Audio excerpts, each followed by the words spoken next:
By tradition, each infant goes through a rite of choice which dictates their future path. The boy chose the path of the patriarch. He thought he would enjoy a wealthy and rich life. But those dreams were shattered instantly because Jin lacked the basic swordsmanship required to be a Runcandle clan member. The world is ruled by the Runcandle clan, specializing in elite sword mastery. The heirs of the clan are granted superhuman abilities and the best swordsmanship to rule the world.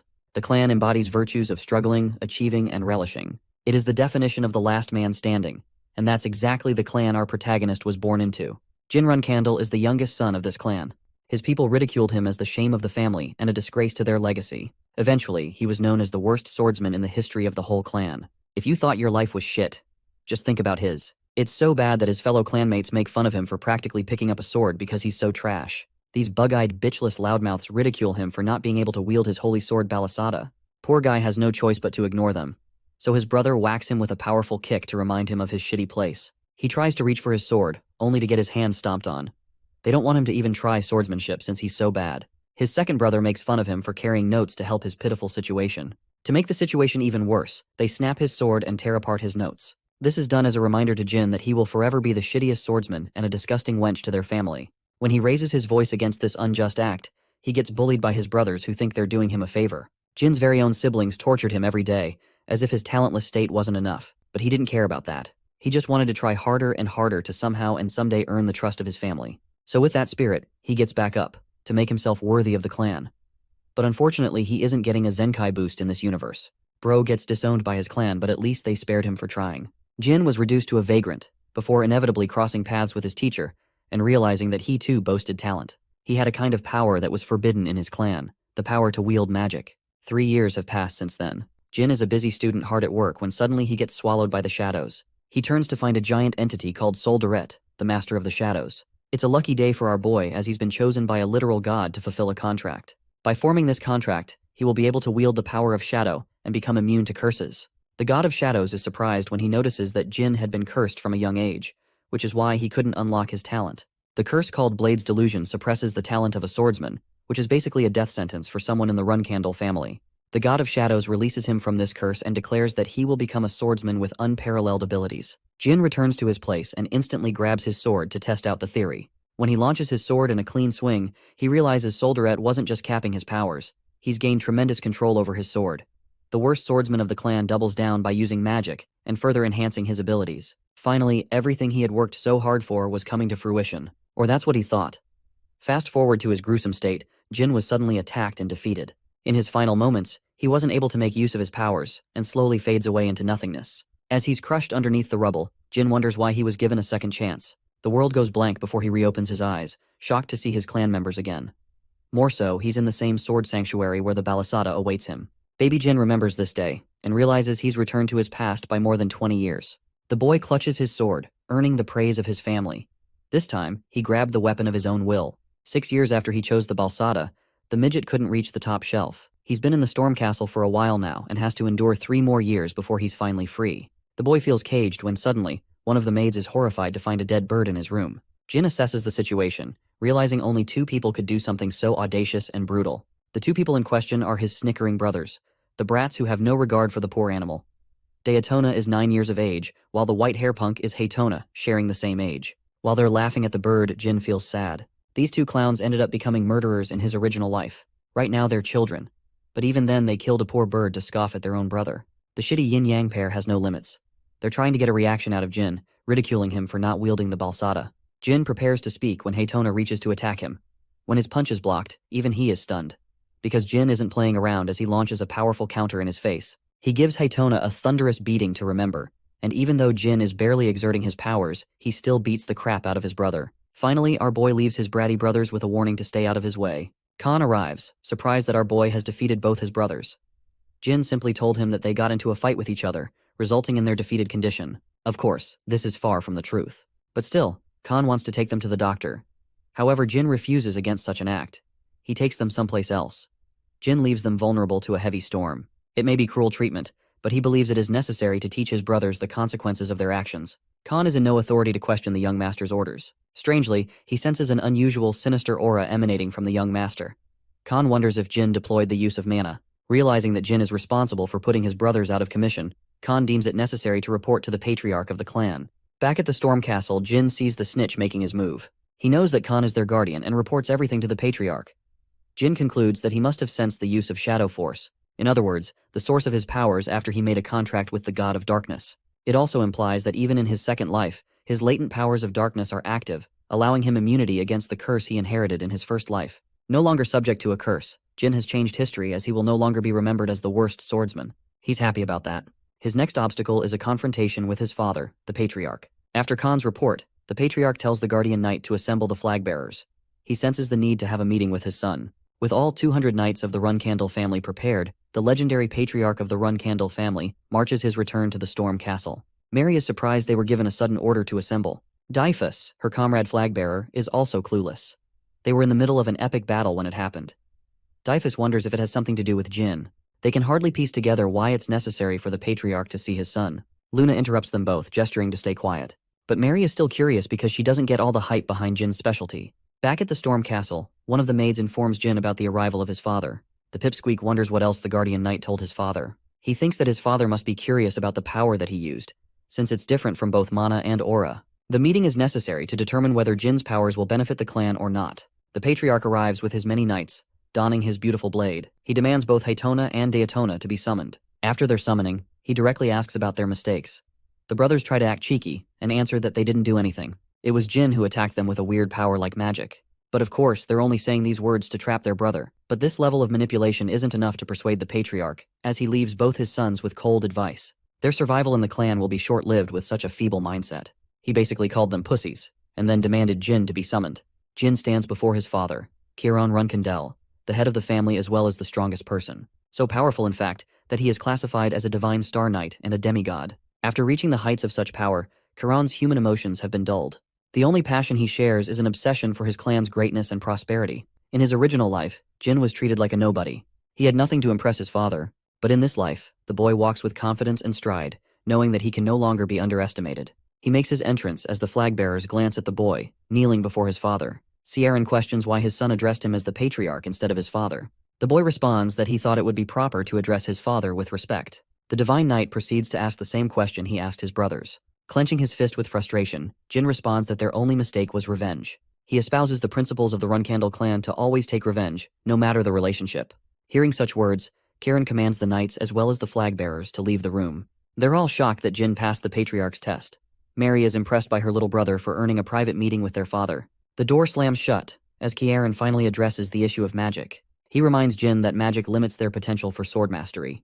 The Patriarch directly questions the source of Jin's powers, emphasizing that punishment is due if the answer is mana. Thinking about his options, the boy thinks that he will be in deep trouble if he tells the source of his power is the God of Darkness. Jin answers that he doesn't understand his abilities either, and showcases his father a glimpse of his powers. In a twist, it is revealed that Jin's powers were once wielded by the founding patriarch of their clan. 3yr immediately takes note of Shadow Force, shocked that his son could not only wield Balisada, but also the Shadow Force. He wonders if it is Jin's destiny to become the next patriarch. Interestingly, 3yr already knows about the God of Shadows. He explains that Soldaret once made a contract with Tamar, who was the first patriarch of the clan, allowing their growth. But after his death, the God of Shadows never appeared to offer his powers to a Runcandle, not until Jin's birth, who now wields the Shadow Force. Curious, Jin asks his father an important question. He wants to know if the God of Shadows is stronger than even him. 3yr thinks about it for a moment, and claims that he doesn't know as he has yet to fight a god. But his words are laced with confidence, because only someone who is the most powerful man in the world can say something like that. Sharon likes his question and pats his son. He's proud of the boy and questions how Jin will use his powers. The boy confesses that he will use them for the prosperity of the clan. 3yr laughs as he sees through the boy's deception. He knows that his son is brutal, as he not only beat up his brothers, but let them suffer the wrath of a storm. That kind of answer was a blunder on Jin's part, so this time, he proceeds to give an honest answer, declaring that he will use the Shadow Force for himself. 3yr isn't frustrated with this answer, and even praises the boy for it. He would observe him for the time to come. With that, the meeting between the father and son finally ends. Jin is left exhausted but proud of the outcome. He no longer has to worry about concealing his powers, so it's a good outcome. The same boy remembers just how invisible he felt in his original life. But things were changing for the better in his new life. That night, his elder sister Mary brought him a special gift. She cooked him a nice meal as a parting gift. Jin doesn't remember her being so nice. When he opens the box, what lies inside is a burning heart of a phoenix. It's a crazy present to give to a 7-year-old boy, but Mary is just that kind of crazy. She's a flag bearer and a 6-star knight. She bears many names, but perhaps her most notorious one is the Madwoman of the South. Basically, she's your average Hello Kitty girl but on steroids. This gift is an invitation to her brother to quickly become strong and challenge her someday. Devouring a phoenix's heart is greatly advantageous as it grants total immunity to fire and excels one's growth. Jin wonders if he can become strong enough to summon a phoenix someday on his own. The maid, Jilly, brings him the prepared soup. But before he could dig in, Jin's two bratty brothers are drooling over the meal. They want a bite out of it too, but aren't man enough to admit their intentions. Jin offers them a chance to eat the soup in exchange for a favor. The favor turns out to be an annoying job. Both Haytona and Daytona have to dig a hole to search for something. But these clowns are ready to risk it all for some soup. What rests underneath the ground is an incubation chamber that holds a body of a mysterious figure cloaked in darkness. After a fuckton of digging, the boys are finally done. They return in a wretched condition for their well-deserved soup. However, Jin has already finished most of it. He has left just a teaspoon's worth for them to enjoy. This dude is a savage, while his brothers are seething over his shitty tactic. Jin arrives at the site where they dug a hole for him. He's impressed by their work and thinks a simple spell should be able to penetrate what's left. Jin is glad as he can finally use his mana, shattering the hollow wall. Lo and behold, the secret library of the Runkendel clan, a place that was kept hidden from him in his original life. There's a passcode that lets you enter inside. Jin feels confident and utters his request to console Murakhan. The door opens after his chant. After dominating the world, the Runkendel clan preserved the relics of their fallen enemies. Only the flag-bearers of the family are allowed to enter this area, and in his original life, he learned the phrase from Dyphus. It helped him unexpectedly in this life. But even Jin is surprised when he sees a murky figure preserved in a capsule. Seeing the man's scaly skin, he wonders if this creature isn't a human. Jin catches a sudden realization that this is the dark dragon Murakhan itself. According to the legends, the dragon was defeated by the first patriarch before falling to a deep sleep. Jin stands before the legend and tries to search for the ancient books. After locating them, he begins his research by learning the secrets of the Kungan clan. However, the words are too difficult for Jin. He wants to take the book with him, but it would risk getting caught. The boy takes out his materials, deciding to copy the content. Every day, he would study at home and copy from the library. One day, things became complicated. Someone else decided to come to the library at an unusual time. But this isn't just anyone. It's the dark dragon Murakhan who has suddenly awoken. Jin tries to remain calm as this monster is an ally of the clan. He tries to act polite with the dragon by calling him a dragon. But it goes to infuriate him as he viciously shouts at the young boy. Murakhan feels angered that he was reduced to a guardian for the Runkendels. He sulks at his current situation. The only reason he awoke from his slumber is because he sensed something from the boy. Murakhan is surprised to find remnants of shadow force lurking inside Jin. He claims that such a scent could only be produced by Soldere's contractor, so there's no mistake about it. Jin decides to test his luck and shocks him with a display of his powers. The dragon stutters before collapsing in defeat. He's disappointed to realize that the latest contractor is a pipsqueak. Murakhan is devastated to explain that he made a promise with the god of darkness, and because of that, his partner is apparently Jin. The dragon saves the explanation for another time. He decides to give the boy a proper introduction, as the monster manifests into its true form. Murakhan is an aide of the god of shadows, as well as the last descendant of the shadows. He made an oath a millennia ago. This gigantic beast has vowed to partner with the boy as he is Soldere's contractor. Jin introduces himself as the youngest Runkendel and greets the legendary dragon. The mountain where the storm castle stands was named after the legendary dragon, who reigned over the lands for millennia before losing a battle against the first patriarch of the Runkendel clan. It was clear that they weren't actually enemies. The contractors of gods are always assigned a guardian dragon, which is why people wondered about the disappearance of the dark dragon. They didn't know he was residing in its deep slumber. Jin wonders if he's found himself a guardian dragon upon the dragon's awakening. Thanks to his human form, he's able to chat with him and get some of his questions cleared. Jin frequented the library for months after the dragon's awakening. He wanted to know the reason 3yr and Murakhan fought each other. The silly dragon doesn't recall the real reason as he forgets. More importantly, he's found an obsession with strawberry pies. Jin tells him that he prepares copies of the original books in the library. Unfortunately, he doesn't know about most of the content. Murakhan is still impressed by the boy's perseverance as any other child would have given up easily. The boy explains that he's just average for a Runkendel. He has a dozen older siblings as well as amazing people like his parents. Jin has great ambition and wants to surpass them. He questions how much 3yr understood at the same age. Since this guy is supposed to be the strongest man ever recorded in history, Jin was curious how close he was compared to that guy. The dark dragon told him that even someone like him couldn't have ever understood a single sentence at his tender age. 3yr didn't read books to become strong. Murakhan emphasizes that the boy possesses mad talent just like the first patriarch. Jin wonders if he will compare to the flames of 3yr's powers. Murakhan consoles him to train and become strong with time so that he can compare and even perhaps surpass the strengths of the founding patriarch. To entertain him, Murakhan tells him about Solderet's second name. The god of shadows is also called Solderet the Infinite because his powers know no bounds. That also means that the boy's powers hold sky-high potential. To encourage him, Murakhan decides to teach him a new trick, an attack called the Shadow Force Release. This skill is critical for anyone mastering the Shadow Force. It imposes a risk to its wielder, so Murakhan advises the boy to master it well. Murakhan instructs him to release his mana. Jin is confused, so he explains that 2 skills determine the release of Shadow Force. The first is mana release and the second is mana transfer.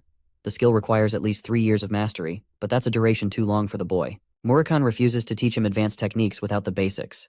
Jin absolutely stumps him with a perfect mana release, which honestly looks like a Rasengan. He's also capable of using mana transfer for some reason. Murakhan is shocked because he's just found himself a genius pipsqueak.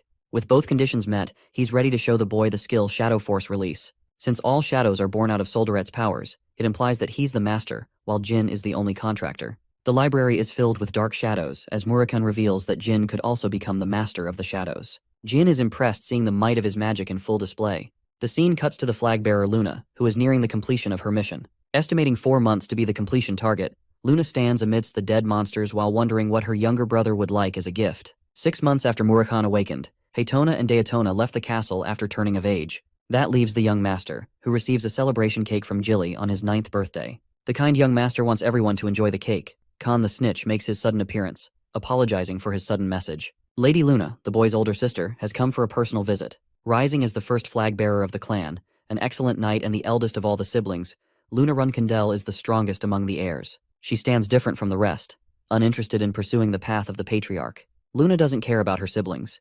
She treated him like a nameless stranger in his original life. So now, it seems strange that this distant sister of his has come to pay him a visit. Jin wonders if something happened with the clan. He's even afraid that his sister might have discovered his secret visits to the library. Luna pats her little brother and treats him with unusual kindness, even caring for his condition. Jin states that he feels guarded by her sister. Luna thinks that her brother believes they're enemies, and that she sees him as an outsider aiming for the throne. She feels frustrated with the thought and consoles her baby brother. Luna apologizes, kneeling down to pay her little brother proper respect and a request to speak in private. Jin is stumped with such a request and meets her with a smile. When they're both alone, Luna states that she hurried home for an important matter. Since Jin's sudden rising, the rest of their siblings are keeping a strict eye on him. This means that they could act against the boy when he leaves the storm castle. The once cold and distant sister expresses her fear that Jin might lose his happiness amidst their family's trifles. She despises the traditions of the Runcandle clan. Her words make Jin realize why Luna stopped pursuing the path of the patriarch. But she failed to mention such words in his past life. Jin wonders if he wasn't worthy in his original life to hear such consolation. But it's also because his sister is worried that Jin's siblings could threaten him soon. He forms his response, refusing to step away from the fight against his brothers. Luna emphasizes that she's not advising him for her own sake. Her baby brother acknowledges the fact and even claims that he faced the threat of assassination once. Met with this surprising revelation, Luna taps into her terrifying powers, furious that someone could even attempt to hurt her brother at the Storm Castle. She tries to ask for the assassin's name, but Jin tells her that he doesn't know, and that he's fine for now. The boy is happy to learn that he has earned empathy from one of his siblings. Luna embraces Jin, apologizing for the troubles of their family tradition that come with the Runcandle clan. Embracing her like this, Jin had no idea his sister could be so kind. Luna doesn't want to stomp on his birthday celebrations and offers him an adequate gift. It's a blue pendant. She tells him to turn around. The necklace is capable of summoning Luna once after being shattered. She wants Jin to use it when he's in a sticky situation. Luna is happy for her brother's birthday, and they proceed to have a loving celebration. Unfortunately, she has to head back to her duties. She bids him farewell. Later, Jin shows up to the library with the necklace, surprising Murakhan as the necklace is an invaluable treasure. This treasure once belonged to the Demon Beast King, an item that many people risked their lives for. It also grants immunity to the wearer against inferior spells, as well as enhancing one's own. Jin explains that his eldest sister gave him the pendant. What's more is that he's shocked to learn that Luna probably already sensed Murakhan's energy. But she won't tell the clan because she cares about her little brother's well-being. Coming back to Luna, she knows something is up between Jin and Murakhan, but she chooses to trust in his powers and support her little brother no matter what becomes of him. Jin thought that the first 10 years of his life would be slow and boring at the castle. But in this short time, he learned a lot. He received gifts and benefited from his relationships after meeting amazing people. These were the things his past self dreamt about. The day finally came when the boy turned 10 years of age. He fought against Khan in a sparring session, preparing to leave the castle. The boy's incredible strength at this age impressed the guardian knight, who realized why the patriarch remained interested in the youngest child. Jin boasted the eyes of an instructor who was trying to see if Khan was a fit as his teacher. Concluding their training for the day, Khan pays his respect to the young child. He can only train the boy until he leaves the Storm Castle. Jin is ready to meet his expectations. There came a point where Jin felt immune to flame thanks to the phoenix's heart he received from Mary. He is thrilled to find that some of his powers have started taking into effect. It's only a matter of time until he absorbs the phoenix's powers. Jin is to leave the Storm Castle the upcoming day. Jilly spots his books and is instructed to pack them for his reading session. As usual, the boy requests strawberry pie as his snack. He heads out for a walk at an unusual timing. The boy arrives at the secret library to meet Murakhan. The dark dragon had anticipated this day to come. Jin wonders how they'll keep in contact. But the dragon isn't worried about such an insignificant problem. Even though he's weaker than his original state, Murakhan explains that he can recover his strength when Jin can become stronger, as he's a guardian dragon. Murakhan wants the boy to grow up just like 3yr. Jin asks an important question about the clan. Soldaret once told him that the Runkendel clan shared a history of being a spellsword clan, and the first patriarch is noted as the greatest spellsword user in history. However, this history is lost in the myths as the clan only prioritizes swordsmanship in recent times. The reason they object to magic is because of a pact that was made 1,000 years in the past. While they regarded Murakhan as their guardian in the past, it's clear they might hate him in recent times. It's a shame because the boy would have drowned in riches for reviving him in the previous era. Then again, it's his shitty clan, so there's a chance that it wouldn't happen. Murakhan assures him that he'll track the boy no matter where he goes. As for his capsule, he's planning to keep a hallucination of himself. A hallucination so powerful that they won't be able to see through his deception. The hallucination isn't going to hold for long because of the dragon's waning powers. However, Murakhan plans to maintain the hallucination for until the time he becomes an adult. He's brought Murakhan a special treat for celebration. The dark dragon fawns over the invitation to get drunk and enjoy the party. He's even ready to become acquainted with Jilly if it means more strawberry pies. As Jin is preparing to leave for his clan's family home, he is warned how busy his life is going to get. Jilly can no longer service the boy with her delicious meals, but she's ready to serve him when the time arises. Jin is welcomed by the guardian knights Jerome and Holtz for his escort. They begin their travels. It's the end of the 18th century, as Jin finally leaves the storm castle to head to his family home, the Garden of Swords. They're met with heavy snowfall along the way. Unfortunately, they won't be able to use a portal under such a condition. Suddenly, the carriage comes to an abrupt stop as Jerome and Holtz warn Jin to stay inside the carriage. The carriage is under attack, but Jilly is confident in the strengths of the 7-star knights who will guard them with their might. However, they are outnumbered, fighting 20 men to 1. Jin realizes something critical and immediately tells her that they must leave as the guardian knights have secretly betrayed them. This means they're working with traitors or imposters, which also implies there's something wrong with the carriage. Jilly is frustrated and brings out her full power to protect Jin for the sake of the clan. The carriage explodes as they make their narrow escape. Jilly wants to take responsibility for this incident, but Jin reminds her that more important things are at stake, starting with the fact that the people attacking the knights could actually be their allies instead of enemies. Jin is surprised that they let them escape, which causes much suspicion on their intentions. The Yuta clan, as well as the sorcerers of the Mytel kingdom, and the Black Mercenary group are all here to guarantee the boy's safety. After locating the two of them, Vice Captain Mirka explains his duty to protect Jin. As for Jerome and Holtz, they're struggling to fight such a number. This is because they are imposters who aren't even 7-star knights. As they are surrounded by the group, the devious man states that he isn't going to say a word to a Runkendel servant. Jin, being cold as always, commands one of them to be killed to make the other one talk. Jilly charges with incredible speed, severing one of the men with her sharp attacks. With him defeated, she precisely slashes both arms of the second imposter, inflicting him immeasurable pain. With both his arms severed, Jilly stands the victor of the fight and drags him before Jin. They underestimated Jilly's protective powers. Despite being a maid, she is a loyal 7-star martial artist. Whoever targeted Jin's assassination should have sent higher-level knights for the job. The limbless punk warns them that the age of Runkendels will come to an end. Surprisingly, Jin agrees with him. Because this midget is so full of himself, he cares about making a name for his own good instead of the good of the clan. The imposter blurts out his association with Zyphals, a sorcerer clan that rules a big part of the world. They're the rivals of the Runkendel clan, and they only strive to reach mastery in magic. After 3yr's death, the Zyphals clan forced them to sign a pact forbidding the use of magic. That ensured all magical powers of the family were permanently sealed. The Zyphal clan became the direct enemy of the Runkendels for more than 1,000 years. This clown imposter is one of their pawns. Jin doesn't think he's useful, so he lets Jilly handle the rest. The man is begging to be killed, but Jin isn't so kind. He's reflecting on what could cause such an attack. More importantly, the boy believes a Zyphal extremist attacked them instead of the clan itself. What's more is that Jilly was fooled by their disguise. It means someone else is involved in doing such dirty work. The boy offers his gratitude to the vice captain of the knights for saving his life. He's prepared to tell his clan everything so the man could be rewarded properly. Mirka is stunned because the 10-year-old boy does not sound like a normal child.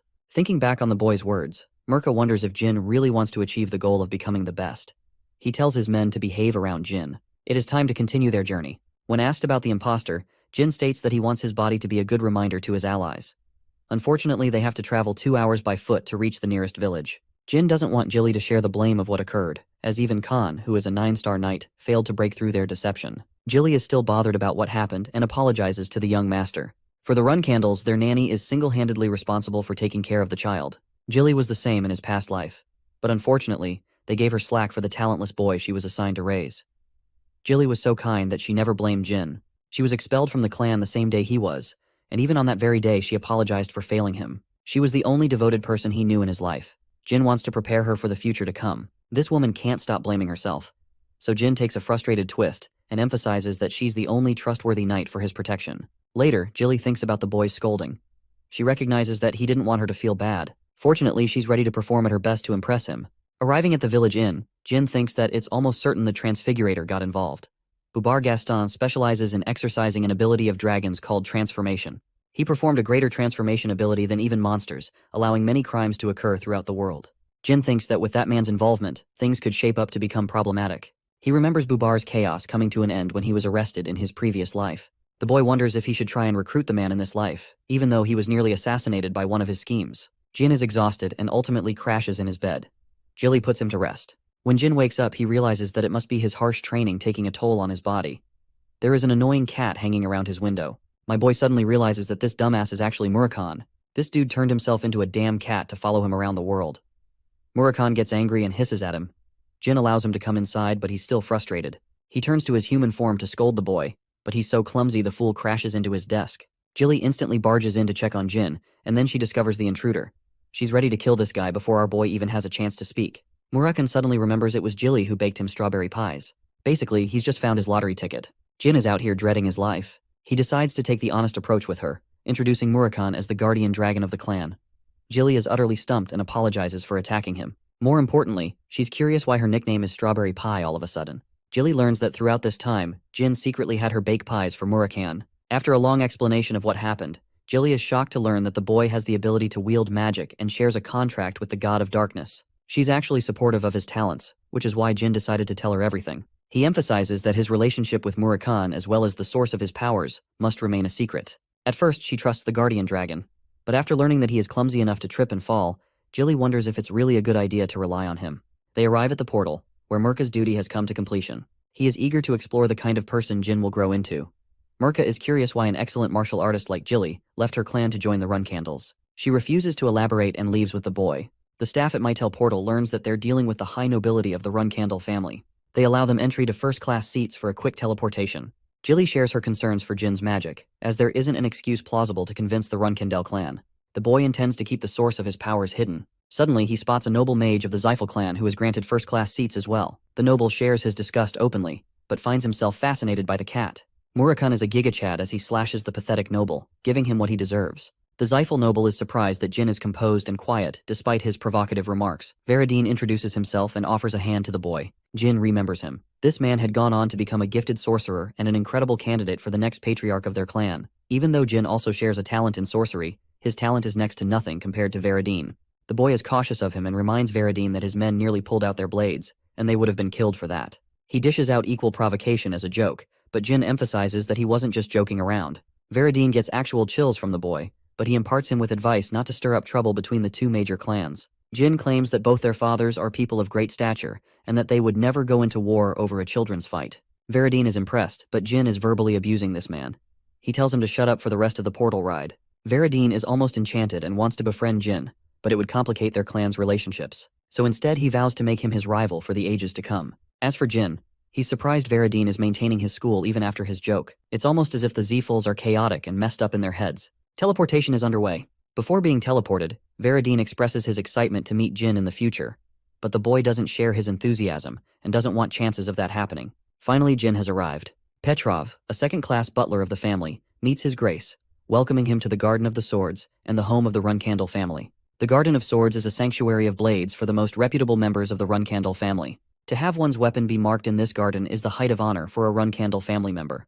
The boy once shared the same goal, but with the weaknesses of his past life, he became naive and foolish. Now that he's equipped with a cunning nature, Jin believes he will have an easier time in the house. The boy meets his mother, Rosa Runcandel. Ciaron is alarmed by the cat he picked up on the way. The fact that he claims ownership over the animal is considered a proud quality. Jin has decided to name him Kitty Runcandel, but this kind of name is seen as offensive by his brothers, as it is an animal undeserving of their name. Ciaron asks why he did that. The boy counters that he wants to take responsibility for the cat, a creature that he claimed as his own. He wants to ensure he takes care of it, even though the Runcandle name is a heavy burden, as Jin will have to seek revenge should anyone bother his pet. The patriarch is impressed with the boy's ability to make quick enemies. His siblings aren't an exception. Jin emphasizes that he doesn't shy away from taking his enemies down. His father appreciates this kind of attitude and hopes his older siblings stay sharp and don't underestimate him. 4 years have passed since then. Jin is a 14-year-old classified as a 2-star knight. His training session is concluded with Garen, and his next training is scheduled with Luna. Jin doesn't want to share lunch with his family and prefers eating with the cats. Velop has brought him lunch. He's a commoner who is going to be expelled from the clan soon. Interestingly, he's so calm and always praises Jin's mightiness. Our boy tells him to stray away from the path of humility, as he often gets looked down upon. Jin encourages him to take some pride in his abilities, since he's also a Runkandel cadet. Velop sulks as he's got the lowest grades and his swordsmanship is trash. On the other hand, becoming a cadet of the Runkandel clan is a feat in and of itself. He might have the worst grades, but he's better than average. Jin really wonders how a meek and introverted boy like him could become a dangerous enemy in the future. What's more is that he ended up taking his own life. Velop's life might face a similar end, so Jin wants to prevent that future from occurring. This time he's hell-bent on making sure he stays in the clan. Later, the young master is assessing his current abilities. It's destined for him to reach 3-star swordsmanship in the upcoming years. But for now, he has to train with Luna, who wants him to execute the training differently than from yesterday. Luna suggests that he use his mind's eye to visualize his training. Acquiring the mind's eye is the greatest weapon for a swordsman. It's a form of high-level meditation, a skill that is only achieved by 7-star knights. Jin doesn't understand why he's being taught such a skill so early. Luna restricts the use of aura in their training, so Jin doesn't understand the purpose. He places good faith in his older sister's advice and increases his level of focus to learn the technique. The training session comes to an end. Luna thinks that Jin's focus is impossible for a knight at his level. It's only a matter of time until he unlocks even greater power. The scene cuts to a sparring session. It's an important day for Jin. If he beats all 10 cadets, then he will be able to join the intermediate class. While the young master is confident, his friend Velop is a nervous wreck. The coach instructs the cadets to spare 3 times going against different partners. Only the top 10 best fighters will face Jin. The competition begins with each cadet displaying a good level of swordsmanship. With the 10 cadets decided, the remaining fighters are left to be seated. Jin prepares to face them, and his most impressive record to date was defeating 8 fighters in a row. Jin is most worried for Mesa Milcano, the top brass of the cadets. This match will determine everything. She dashes to attack him, and Jin barely blocks, sensing that she's gotten even stronger since their previous battle. The real problem is that he has 8 more opponents to beat after defeating Mesa. She's overwhelmed by his choice of using simple moves instead of adopting complex variations. Mesa suddenly realizes that Jin is looking down on her. Offended by this treatment, she lunges to unleash more of her power. Mesa is determined to beat the young master. She lunges for a decisive strike, but Jin shatters her blade and remains the victor of the fight. Mesa is stunned that Jin was able to strike the same spot, making her sword chip and shatter. They have comparable strength and stamina, but it was his precision that crowned Jin the victor of the fight. Mesa declares that she will continue her training to impress him in their next fight. Though he's faced with 10 cadets, Jin is glad to have defeated Mesa and instills a sense of hopelessness among them. He quickly defeats the 10th cadet, fulfilling the challenge. As his reward, he will join the intermediate class next year, receiving actual training from a true Runkandel. Though the training session has concluded, Jin states that he wants to fight against a final cadet. He shouts Velop's name and calls him out to fight. The introverted nervous wreck refuses at first, but Jin reminds him that his time in the clan will be short-lived if he keeps up the act. Jin states his intentions to crush Velop in the fight. Fidgeting his way to the battlefield, Velop barely has the confidence to wield his weapon. He wonders if this is punishment from Jin, who claims that this should be an easy fight for Velop since he's tired after facing 10 cadets. But even then, Jin is confident that he can overpower the weakling. Without wasting another word, Jin dashes to beat the shit out of him. He's barely able to block the heavy attack. Jin is impressed by his parrying. Velop tries to hold on, but Jin isn't being kind with his attacks. He's giving him hell with his strength, stating that he could have even killed Velop with his last attack. He's given a second chance to redeem himself. Velop gets back on his feet, but something is different about him. A golden aura envelops his body as he's about to launch a deadly attack. Mesa alerts Garen that Jin's life is in danger. The young master commands everyone to keep this fight a secret. He wants Velop to use aura to heighten his abilities. Velop charges with his full strength, believing that he will defeat Jin in his weakened state. Even though Jin blocks his attack, his blade is shattered from the impact. He always knew about Velop's hidden potential, but Jin was completely unaware about his talent for casting aura. Even with his blade shattered, Jin counters with a heavy slam and catches Velop in a headlock. Finally, he lets go, surprising him with an act of mercy. Jin chooses to be honest, telling his friend that he didn't want to fight him like this. Even though he knows nothing about Velop, he wants him to become strong on top of his kind heart. Because in their clan, kindness isn't enough to survive. The young master shows a gentle side to himself, asking Velop to get along with everyone by becoming strong and protecting his beliefs. It's lunchtime. Jin decides to fetch them both a meal since it's usually Velop who brings them food. Sieran is shocked to receive a report from Khan about Jin's recent act of consideration for Velop. His father is proud of the boy's ability to care for people weaker than him. He's pumped for his son's growth and is ready to assign the boy his first mission. The first month of the year 1795 is when the boy finally turned 15. He was promoted to a 3-star knight and gained a vacation from training. The intermediate class used real swords instead of wooden blades. Each blade was handcrafted for every cadet, so some had to get their weapons made. Jin was also looking for a weapon, and more than him, Luna had been eager for this day to come. She was the one who would pick his weapon of choice, as she begged him to do so. Her baby brother trusts her choices and thinks she'll find the perfect weapon. Well, that's until she brings out what seems to be a giant sword. Even Jin is shocked. Luna states that she once used the same weapon at his age.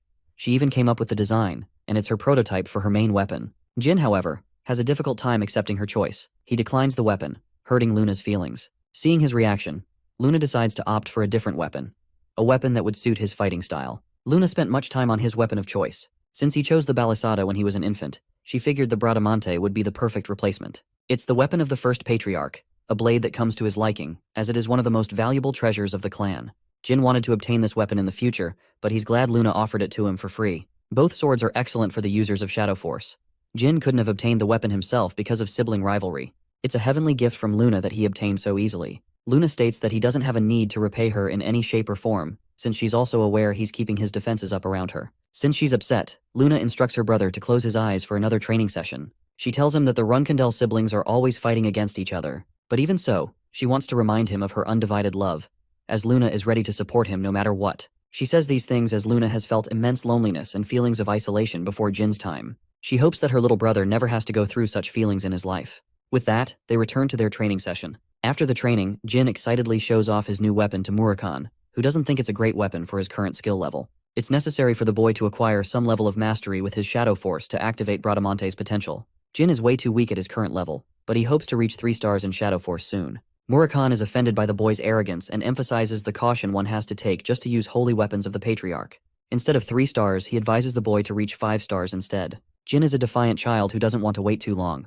He hopes to accomplish the target by next year, a claim that upsets Murakhan. To further annoy him, Jin takes his book, threatening to rip it apart. Fortunately, Jilly comes to inform the boy about Garen, who wants to meet him for a briefing of his latest mission. Jin is surprised. He learns that his first mission will begin after the end of the break. Although he is glad, he doesn't understand why it has to begin right after the break. Jilly knows that missions are tough even for the intermediate cadets. Jin is intrigued and wants to explore the matter with Garen. He enters the room to meet Garen, realizing that he is to execute a mission with 10 novice class cadets. They will be split into groups of 2. The objective is to scout the border area of the Jian Kingdom. This kind of area is normally too dangerous for cadets of the beginner level. Jin thinks it will be tough, especially when you consider the fact that his teammates are weak as hell. The boy thinks his father has something to do with the mission conditions to be so strict. He wonders if Velop is related to the matter. Nevertheless, the boy is prepared to prove his skills to the Divine Star Knight, proving that his resolve is harder than steel. 4 days passed. They were on their mission to rescue Sember Bill of the Bill family. They took the initiative to set up camp near the border immediately, then they will commence operations. Each day, a group will be used to exchange information with their base camp. Jin is the leader and wants his allies to address him as such. Anyone injured will rest and take breaks plentifully to ensure the success of the mission. Jin learns that there aren't any werewolves in the area. He's impressed by Velop's insight, who is acting as the mediator for information. The group leader furthers the search on Area 13. Something about the mission bothers him. While it's true his father played a part in assigning the mission, everything is going comfortably smoothly. The boy wonders if his intuition had been incorrect about the mission.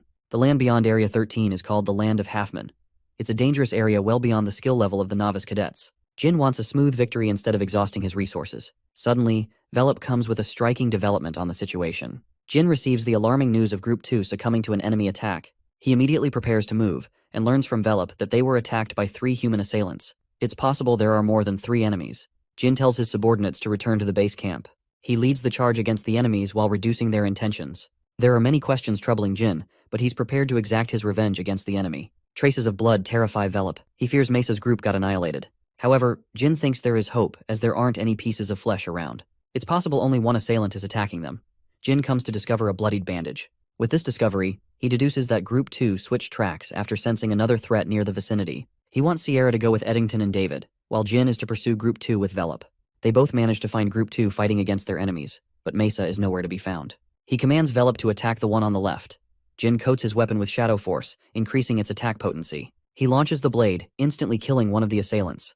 As for the second, Velop launches his attack, but Jin is quick on the draw and slashes him from behind. With that, both assailants have been defeated. Jin learns about Mesa's capture. He gives the assailant 2 choices, both spelling his doom. This terrifying 15-year-old is ruthless and promises to kill every person the assailant has ever known. The man doesn't want his family to face doom, so he spills information about his connection to the Kinzalo faction. They're a terrorist group who became responsible for killing the king of the Jian Kingdom in the original timeline. Under the guise of revolution, they wear a secret intention to conquer the world. Jin inquires about their intention. Unfortunately, the assailant is one of their underlings, so he doesn't have much information about their main base. He tells him about a different base that houses 20 martial artists and sorcerers. As for his final question, Jin wants to know why they kidnapped Mesa. He learns that it was their order to capture the female cadets for a political goal.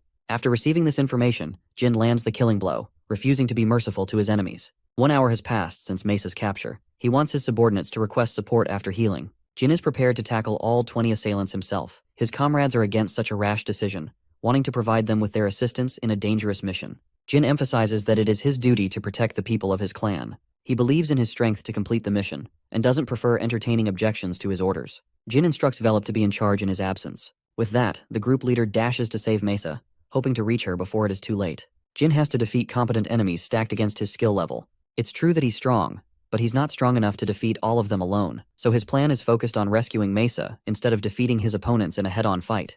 Jin activates detection magic and pairs it with wind detection for even greater effect. This lets him uncover the enemy's tracks. Jin continues his rush when he is suddenly attacked by a bunch of assailants. The Runkandil young master shocks them with his ability to cast magic spells. He defeats one before getting his hand trapped by a mage. Jin slashes the assailant from behind and remains unaffected by the flames thanks to his immunity. The mage deploys the use of ice magic to beat him, but even that is rendered ineffective against this monster. Defeat is certain as the sorcerer meets his end. Jin wonders if the assailants are underestimating his faction because of their beginner-level experience. He understands the Kinzalo hierarchy and knows that Mesa won't be harmed until she reaches the officer. It's the only glimmer of hope he has to save Mesa. Jin intends to distract his enemies and casts flame magic to do the job. This will make them focused on the fire while Jin executes his next move. He comes to their base, slowly waiting for his enemies to make a mistake. Jin spots their leader who knows there is a culprit responsible for the fire. Unfortunately for him, Jin strikes him down when his men are far away. He obtains the keys and busts open the captivity room. There, he discovers a trapdoor and sees Mesa at last. She's shocked to see him in such a dangerous location. Jin frees her, but suddenly the entire structure begins shaking. Mesa begs to be left behind in case the situation gets difficult for them to escape. Jin cares less about that and focuses on saving Mesa. After coming outside, he comes to terms with a horrifying revelation. A half-man has just killed a bunch of enemies unexpectedly. This terrifying monster is none other than the white werewolf. Jin knocks Mesa unconscious so she doesn't do anything rash. The werewolf questions if Jin is responsible for the flames. Jin introduces himself as the son of the patriarch and stands to face the werewolf, who is impressed to find an underling of the Runkandil clan. Many days before the mission, Jin was trying to master his weapon, but Murakhan always jumped him for being absurd. He warned him against preemptively activating the sword and overloading his body. Much to his annoyance, Jin stopped his pursuit. In the present, he is faced with his most difficult threat. Quazoidotruca is a warrior-class creature of the white werewolves race. These monsters are born with the desire to slaughter their enemies. They're formidable creatures capable of defeating 6-star knights, and they bear a special hatred for the Runkandels ever since Tamar killed their god. Jin is in a real pinch. He has no way of safely delivering Mesa with this guy on his tail. The only way out of this situation is through. The monster questions if the Runkandel will fight him head-on or choose to cower and run. Jin answers that he will fight with honor. This response triggers Quasito to burst forth for an attack. He uses his giant sledgehammer to crush Jin. Fortunately, he evades the strike, but only momentarily. Jin is overpowered by the monster's immense speed and strength. He's barely able to stand his ground, but thinks there's a chance as long as he can activate his secret weapons. Jin doesn't want to risk the use of Luna's pendant. He desires to reach the top by overcoming this difficult challenge. Lower-level magic against such an opponent is useless against the defenses of werewolves. There's also the risk that his secret powers will be discovered by other people. His only weapon in this case is the Shadow Force. Jin desires to awaken the sword or else he will lose this fight. The monster is impressed by Jin's weapon for being durable in a fight. However, Jin is still on the back foot. Clutching the sword in his hands, he tries to activate its power. Then suddenly, in a beam of light, comes the ascension of the blade that blinds the werewolf's sight. A decisive slash cuts through the air. The monster falls to his knees, having suffered a major wound to its belly. Jin declares the end of the fight, standing atop as the victor of this battle. However, the drawbacks of his sword start to overwhelm his being. Murakhan warned him against this. The horrors of his past, the haunted voices inside his head begin to devour him. Murakhan comes before the boy, reminding him of the price of activating the sword too early. With the shadows overwhelming his body, he encourages the boy to take his stand, or else he will lose his consciousness forever. Jin remembers to release the Shadow Force, but it's an impossible task as he is swarmed by the dark energy engulfing his body. Jin aims to achieve a level of calmness, and finally removes the pain from his body. Luckily, he didn't incur any wounds, but his body is still overflowing with the Shadow Force. With what little strength he has, he tries to get up to save Mesa. Suddenly, he senses the presence of a random man. The man tells him that he isn't associated with Kinsalo. In fact, he's Sember Bill, the man they were looking for. Jin tells him that he's supposed to rescue him on behalf of the Run Candle family. Hearing this, Sember celebrates in joy. Jin rescues Mesa and asks how Sember was captured by the Kinsalo. He explains how he found a lover. Unfortunately, she died 2 years in the past. But he was shocked when he found the same woman who deceived him, leading to his capture. Hearing this, Jin immediately realizes it's the work of the Transfigurator. Sember's capture is linked to a combined attack from Bubar and Kinsalo. Jin hopes to meet him soon to uncover his intentions. As for Sember, he's greatly indebted to Jin's contributions in this mission. He wants to help him in the future. The mission is finally complete, as Jilly congratulates Jin upon his return. But more than that, the devious little cat bites his hand.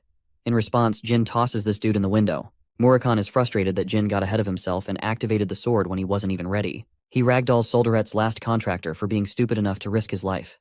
Jilly tries to intervene, but he shuts her down too. Jin counters that he didn't want to waste his pendant, especially when there are more powerful enemies waiting for them. More than that, he's curious how Murakhan was able to tell about the sword's awakening. It's because Jin's growth in Shadow Force shot up by activating the sword. Shadow Force overload is no easy task. 9 out of the 11 users succumbed and crumbled. The only ones that didn't are both Murakhan and Jin. Still, he fears having to go through such a terrifying level of pain. The Dark Dragon makes a request for strawberry pie while he's at it, but feels devastated when declined. Talks of Jin's victory over the White Werewolf have raised suspicion. It's clear that Jin's ability is only ranked around 3 stars, so it would be impossible to beat the werewolf. Anna theorizes that the monster he faced must have been weaker than him. However, Mew doesn't buy that explanation. The both of them turn to the Tona twins for an explanation. They wonder if Jin truly defeated the monster out of his league. There's also the part where he's now in the intermediate class, which means both Haytona and Daytona are going to eat shit. Mew and Anne find their situation hilarious. Anne glares at them, giving them a sharp warning if they were to lie. The brothers confess that they're deathly afraid of Jin. Anne is prepared to help these clowns through their slaves. The intermediate class thrives on the survival of the fittest. Only the best of the best remain from cadets of 3 stars to 5-star levels. As for both Anne and Mew, they've made a bunch of these cadets as their very own slaves. They're ready to deploy them to Haytona and Daytona to beat Jin. The perspective shifts to our boy, who has reached 4 stars in Shadow Force as a result of completing the mission. There's an imminent risk of using his full powers, so Jin wants to reach 6 stars swordsmanship within the next few years of his life. He hopes to become an exceptional swordsman before climbing to rank 7 as a master. However, the strongest swordsmen are all 8-star knights or above. In fact, there are only 100 brilliant knights of such level on a continent with a population of 2 billion. But there's even more, one class that exists beyond even 10 stars. The divine star level of the patriarch 3yr-old, who has achieved the strength of a demigod. That's his goal. Jin aspires to climb the heights of a divine star knight to surpass his father. But for now, his current objective is to deal with the intermediate class. The Tona twins are going to pose him much trouble aside from the rest of his siblings. The novice class was easy and supportive because they were newbies. But when it comes to the intermediate class, things are different. The only measure of strength is power and skill. Jin's objective is simple. He will dominate the intermediate class and make his mark. He is summoned to a meeting with his mother, who congratulates him with the completion of his first mission. At the same time, she learned from her butler that Jin refused to stay in the new room. The special room is designed for the people who will become the patriarch. The room has been empty, so she wants Jin to use it. However, her son declines the offer, stating that it's just a room and that he doesn't fancy spacious rooms.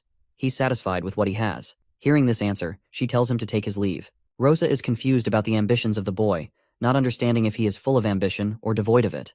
It was clear that he would have been treated with brilliant support after acquiring the room, but at the same time, Jin would become the target of his siblings.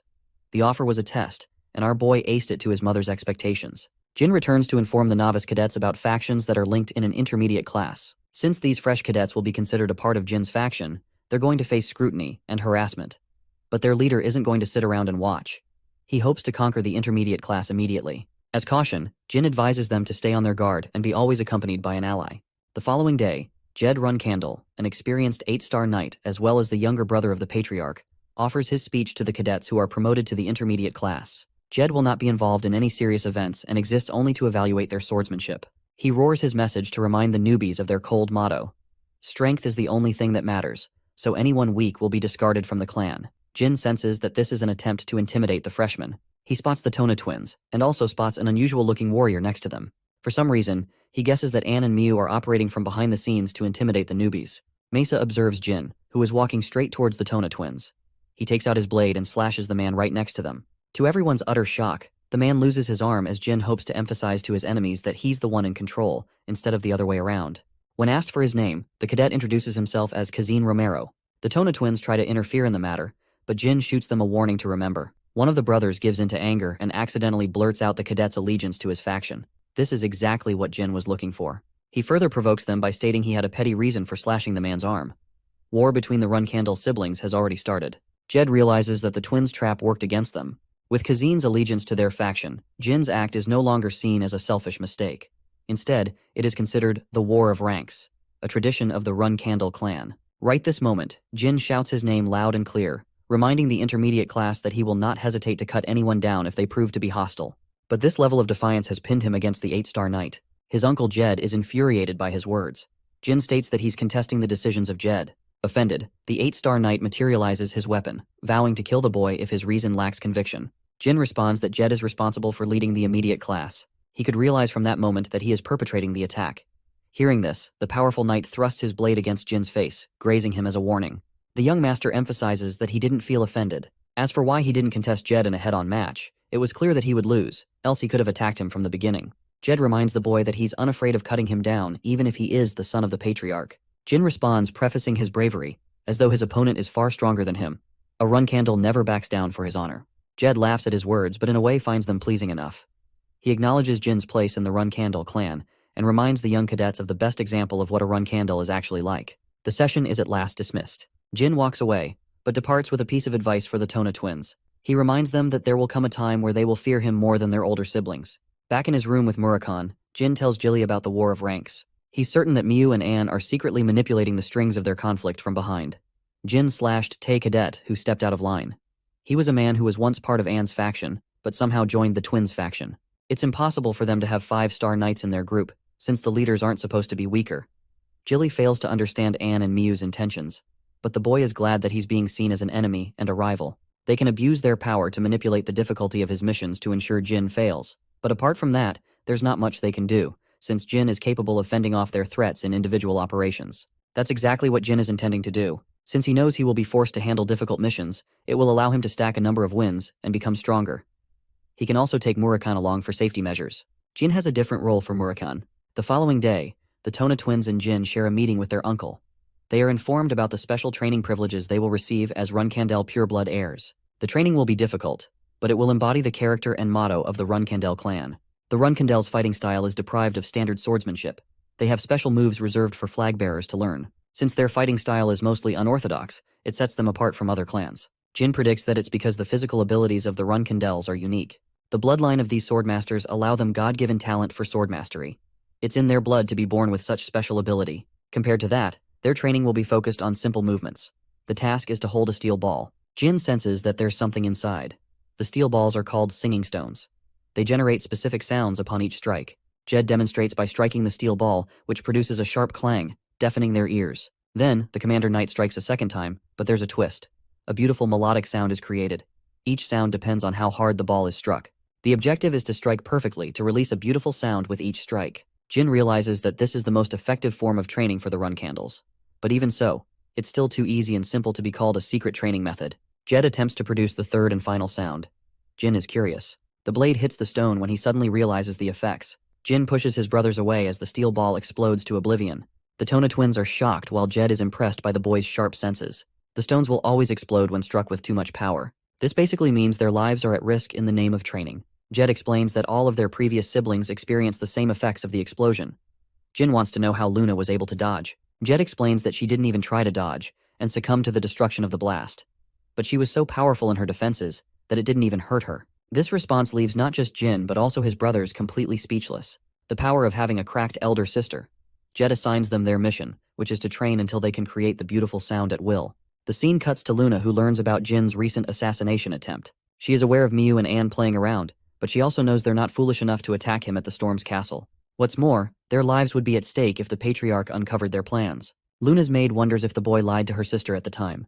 She knows it is possible since he was so young, and they have yet to find any traces of the assassination in the past 5 years. Luna remembers him being extremely cautious of her, but remembering his face, she could tell that his words were genuine. Luna instructs her maid to keep an eye on Miu and Anne's schemes. She wonders what Jin is up to, especially when she recalls her experience with the singing stones. The very next day, Jin is barely able to maintain his posture. It's the toughest form of training he has ever been a part of. Jed is supervising their training. Our boy was severely mistaken when he thought this training was related to their physical abilities. Instead, it is focused on increasing one's aura. Jin has to increase his aura to make up for his lack of strength. He aims to remain calm. It's not an impossible task, as the Tona twins managed to complete it in his previous life. Jed observes each sibling struggling, but only Jin shows the most amount of progress among the three. It's possible that he will overcome Luna's record for the singing stones. The training concludes with the Tona twins facing utter collapse. Jed is impressed by their endurance nonetheless. As for Jin, his dear uncle is offended that he's the youngest of the siblings because this boy is a diamond in the making. The dude is slowly becoming his nephew's #1 fan. 1 month passed. The intermediate class was finally being handed its first missions. The mission is to protect the recruits of the Minche Blacksmith Guild. Each faction is assigned their missions, until finally, it's Jin's faction's turn. This group of 10 cadets is tasked to slay an enormous number of 25 orcs, nearly double their number. It's not the easiest mission, especially when they've just joined the intermediate class. It's evident that a lot of them won't even make it past their first mission. The other factions make fun of Jin's group, just like he predicted they would. Mesa stops her comrades from arguing, demanding that they maintain their composure as Runkindels. They have no choice in the matter of choosing their missions. The only way out is to execute on them. Mesa wants to shut their haters down for good after achieving victory. Diatona ends up striking the singing stone so hard that it explodes right on him. Jin barely evades the explosion before getting struck by the blast. He doesn't want to train around these clowns because they're careless about their surroundings. The Tona twins are in the process of exploding the stones, but for Jin, something strange happened. His senses became so sharp that it felt like he could sense the object coming from a mile away. At this point, he's confident in his ability to evade the steel pellets should the singing stones ever explode. Jin wonders if this training has something to do with the mind's eye training he did with Luna. To confirm his suspicions, he decides to try again. But Jed breaks into their training session to report them about the new missions. The Tona twins are seething as it's a ceremony with the Vymonth Empire. It's not a life-threatening mission, but a draining one. Jed emphasizes the importance of attending the mission with seriousness, no matter the task. It's an event where strong warriors get to meet up, including the Runkindels. Jed wants the Tona twins to get a good scope of those people. Jin's mission is different, however. He's assigned a target mission. Jin has to kill Talaris's affectionate lover. The secret palace refers to the giant tower controlled by rulers. The current ruler is called Talaris Endorma, a woman so deadly that she doesn't show mercy to those who hurt her lovers. Jin is given the broad scope of the threat of this mission. His target is a man called Alcaro, who is effectively guarded by the agents of the secret palace. What's more, this kind of mission is usually assigned to guardian knights, prompting Hitona and Diatona's reactions. Jin is intrigued by the request. He wonders if the Chanderer family really wants to assassinate one of their own people. Jed explains that his family tried numerous times to retrieve Alcaro to preserve the family's secrets. With no options left, they pinned an assassination request over his head. Jin accepts the mission with conviction, much to Jed's shock, as it is well beyond Jin's current skill level. Jed decides to entertain his answer. He tasks the three to go out for the mission in 3 days. The Tona twins are actually worried for Jin's life, because even they understand the gravity of this mission. They advise him to state his name as a Runkindel, thinking it would be enough to help him. Our boy is shocked by their consideration and slices the steel ball perfectly, producing a gentle sound. Jin has already achieved mastery, and by the time he returns, the Tona twins will be forced to side with him. Even Jed believes they should make the sensible choice of following Jin, because their very lives will be at stake if they don't. The day of the mission is here. Jin will be designated in the dangerous Mahmit Lawless region. The Runkindel young master has maintained a slight disguise to mask his appearance and identity. Jin's group is supposed to slay monsters, but he doesn't know they're supposed to be facing 25 orcs. All of them are miserable about the mission, to the point they've already accepted their deaths. Jin emphasizes that he will return from this mission no matter what. Jilly finds his subordinates cute for acting worried for him. Murakhan tries to gloat about being the great dark dragon, not realizing he's reduced to being a stupid cat right now. Jin wants Jilly to enjoy the vacation while he's gone. She shares her personal concerns as Mamit is a deadly place. Jin promises his return and takes off. The Mamit region is festered with the worst criminals around. These people bask in toxicity and malice. Jin has arrived to kick their butts. They haven't seen this person before. He acts audacious like he owns the place. One of the crooks questions if he's secretly a 9-star knight. He wants the newbie to understand the order of strength. But Jin has no time for such petty banters. He stabs the man's head clean and instills a chilling sensation among the people. The criminals don't share feelings of loss for their fallen fellow. They're psychopathic people, and as advised by his teacher, Jin is trying to show them he's not to mess around with. He's grateful for his teacher's help. Jin takes the drink, unafraid of it being poisoned. He tosses the payment and eats breakfast. The bartender wonders if he's looking for someone. Jin confirms and asks for a person called Hister. Unfortunately, there's no one like her in town. Jin asks for a place to stay. The bartender recommends Moonlight Well, a safe inn where only the kings of Mamit reside. It's a luxurious inn. Since Alcaro is a rich kid, he didn't have to worry about minuscule troubles in his life. He's nothing more than a clown who can't control his lust for pleasure. Alcaro's only sticking around to try and gain the affection of the ruler. but there's no point as she's moved on to her next fascination. With only one place left to his enjoyment and safety, it's clear that Alcaro must have guards swarming around him. Jin decides to stay in the lobby to get a good view of the situation. Interestingly, he spots Alcaro immediately as he's arguing with his men. The guards don't want to leave him unattended, but Alcaro is lost in his desires. He even threatens to kill them. In response, Alcaro gets slammed by a heavy punch that knocks him out for good. They're tired of guarding this annoying clown who is mad in his obsession. Alcaro's guards are all powerful enough to cross the 6-star level. The assassination itself is easy, but making his return and fleeing safely is the difficult part. Since he can't easily poison someone in Mamit, it will be difficult. There's no chance of killing him directly because of Alcaro's men. Jin finds himself in a pinch until he discovers the perfect solution to all his worries. The following day, we catch a glimpse of 3yr-old, the ruler's daughter. She learns that 6 men are guarding Alcaro strongly, a man who may as well be called a fool. Funnily enough, she's also prepared to kill him because the woman is sick and tired of his antics. As they're approaching the inn, an enormous thunderbolt strikes the establishment and pulverizes the place. The daughter of 3yr-old is excited, realizing there is more than what meets the eye. Circling back to Jin's grand plan, he opted to use a magic attack and increase its potency by stacking Shadow Force on top. This would help create a powerful 6-star magic spell, strong enough to assert the idea that they're being attacked by a powerful mage. No one would suspect the boy, especially when the greatest prodigy of sorcery, Veradine Zyphel, also just reached 6-star level. Jin has to ensure the attack came from outside, which is why he decided to go for a lightning-based attack.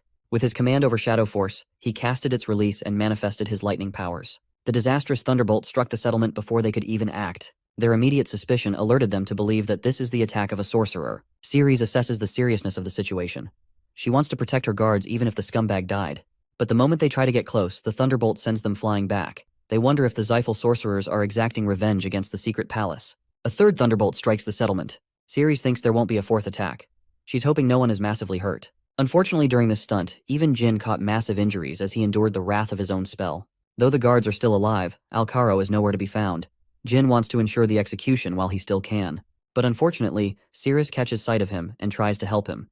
She doesn't really care about Alcaro's safety and prefers his execution anyway. Ceres also demands the capture of the sorcerer responsible for casting the spells. Jin is glad that he doesn't have to do the dirty work of killing Alcaro when she's here with a whole squad of her own. But there's bound to be trouble if she recognizes Jin's identity as a run candle. The guards come to inform Alcaro's confirmed death because of the lethal spell. Ceres gains control of the Moonlight Well as the daughter of the ruler 3yr-old. There are obvious objections to her declaration, as she is challenged by the crooks of Mamit. Ceres shows her domination as she cuts them down with her icicle blade. She plans to compensate for the damages if the sorcerer aims to attack the secret palace, but she's also ready to ruin their lives if the sorcerer's target was one of the criminals. Ceres claims control over the inn. Her next target is the sorcerer who attacked them. It's clear that it has to be one of the survivors who casted the spell. She's already pissed that they provoked a powerful enemy. Ceres is annoyed by Jin's sluggish pace, calling him a coward. She tends to his leg injury, something a commoner could brag about for a century. Ceres knows this goofball can't repay her anyway, so she leaves him an experience to remember. Jin waves her goodbye, but this dude locks in like crazy after she leaves.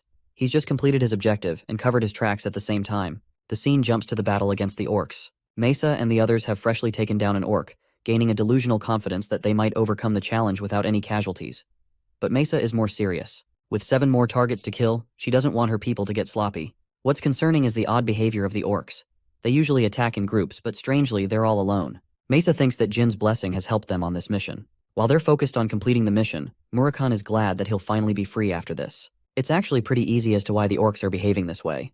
Murakhan threatened to kill them if they did otherwise. The orcs were so afraid that they never got back with each other again. Unfortunately, the cat dragon thinks he will be tasked to do more annoying quests in the future. Murakhan wants to read comic books in exchange for his service. He's glad that they're all in one piece. But then, even Murakhan senses an incredible dark energy that he previously didn't predict. This monster is stomping its way to the location of Mesa's group.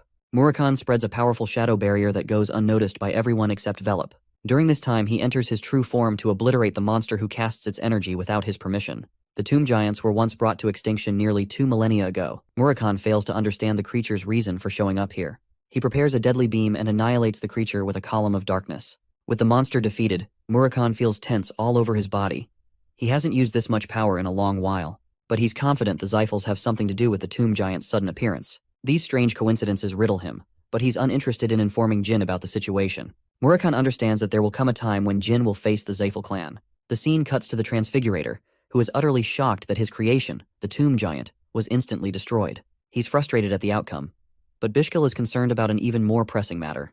The Shadow Dragon became responsible for destroying the creature, as if to warn them. Bishkek wants to meet with the Zyphals as soon as he can. Jed feels the weight of pride after Jin's fantastic return. It's a crushing defeat to the flag bearers responsible for assigning him an important mission. The intermediate class is dismissed as Jin catches up with his friends and learns they also succeeded in their endeavors. Most of the intermediate class knights are jealous that a pureblood run Candle is armed with godly luck on his side. After all, they're hard stuck at their ranks.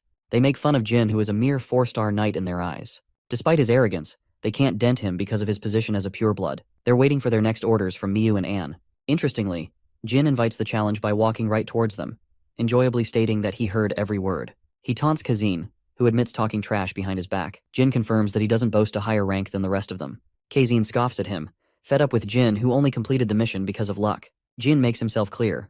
He fully admits that the 5-star knight might outclass Jin's rank as a 4-star knight. Instead of letting them talk, Jin wants Kazin to challenge him to a duel. He fully allows the use of aura. Kazin thinks he's going to snatch an easy victory. He lunges to attack Jin, who can sense his frustration behind every swing. At the same time, Jin has experienced battle with far stronger opponents, so he's not feeling outclassed. Kazin tries to finish the fight, boasting himself as the stronger one of the two fighters. Jin blocks the attack but gets struck by his aura. Finally, he's able to keep up with the trajectories of his attacks, all possible combinations made with a sword. Jin is perceptive of every attack coming towards him. Thankfully, his opponent is fueled by rage, blind to his senses. With a clash of their swords, Jin prepares to end the fight with conviction. He hawks at his opponent for being predictable and bearing no chances of winning. 3 critical moves follow in Kazin's attacks. Jin counters everything and prepares for the killer blow. He renders a powerful aura slash that annihilates Kazin, stealing the victory from his mouth. Jin is certain of his strength. He has improved massively and entered the domain of a 5-star knight. It was his plan to misguide his opponent into believing he was an inferior opponent to exploit openings. The Tona twins come to the scene to find themselves baffled, but Jin doesn't even think much of the fight and walks away casually. When Kazin reports to his faction leaders, they take it as a joke. They're stunned that the boy has already reached the level of a 5-star knight at his fragile age. Both Miyu and Anne are aware of Jin's hostile message to the clan. They're prepared to mobilize strict measures to cut him down on his next mission. The clan murmurs about Jin's recent strength and improvement. Only the best of the best from his clan could achieve this level at the same age. Even Jin didn't predict this level of growth. He didn't refine his sword mastery skills apart from his special training. Growth in one side of his training affects all other aspects. Improving Shadow Force helped improve aura and mana flow too. He's the only person in his clan to master all 3 powers. Jin spots a bunch of flowers he's never seen before in his room. He doesn't mind since they seem to be safe. As for his latest achievement, Jin is certain that his siblings will become even more anxious to cut him down. Joshua is one of those people. He's a candidate for the throne right after Luna gave up her pursuit to become the patriarch. Joshua is working on improving his strategic position in the clan with the help of their mother. At first, Jin wanted to conceal his skills, but he changed his mind. It's clear that the whole world will know about his accomplishments. Instead of gloating about his achievements, Jin wants his father to take notice. Siren isn't satisfied with Joshua sitting on the throne. He wanted Luna, but she lacked ambition and walked away despite her incredible talents. With Luna gone, the next candidate became Joshua. All of this happened long before Gin made his accomplishments show that he is worthy of the throne. Jin is aware that his father will definitely test him with a difficult trial. What's more is that he might provide personal protection to safeguard Jin, in case he gets ambushed before the test. Thanks to his Kieran's intrigue, Jin will survive the wrath of his siblings. Knowing that a banquet will be hosted upon his father's return, Jin is expecting great things. A few days after this conversation, invitational letters from clans all over the world have come crashing in. Jin has maintained a peaceful life against the flag bearers. They don't want to risk attacking him while he's sharing the limelight. The Runkandel family reputation would be at stake in that case. Petrov suddenly comes rushing in with news of Jin's latest mission. Their mother is infuriated, disappointed by her children's actions. They were bold enough to send Jin right to his death by assigning him a mission in the Zyphal territory. Jin crashes the party with his appearance. Luntia, Ran, and Vuigo glance at their youngest brother. Their mother Rosa instantly cancels the mission, crushing both Anne and Miyu's plans. She roars at the scumbags who openly decided to plot their own brother's death. Miyu and Anne share extreme hostility, as if plotting their brother's death should be taken lightly. They're walking on eggshells. Conflicts were encouraged for the sake of competition when they grew up. They all had to face hardship while growing up during their time in the intermediate class. Rosa validates their concerns, confirming the necessity of competition. But at the same time, neither Anne or Miyu reached the achievement of a 5-star knight at a young age. Jin is literally built differently, basically. In other words, their mother does not want to lose an exceptional talent to their antics. What's more is that Luntia, Ran, and Vuigo are getting equal trouble for their involvement. They're punished by returning precious swords to the clan. Rosa even threatens to confiscate every sword in their possession if they do not oblige. Faced with so much commotion, Rosa waits for Jin's response. She wonders if he's going to be kind enough to receive the punishment, or if he will use this to his amusement. She wants to test the boy's resolve. Jin raises his voice, intending to take on the mission. Rosa is shocked that he fails to grasp the danger that comes with accepting the mission. The territory of Xiphals is terrifying, but Jin is confident of his victory. He's all for the mission he was assigned by his beloved sisters. Actually, he even sides with his sisters for helping him take on a mission within his powers. Rosa taunts him for putting on a courageous act. But the 15-year-old shares concerns for the reputation of the clan if there is a sudden change in missions. Rosa blasts his excuse, knowing that he's just being exploited through this mission. Since they can't fight directly, that's what Jin is hoping for. He knows he's no match for his sisters at present, so he wants to prove a point by completely destroying them with this mission. Rosa is still cautious and reminds him of the danger. Jin is glad to take on the fight for the condition of retrieving the swords from his brothers after his return. Both Vuigo and Ran are even ready to stop him from going on a mission so dangerous by offering him a sword now. But Jin isn't buying into their schemes, because if they were on his side from the beginning, they would have stopped Miu and Anne's schemes. Rosa accepts the boy's conditions. She fears the possibility that Jin might one day become like Luna. But now, Rosa is happy with her son's recent development. With the meeting coming to a close, Anne taunts him for boasting a lucky track record. She's even ready to send some of her own slaves to finish the job.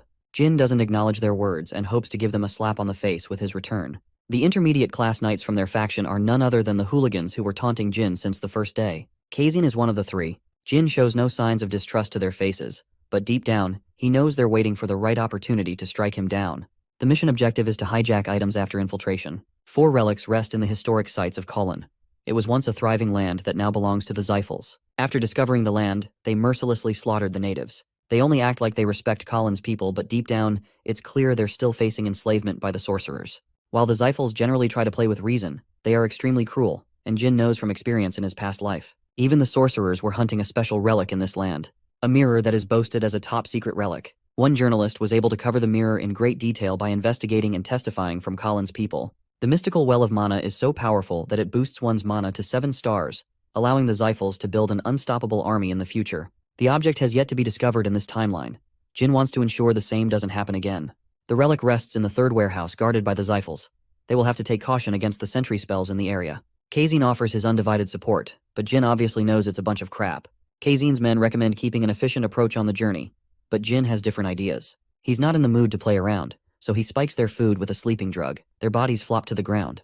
Jin thinks it was obvious they were trying to kill him from the start. He advances forth to finish this mission all by himself. Our boy immediately throws hands and sharply dodges the enemy's attacks. With 2 low-class fighters down for the count, Jin inspects the ordinary-looking lock. Jin cracks it easily to find a magic circle marked on the ground. Rumors suggest that only those with specific bloodlines can transport via magic circles. However, that technicality only exists for demons or humans. Jin slices the defeated guard's hand to extract the necessary blood. He could have used his own, but that wouldn't cover his tracks. The magic circle activates after coming in contact with the blood, but suddenly, it reacted harshly, even though he used the blood of the guard. Jin turns to realize that the mob characters he just defeated are actually monsters. He falls back to inflict them with wind magic. Originally, Jin wanted to cover his mana, but he's forced to use magic against these monsters. With his blade, he stabs the demon with a sharp slash but ultimately gets pushed back. Jin unsheathes the holy blade, which scares the ugly twins. What's more is that they're capable of regeneration at an immense speed. Jin is confident that he isn't dealing with ordinary demons since they were humans only moments ago. The Xiphal territory is filled with sorcerers, and now there is the appearance of terrifying monsters with mysterious origins. The answer is clear, that they were forged biological golems. This implies that the Xiphals are using the people of Kulin as their personal lab facility. These monsters only possess the speed and strength of a regular 4-star knight, so they're not impossible to beat. Jin narrows his focus on attacking the golem's core, as they are considered the greatest weakness. Jin thrusts this dude's head clean, but it's not enough to kill him. The monster is even more enraged than from before. Jin impales the creature's abdomen, but it's still not enough to defeat the monster. The final spot is the creature's heart. Jin defeats the golem at last, pitying the humans who were forced to become such creatures. He kills the second golem in the same manner, and with that, both creatures are subdued. The pitiable remains of the human begged for a release. Jin eased his pain by dealing the finishing blow. It's clear to him that there is an outside evil force turning innocent humans into bloodthirsty monsters. His heart is filled with anger after discovering the horrors of the Xiphals. The swordsman wonders if his sisters knew about this fact. And yet, Jin's spirit burns to complete the mission. He has no leverage against the Xiphals even if he exposes their shitty schemes. Experimentation and creation of biological golems is a taboo, so it would put incredible pressure on the clan's reputation. Jin safeguards what little evidence he has to use against the Xiphals in the future. What's more is that the sorcerers aren't jumping him to attack, implying that it's just a regular warehouse. Jin observes guarded relics. He has to overcome their spells before obtaining them. First, he wanted to try and solve each spell, but with the discovery of the biological golems, Jin takes a reckless approach by combining Shadow Force with his flame magic. He obliterates the site in the hopes of delivering a message for the Xiphals to remember. Back at the Run Candle Castle, both Anne and Miu are slapped around by their elder sister Luna. She is royally pissed that they sent him on a deadly mission. Luna questions if they're so bold as to wage a war against their youngest brother, who isn't even a flag bearer at his current level. Luna hopes they reflect on their shameful actions. Anne fights back against her sister, claiming that she shouldn't be the one to talk when she has never had an interest in ranks. Luna happily tells them the news of Jin's successful mission run. He has recovered the relics and reported its completion to their mother. That's why Luna was scolding their stupidity, as they've allowed Jin to seem even more capable than his rank. Before sending them away, Luna reminds her dear sisters that they're dealing with someone who loves to pay back double when it comes to revenge. She's literally fearing for their lives, knowing Jin could very well destroy them soon. Luna returns to her room after giving her sisters a verbal spanking of the century. Her maid shares the same concerns. If anything, Jin isn't the type to forgive and forget. He's going to become so powerful with his rate of growth that he will surpass his sisters, and probably even kill them. Luna asks for an update on the person who assigned Jin's assassination. It's clear that neither Anne nor Miu were responsible for such an atrocity.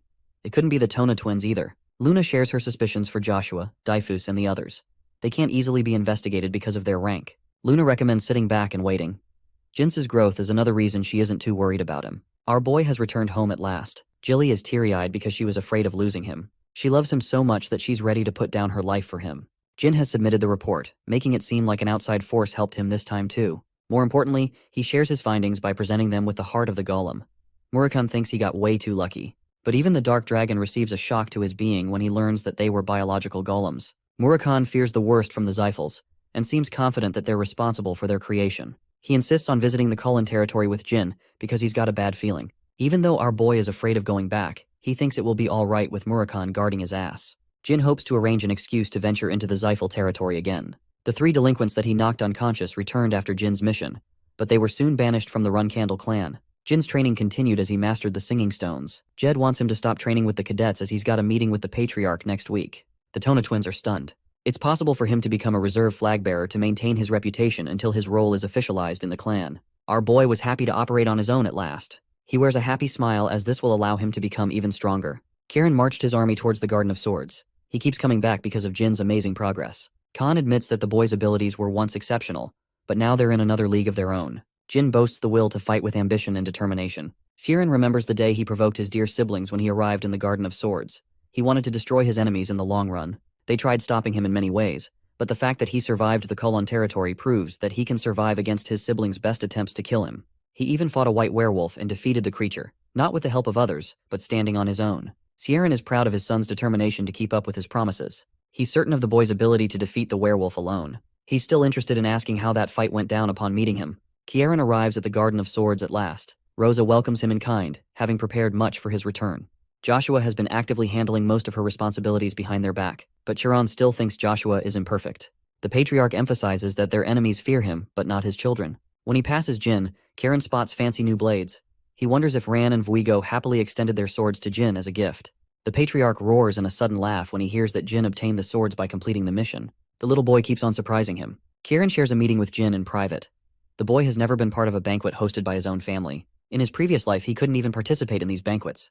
That's how worthless he was. But today, he's a guest of honor standing next to his father. It may have taken a cycle of reincarnation, but he has everything he wants. Kieran explains that the banquet is held in honor of the boy's extraordinary achievement. Jin assumes there might be a total of 1,000 guests. Kieran confirms that the number exceeds the previous banquet that was held 7 years ago. The Run Candles have increased their influence to the point every guest is known. Sieran has been exterminating monsters in the Dark Sea while at the same time honing his skills. Even without his interference, the Run Candle reputation soars at an all-time high because of his demigod rank. The Patriarch fears that if he bites the bullet, the very people participating as guests could end up becoming enemies of the Run Candles. The Run Candles and the Zyphals are considered the strongest clans in the world. But everything will change when Sieran is no longer in the picture. It's likely that the Zyphals will conquer the world in that outcome. Jin shocks his father with a striking confession. He declares to leave the Run Candle clan once they fall victim to the Zyphals. The reason is simple. It's because the blame would befall upon the leading Patriarch. Jin isn't interested in serving an unskilled leader. Jin returned Vuigo's weapon in exchange for obtaining secret information of the contracts that only the flag bearers are privy to. He learned that many clans are actually indebted to the Run Candles for their services. Some of them haven't paid their due. There's so much material hidden in the form of blackmail and negotiation that Jin is planning to exploit them well after his father's death. The possibility of a Divine Star Knight coming into the picture is slim, so our boy is planning to become a negotiation mastermind to turn the tide in an unfortunate future. Sieran reminds the boy that the Zyphals could do the same in response. But Jin believes that they can't exploit others like the Run Candles.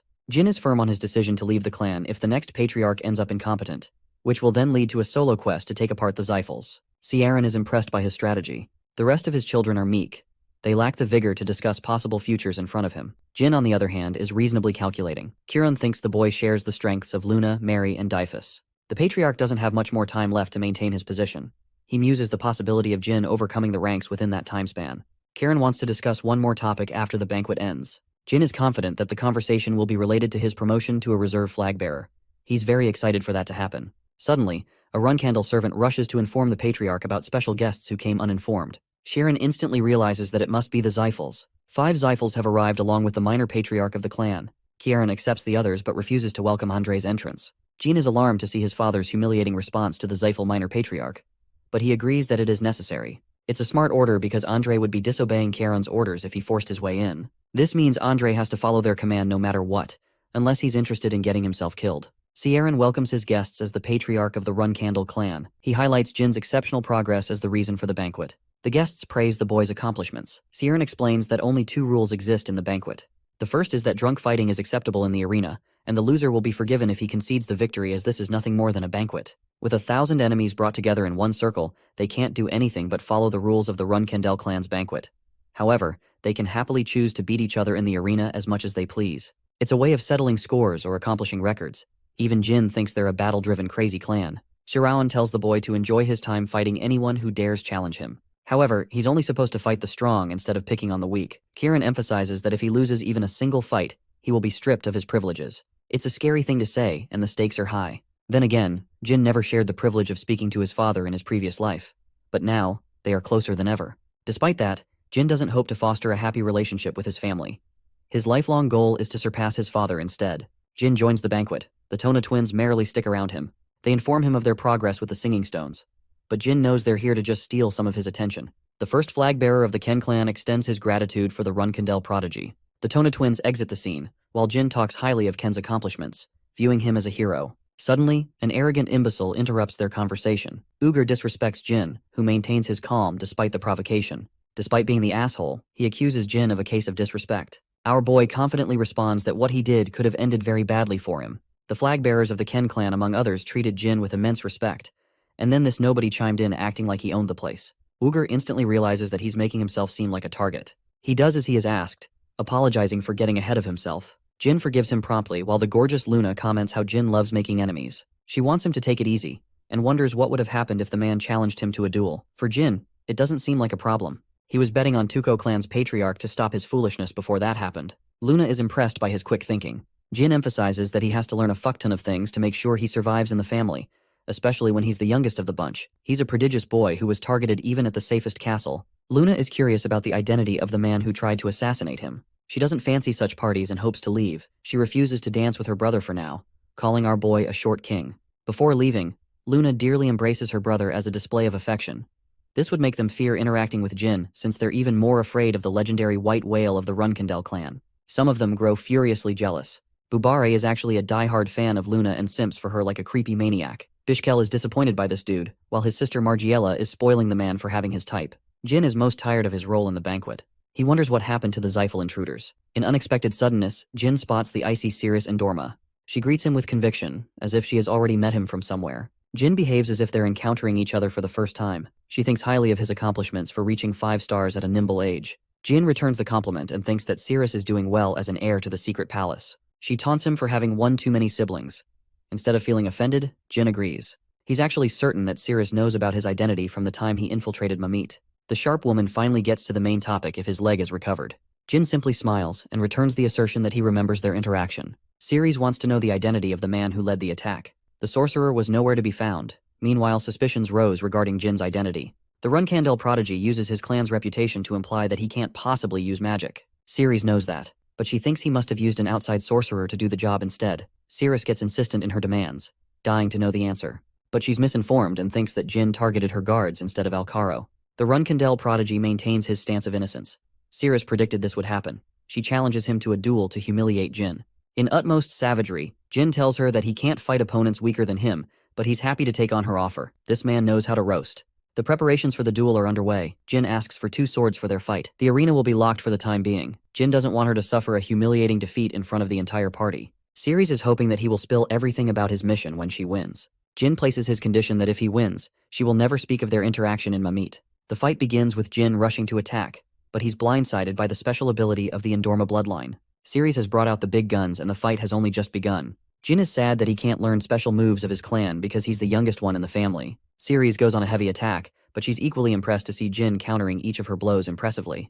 But even so, Ceres is certain of her victory thanks to her Sword of Ice. While Jin specializes in attack and stamina, she is expecting to finish him with a counterattack. Acknowledging Ceres as an impressive martial artist, Jin figures out her strategy to deploy a secret move. He plans to counter with a secret move of his own when the time is right. Based on his knowledge from the ancient library, Jin has a weapon of his own that he has been hiding. Ceres finally activates the third move of the Sword of Sea Ice. The avalanche catches him with its sharp burst of aura.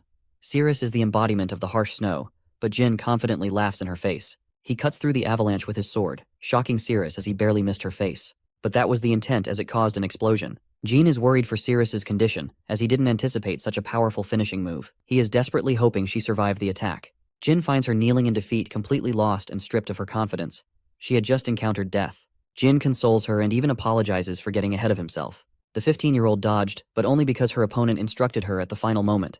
She's deeply scarred in her pride, and Jin acknowledges her feelings. Instead of getting angry at him, Ceres tends to the wound on Jin's face. She is humiliated that Jin had to save her life just now. Accepting her defeat, Ceres turns away, honoring their promise. The following day, even fewer people arrived than yesterday. All eyes are set on Jin, who is eager to get in touch with the Zephyls. They're supposed to be just as young, so Jin is curious how he stacks up against their prodigies. He's juggling his thoughts regarding becoming a flag bearer and investigating Colin with Murakhan. There's also an incredible chance of his success if Murakhan helps him locate the Well of Mana, preventing the Zephyl clan's growth. Speaking of the devil, Murakhan enjoys being pet by Ceres. She laughs, realizing Jin named his dumb cat. An unexpected visitor comes to meet them. It's Veridine from the Zephyl clan. Jin doesn't even remember this clumsy fool, while on the other hand, Veridine thought of him every day. Jin doesn't remember the clown even with 2 hints. Veridine thinks our boy must have a serious case of dementia so as to not remember him. Jin breaks his teasing and emphasizes that he was messing with him. What he can't believe is this same guy ends up becoming a 9-star sorcerer in his prime and rises as the patriarch of his clan. And here he couldn't even find Jin after looking for him the whole day. Jin is disappointed because this guy can't even navigate in a small hall for the life of him. Veridine is impressed by his amazing achievement, but tries to one-up him by stating that he rose to 6 stars in his magic. Jin isn't actually impressed. Instead, he's disappointed. Because with the way his magic improvement is going, he'll even surpass Veridine's magic by the time he reaches 18 years of age. Jin is almost certain of the fact that he will become the strongest sorcerer in the entire world in his quest. Jin curiously asks why the Zephyls popped up out of nowhere. Veridine explains that he begged to come along to see Jin. The entire shit show at the beginning happened because one teenager wanted to meet another teenager. Veridine promises to welcome Jin to his clan's banquet without any harm. He doesn't care if Jin goes on to attack the Zephyl territory if that happens. Jin thinks he's being stupid for allowing his enemy such an easy advantage. More importantly, our boy has noticed Bubar secretly eavesdropping their conversation. Jin calls him out, so Bubar turns into a simp and asks for Luna's return. This man was writing love poems for her all night. The dude thinks he's Romeo, but all he needs to do is take a look in the mirror. Even Veridine spits out his drink. Jin is met with so much anger that he obliterates the present. He finds the man's very suggestion offensive. Jin orders the man to be sent to the arena for his insolence. Bubar feels mistreated. After all, he simply wanted to earn the love of the Runkendel family's beautiful goddess. Bubar shouts his complaints, but Jin is so pissed that he wants to beat the shit out of him with his own hands. The Transfigurator fails to understand what he did was so wrong that earned him such punishment. Bishkal and his sister are both stunned to see such an unexpected development. Ceres is annoyed that she can't fight Jin in place of the fatty. Veridine tries to butter up to her and gets told off in return. Unlike yesterday, this match is held before the eyes of the public. While everyone knows about Jin's identity, Bubar is a mystery. He begs for a chance to introduce himself. But before he could even state his name, Jin obliterates this meatball's face with a punch. Bubare shows a display of confidence by commanding his aura.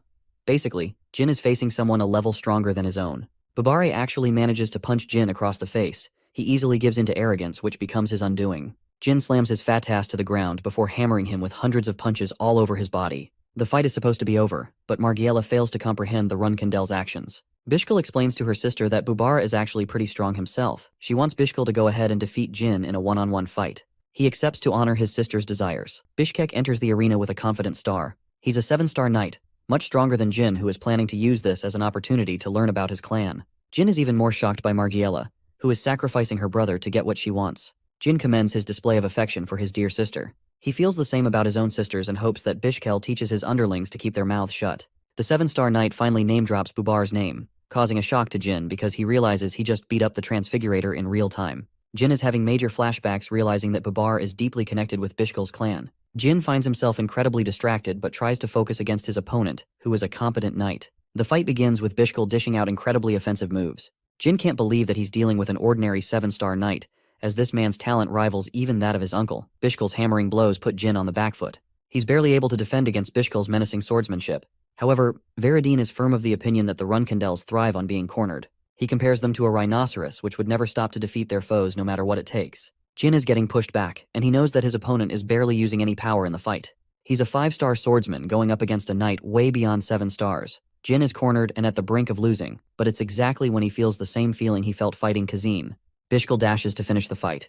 Jin awaits his slash in a state of meditation. With his blade decimated from the impact, Bishkul stops his weapon right next to Jin's neck. Jin collapses and Bishkul is crowned the victor. However, he nearly endured a fatal blow to his neck. Bishkul assesses the situation, realizing that Jin managed to master the Blade of the Heart skill in their fight. If only he had been a millisecond faster, the 7-star knight would have been killed. This fight alone has confirmed how much of a threat Jin poses to the other clans. He wakes up later in his room, annoyed that he fainted for 2 days. The banquet ended in his sleep, so he couldn't even bid farewell to his dear guests. Jilly tells him that people excitedly talked about the fight while he was unconscious. They were shocked to see such a special skill rise from a 5-star knight. The Blade of Heart helped him immensely, thanks to Luna's lessons from a young age. He couldn't comprehend their lessons when he was young, but this skill has saved him many times. He projected the talents of an 8-star knight and feels proud of his achievements. Jin found out about a bunch of things as a result of the banquet. He learned about Veradine's strength and influence and earned 3yr's friendship. What's more is the discovery of Bubare's relationship with the Iviliano clan. Jin wants to take his time to investigate deeper into his concerns. Before leaving, 3yr left him beautiful flowers. Jilly wonders if she has found a crush on him, but Jin believes otherwise. The flowers represent a symbol called the unending fight, meaning she desires to fight him someday again. Murakhan still thinks it's an achievement for this man to earn her affection. Jilly abruptly informs Jin to visit his father, who is expecting him. Jin realizes that his mission to get sent away is right around the corner. He tries to find him. Kiran is expecting him in the shadows. Jin is prepared to leave the clan, an answer his father seems to like. Their current location is called the Crypt, a place where select few heroes of the clan are honored. Heroes that saved their clan many times in millennia. Sieran shares that the first patriarch rests in a different location. The very power that Jin now possesses is the reason they were never able to claim his body. Upon his death, the Zyphals cornered them into a contract to forever stop using magic. They placed a prominent curse upon the Runkandels, stopping the production of mana in their bodies from birth. Sieran remembers when he first asked the boy how he came to acquire such a power. He lied then, but the same answer could have put him in deep trouble at his current age. Kiran learns that Soldaret made him into his contractor. Interestingly, his father is curious if the boy wields the ability to conquer the clan with his newfound powers. Jin answers that once he discovers there is nothing in the world that is more desirable than his own clan, he will return to take his spot and conquer the clan. Sharon smiles as the boy possesses an entirely different reason for leaving the clan. Jin is given a duration of 5 years to make his decision. Unsheathing his weapon, Jin is prepared to meet his father at the end of his years. After his conversation, Jin wants to depart immediately, but Jilly is chained from using her powers. The Runkandels don't want Jin to accomplish anything with the assistance of outside forces. But rest assured, because our boy is prepared to manhandle the situation during this time, he feels sorry for Jilly for enduring harsh treatment for his sake. But she's more than happy with his accomplishments for becoming a reserve flag bearer. Jin turns to look at the Runkandel estate a final time, realizing that this is where his journey truly begins. The perspective shifts to Kieran's contemplation. He may have become the strongest in the era with his might, even if he failed to void the pact made with the Zyphals. But for his son, he boasts the power of the God of Darkness. Kieran is excited about what will become of him, and if he will be responsible for freeing the Runkandels for their lifelong curse. That night, Jin left without saying goodbye to any of his junior cadets, or even Luna. He thinks she wouldn't mind because he's just going out for training. Jilly wonders where they should go. Normally, reserve flag bearers like to explore Mamit Lawless to stack a reputation for catching criminals. It's necessary to amass a reputation before being accepted as a true flag bearer. For Mary, she defeated powerful warriors at her age and earned the reputation of the Madwoman of the South. Usually his siblings return to the clan at most up to 2 years. But Kieran wanted Jin to explore the world for longer. He senses that Kieran wants the boy to master his powers fully before returning home. Jin sets his sights on the Arkan Kingdom, a dangerous Zyphal territory. His reasoning is simple. He heard about mercenaries hanging around the region to terrorize the locals of the area. Jilly is pumped with excitement. The truth is, our boy lied. He only knows this information because of his past life. A criminal syndicate called Tessing runs an underground auction, full of mysterious secrets. The valuables are what Jin is after. Since they can't use a portal to transport to the kingdom instantly, it's going to be a problem. Jin isn't supposed to reveal his identity or make use of his status as a member of the clan. He tells Jilly that they don't have to worry until they reach the Jian Kingdom. Our boy wants Murakhan's help as his private escort. He ignores the risks as Murakhan transforms into a beautiful dark dragon. Back at the castle, Luna suddenly feels a sharp sensation. She's shocked that Jin would take such absurd ways to travel right after exiting the clan. She's hoping the best for his success, despite feeling butthurt that he didn't even come to say goodbye. Having reached the Jian kingdom, Gilly feels travel sick because of how fast they were going. Murakhan is deeply worried about her, despite being a dark dragon of mysterious origins. Jin goes out to collect money while Murakhan is taking care of his nanny. Remember Semberbil, the dude he saved in his first real mission? He's sad that he didn't get invited to the Runkandel banquet. Fortunately for him, Jin is right here. He creeps him out with a silent entry and wants his help. Jin requests that he obtain a good amount of money for them, surprising Sember. Unofficial flag bearers are told off against revealing their true identities, because their mission is to survive with their own powers instead of using the Runkandel family's name. This becomes a major problem for them when it comes to obtaining wealth. They spend the first few months grinding out funds for travel. This way, they live through the life of poverty and experience what it feels like to be a commoner. In Jin's case, this never happened. They got a good head start thanks to the wealth Sember promised. He returned the favor in kind. As they're preparing to teleport, Jin hopes that Dragon Boy over here doesn't just throw up like last time. The reason they didn't just fly their way to the Arkan Kingdom is because the Zephals control many dragons of their own. That flight would become a declaration of war. Murakhan is seriously annoyed that those pesky sorcerers have marked their control over the skies as well. The clan boasts powerful dragons as well as the gods that created them. On the contrary, the Runkandels have one dude with one dragon that not even his own clan knows about. The Zephals would have gotten an easy victory if Jin's father wasn't in the picture. In the midst of his contemplation, Jin reaches an epiphany. It's impossible to bring so many contractors and tie them into a single generation. His train of thought is broken when they reach the entrance. Jin has altered his identity to fit their travels. They await the teleportation to activate while Jilly comments on how impressive their clan's forged documents are. They're able to bypass any security with ease. The teleportation commences with Murakhan being scared for his life. Jin recalls that it's been 15 whole years since his last visit to the Arkan Kingdom. They're here at last. Jin spent his final year in the same capital. Not much has changed since then. The people are lifeless as they used to be. Even Jilly senses the dark atmosphere caused by the crime syndicate Tessing. Jin prioritizes them to acquire lodgings before hunting down targets. They come around an ordinary-looking house. Murakhan is salty. He chose a broken crib instead of investing in a nice apartment.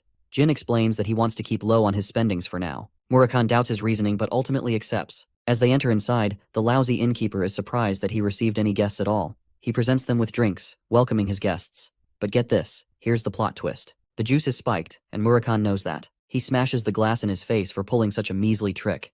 Dragon Boy kicks him across his face for having the balls to mess around with his group. Murakhan kicks him around mercilessly without remorse. Jetu, the information merchant, was actually a great buddy of Jin in the past. He helped him find a place when he was freshly thrown out of the Runkandel clan. However, Jetu was secretly a scumbag who betrayed Jin in his past life. He was tricked and lost all his wealth. It makes him frustrated just thinking about his stupid past life.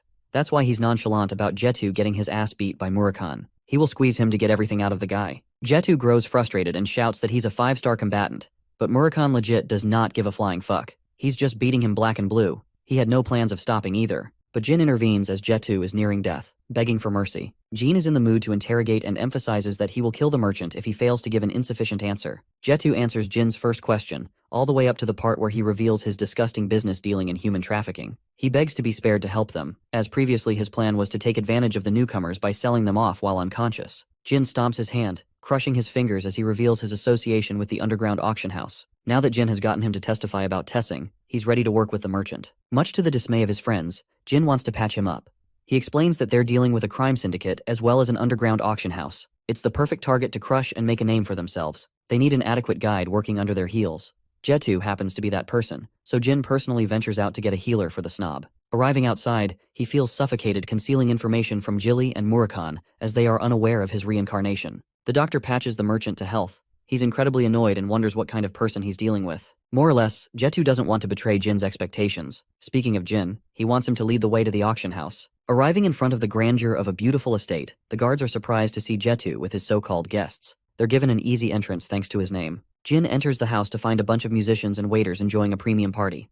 One could hardly consider them criminals of a syndicate. Jetu explains that the organization has a cover leader called Salka, but their real leader is hiding elsewhere. He's called Spider-Hand Alu, and he's the one who decorated the place to hide his dirty professional life. Alu isn't just your average thug, however, he's got the influence to crush the underworld. He's also a powerful martial artist, stronger than Jin's current rank. Jetu reveals that the Runkandels are also associated with him. While Jilly and Murakhan treat this rumor as a silly joke, Jin thinks that it's possible that one Runkandel could in fact be responsible for this deed. This person might be the same one who cursed him at birth. After all, the curse he suffered from is a 9-star curse that strips the talents of the swordsman completely. In the past 15 years of his new life, This is the first connection Jin has discovered relating to his lifelong curse in the previous life. He wants to investigate Alu and destroy the crooks under his reign. The master plan is to defeat their enemies in one day. Jilly raises caution about the skill of their enemies. There's also a problem that they're dealing with a platoon of sorcerers in the enemy territory. Jin still wants to take on this challenge. He has a plan. A plan that sounds so crazy that Murakhan doesn't even understand it one bit. Jilly doesn't think it's a great idea since he's a run candle, but Jin is ready to drop the plan if their plans end up backfiring. Jetu leads them right to the underground auction house, which is undergoing its current trade of human beings. Jin sees this and realizes this dirty little Jetu wanted to knock them out and do the same. He's happy that there aren't any children among the people. Murakhan is anxious, but Jin is playing out his plan with patience. He wants to wait for a useful auction item. The item he's looking for is a ring artifact. A week passed. They've been coming here all the same without making any purchase. Jetu states that it's necessary to buy something, or else the criminal organization might pose some trouble. Jin leaves that problem in the merchant's hands. Jetu accepts on the outside, but he faces immense internal conflict because Tessing won't forgive them for refusing to purchase. Luckily for him, a magic book artifact is presented at last. It's an invaluable item once belonging to the sorcerer who ruled the world. Jin immediately recognizes the fake artifact. After all, the Xiphals would never allow such a treasure to get traded openly. Everything in this auction has been the same. The items are always fake, but foolish sorcerers keep purchasing them anyway. But something about Chen Mi's artifact is different. Even Murakhan vouches for the valuable object and insists Jin to purchase it. Jin puts up 150 gold, an amount no one is able to match. After making his first purchase, Jin makes a second purchase for another relic. Murakhan doesn't understand why he's playing for such an expensive purchase. Jin feigns ignorance, but he knows that the object belongs to the Hister clan. It's a memory of his teacher in his past life, so he wants to give it to her as a gift if they ever encounter each other. After the purchase, Murakhan inspects the legitimacy of the book. He's pleased with the results, but he certainly can't understand the second book Jin purchased. It's in a special language that only a few people can understand. Jin immediately calls for his next objective. He wants to meet with the leader of the syndicate immediately. Jetu explains that it is beyond his powers to do such a thing. Jin comes up with a sinister plan, forcing the merchant to name-drop Veradine Xiphals' name, fooling him into a meeting with Jin. Jetu goes crazy because he thinks it's the real Veradine in the flesh. He happily crashes into Alu's place to tell him to meet Veradine. Alu's men come around to escort the so-called Veradine. Instead of complying, Jin bashes him with a punch before casting a strong fireball. The poor guard tries to clear the misunderstanding, but Jin blasts his ass for a case of disrespect. He wants Alu to come meet him in the open on his knees. The humbled boss of the crime syndicate did as he was instructed by Jin. He apologizes for being disrespectful. Jetu thinks he has won the jackpot, becoming accommodated with the Veradine Xiphal himself. Even the magic spell Jin used was powerful, and would be impossible for anyone to use at this age. 1 week prior, Jin explained his plan to impersonate Veradine. It was a crazy idea to fool Alu, who is influenced by the Xiphals and wouldn't want to mess around testing Veradine's true identity. But that wasn't Jilly's main concern. What she feared was their own clan discovering Jin's attempt at impersonation. He demands Alu to lift his head and presents him with the secret magic tomes.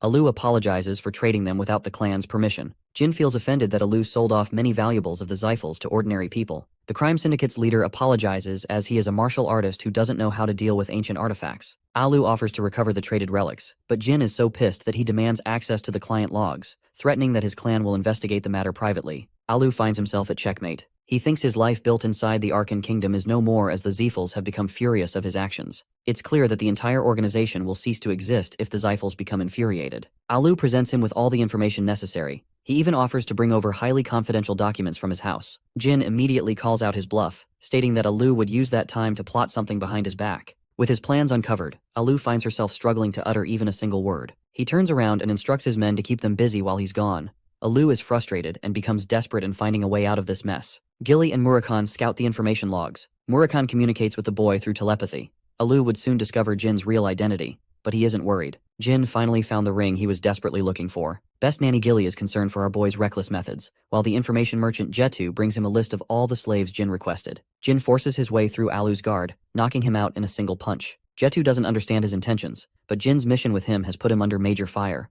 So much so that he recommends the man flee to the Vymonth Empire because he's not surviving in the current place. Jetu wants to go along with Jin. He begs to stay by Veradine's side, thinking that he's going to steal all the glory. Jin finally reveals that he's not even Veradine himself. The poor informant's dreams are utterly crushed. 2 hours after that, Alu returned to confirm that the real Veradine boasts silver hair. This means they got heavily played by a bunch of no-name clowns. Alu learns that they escaped after retrieving information of all the slaves. In a fit of rage, he slams his own man in the nearest wall, killing him at once. Alu wants his men to find the imposters so that he can repay them for such humiliation. Meanwhile, Murakhan is concerned the crime syndicate's leader will locate them. Jin emphasizes that he wants to confirm the rumor of the Runkandels working with the man. They've already acquired the valuables. Murakhan is about to ask how Jin acquired the ancient ring. But before that, they have a fight to deal with. Alu has arrived, armed with his weapons to kill Jin and his friends. Unfazed, the 5-star knight simply tells him that they've reported the client list to the rest of the world, meaning his life is over. With that settled, it's time for the fight. Jin wants to solo his ass, and instructs Murakhan to handle the rest of the goons. Alu thinks they're underestimating him and orders his sorcerers to attack. Murakhan simply waits for them to come at him. He's strong enough to fend off each of their blows without even moving from his spot. Murakhan annihilates the remainder of Alu's men, being a one-man army of his own. Alu tells them to attack Jin and Jilly with their magical spells. But the spells are all weak in comparison to what Jin can pull off. He simply blocks them all thanks to the effects of the stone Luna gifted him long ago. The Dark Dragon is annoyed by their pesky numbers and reveals its true power. In a fit of fury and rage, Alu starts slaughtering his own men, having lost his damn mind. The upcoming battle is for Jin to fight, as Murakhan has already eliminated the small fries that could have caused trouble. The annoyed leader demands to know who ordered such a mission. He rushes to attack Jin, impressing him with his speed. Alu makes one thing clear: he's not going to die here. Murakhan reminds Jin that this time, he's facing a true 7-star fighter, unlike Bishkal, who was clearly holding back in their fight. Alu thinks Jin is extremely overconfident for challenging him. The swordsman draws his blade as the first clash connects between the two fighters. Alu is shaken to discover that this guy isn't a sorcerer but a swordsman. He pressures Jin to go on the defensive, before clawing him with a bunch of heavy attacks. Jin tries to counter, but his opponent's speed is fast enough to inflict a shallow wound on his body. Jin realizes that he's dealing with someone way out of his league. Alu isn't concerned about Jin, but instead, he's wondering why Murakhan is staying out of the fight, despite being leagues ahead of him in strength. Murakhan is enjoying Jin struggling in this fight. Jilly shares her concerns, but the Dark Dragon emphasizes that it's necessary for Jin's growth. If there's a miracle, Jin might even win. Alu overwhelmed the 5-star Runkandel, believing that he's going to win. But the reality is, for the Runcandles, they're used to facing enemies far stronger than them. Jin deploys the use of an incredible magic spell, blasting him away. Alu is starstruck that he's fighting a magic swordsman. Jin coats his sword with electrifying magic. Alu cuts down the attack and believes that Jin is wasting his time. A shadowy glow illuminates as the swordsman chants, "Awaken Helm." The shocked martial artist cannot fathom what he is witnessing with his eyes. A dark swordsman coated in shadows has taken form. Jin is using this special form to close the gap between their skills. With a few slashes, the fight has already ended.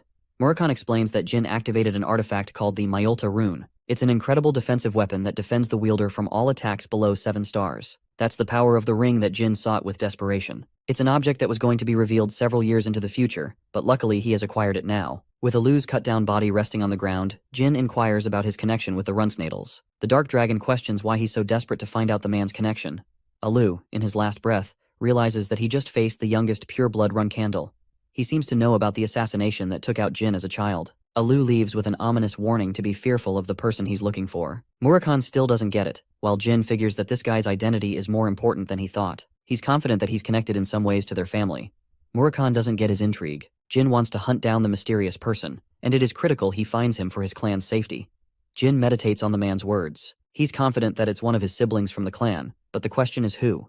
It has to be someone who figured out Jin's talent from a young age and wanted to eliminate the threat. There's only one person: Joshua Runkandel, the candidate patriarch to lead their clan. The following few days, Tessing's destruction is publicized to the whole world. This is thanks to Jetu's help, and though he was still interrogated by the Zyphals, it's fine because Jin profited the most from the situation. He obtained ancient books, found the special ring, and even defeated a 7-star knight with his own powers. Jilly shares her obvious concerns that he's still underestimating the capabilities of what a 7-star knight is like. This is confirmed by Jin himself, who thinks he's weaker than his nanny even at this stage. Their tracks are covered thanks to the merchant, so it's time to move on to the next location, the free city of Tikan. Murakhan is confused while Jilly instantly realizes Jin's intention to hunt down the 7-colored bird. Don't get it twisted, it's not a rainbow-ass bird. It's like a CIA unit, a trusted agency that has a lot of reputation. But Jin thinks they're the bad guys, so he wants to hunt them down. They travel by sea as Jin is starting to realize that he can't find a good excuse for claiming the things he does. His knowledge of his past life is helping him, but he doesn't know how to explain it to Jilly or Murakhan. What's more is that he has to carry out investigations into many different groups and clans. He's still bothered by Alu's connection, as well as the forbidden magic discovered in Colin. Since he has so much to investigate, the Tikan city is the best way to lie low. Murakhan talks about Chenmi's spell, which is placed on the ancient relic. It's a form of light magic that was used to protect against the Zyphals. The Zyphal clan made sure to eradicate anyone in their path. That's what happened to Chenmi too, and thus it will be the fate of the Runkandels if Jindones end up mastering Shadow Force. It's a heavy burden. Murakhan insists that he learn a bunch of spells. He casts a shadow spell, causing confusion to Jin, who was expecting light magic instead. Suddenly, the room illuminates in a bright flash, blinding the boy's eyes as Murakhan gets a great laugh. Blinding magic can be used offensively and defensively. It's one of the spells Chenmi came up with, so Jin thinks it's a valuable find. Murakhan is more or less curious about the second relic from the Hister clan. The code is beyond his understanding, so he doesn't think anything valuable can be found inside. Jin insists they keep the book for the time being and crack its contents when the time is right. A week of travel passed as the group arrived in the free city of Tikan, a beautiful place completely free from the influence of the run candles and the Zyphals. It is considered the perfect site for vacations. Jilly recommends looking for a place to stay. Dragon Boy is hoping he finds a lavish place this time. Murakan's sudden transformation attracted the attention of a little girl, who clearly saw a cat turn into a man. The girl wants to learn how to transform too, while Gilly and Murakan are stumped. Funnily enough, they try to gaslight the little girl into believing she was hallucinating, and that people can't transform like that. Jin is out here playing politics with a tiny loudmouth gremlin who is stubborn to believe what she sees. Jilly thinks they should take her to the guards, but it might cause immense trouble if the rumors spread. Murakan tries to talk shit, but she gives him the death stare for stupidly transforming in the middle of the damn city. Yulia spots the guards, but she doesn't like being around them since they cause her mother trouble. Feeling that something might be off, Jin assumes that Yulia's mother could be a criminal. The guard instantly recognizes Yulia's face and calls for the chief. He tells Jin that she's the daughter of their chief in command. So no, she's not a criminal. On the contrary, she's a brooding woman that looks like she will skin you alive. But when she sees her daughter, she crumbles into a sweet and lovable being. Yulia embraces her mother. Elisa introduces herself properly as the chief of the defense guards. Jin returns her kind regards and states that he's traveling with his friends. Jin requests recommendations for a place to stay. Well, before that, the little runt tells something to her mother. Elisa happily shares her recommendation letter for Jin to show to inn-owners around the city, promising them a good place to stay. The group leaves, but Elisa is still concerned about the news she heard from her daughter. Yulia snitched, seeing Murakan transforming into a cat. What's more is that transformations are only possible for dragons which concern her. Our heroes are staying in their newfound inn, receiving a premium unlike last time. They're happy to get so lucky upon arrival. Jilly wants to go and grab some ice pops. Instead of being on a mission, it feels like they're on a vacation. Murakan is curious how the boy is planning to handle the intelligence agency. Jin explains that he's here to locate someone first.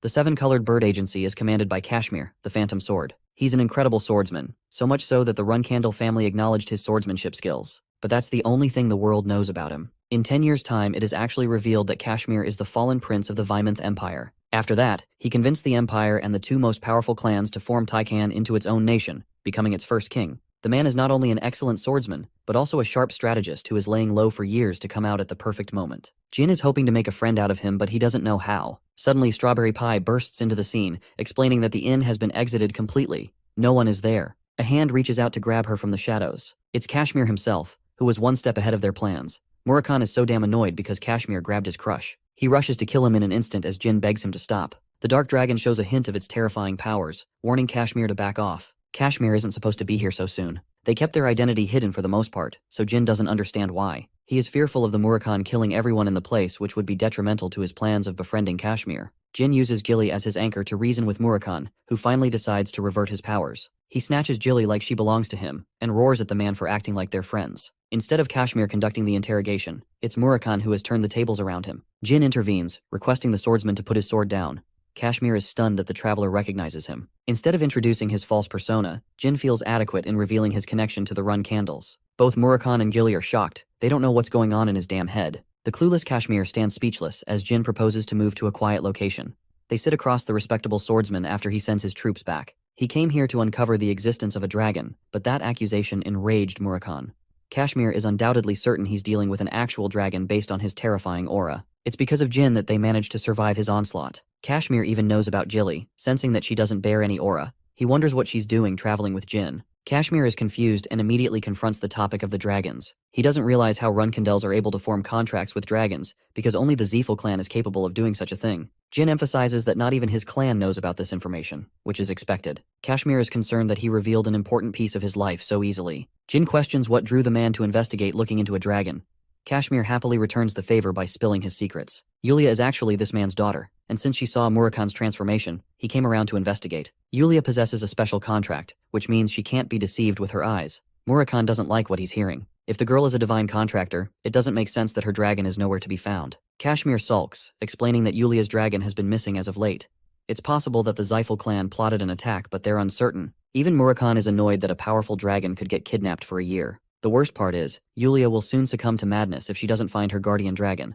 Kashmir is shocked. He doesn't believe what he just heard. Murakan explains that Yulia possesses the power to see the future, an ability that even powerful dragons struggle with. The only reason she hasn't divulged to madness is because of her young age. But if she stays like this for another year, Murakan is certain the girl will lose her sanity. When Jin asks for an explanation, Murakan adds that her powers are governed by principles of causality. If Yulia has seen the future, then she must operate accordingly.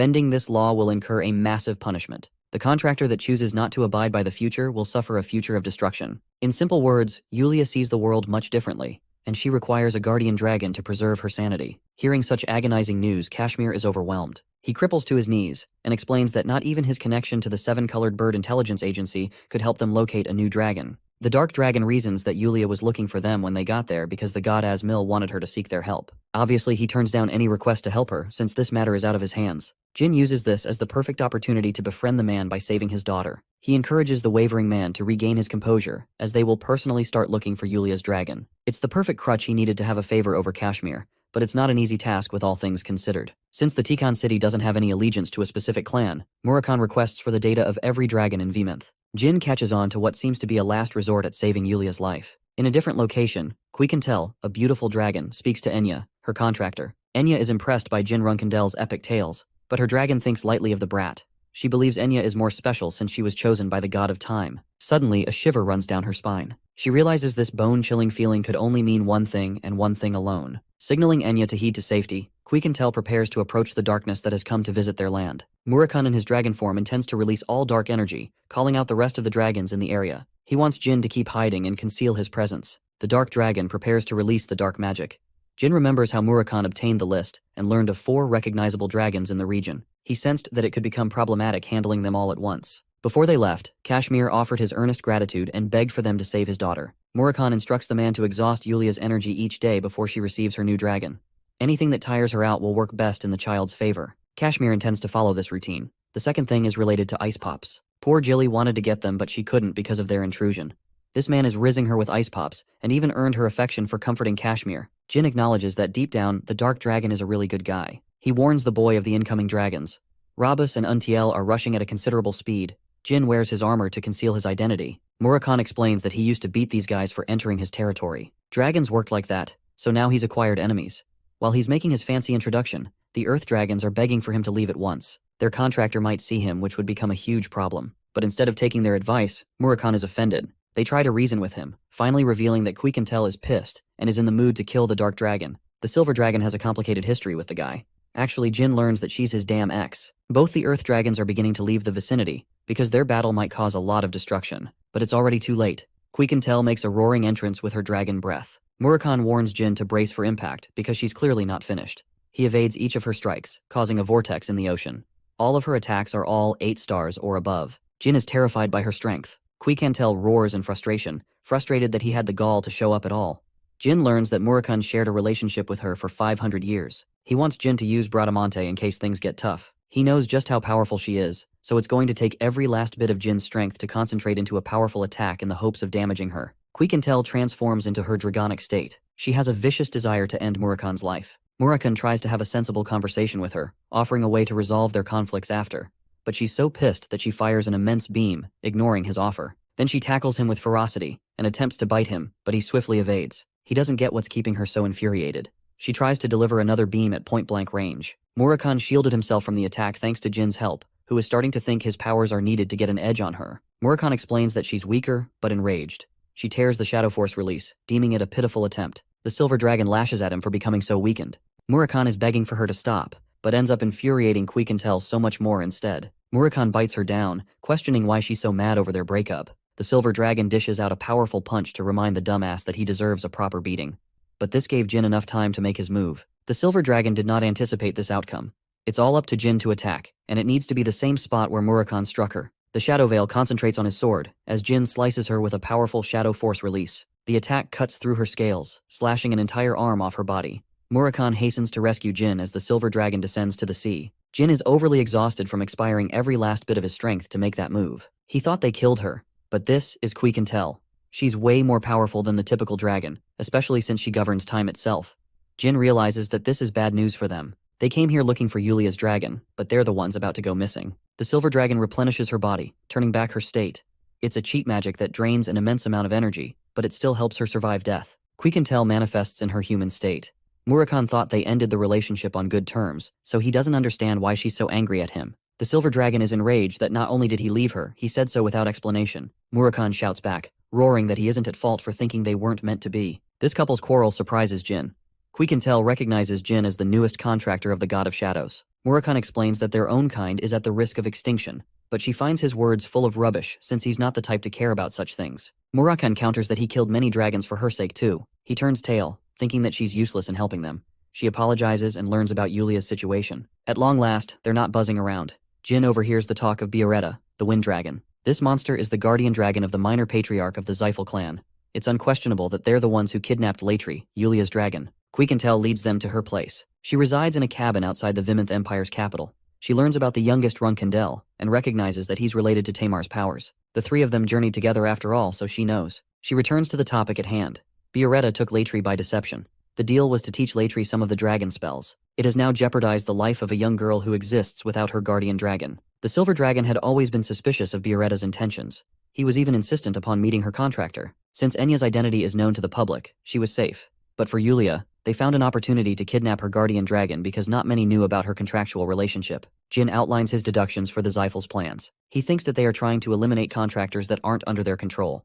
Their second goal is to acquire as many gods by their side through contracts. In his previous life, Jin discovered that the God of Time's contractor was different. He was a Zyphal clan member, which means that Enya was probably killed in that timeline. The same goes for Yulia, who might have her contract revoked. The silver dragon still doesn't find his words persuasive. After all, there would be no reason to acquire more contractors when the Zyphals already have so many. Jin bites back with a sharp response. Since human greed has no limits, it's logical to assume the Zyphals are hungry to acquire even more power. Jin sharply deduces that Quiquentel is putting on a blindfold because she's secretly afraid of the sorcerers. Murakhan senses this is bad news as she could easily become enraged. Instead of taking offense, the silver dragon laughs. She's never seen Murakhan act cautious around her. She's prepared to take the steps necessary to guarantee the safety of her contractor. Even more, Quiquentel is prepared to help him meet Bioretta and recover Latri. Grasping Jin's shoulder, she reminisces on her memories with Tamar. She wants to swear loyalty to his descendant, and even comments that he's just like the first patriarch with his provocations. While they're talking, Enya bursts into the scene, ignoring Quiquentel's warnings to leave the house. She's a clumsy and shy fool who just so happens to fawn over Jin Runkandel. The boy is desperately asking for an explanation out of this mess. Quiquentel sulks, explaining that she's his #1 fangirl. Enya, the #1 simp, can't contain her excitement in front of her star and model Jin. She's surprisingly a commoner, which makes Jin assume that she must be really talented in some other aspect. The silver dragon is annoyed that she rebelled against her order to stay put. Quiquentel is barely containing her composure, while Jin thinks that Enya must have faced some serious bullying at the academy because of her rank. Jin states that he came to address Enya's safety. His kind and cooperative ask is enough to swoon the girl. She literally thinks her Prince Charming is here to rescue her from the bad guys. She's more than ready to go with him. That's just how excited this purple-haired midget is. Quiquentel whacks her unconscious. She's afraid that her obsession for Jin might take her to the ends of the Runcandle clan. The boy is shocked to learn that his own clan has dungeons and even dragons. As for Murakhan, the dude is out cold. With the two of them alone, Quiquentel emphasizes that she's only helping out Jin because of her ex-boyfriend, especially when he's become a sorry loser compared to his original strength. He would get destroyed by the wind dragon at his current level, so Quiquentel wants to take charge if it ever comes down to that. Jin is curious about the Bioretta's dragon. Just how powerful is this dragon? Quiquentel explains that if Murakhan regained his original powers, then they should have been annihilated in their battle. The silver dragon wants Jin to stick around in the cabin until they can locate the wind dragon. Jin is surprised by how much she cares about them in secret. He's ready to handle Murakhan from his side. Quiquentel explains that Enya will soon regain consciousness, so he has to handle her carefully this time. Jin is stumped when he sees her actually wake up before his eyes. She's like a damn zombie for this man. After explaining the situation to Enya, she understands that she could be a potential target for the Zyphals. She trusts in his powers completely, and offers to leave tomorrow. Quiquentel instructs her to start packing. She will take care of the academy by calling in a sick leave for her sake. The only thing left is to take care of the wind dragon. Suddenly, a strange man calls out from outside. The silver dragon can't fathom how anyone would come in the middle of nowhere for firewood. Jin immediately realizes that it's a trap. He's confident that the guy outside isn't a nobody. In fact, he's a spy who has probably been keeping watch. Hearing this, Quiquentel instantly opens the door before lifting the man by his throat. She's ready to crush him if he dares not to speak. Then from within the cabin emerges another figure, the real perpetrator hiding in the shadows. He threatens to summon the entire task force if Quiquentel fails to let him go. But this girl is mighty pissed. She dashes headfirst to beat the shit out of this guy. Her thunderous punch sends a shockwave, but it's not nearly enough to even affect this man. He didn't move an inch and simply ate her attack. An incredible punch with the power of a dragon was blocked by this dude. It's clear that he's someone distinct, someone more powerful than the task force captain. He's the Emperor's right-hand man. Latz is another capable swordsman whose skill is acknowledged by the Runcandle clan. He's strong enough to pose immense trouble. Jin is lucky to have his identity concealed with his armor. Latz apologizes for his intrusion and states his true purpose. He came here to check on Jin and Murakhan, who had recently entered their empire. Quiquentel isn't one to let him off so easily. Latz swiftly threatens her, reminding the silver dragon that her contractor is out in the open, defenseless by herself. Even if she kills him, Enya won't survive the encounter. With that warning, he hastens to leave. The murderous silver dragon reminds Latz that she will return him this favor by taking away everything precious to him in his life. With such an imposing warning, the man takes his leave. He fucked with the wrong dragon. He's already fulfilled his purpose. Apart from the mission, he wants his squad to stay away from Quiquintel as much as possible. Because if they ever dare to try to mess with her, it'll be hell. In fact, that punch alone caused his face to bleed. This man knows he's getting crushed. He's smart and refuses to endanger his squad by provoking the silver dragon. Quiquintel is enraged that she made a stupid decision to keep Enya tangled under the roof of the Vemonth Empire. They could have done so much more if not for Jin's warning. Thankfully, they can still make amends and evacuate her to safety soon. The next morning, Jin assures Quiquintel regarding Enya's safety. They've made sure nothing happens to her, and Murakan is also there to secretly protect her in case things get worse. With her safety guaranteed, it's time to handle Buretta. They will await Murakan's return and make their move. 1 week has passed. He finally returned with a fine complaint. Quiquintel actually made this cabin in the image of their previous one. He's not planning on going back to her, but those days were truly something precious to him. They lived in harmony with the first patriarch. It was so much fun back then, but reliving those memories now is giving the dark dragon a headache he can't get rid of. Quiquintel makes fun of him for being so weak-minded. She informs the group about Buretta's response. They're to hurry to the uninhabited island soon. Having arrived at the location, Jin and Murakan are observing in secret. When discussing a battle strategy, Quiquintel recommended that they adopt a direct approach and beat the shit out of him if he lies about Latri. Murakan fancied the idea, and thought it would be best if he could join in and double-team the Wind Dragon. However, the Silver Dragon took offense to the idea. It's a matter of honor for the dragons, implying Buretta won't bring anyone to jump them either. Quiquintel is more than confident in her victory, which is usually a bad sign if you ask me. Though Jin believes that Buretta will likely bring backup to take her down. The Wind Dragon finally emerges, and he's brought Andre the minor patriarch of the Zyphals alongside him. Quiquintel hollers at him for being a coward and going back on his word. Buretta remarks that his contractor received the letter in his place, so he's just going along with the situation. He wastes no time in talking pretty and wants her to get to the point. Quiquintel immediately brings Latri to the discussion, which makes the Wind Dragon burst out in an uproarious laugh, almost if it is to ridicule her foolishness. Quiquintel is further annoyed and emphasizes the seriousness of the situation. But the Wind Dragon isn't interested in giving straight answers. She's getting provoked to a corner with each response. The Wind Dragon warns her not to rebel against the Zyphals. Jin and Murakan are still hiding. Buretta is done with playing around and threatens her life. But of course, she has been waiting for this moment. The epic fight begins as the Wind Dragon unleashes its furious cyclones to overwhelm Quiquintel. Transforming into her dragonic state, Quiquintel commands a bone-chilling order to free Latri if he wishes to avoid suffering. The maniac Andre grows excited with her powers. Unfortunately for her, she's dealing with a powerful sorcerer as well. A 9-star sorcerer, in fact, the same minor patriarch who wasn't granted entry into the banquet. Jin finds this opportunity a learning experience for the future. Andre prepares to strike her down. Quiquintel attempts to dodge, but all of a sudden, she has lost her ability to fly. This is one of the specialties of serving the god of the wind. They can negate flight of any creature at will. With Quiquintel stranded to the ground, Buretta prepares a powerful beam to attack her. Not like it matters to the Silver Dragon, who is overconfident in surviving the attack. Andre pairs his powerful lightning storm with the dragon's beam. The attack is powerful enough to cause Jin to worry, but Murakan wants to believe in her strength. He knows that they're the ones who underestimated her true strength. In this pivotal moment, the Silver Dragon responds with her overwhelming control, stopping time dead in its place. She managed to stop the spell from hitting her, impressing Andre. What's more, she intends to rip him apart by the end of this fight. Andre orders Buretta to initiate his next attack, but to his shock, the dragon has been frozen in place. The Silver Dragon's incredible control has given her the upper hand in this fight. She beats the shit out of Buretta while he's still immobile, cutting him down limb by limb. Quiquintel encourages him to talk more shit like he was doing just a moment ago. Buretta's wing is torn from its body as the Silver Dragon delivers her onslaught. She's prepared to kill his precious dragon before the sorcerer's eyes, but even Quiquintel has exhausted too much of her divine strength. She is going to need her friend's help to stop the minor patriarch. Pushed into a corner, Andre threatens to use the Origin Stone, a powerful stone that was once destroyed ages ago. It's impossible for the Zyphals to possess this cursed object. The monster unleashes its wrath, shocking even the likes of the Silver Dragon. The Zyphal sorcerer commands the Age of Domination for his clan. The creature from the Origin Stone inflicts a major wound on Quiquintel's body. The Origin Stone is a safety measure created by the gods to prevent the destruction of the world. It has the shared power of all the gods combined into a simple object. The Origin Stone was destroyed because even they feared it could be used to destroy the world instead. Murakan can't believe that an item so ancient has resurfaced from its destruction. Quiquintel is severely injured and in no position to fight. Enraged, Murakan reveals his presence to protect the Silver Dragon. Since there are only 2 dark dragons existing in this world, Andre recognizes Murakan as the guardian dragon of the Runkindel family. Andre immediately recognizes Jin by his true identity as well. Andre thinks he's got a much bigger fish to fry now. The wind dragon regains its powers as the origin stone corrupts the dragon with its might. Even Murakhan is shocked to see Bureta's resurrection. Both dragons commence a head-on brawl against each other. Bureta prepares to destroy Murakhan, who counters with a punch. However, his attack is easily blocked by Bureta, who mocks him and calls him an easy opponent. Bureta is celebrating that he gets to take down the strongest dragon of the past. With their fight ongoing, Andre tends to the injured silver dragon with his origin stone spirit. While he's blindsided, Jin prepares to attack him with the light magic technique of Chen Mi. The spell blinds the sorcerer, who then gets his body severed by Jin's sword. Bureta rushes to attack Jin and smashes him with its powerful tail, sending the teenage knight crashing. He's barely able to regain his stance when 2 more attacks come rushing right at him. It is at this moment Jin senses the absolute urge to use Luna's stone. The legendary white whale of the Runkandel family is summoned as the last to overcome her brother's greatest challenge. When Jin entered the fight, he calculated slim chances of survival against Bureta, and instead made Andre his target. He was able to land a critical slash upon the 9-star sorcerer's body, but it wasn't enough to deal the killing blow. Jin wanted to finish the fight, but he unexpectedly got attacked by Bureta before being overwhelmed by 2 godly attacks that he would never have survived.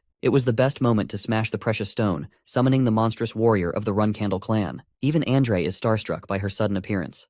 Luna is happy to have been called in an important fight. She's even impressed by her brother's ability to keep up with such strong enemies. Jin is truly grateful for her help, as it would have spelled the end of him. Luna, who is now pissed more than ever, hopes that Andre has a really good reason for attacking her baby brother. Since they're fighting the minor patriarch of the Zyphals, as well as a wind dragon armed with a divine artifact, Jin was wondering if they could survive this fight to begin with. But ever since she arrived, the outcome of the fight had been set in stone. Luna is single-handedly more powerful than everyone on the battlefield. Murakhan recovers Quiquintel and recommends that they stay away from the fight. He's thoroughly impressed by Luna's entrance, who saved him at the last second. Andre is happy to find a living proof of the Runkandels breaking their pact against the Zyphals.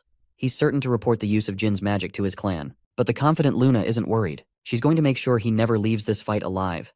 Andre sends the cursed spirit to attack Luna. The result? It gets annihilated to pieces. Luna has had a wide history of fighting the Zyphals, and she's never been impressed by a single sorcerer. In a flash, she cuts down Bureta's dragonic form. She's happy to have such an easy target, and inflicts so much damage that he's forced to return to his human form.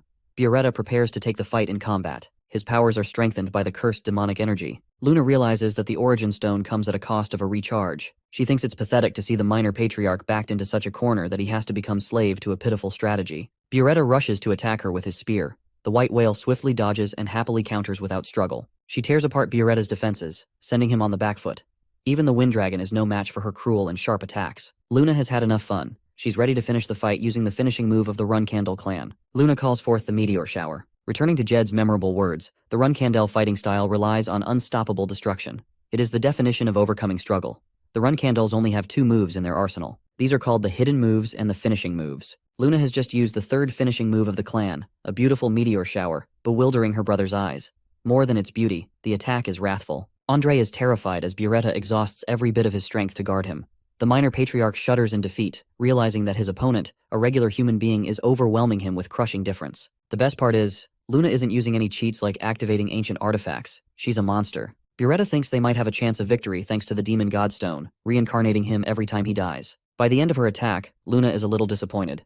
Bureta has been decimated to pieces, but she's still nowhere near as powerful as her father's attacks. She wants this moment to be an important lesson to her baby brother. Luna is dead confident in her brother's ability to overcome Ciaran's might, but her battle has yet to be finished. A strange demon is her new opponent, an unidentifiable creature of the Zyphals. Murakhan theorizes that the Zylphs ended up creating their own origin stone thanks to their contractor's powers. He wants to escape to prevent harm, but Jin is worried for Luna's safety, especially if she's up against a powerful opponent like the incarnation of the origin stone. Murakhan corrects Jin, stating that he's going to become a burden in this fight if he doesn't let her sister handle the creature. The youngest Runkandel reflects how he came to become a contractor to the god of shadows. He had the best potential out of everyone and more gifts than he could ask for. Yet, Jin is frustrated that he couldn't salvage this situation for himself. It's below him to accept withdrawing when he didn't contribute to the fight. It's the same as how things ended for his previous life. His thoughts can only be summarized in one emotion: anger. He refuses to become weak like this ever again. Murakhan is happy that the boy is festering his ambitions to become stronger and stronger. After all, it's this motivation of his that will lead him to climb the ranks above all. As for Luna, she's underwhelmed by the demon who somehow thinks he can beat her this time. However, she learns just how powerful the demon Andre truly has become when he unleashes a malevolent beam strike. Luna defends with her sword, while the demon ridicules her. Luna calmly responds that she needs nothing more than her sword to fuck him up. While she's uninterested in showing him just how powerful she truly is, Luna hopes to demonstrate true mastery over the sword. She's the first knight to have worn a red aura. Andre is arrogant in his demonic state, believing that he has an edge in this fight with his godly powers. He prepares to unleash a final attack, hoping to end the run candle. But Luna is unshaken, and before long the words Crimson Moon escape her mouth. A beautiful splash of red severs the monster in half, but the attack left behind causes a black hole of energy that draws everything near inside.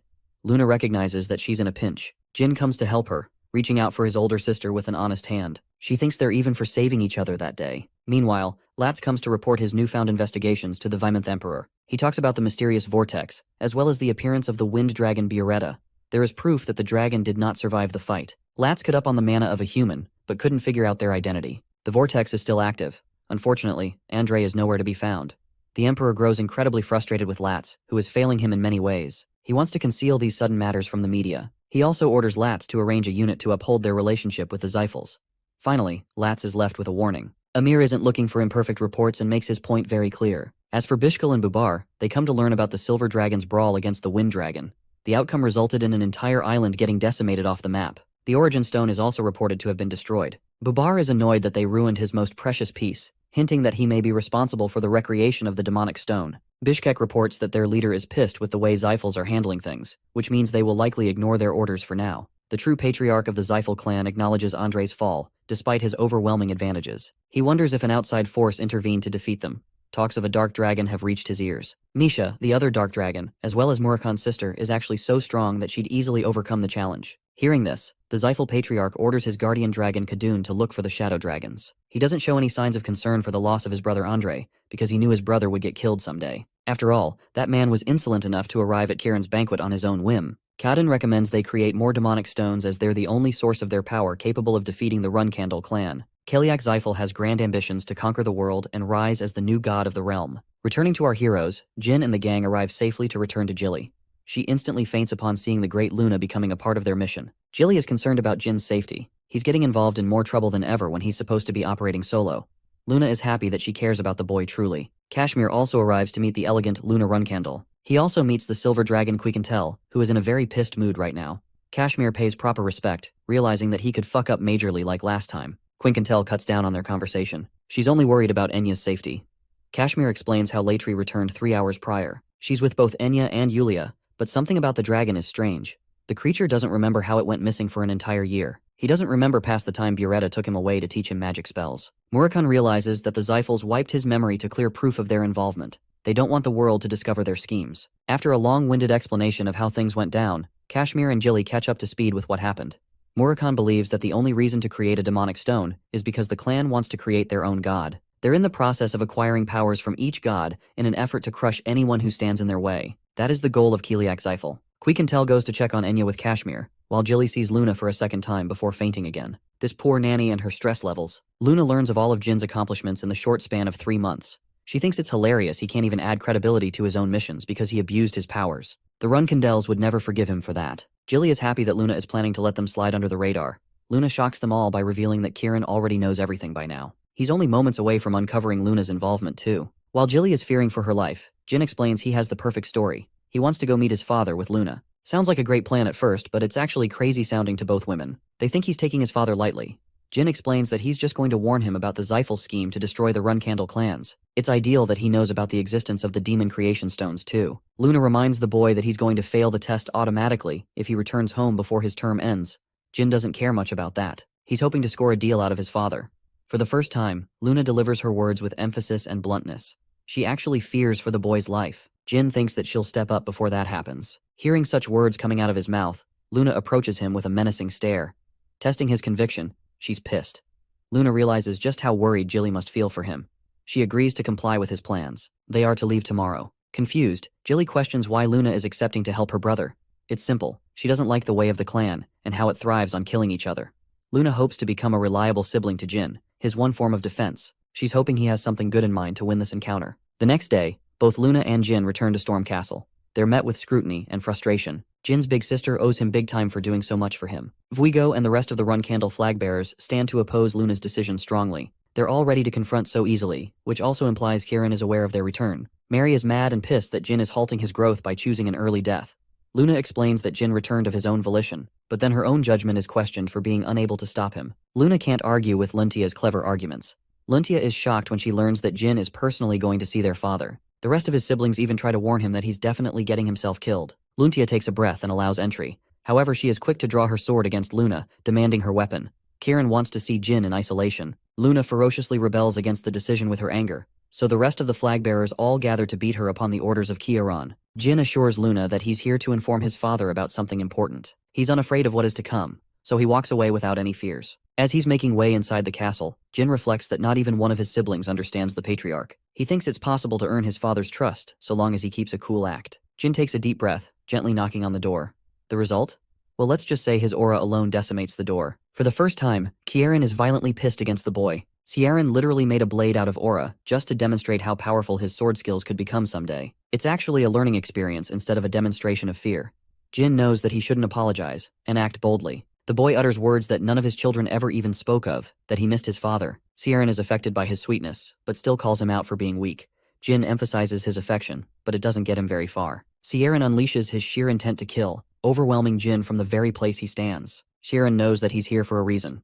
Jin reports that the minor patriarch of the Zyphal clan has been defeated. He is honest about Luna's involvement in the situation. Jin tells him that he has more to state other than what he just said. Kieran takes intrigue and allows his son the chance to speak. Kieran learns of the many adventurers Jin has had along his journey as a reserve flag bearer. He wonders if Jin was here to tell him about the defeat of the second most powerful Zyphal. Jin argues that Andre is far from the most powerful Zyphal they have, because despite Luna's strength, it's unlikely for the Zyphals to have been defeated so easily. The patriarch confirms the boy's suspicions, adding that there is someone who is even stronger than Kiliak, being more powerful than the patriarch of the Zyphal clan. But Jin has yet to mention the most valuable detail: the artifact that was used in his battle against the Zyphals. The Stone of the Demon God, a mystical replica of the Origin Stone which the gods themselves created. Kieran interestingly mentions Murakhan, revealing that he's always known about the Dark Dragon as well as the boy's ability to control mana. His father knew the depths of his secrets. He even laughs in Jin's face because he actually didn't know about Murakhan and instead manipulated our boy to spill his secrets. Even Chiron can't help but laugh at the fact that the strongest dragon was reduced to a damn cat. On a more serious note,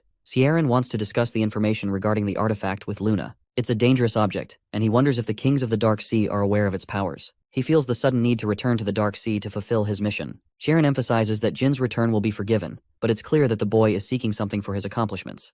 Jin makes his words clear. He doesn't want any Runkandel to ever step foot in the city of Tikan, because it's the place where he will settle down and execute his missions. Before he can, however, Kieran lays a condition. He wants the boy to succeed in cooperating with Kashmir and win him over, and if he does, then he will make sure to uphold Jin's wish. But Kieran doesn't even know that Jin has already done that part too. He brings Kashmir, who looks like a lost puppy, in front of the patriarch. Kashmir realizes that he's facing the most powerful knight in the entire world. He feels immense pressure just being in his presence.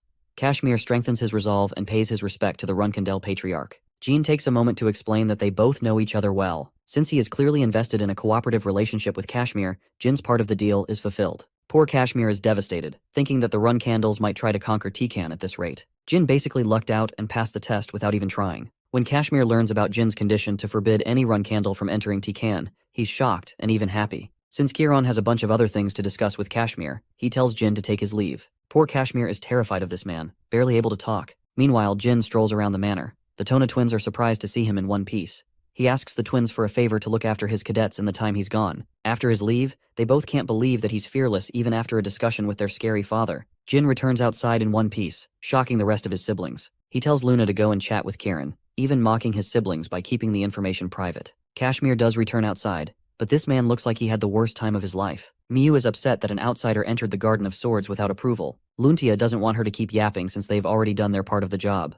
Jin sincerely apologizes to his sister for the trouble. He's going to leave again and prioritize his training. He bids his siblings farewell. A month passed. In the underground training hall, Elisa Badger is training this man like crazy. He's taken 30 losses against this woman in a row, but his ambition and spirit to fight has yet to be quelled. He's ready to eat his 31st defeat. The Zyphal clan publicly addressed the deaths of both Andre and the Wind Dragon. They didn't focus on what caused the death, but many rumors spread regarding his assassination. The most convincing rumor was believed that he fought and lost against the Runkandels. Of course, many thought that a war was soon to follow. Many factions were offering favors to the Runkandels, bestowing them with gifts for their requests. Kieran is such a gigachad. He turned down the gifts and accepted the requests anyway, because he's playing the long game. Unfortunately, Kieran has to deal with Jin's mess because of his proactive moves. He tells Khan about his return to the Dark Sea, but it seems that Kashmir is in an important conversation with the Patriarch, so he wants his messages delivered even if he's fighting the monsters in the Dark Sea. Going back to Jin's training, he's sharpening his swordsmanship. Even after swinging his weapon 10,000 times, this man still can't find himself facing Luna. Even though he's reached 5 stars in both swordsmanship and magic, Jin is unimpressed with his level of strength. He is working himself to the bone to get stronger. He wishes to overcome his siblings in the 5 years he's been given. Kashmir is worried for his overtraining despite his talents as a run-candle swordmaster. Enya is also here for a surprise visit. She's concerned about Jin's swollen and bleeding hands. Kashmir reminds him that his enemies will be much stronger in the future, but it's likely that he will harm himself by overtraining through impatience. It's basically like ego lifting above his level. Jin admits that he's in the wrong here, even though he can't stop himself from giving his absolute best. Kashmir thinks that he should be proud of his current level of effort. He wants to contribute by adding something fun to his training routine. He was then given the recommendation to spar against a powerful foe. Jin thinks Kashmir is inviting him to challenge the swordmaster. Though he acts like a coward in front of him, Kashmir is actually crazy strong with his sword skills. It's a reason they call him the Phantom Sword, and why he was recommended as a run-candle instructor. Kashmir wants to fight him when he's ready, but before he gets to that level, Jin has a different opponent to face. That's how his wife, Elisa, came into the picture. Jin was given 6 months to try and defeat Elisa. He was granted permission to use every single skill without holding back. Yulia was scared because the little girl didn't want her mother to fight, but Elisa welcomed the opportunity. Initially, our boy didn't have a great impression of Elisa apart from her impressive physique. Well, that is until Yulia dissed him so hard by calling him weak as hell, especially when you know she is physically incapable of speaking lies. Elisa was okay with challenging Jin every day for 6 months straight. She didn't think of it as a burden. 2 days passed and Jin found himself challenging the physical powerhouse before him. She explains that her only rule is to never go easy on anyone. Elisa is hoping Jin won't lose heart after taking his first L. It was here when he realized that the challenge to defeat her in 6 months is realistic. When the fight began, one single punch from Elisa took everything in Jin's arsenal to block. She was impressed that he could counter the move. Jin followed by using light magic, momentarily blinding her. Then he lunged forth to strike, exposing himself to a huge opening. And that is when he realized he fucked up. Elisa wound up with such a powerful punch that it sent this man flying. Elisa was impressed by Jin's ability to make 2 attacks on the first day. Even though she held back in her first punch, Elisa was surprised by Jin's blinding spell which he had casted on his sword before the fight began. But his tricks weren't enough to bypass Elisa's raw power. Even so, she thinks he was using strategy to his advantage, which is how he overcame opponents far stronger than him. It's not that Jin is overpowered, it's that he has mastered the art of creating opportunities for himself. While she's impressed, Jin is at a loss. He exposed every trick in his playbook and still shamefully lost. This is the level of difficulty he was up against, and the monster he had to overcome in the 6 months ahead. It was exciting for both fighters. 1 month has passed, and we're back to Kiron's fight against the monsters of the Dark Sea.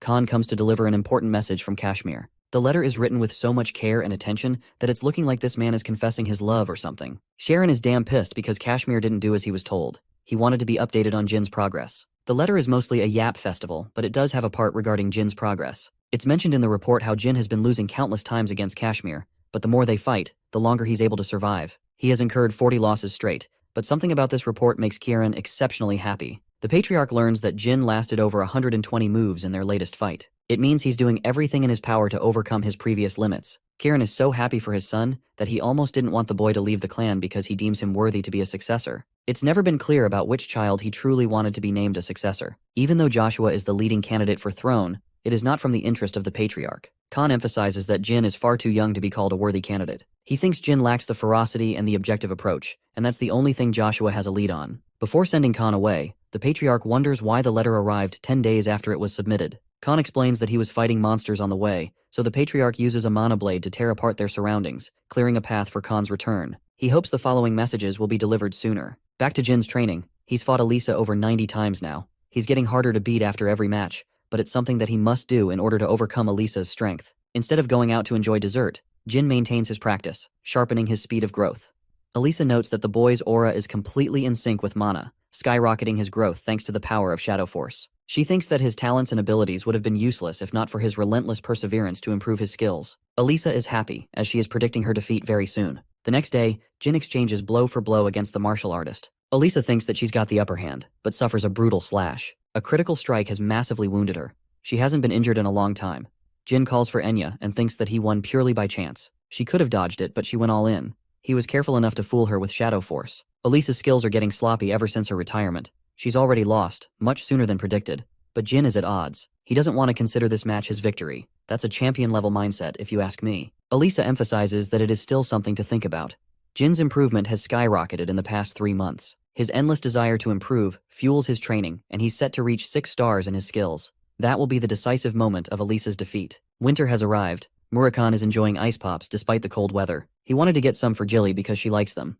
Jin has an important matter to discuss with Kashmir. It is regarding Bishkal, the leading candidate successor for his clan.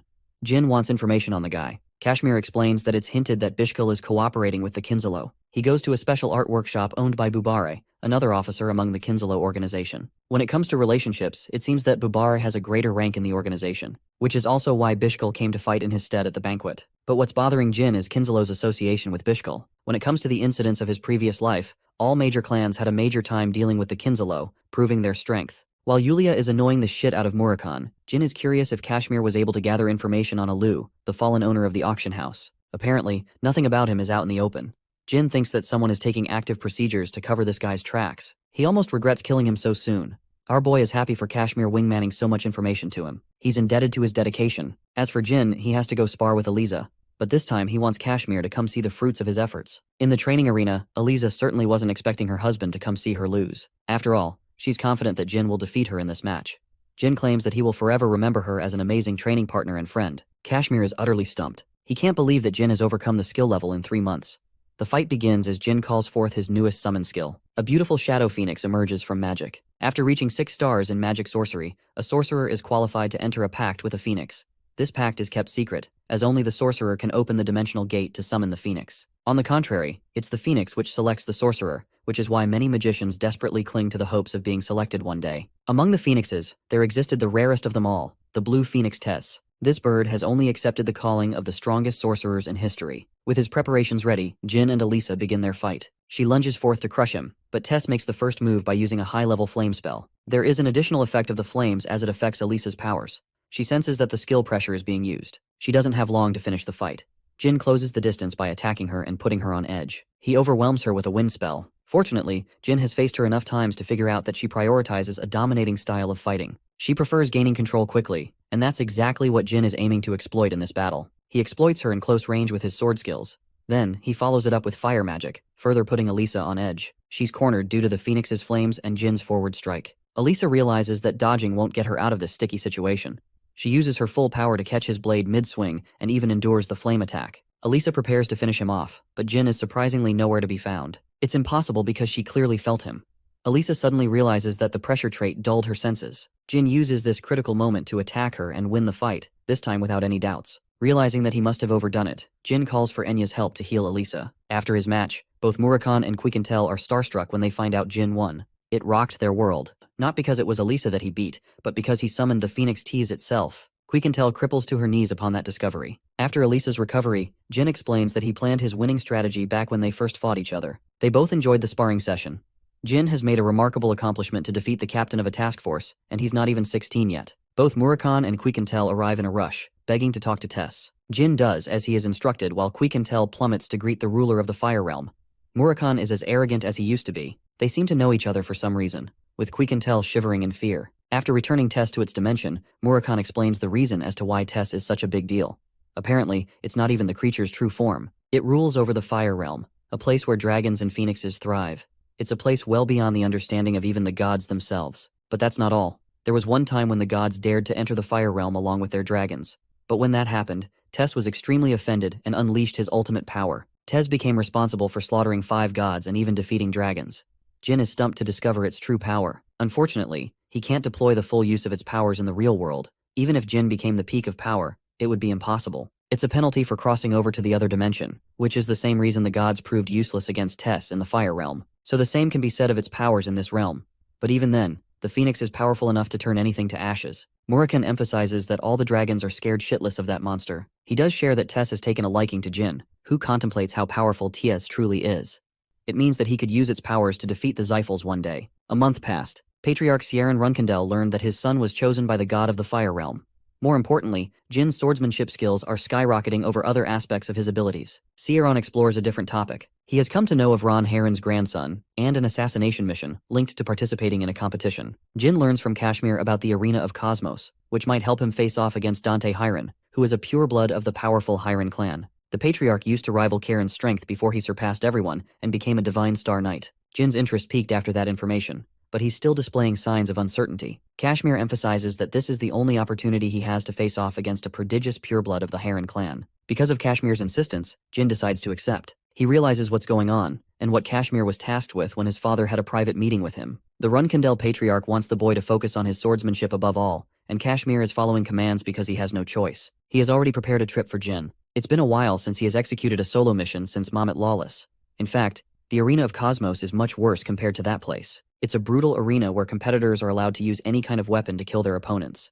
Even killing opponents before the match is permitted. So the fact that Dante Heron, a renowned pureblood, is participating in a vile competition, Jin is really surprised by his participation. But still, he's happy to face that guy as long as it allows him an opportunity to grow. Speaking of growth, Veridine Zeifel is also in this competition. Jin arrives to sign up for the tournament, but instead, he's told to scatter as the registration phase has already ended. The grumpy receptionist doesn't actually care for any kind of regulation. He just wants Jin to leave. Happy to teach him a lesson, Jin whacks a bunch of gold coins in his face, sending him to the ground. Apparently this guy is a weirdo who really liked Jin's brutal approach. He's ready to sign him up just for that. The dude he just kicked down is the master of the island and the pirate king Cosmos himself. Jin is in group 13. The dude guiding him to the place tells Jin that one other dude punched the captain right in the face, and that it would have been fun if they fought each other. Jin is open to fighting this mystery man in the finals. He isn't even given a proper space to stay. It seems that a bunch of guys stay in a cell, which provokes them to fight each other.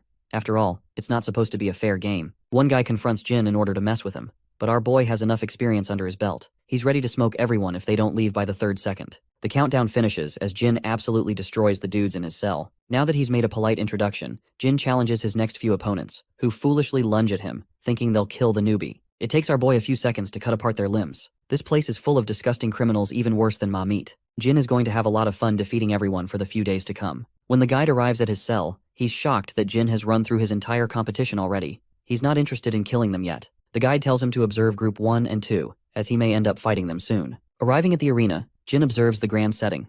There's a lot of people in the stands, but nobody is likely to recognize him. A bunch of them are busy chatting about a mysterious fighter who knocked out the entirety of his group. Strangely, the people seem to have caught wind of the fact that a Runkindel flag bearer has infiltrated the competition. This fact shouldn't be known to the general public. So Jin is surprised and takes a seat next to the clowns who are assuming the flag bearer is actually Jin Runkindel. Jin doesn't understand what's going on. He thinks it shouldn't be possible for people to know about him so vividly. Jin thinks that it's possible one of the twins has come to the competition. The captain of the arena takes the big stage. Cosmos is cheered and loved by the crowds as he promised to help challenges achieve their dreams. The competition is set between 14 participants in 13 groups, so nearly 200 martial artists are here to fight. The first match is between a fighter called Mantis versus a strange swordsman called Paul Mick, but the boy looks so young to be fighting at this stage. Jin thinks he's probably a 13-year-old at best. Then he remembers the words of the guide who told him about the other young boy punching down their captain. The match begins and immediately ends with Paul's instant slash. Mantis hits the ground with no one even being capable of discerning what happened. Jin recognizes Paul's ferocity, who cleaved his opponent's head clean with a single strike. This could only mean one thing. He's Dante Heron operating under a false name. Pumped by this epic fight, Veridine the Loudmouth places his bets on Paul. Jin is shocked to see this guy popping out of nowhere, as he didn't know of his participation. Veridine takes the crowd and rests his money on Paul. He's acting far too casual to be on a mission. Suddenly, the annoying sorcerer notices Jin Runkindel from the stands. Paul remembers meeting Veridine at a Zeifel banquet, but didn't think he'd be happy seeing his amazing performance. The two of them are happy, while Jin is just annoyed. Before the next match, Cosmos interviews Paul on his post-win feelings. Paul is happy to have exterminated a vile scum, and seems like a righteous fighter. Cosmos is almost offended and reminds the young swordsman that his provocative words will make every pirate here his enemy. With that, the preparation for the next match begins. Jin observed the following few matches, but found himself bored. It's clear that Paul Mick is Dante Heron in secret. His swordsmanship is too impressive for his age. At this point, the boy wonders if he can overcome this guy in a show of pure swordsmanship. He could easily defeat him using his other skills, but that's not what he wants. Jin's match is delayed until the rest of the fights are finished. But for the time being, he's focused on beating down the pirates in his cell. Paul, specifically exhausted from surviving his long fights, walks beside the cells. Before leaving for the arena of Cosmos, Veridine had shortly learned about the competition through a Zeifel elder. He was informed about Dante's participation in the tournament, and sent on a mission to observe the swordsman's powers. Veridine came here for information gathering and collecting precious money in the process. He's bored to death with how the matches are going, and wonders where the actually strong participants went. That's when Veridine learned that Jin Grey was also here, not just to spectate, but also fight. With most of his battles finished, Jin is exhausted. 35 martial artists are already dead, but only 5 of them died in the arena. Most of the deaths are occurring outside the arena, giving even Jin a run for his money since he can't even sleep unguarded. He is alerted by the sound of footsteps. Someone is making their way, and they're not showing any signs of concealing their power. That means whoever it is must be quite strong. Suddenly, Jin notices an exhausted Dante Heron, begging for a chance to talk. He strikes him a deal to guard each other while they're sleeping. He has observed Jin's skills, so he knows he's quite capable. Dante collapses without being able to say another word. Jin thinks it's shameful that the Hyran clan doesn't train its warriors to survive sleepless nights. But it's not just because of that, it's because Dante has been a part of so many battles that he can't possibly go on any longer. There's a few pirates tailing him to strike him down, but what they didn't expect was Jin Candle popping out like Slender Man and cutting them down. He threatens their life if they dare to approach the cell. One of the pirates tries to explain that they didn't come here for him, but rather Paul Mick. Jin catches a poisonous spear with his bare hands. He's pissed more than ever that they were targeting a young boy to death. By the time Dante woke up from his slumber, Jin had already carried out his share of the battles. He explains the association of the pirates who came to hunt Dante. Their real mission was to kidnap a Runkandel clan member. Dante is extremely indebted to Jin's help. He laughs at the idea that they hunted him for being a Runkandel. Since he's indebted to Jin, the guy returns the favor by partially exposing his connection to the Vymonth Empire. Jin understands and doesn't complain. Since Jin protected him while he was asleep, Dante is ready to return the favor and get back to him. Our boy desperately needed to hear that from him, because he's also pretty tired and plops to sleep. He tells Dante to wake him up before the matches begin. Without another word, Jin goes right to sleep. Dante's impression of him is unique, as he may seem unapproachable on the outside, but is kind on the inside. The crooks of the arena are all slashed to pieces by Paul Mick, who keeps winning his fights with just one attack every time. On the other side, Jin is marking his impressive line of victories. The crowd finds itself cheering for him, and some of them wonder if he's stronger than Paul Mick. In any case, both Jin and Paul are being cheered as the favorites of the crowd. A secret group is acting against them, plotting a devious scheme. They want to ensure their demise even before the fight begins. The guide comes to remind them all that it's going to be impossible to take them down as both Jin and Paul are incredibly strong. Realizing that they really don't have a way to kill them off, the crooks decide to fix matches instead of risking their lives. The Pirate King Cosmos is frustrated to hear about their scheming behind his back. Since the matches are all getting boring, he decides to switch up all the matchups, making sure only Paul and Jin are guaranteed a spot at the finals. As for the crooks secretly planning to fix matches, they'll find themselves a victim against either of the prodigies. Cosmos thinks that the betting game on Jin and Paul is enough to make them a boatload of money. The following day, Veradine observes the state of the final match. He's excited to see which of the two sword fighters will come out on top. His subordinates have a feeling Paul will win this fight, thanks to his incredible swordsmanship. But for Veradine, he's a simp for Jin, so he placed all the money on Jin's victory. An insane amount, but the odds aren't looking great in his favor. Cosmos seems to have a lot of money. Veradine is looking to steal some of that cash through this fight. Cosmos finally announces the final match, but my poor guy gets assaulted by the crowd for halting their excitement. They just want to see the match between the Grim Reaper and Paul get going already. Cosmos skips the lame chat and roars the announcement of Paul Mick. The expert swordsman prodigy arrives fully prepared for this fight. His opponent stands on the opposite side, the Grim Reaper of Group 13. Veradine is cheering for him like his biggest fan. The knights stare each other down as the fight finally begins. Instead of making the first move instantly, they're incredibly perceptive of each other's movements. Paul explodes with his inhuman speed, giving Jin barely the chance to block the attack and respond. He knows Jin is strong enough to fend off against his normal tricks, so Paul whips out a full-blown attack. Jin reinforces his sword to respond. The fighters clash against each other in an epic display. With their blades responding to every strike, both Jin and Dante are at equal footing. Only Dante's first attack was at his top speed, but now he's focused on a conservative approach on saving his energy. Jin's strategy is to match his opponent's speed. They're fighting incredibly fast in a small arena. Veradine is impressed, almost excited even. Jin's opponent recommends that he use whatever it is in his arsenal and shows him what his top speed really looks like. Jin is caught off guard, barely evading a strike. Unfortunately, he suffers a blow in the process, and is getting forced into a back foot. The crowd goes wild for Dante's performance, cheering his name as Paul Mick. Jin assesses his situation, realizing that Dante exercises an incredibly destructive swordsmanship style. Thanks to his body, he can prolong the fight and overwhelm anyone in the fight to outlast. From Dante's perspective, he's unimpressed by Jin's strength so far, preparing to deal the final blow. But he's unfamiliar with our boy's game, as one terrifying glance from Jin alerts Dante to leap away in defense. He sensed an incredible feeling rising from inside of his opponent. Dante knew that if he had connected that attack, Jin would have used a different move to finish him off. He is right, because he was planning to use Shadow Force after how hard he was pushed into a corner. Jin believes it's his turn to respond. He takes the fight seriously. Each of his downward slashes are the same strength as the previous, with no loss in energy. Dante is pushed to a corner, realizing that he will meet his end if he stalls like this. Jin is seriously annoyed that Dante is choosing to withhold his powers, instead of facing him with full strength. He reveals Dante's true name, acknowledging his connection to the Hyran family. Dante apologizes for hesitating, and thus begins round 2 between the two fighters. Jin and Dante maintain their stance, this time fighting with full strength. Their first clash is a brutal one, with the following attacks pushing Jin away. He reacts with a vicious upward slash, acquiring an opening to overwhelm Dante. With every attack, Jin is physically stunned. His opponent is showing no signs of quitting in this battle. The reality is, Jin is facing a prodigy that only appears after centuries. Dante has a sky-high potential, which was weakened because of the boy's physical strength. It's the same way Jin lived his first life with a curse. Dante's current physical strength is a testament to the hardships he has endured all on his own, to have gotten this far. Jin acknowledges every aspect of his efforts. Meanwhile, Dante believes that the youngest Run Kendall was blessed with everything he could ever ask for right at the beginning of his life. But despite his talent and perfect physique, there is also a sense of desperation and dread.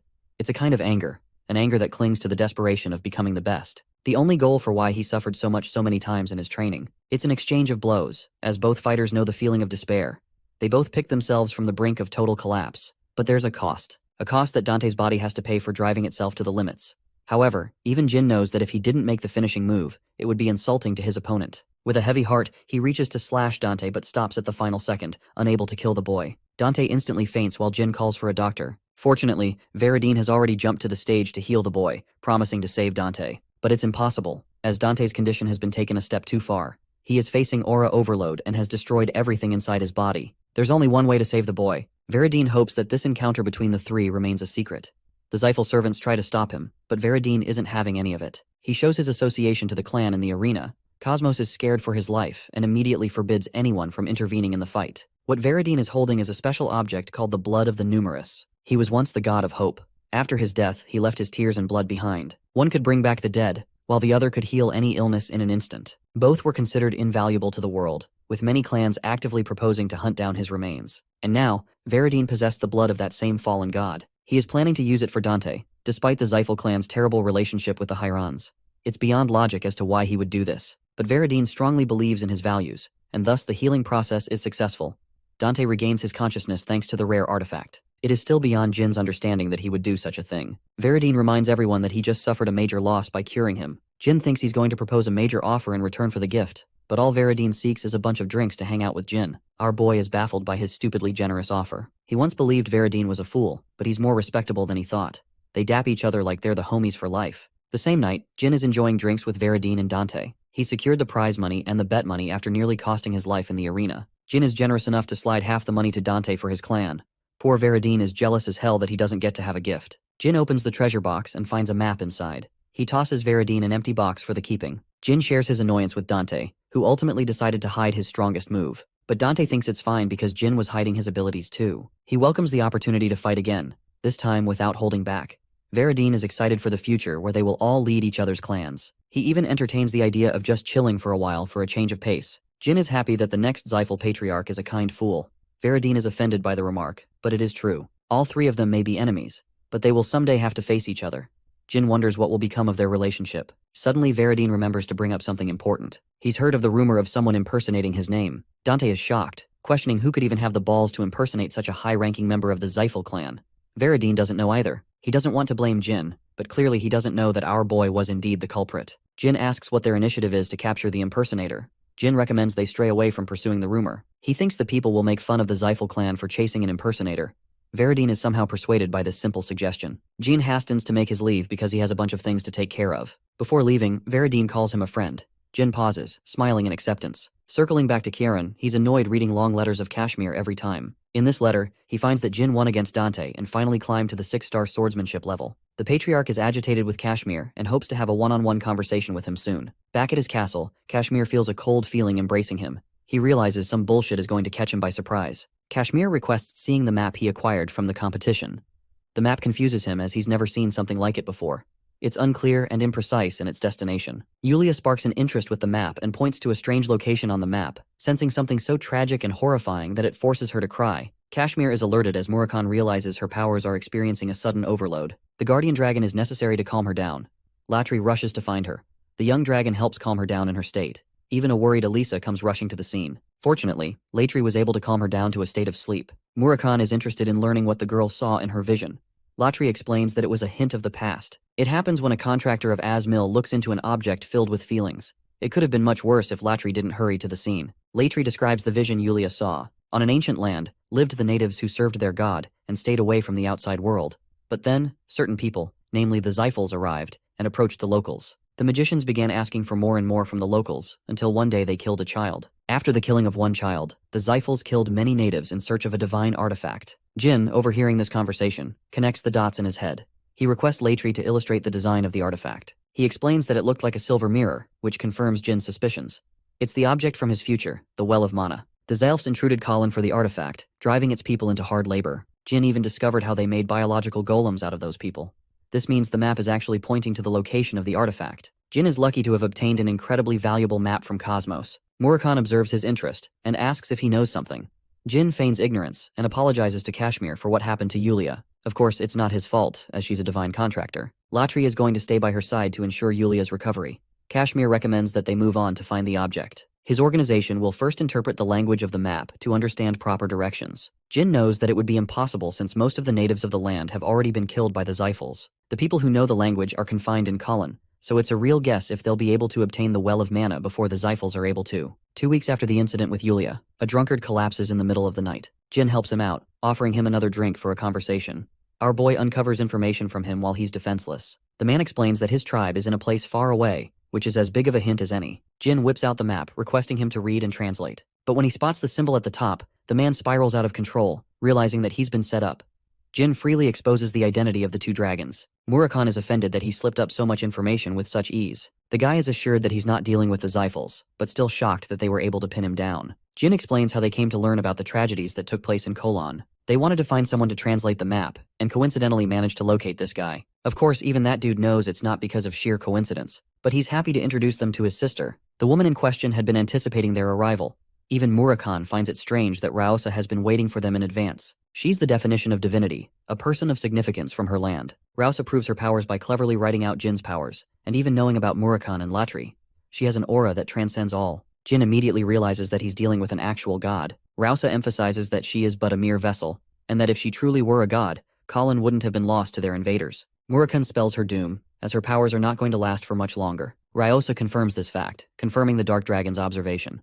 Raosa takes the map and translates word for word what it means. The message shatters her soul as it was written by her grandfather. Thankfully, the map didn't fall into the hands of the Zyphals and met Jin instead. Murakhan wants to strike a deal with the woman since they're en route to visit Colin soon. Raosa shocks Jin, surprising him about his connection with Soldaret. Since it has been a while, Raosa plans to expunge all her divine powers to summon the God of Darkness. Jin likes the deal and decides to head over to Colin at once. He's unsure whether he could save the lives of the locals, but he promises to do his best. Raosa explains everything there is for him to know about when it comes to the Colin territory. Jin, Murakhan, and Kashmir all arrive at the location. It used to be an open location in his past life, but now, since he executed a mission while he was a cadet, it's clear that they have taken measures to close the place down. The journalist that exposed the existence of the Well of Mana will never be able to carry out his will in this timeline. Kashmir loses hope, but Jin and Murakhan don't care if the place is closed. They're still going in, and the reason is simple. The board is probably a placeholder. There are no guards on site, and there aren't any spells either. Suddenly, Murakhan senses the presence of people. They're the natives who are mining for labor. A pureblood Zyphal is enjoying himself. This man is none other than Muron Zyphal, the madman of the Magic Tower. He's a brother to Veradine and commits crimes like crazy. Since he's a strong sorcerer with 8 stars in magic, he doesn't require any guards around him. Murakhan is a feisty one and wants to kill Muron using the direct approach. But Jin doesn't fancy the idea, because he thinks that there will be problems if they keep killing higher members of Zeiss like Andre. Before they kill Muron, they need a valid reason. Just when they were having this conversation, the journalist Dino Jaglin popped out of the scene. Jin catches him and realizes this is the same guy who became responsible for exposing the Zyphals in his past life. It means that the nerd had been coming here all by himself, challenging the likes of the Zyphals without any powers. Jin is really impressed and curiously asks what he's writing about. Dino concerningly asks about their association. Jin relieves him by stating that they're also just passing by. Since they both share a common goal, it's best to ally with the journalist. Murakhan really doesn't like that approach. Kashmir thinks it's good to follow the journalist who already knows what's going around in the area. This could even help them conduct a sound reason for an attack on the Zyphals. Hesitantly, Dino puts forward his findings. He's investigated many natives and learned about them. Interestingly, Dino knows about Muron and has shared a few drinks with him to get answers out of the guy. He's so clumsy that he would let anyone pass unnoticed. Sensing an opportunity, Jin asks the journalist for a favor. Muron is annoyed by his elders, who assigned him a boring mission as punishment for a prank. He's as drunk as ever when Dino comes around, acting like an old buddy to him. Micron is happy, but suspicious of the people he's brought along. Dino explains that he's with travelers and apologizes for getting ahead of himself. Jin introduces himself in kind to the mad sorcerer. Jin happened to learn a lot about Muron thanks to Veradine's yapping. Even Veradine doesn't think highly of him, since he's just a wretched mess of their clan. Veradine imparted Jin with an important warning to never challenge his brother, since he's the worst of the worst. Right now, that same guy is acting like a clown in front of a Runkindel without knowing. Micron picks apart the journalist's identity. He's slowly growing suspicious of Dino, and comes to a sudden realization. Why did he interview the natives at all? Both Jin and Murakhan realize that this is a huge problem now. Micron had to torture the ones he interviewed, and even erased evidence of their lives. He reduces to a maniacal laughter before calling the dear journalist a fool for acting reckless. At last, 3yr-old reveals that he knows about Jin's identity as a run candle. He thinks Dino is secretly connected to them. Murakhan grabs Dino as the sorcerer commences his first attack. Jin is surprised to note that 3yr-old had activated a shield of mana, something that not even he could detect. Murakhan emphasizes that such a feat should be impossible, so their opponent is holding some nasty secrets. 3yr-old immediately identifies Jin Runkendel. While our boy is interested in learning how he was able to tell, he's even more interested in fighting him. 3yr-old wants to know why he was assigned this specific mission. Jin fails to comply, making him further infuriated. The mad sorcerer initiates his first attack. Jin dodges his devastating beams, while Murakhan helps protect the natives by shielding them against the attacks. Dino tries to help the natives run away, but the poor people can't even utter a single word. Dino roars at the scumbag who ripped their throats, taking away their ability to speak forever. But this is the kind of madness 3yr-old exercises on his victims. He has always wanted to punish the journalist for going behind his back and interviewing the locals. He pins the blame on him for being reckless. But while he's yapping, a punch comes flying in his face. It was exactly the kind of confession that Jin needed to hear, because now, he can really kick his ass without holding back. The Shadow Force ability has left Kashmir in shambles. The fact that Jin was able to drive an 8-star sorcerer to a corner. Even 3yr-old suddenly realizes that the God of Darkness sided with the Run Candles once more.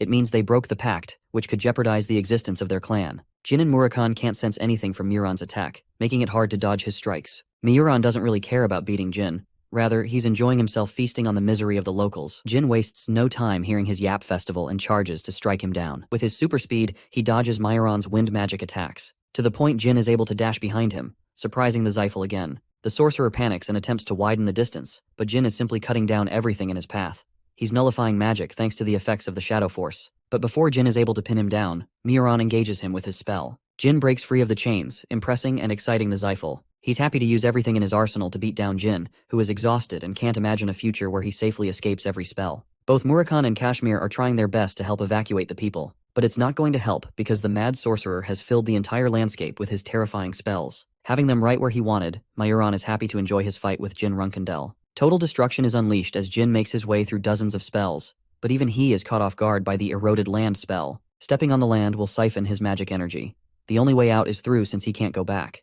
Jin concentrates the bulk of his magic energy and counters 3yr-old's spells. But there's something clearly wrong about his opponent, who can inexhaustibly use so much mana without draining his energy. What 3yr-old has analyzed is that Jin knows a thing or two about magic, because he is carefully avoiding stepping into traps. From this analysis, 3yr-old deduces that Jin Runkendel must also be a spellsword.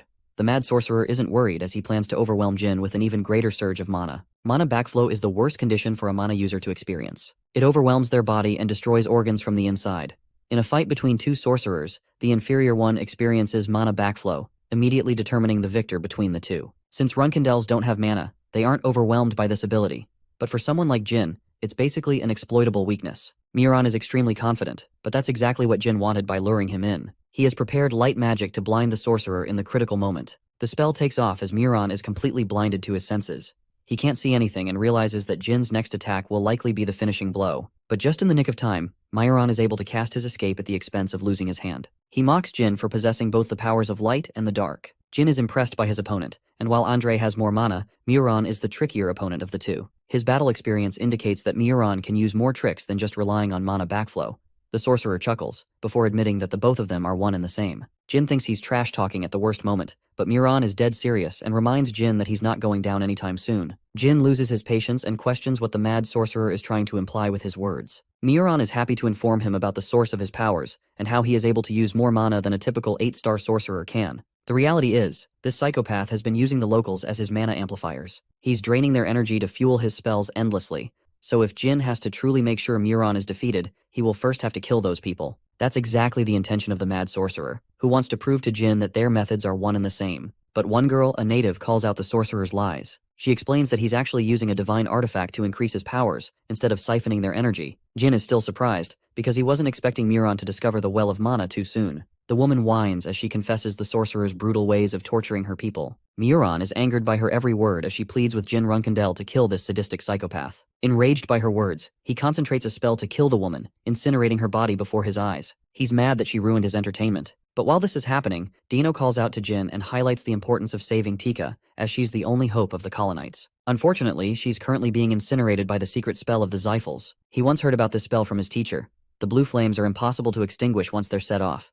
Its only weakness? You burn the blue flames with an even more powerful flame. Remembering his teacher's words, Jin-Runkandel unleashes the flames from the fire realm. Tess destroys the spell and helps secure the woman. Miron-Zyphel is utterly baffled, seeing Jin's command over the legendary phoenix. The mad sorcerer is speechless. What lies before him are the flames of a phoenix that has only chosen the greatest sorcerer of its time. So for the phoenix to choose a Runkandel spellsword, instead of someone from their clan, means that he's the one bound to become the greatest sorcerer of his generation. The woman opens her eyes, realizing that the flames are protecting her body instead. Jin is happy that she ratted out the sorcerer. She reminds him that Miron is still using the divine artifact to his advantage, but he's yet to acquire its full power. He only learned about certain activation phrases thanks to torturing the people. She even knows that Rausa sent Jin to help the colonites.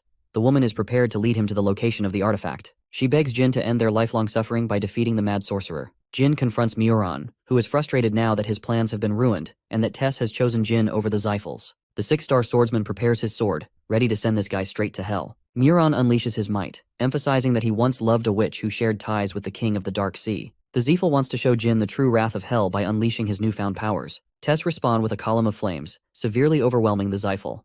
For some reason, Miron's sudden transformation has enraged the phoenix. Murakun joins the fight after having evacuated the natives. He explains how fucked their current situation is. Miron's body is soon going to be under the control of the Demon Beast King. They have to stop him before it happens. Murakun tells Jin to unleash the full might of his powers through Shadow Force. He amplifies Jin's Shadow Force and instructs him to sever the Dimension Gate. But before Jin could execute the attack, he is overwhelmed by mana backflow. So much so that his connection with Tess is wavering, as he's failing to maintain its presence. Mirwan smiles as he has finally brought Jin to his knees. The monster of the underworld is nearing its awakening. Jin musters every last bit of his courage to wield his sword. Giving everything into this one final attack, Jin slices down Miron's body. The incantation is interrupted as the Dimension Gate collapses over Miron-Zyphel. The last of his remains are annihilated by Tess, leaving nothing but the scorched remains of his body. Jin notices that his final attack was different from all the other times he used it. It was further amplified by his Blade of the Heart skill. Miron's crippled body collapses into pieces. The fight is finally over. Jin has experienced far too much strain on his body as he too falls unconscious. Regarding Miron's staff, it's a special device only used by the Zyphel Tower Masters. Once waved, it activates a signal and sends it back to the tower. And that means the Zyphels have already learned about Miron's fall. A mysterious presence restores Jin back to health. Murakun spews something inside his mouth. Jin coughs as Murakun explains that he just had a close encounter with death. It's only thanks to Murakun's remedy that he was able to outlive the effects. Jin's body is still a wreck, but Kashmir thinks he did an amazing job. The remedy was provided by the journalist, who uncovered it from Muron one time. Tika introduces herself properly as the priestess acting on behalf of Ryosa. She crumbles into tears, offering her undying gratitude to Jin-Runkandel, who put an end to the suffering of colonites. She reminds Jin of his mission, that Rausa had only tasked them to recover the divine artifact. Murakun is confused and wants to know more about the artifact, especially when he has lived for over 3,000 years and hasn't heard a word. Murakun has a bunch of questions regarding the god of Kulin. The god Clam is a deity not even Murakun has heard of. Kashmir suggests they look for the artifact at once, as they could come to face Zyphels soon. To add to that, Tika explains that they must first restore the artifact before acquiring it. They need to use the energy of the sun for that task, which is why the mission will be delayed until noon. An agitated Murakun can't find the patience to wait that long because the Zyphels must be en route to attack. Jin pieces together the information, but still thinks that there is something more than meets the eye. Since Muron is fully defeated, and the wasteland is abandoned by the Zyphels, he doesn't comprehend how anyone could reach her unless there was a signal sent outside. The fact that Muron-Zyphel was a tower master is common knowledge. Kashmir catches on to his words. The run candle highlights the importance of the present moment, as the signal has already been sent. Their worries are warranted, as Midor Elnor, another tower master serving the Zyphels, is on his way to investigate the cause. The staff was given to him for being a tower master. It's a huge deal. Kashmir knows little about the Zyphels, but the staff is a special object which helps gather sorcerers in time of need. Murakun is stumped that Jin somehow knows this information when he doesn't. The Zyphels are continuously evolving at an immense rate. Jin excuses what he heard from Luna, when in reality, he remembered thanks to his teacher's memorable words. Nearly 100 sorcerers exist in every Zyphel tower, and a lot of them are around the 8-star level. Engaged against them in an actual fight when they also have to defend civilians, it's going to be a brutal battle. Jin inquires how long it would take them to arrive, and he learns that it's going to take a minimum of 2 hours. Given that time limit, he requests Kashmir for a favor in the time of need. Kashmir is alarmed as Jin's secretive plan could end up killing everyone involved. He wants Kashmir to relay the message to a person immediately, or else they are all doomed. The man accepts the condition and begs Jin to make it out alive. Murakun and Tika are in preparations to restore the divine artifact. The locals have gathered, but Jin's condition is stagnating. His body reacts harshly as he's driven himself to his absolute limits. Murakun is pissed that Miron refused to remain honorable in his defeat and instead called the sorcerers of the Watchtower. Jin requested for Luna's help last time, as she was their only hope. Murakun is worried about Kashmir failing to reach them in time, because if he really doesn't, then they'll have to struggle and survive for as long as they possibly can. The minor tower master and his troops are on their way. They located the Colon territory where the signal was received. They see no sign of Majoran, implying his death. Hearing this news, Midor is vehemently enraged, promising to kill those who planned against his brother's demise. Murakhan scouts them from afar, confirming at least 30 powerful sorcerers boarded on 6 dragons. This is a lower-level fleet, which means an even powerful force will be sent after them if they subdue these guys. Murakhan could have annihilated every single one of these chumps in his prime, but because of Tamar's blade, he's still far from recovering his full strength. The Zayful sorcerers descend with the younger fire dragons. They're actually red dragons, which are even weaker. Midor furiously introduces himself as the minor tower master of the Zayfals, demanding for Muran to be shown. Jin plays around, feigning ignorance. He doesn't remember this guy from his past life. Midor questions why they targeted his brother, and if they share association with the Run Candles. Before he can unleash his wrath, he calmly asks if Muran is still alive, ensuring that he will not harm them if they confirm his life. Jin is intrigued by his words, who is worried about his brother yet couldn't show mercy to the people of this land. A provoked Midor barely responds before he realizes that Muran has already been killed. He cannot forgive their sinful acts for mocking the clan. Midor readies his troops to attack their enemies, aiming for their capture. The charge spells are all at the 8-star level, so it's not going to be an easy fight for him. Fortunately, help has arrived in the form of an icy blizzard. Midor is shocked as all 8-star levels were interrupted. The one who is here to protect them is Talaris, the beautiful ruler of the secret palace, as well as her daughter. Her terrifying ice magic easily froze their spells. The Zyphals immediately recognize who they're dealing with. Thankfully, Kashmir sent them help just in time. Murkahan is impressed. Talaris has summoned the legendary Snow-Toad Mott. She helps create an icy wall to talk to Jin. After all, Sira's mother is intrigued by the boy who gave her daughter a hard time. She's astonished to witness his critical condition. Talaris wants to know if he's the one responsible for killing Alcaro. This is bad news, because it means Cirrus ended up ratting out the information to her mother. Talaris reminds the boy that she bears no ill intent towards him. Instead, she's looking for a different lover, like Murakhan, for example. They're out here flirting with each other while Jin is near the brink of death. Talaris tells her daughter to look after Jin while she's wiping out those fools. Also, she's a strong believer in her daughter's love interest for Jin. She teases him endlessly, and leaves Jin with a reminder that if it weren't for her daughter, she would not have arrived to save him. Jin is left speechless, barely able to stand on his own 2 legs. Ceres catches him just before he hits the ground. She expected them to fight each other, but didn't know he was going to be this busy behind her back. Kashmir took the flowers and handed them to Talaris, as if he was desperate. He was clinging for his life to seek help from Talaris. Jin is happy to receive so much support from the kind people who have always helped him in the time of need. Jin coughs out dark blood, adding more concern. Ceres helps him with a medicine, unable to comprehend why anyone would go this far to fight. She almost feels embarrassed for him like this. Back to the fight against Midor, Talaris learns that he isn't a pureblood at all. Midor knows that he's in deep trouble, and the only way he will survive is by stalling for reinforcements. Talaris doesn't take kindly to their words, and has no intentions of backing off from Zyphal territory. With a glimpse of her power, she kills the Elder. The sorcerers deploy a bunch of barriers to help survive her wrath. Talaris takes care of the dragons with her ice magic. She's impressed that they're still keeping up with this farce, thinking that they'll be able to defeat her. Midor is confident that the Zyphals will come after the secret palace after his death. He activates a spell in point-blank range. Midor has been granted divinity to control high-level flame magic. But despite his spatial explosion magic, Talaris is unimpressed, and happily decides to remind Midor what the secret palace is really about. She commands the technique of the Endorma clan, the same sword of sea ice that Cirrus used against Jin. Talaris launches a strong gale storm. It freezes the sorcerers to icy statues, crumbling Midor's resolve. The monster approaching him has just crushed their cute barrier. At the same time, she ripped an arm off of the Zyphal half-blood. That's how easy it was for her to defeat him. Talaris mocks him for being a stupid martial artist who can't even look at their opponent. Midor realizes that this woman is crazy enough to kill every single one of his reinforcements after they arrive. He contemplates the thoughts of death, when suddenly a portal opens from underneath, interrupting their fight. She is confused at first, but then realizes what just happened. More sorcerers from the Zyphals have arrived just in time to save the minor tower master. Talaris's barrier fades, but she's pissed more than ever. The Zyphal clan has brought along a giant battleship for Majoran and Midor. Jin realizes that this situation has gotten much worse than he intended. Way too many of their important figures have been killed. While the battleship is a problem, the crew boarding the ship is an even bigger threat. The White Knight is an elite unit of the Zyphals sent for missions just like this. Talaris assesses the situation and recommends a retreat. She doesn't want to fuck around with those guys either. She's ready to help the natives leave the land, but Jin emphasizes that it's necessary for them to complete the ritual. Talaris does not take his response lightly. She has issued a strict order for them to follow. Jin tries his best to explain that they'll never have a chance to stop the Zyphals if the ritual is incomplete. He begs for Talaris's help on behalf of all the natives of the colon. She accepts his offer, assigning him an hour to hold off the White Knights. More importantly, she wishes to speak to Kieran after the fight ends. Whoa, looks like things are getting spicy. The ritual is underway when Jin begs Tika to complete the ritual at a faster rate, since they won't have time to survive the attack for the ship. Tika instructs the young Run-Candle to leave the battlefield, especially in his dire state. She knows that they won't be able to subdue them until they discover the artifact. Jin stops Tika and places importance on completing the ritual. He didn't sacrifice this much just to leave things unattended. Tika knows of one way to complete the ritual faster, but it would have only been possible if Rausa was around. Ceres learns that she's in Tikan and tells Jin to board the Great Toad so that they can bring her over.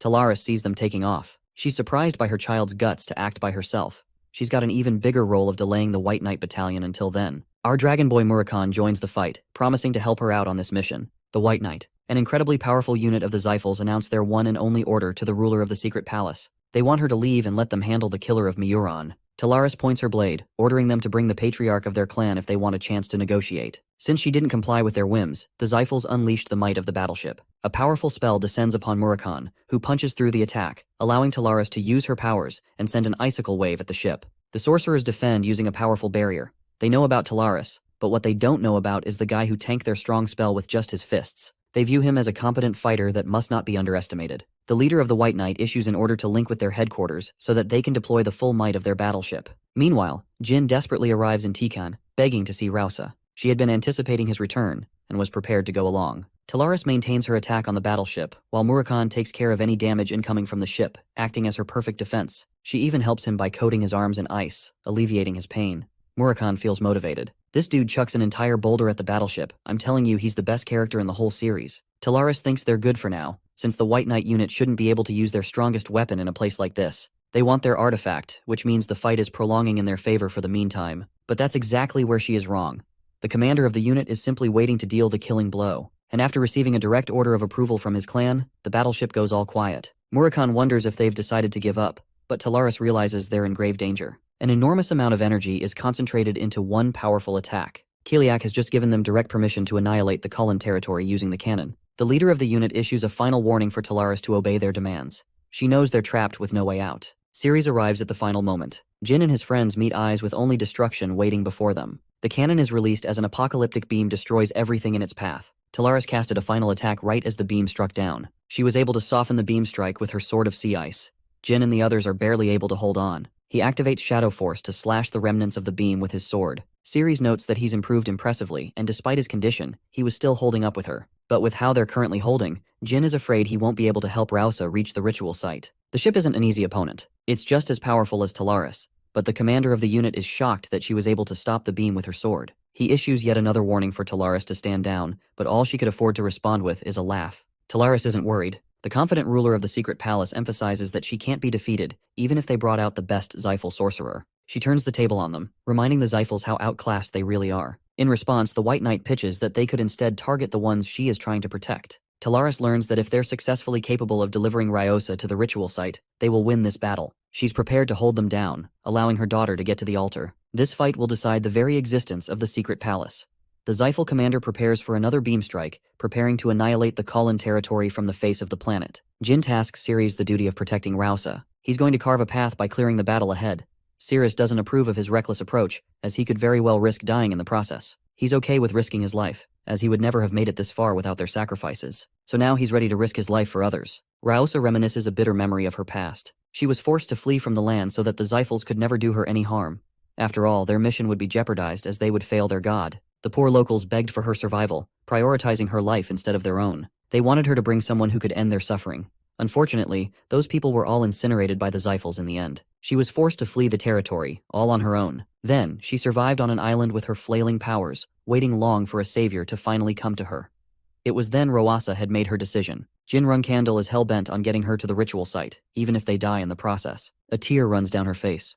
Rausa had been waiting all her life to sacrifice her life for her people. The second destructive beam is about to be launched. Jin and Ceres make their way while Talaris slices the beam to hundreds of pieces. Jin has to protect Rausa and Ceres, trusting in his sword and sword alone to help him survive. Murakhan warns them of the incoming beam. The Xiphals are relentless in their attacks. Murakhan and Jin are fighting for their lives protecting Ceres and Rausa. Just when the Dark Dragon thought they were doing well, Jin suffered a brutal attack from one of the beams, sending him down. Even Ceres cries out in worry. She remembers his words, as he was ready to put down his own life to protect them. In her ferocity, Ceres loses her cool and gets injured in the process. She collapses on the ground, leaving Ryosa to fend for herself. Ceres commands her to keep on going or else their sacrifices would be in vain. With a heavy heart, Rausa prays to her god and keeps on moving. She has long since realized that prayers are not enough to overturn the war. Rausa is firm and has come to a decision. Jin Runkendel is in a space of emptiness. The void calls for his name, commanding that he wake up. When Jin opens his eyes, he bears witness to a future where Cirrus has been killed. The Zyphal sorcerers won the war with the help of the blazing fire dragon. Murakhan was also killed by Khadun's hands. The patriarch of the Zyphals unleashed an all-out attack where not even Jin himself survived. Then, the penetrating voice of a god comes to welcome him, reflecting his choices to keep the battle going even after coming this far. He asks the boy if he is filled with regrets after involving so many people all at once. Despite his wavering resolve, Jin claims that he has yet to regret the decisions he made. His anger stems from a feeling of hopelessness, that he could not help influence the future, and that all of his friends fell to ruin because of his helplessness. He thinks of himself as a powerless warrior. The goddess likes what she hears and reminds him to maintain this mindset. She cleanses the future and at last introduces herself as Clam, the god who has waited many years for the boy's arrival. Jin fails to comprehend the meaning behind her words. The benevolent god explains that they don't have time to discuss. The path that lies ahead for the boy is full of pain and suffering. Jin in his anger realizes that the future he fears has yet to come to light. He regains his consciousness and wakes up after another headache. He was scared at first, but then he saw Cirrus all alive and well. Murakhan smacks him for giving them a damn jump scare. The boy feared the worst, but it was all for nothing. Talaris is impressed that Jin was able to invoke the presence of a god. He still doesn't get what is happening. Rausa helped call forth a goddess with Jin's powers. It led to the destruction of the battleship. The White Knight sorcerers were defeated the moment she arrived. Now that she's using Rausa's body, she has donned a new appearance with longer hair and milky white eyes. Rausa sacrificed her vessel-like body to bring forth Clam. She offered Jin a glimpse into the terrible future as a lesson. Basically, she pranked our boy. Murakhan isn't having any of it and inquires what her true goal is. Clam manifests the well of mana in her hand. She is the god of mana, and once nearly destroyed the world when the god of darkness helped her. Solderette sealed her powers into the divine artifact. Murakhan is clueless about her divine origins. To prove that her words carry weight, Clam shows them the seal casted by Solderette himself. The seal has since become weaker, so Clam continually helps maintain its power. The well of mana is basically access to infinite magic. It's powerful enough to destroy the entire world. The people of Cullen exist to prevent that reality from ever coming true. Murakhan is pissed because those poor natives sacrificed so much in their lives just to protect the artifact. Clam reveals that she couldn't help them when she was sealed. Until today, when Jin Runkendel helped in her manifestation. Both Ceres and Talaris are shocked to learn that the boy is actually a contractor of the god of darkness. She offers Jin the invaluable object. Now that he has Soldere's powers, paired with this artifact, he has gained an ultimate weapon. Clam entrusts the faith of the colonites within his hands. She clarifies that the well of mana was always a weapon Solderette intended for the boy to use. Solderette created the seal at the height of his powers. It's a direct reference to his divine existence. While Jin is happy, he remembers Rausa's reward. She promised to help him speak to his god. Clam knows it's impossible to make it happen, as the god of darkness wouldn't speak to the boy even with Murakhan by his side. Jin accepts, as he wasn't looking for a reward. As powerful as she is, not even Clam knows that the boy is reliving his life. With her mission completed, she returns to her spiritual form. Thanks to Jin's actions, Colin is free at last. Clam is indebted to the final contractor of the god of darkness, who helped free them from their chains. Talaris is impressed by what she saw. It's not ordinary for a god to be thanking a human. She recommends they make their escape soon, since the Zyphals could attack at any moment. Rausa, who is now a part of Clam, realizes that her god couldn't answer her prayers because she was sealed within the divine artifact. Clam apologizes as the woman had to sacrifice her body to save her people. The pain that she endured helped free them. Rausa thanks the deity for answering their call and preventing a dark future. She's the happiest she can ever be. Clam is satisfied to be serving the people of Colin in return. She awaits Jin's strength to help free the world of suffering. After all, if the mirror had fallen into the Zyphals' hands, then all their sacrifices would have been in vain. Tika is immensely happy that it all worked out in their favor. Jin is grateful to the sacrifices made by the colonites, because he's the only one who really knows the destruction the Zyphals ended up unleashing in the future. The Runkendel prodigy is prepared to reward the people of Cullen by offering them a place to stay. Since he's incapable of helping them directly because of his mission as a flag-bearer, he has given the journalist a note to seek Luna's help. There's the possibility that the Zyphals will retaliate and threaten more lives. But Jin is prepared for that. He wants the journalist to publish all his findings to gather many supporters and fend against them. His career as a journalist will illuminate with success. After that, Jin meets an acquaintance of Talaris, properly without all the fighting going around them. She's so chill that she called their mission easy. Jin is worried that the Zyphals might come to hunt her down, but Talaris isn't worried. She believes the Zyphal patriarch will instead act with caution. After all, he doesn't know about Clam's manifestation, which means he is under the impression that Talaris wiped out the White Knight unit all by herself. Jin is happy to hear that, but Talaris reminds the boy that she didn't just help him out of goodwill. She treated him as a client. And now it's time for a hefty reward, especially from someone who is a legendary spellsword and the contractor of the god of darkness. Jin waits in anticipation, wondering how big her request would be. In a hearty laughter, Talaris lets him off with a freebie. She thinks she has acquired enough information, and even teases her daughter for it. Jin is utterly stumped that she's not asking anything. The ruler of the secret palace prepares to make her leave. Cirrus wants to settle her score with Jin next time in a real fight. Her mother thinks she's still stuck being a hard ass. She's making a fool out of her own daughter by messing with her. And now, since we haven't revisited 3yr-old in a while, it's time to come see him. Talaris Dorma has personally stepped into the Dark Sea, all for the sake of a marriage proposal for Jin. What a queen this woman is. Over to Luna's place, she learns about Jin's incredible adventures, taking on incredible adventures like 3yr-old and the White Knight fleet. Like the caring sister she is, Luna asks how her brother is faring. After hearing that he's okay, Luna turns to Tika, wanting to know if she's got some skills. After all, she can't promise a good stay if the people of Colin aren't promising to work. She tasks her maid to help the Colonites settle and find work for themselves, which is much better than receiving a favor. As for Diano the journalist, Luna is interested in supporting him fully so that he could execute Jin's wishes to the best of his ability. 1 month after their epic battle, word of the Colon genocide was published, terrifying the world. They were told that a bunch of travelers ended the conflict and pushed back the Zyphals. Even the Runkindels came to hear of the news. The Zyphal clan pinned the blame on 3yr-old for the incident, since he was no longer alive. But some remnants of the battleship cornered the involvement of the clan. It enraged some kingdoms while others remained unaffected. The Vemonth Emperor broke his silence, and even spoke in favor of the Zyphals. But his announcement did not come lightly, as it was met with public outrage. The Zyphals made sure to reward him properly for taking their side in this political battle. The reputation of the Zyphals took a major hit, and they're incapable of plotting a major attack for now. They have coped with various losses, all thanks to Jin and Luna's help. The journalist receives much support from the people who are taking his side. The people of Cullen will pray for Jin's help, waiting for the day he unveils his name as the traveler who stopped the oppression of the Zyphals. They desperately pray for Jin's success, so that he could be the one to annihilate the Zyphals forever. Circling back to Kieran's encounter against Talaris, Khan is shocked when he sees a huge wall of ice emerge from afar. Talaris gave a warning shot to the approaching Kieran, who was upset by her nonsensical words. The ruler of the secret palace admits that she's not here to fight him. She ends up accidentally slashing Khan, who barely blocks the attack, avoiding his death. Ciaran doesn't care about the woman and simply wants to read his next letter from Kashmir. He quickly learns that the boy defeated 3yr-old, and that an unnamed traveler helped free the people of Cullen by stopping the oppression of the Zyphals. What shocks Kieran is the mention of the battleship of Kozech, because it's far too powerful of an opponent for Jin to have overcome. That's where Talaris chimes in, because she took it down. She's surprised to learn that Kashmir has been mailing him letters. Kieran is furious that he didn't mention one word of her involvement. Talaris counters that the man deserves praise for taking Jin's side, favoring him over the fate of the Runcandles. The Patriarch accepts this suggestion and realizes that he could have made a mistake just now. Sharon wants her to just fuck off with the marriage proposal. Talaris somehow sees the two of them as the perfect couple. Jin feels a sudden chill run down his spine, and for appropriate reasons. Jilly thinks it's probably a side effect of obtaining more mana, but Jin doesn't believe that to be the case. He improved in strength and ability, having reached 6 stars in swordsmanship and 7 in his mana. All he has to do is maintain the object in his hand to achieve a surplus of mana. But Jin doesn't want to risk using it too much because it would risk breaking the seal. Kashmir's assistant informs him about an unexpected visitor who wants to work for him. This mystery man even knows about one of his bases, so it's clear that he's someone important. Jin is curious just as anyone, until he sees a familiar face. It's the same information merchant, the dumbass Jetu. Jetu may have ruined Jin's life in the past, but it wasn't the case anymore. He was spared and came before him. Kashmir is intrigued how he came to discover the location of their bases. Jetu explains his former association with the Akin kingdom. Kashmir realizes that this guy is connected to Jin and helps bring down the auction house. He still wants to know how he came to find their base. Jetu tries to skip around the specifics of how he managed that. Kashmir is enraged, which causes Jetu to blurt out information on Alu. Intrigued, Jin wants to know more. When Jetu turns around, he is stunned to see Jin run Candle, calling him a fraud for betraying him so much. After all, he did impersonate Veradine. Kashmir is infuriated by his accusations and nearly cleaves his head off. Murakan barges in, extremely annoyed that he didn't receive his ice pops.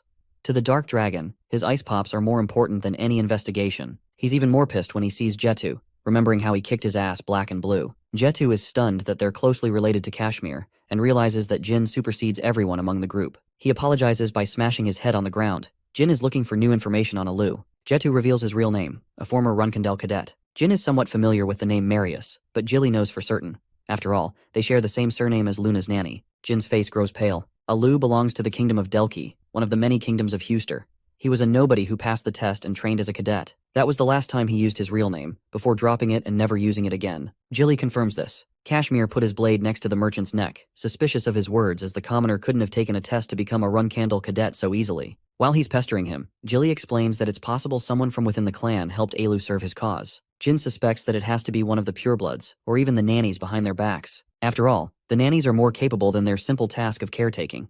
They've got influence of their own from within. When Luna Runkindel boasted the top rank, she was referred as the leading candidate to lead the clan. At the time, her nanny had a major influence in the clan. So if Alu and Taimyeon are related, then it's actually possible that Luna cursed him in his past life. But such a thought is inconceivable. Jin thinks Taimyeon is on her own without sharing any involvement with Luna. Jetu confirms the validity of the information, prompting Jin to use him as a bait for Delki. He wants to scavenge more information about Alu and Taimyeon. In the kingdom of Delki, a delinquent is bullying a commoner when a woman donning purple hair kills him with an agonizing death. The commoner begs to be spared, thinking that they're heroes of some kind. But these guys are straight-up villains. He kills the man while the woman collects his powers. Kashmir states that only one group in Delki frequently uses the name Marius. It's an orphanage, a facility once used by royalists which, at first, helped the children form bonds with each other before ordering them to kill each other. The only children who survived the harsh treatment of the facility were hired as assassins. The orphanage was shut down eventually. 10 orphans were released, and one of them happened to be Alu. Kashmir hands Jin each of their addresses to investigate in Delki. The Runkindel prodigy is confident that he will be able to locate the culprit who cursed him in his previous life. Jin has arrived in Delik with Jetu. The first person they have to investigate is a man called Gaber Marius. Jin isn't planning to extend their stay and prefers they get the mission finished quickly at first. Jetu knocks on the door, but there's no response. Jin observes a bunch of people hovering over a scene. He discovers the case of murder, a brutal one at that. One man was poisoned to death while the other was slashed clean with a wind spell. One man shouts, believing that Gaber deserved the treatment. Jin uses him as a lead to ask questions. The man states that he and his friends discovered the corpse at night. The guy who owed Gaber some money died in the process. Jin is certain that their real target was Gaber, and in order to leave no traces, they disposed of the witness with a magic spell. He wonders if the criminals were hasty and botched their operation. Jin comes to a sudden realization and asks Jetu for their next target. He senses something dark behind the scenes. Jin's suspicions are confirmed when they arrive to find their second target killed via poisoning. The man was disposed of only a while ago, and the method of poisoning is the same. Jin believes that someone is specifically targeting the survivors of the orphanage to erase evidence. They rush to their next few targets, all of whom are decapitated and killed in brutal ways. Jin notices the remains of an 8-star spell. That means with every target, the assassins are using stronger and stronger spells. Jetu thinks it's bad if they keep pursuing them like this, as even the authorities have grown suspicious of their sudden findings. Jin argues that there isn't much time to waste. He's in a pinch, and despite his rank as a reserve flag-bearer, Jin wants to make sure to exact his revenge. One last target remains on the assassins' list. They're happy to have wiped out the entire list with ease. It turns out that these guys also survived the orphanage. The both of them were selected as the best of the bunch, and they step towards their final target, to erase all evidence. After forcing their way inside, the assassins are surprised to find no one. Clearly they didn't account for this case. Meanwhile, Jin and Jetu have already rescued the last survivor, and they're en route to escape. The reason they were always one step behind the killers is because they were close to the portal. That's how they managed to save the man and his daughter. But there's still a problem. The assassins hunting them down are Varys and Kuzan, the deadly duo and the best of the orphanage. Jin is shocked because there were supposed to be 10 survivors. But in reality, there were actually 12. Varys and Kuzan launch their attack, they've already arrived. Varys is happy to kill her dear brother while Kudan isn't in the mood to play games. But their plans are interrupted thanks to the powers of a sorcerer they weren't anticipating. Jin is glad to take them on in his clan's own territory. They're both young by their appearance. Varys is not a Zyphal, but she's powerful enough to pose a threat. They take Jin for a lightweight. Varys is confident in cutting him down, but Kuzan wants her to be cautious around their opponent. Varys ignores his warnings and launches a powerful wind spell, all for Jin to block it with a defensive barrier. He wonders if Varys is out of energy after depleting her mana the entire day. But the thing is, Kuzan seems to be more of a threat. He's the one deploying poison. Kuzan takes out his poisonous blade, preparing to fight his opponent. Jin orders Jetu to hit the road with their target. The fight starts with Kuzan overwhelming Jin in a show of strength. He's impressed by the existence of a spell sword, and even recommends that Jin prioritize his own life over others. Jin counters his attacks and orders the dumb merchant to just go. Jetu finally listens to his advice and runs off, leaving Jin to fend off Varys and Kuzan all alone. Varys thinks their opponent is arrogant to assume he'll defeat both of them at the same time, but they just don't know who they're dealing with. Jin casts his special light spell, blinding both assassins right when they were most vulnerable. Kuzan is instantly slashed but somehow reacts to Jin's attack. Varys is still blinded and defenseless. She doesn't know that her brother has already been injured. Enraged, Varys swears her powers to kill this guy. Kuzan recommends that she maintain her sanity, as he can still heal his wounds. There's the fact that she used too much mana which could overwhelm her with a mana backflow. Instead, Kuzan takes a poisonous potion and drinks it without hesitation. An astonished Jin reflects that some people can develop resistance against poisons and use it as a healing mechanism. However, it greatly hampers their lifespan in exchange for strength. Now that Kuzan is ready for round 2, he's ready to face the mysterious Spellzord who can cast even light magic. He has his personal questions but takes priority in completing the mission. Kuzan has ceased the intent to capture Jin alive, and instead bursts full speed to blitz him. Jin barely has the time to react to his attack, and at the same time he could hardly dodge the wind magic. Kuzan is stumped. It's inconceivable that a 6-star swordsman is keeping up with someone of much higher rank. Jin is happy to introduce his powers and sets his target on Varys. He unleashes the flames of Tess, the ultimate fire phoenix, engulfing Varys' entire body to ashes. Next up is Kuzan. Our boy casts Shadow Force to entrap him in a void of darkness, before slashing him to pieces. The assassin had never seen such dark energy before in his life. He just faced a monster who could summon the Blue Phoenix and even command the Shadow Force. However, he does wonder if the effects of his poison will work against someone like Jin. The thing is, Jin received an injury which led to the poison kicking in and driving his body to its limits. With Varys nearly annihilated and Kuzan compromised, Jin is near the brink of death. It seems that all three fighters have come to a stalemate, but our boy isn't planning to die so soon. He takes his stance, preparing to confront Kuzan again. Before he can, the Imperial Guards arrive to seize hold of the assassins. Like Adelki is the third prince of the kingdom, it seems that Jetu called for support. Kuzan takes Varys and reminds Jinrun Candle that they will come for him and make his life a living hell. Saying those words, Kuzan takes, leaving Laika to call a healer for Jin at once. He's exerting every last bit of his strength to maintain his consciousness to remain alive. Jin wakes up in his bed with the third prince by his side. The man had moved him here without knowing about the boy's identity. 3 hours flew by, and he's lucky to survive a poison that could easily kill an 8-star knight. Laika somehow seems to know that he's dealing with Jinrun Candle, because he remembers seeing the boy at the banquet. He inquires information from him, shocked that he was able to corner the 8-star assassins even with his current skill level. Jin thanks Laika for his support, and asks if the man will report the incident to his clan. Laika has no intentions of doing that as he's being observed by Kashmir's forces who are scouting for Jin. Laika wants a favor in return for his help. He wants the boy to help Delki by assigning them more guardian knights. He also wants some of the shares of the run candles from their gold mine. At first, Laika is sweating bullets thinking Jin will be offended, but in an interesting twist, Jin offers him double the reward for his support. In due time, Jin states that he will be able to do anything that he pleases. Laika searches for the meaning behind his words, wondering if the boy has ambitions to become the patriarch of the Run Candle clan. Jin returns to Jilly and Murakan, who are equally frustrated in his stupid attempts to get killed again. The reason Laika didn't bother leaking the information is because of Kashmir and Quiquintel, which would have stirred trouble for the Delki kingdom. Jetu, the lousy information merchant, is happy that Jin returned alive. Kashmir talks about Dan Marius, their target, but he's not saying anything worthwhile. Jin takes the initiative to speak to the man and emphasizes the lengths he had to go to save his life. Hesitantly, the man finally reveals a bone-chilling fact. It was Timian Marius who trained the assassins, as she is their mother. As a matter of fact, they're cowering before her presence for failing the mission and even exposing their identity. Timian is dead serious about their shortcoming and commands them to get lost. She doesn't even want to acknowledge them as her own. Vera begs for her mother's consideration, apologizing for having failed her. She doesn't want to be abandoned, yet that is all the cruel nanny has to offer. She kicks them out and reminds both of her failures to never come back. Kuzan wishes for her health, almost as if he's praying for her downfall. Timian goes outside, reflecting that they definitely fought Jin, who used Shadow Force. Now that the boy has ensured a connection back to her, it's clear that he will come looking for Luna. Shockingly, she believes that not even Luna would be able to kill her. Timian has access to information on the boy. She thinks threatening to expose his powers would be enough to make a toy out of Jin. Anyway, Dan learns from Jin that Elu was killed in battle, but before death, he uttered that his master wished the boy to be assassinated. Jin wants to be concerned if this secret master is Timian herself. Timian secretly shook hands with someone inside the clan. The contents of the deal are confidential. Jin is starting to suspect Timian's association with this mysterious man. He hurries to see Luna at once. Luna is enjoying a meeting with Tika, who is happily settled with the rest of the colonites. She's surprised to see the boy waiting at her door from afar, almost as if he's depressed. Jin comes to reveal everything in front of her face, but Luna can't help but laugh at the ridiculousness of it all. She thinks that Jin is for sure wrong about everything, desperately hoping that her baby brother confirms that he's wrong. Luna erupts in rage, slowly accepting the situation for what it is. She even thinks that the people of the orphanage must be framing Timian behind their backs. Luna is ready to accept every reason except the one that causes suspicion on Timian. Frustrated and confused, she wants to speak to her nanny at once. Timian knows that both Varys and Kuzan will be eliminated in secret. She doesn't care for her children, as she could always make new servants. Timian is confused how Jin was able to get this far. In the middle of her contemplation, she hears a knock on the door.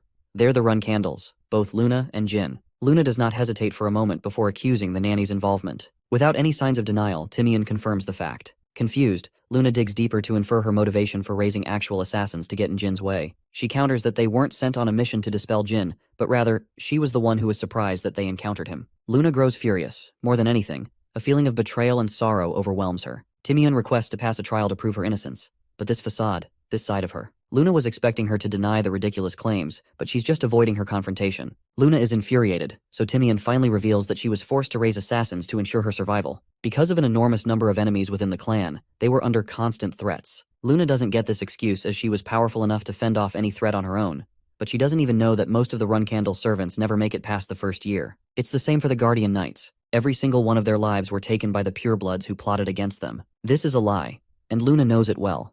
She's devastated that her cherished nanny has to come to this. Timian stops her with a simple question. Would she have killed her siblings? It would not have mattered because Luna didn't care about the bloodshed. She loves her siblings and wants to stop the infighting. Back then, she was a weeping mess who stepped away from her obligations. Just when she rejected the throne, the people around her suffered. It all started 35 years in the past. Timian had clung to power for the first time in her life. Living a shitty life in a terrible orphanage, she was just a tool to be discarded by powerful people. The Runcandles sought her potential, and that's how she learned how to become human. They treated her kindly, and looked after little Luna since day one. She was happy to have been comforted by the little child's warmth. After that, many purebloods were born one after another. All of them stood to become a rival and enemy to Luna. Still, the child possessed brilliant talent and outshone her siblings. She had unprecedented talent, but the truth was, Luna didn't want to fight others. She just liked training. She was an innocent child, and Joshua was jealous of her. Luna became a monster that overwhelmed everyone in the clan. She was the definition of bloodlust and terror by the time she reached the age of 14. More time passed, until one day, Luna crumbled under the rain. She couldn't desire a life where her clan dictated everything. She did not want to become the ruler of the clan in her father's footsteps. Timian begged her not to lose her way, but that was the day Luna decided that she would never pursue the path of the throne, as it would require her to face her siblings. She wanted to carve a new path for the clan, to become their protector. That was the decision of a 19-year-old prodigy, but everything faded with her desire. Timian wanted to exact her revenge against the orphanage after being tortured for many years. She wanted her to come to power so that she could carry out her own revenge. But when Luna made her decision to step down, Timian was forced to support her will. She was the only one who stayed by her side. She accepted her happiness by killing her own. Ever since the Runcandle purebloods noticed a shift in their older sister, they began targeting her servants. They killed everyone all around, with Timian barely surviving their wrath. She did not want Luna to find out because it would cause her even greater pain. So for Luna's sake, Timian persevered and came up with the plan to use the orphans of the orphanage as her own. One day, Timian was captured and did not bother speaking a single word. She would accept death long before anyone could make her talk. But the man was no stranger to her fear. He knew all about her weaknesses. He knew that she secretly harbored the desire for revenge. That was the day the lifeless Timian felt truly alive once again. She allied herself with that man, and desperately hoped against a day where Luna would uncover her connection. Her confession has left the White Whale in a complete mess. The fact of the matter is clear. Her assassins nearly killed Jin, and that she did commence treason against her own clan. Timian is courageous enough to confess her crimes to the clan. The execution knights are already here, because she knew this would happen. Jin mocks the nanny for believing she has a way to escape punishment. He reminds her that no one could get her out of this pinch. Timian is happy to accept her fate, but Jin secretly knows. He knows that she was talking way too much for someone who had anticipated this death. He questions Timian, wondering if her master will reliably get her out of this mess. The nanny leaves with a strong impression of the youngest Runcandle. He is not only strong but also sharp. She still thinks she's got the upper hand on him thanks to the information she possesses on his powers. Just then, Timian receives an official message from her leader, who bears no interest in protecting the nanny. Saying as much, the executioner knight tries to kill her. The attack didn't make it through. Luna's terrifying rage is at an all-time high. The fact that someone could attack her own nanny before her eyes is unforgivable. She happily reminds them of their place. The knights are operating under the direct orders of their master, but they're still assassins who were sent on a mission. One of them is bold enough to attempt to kill Timian, all for Jin to intervene and stop their attacks. He clears their head clean for treason. The ones left are demolished by Luna's rage. She crushes each knight into the ground before breaking their limbs piece by piece. Seeing such a sight, Timian is left cold.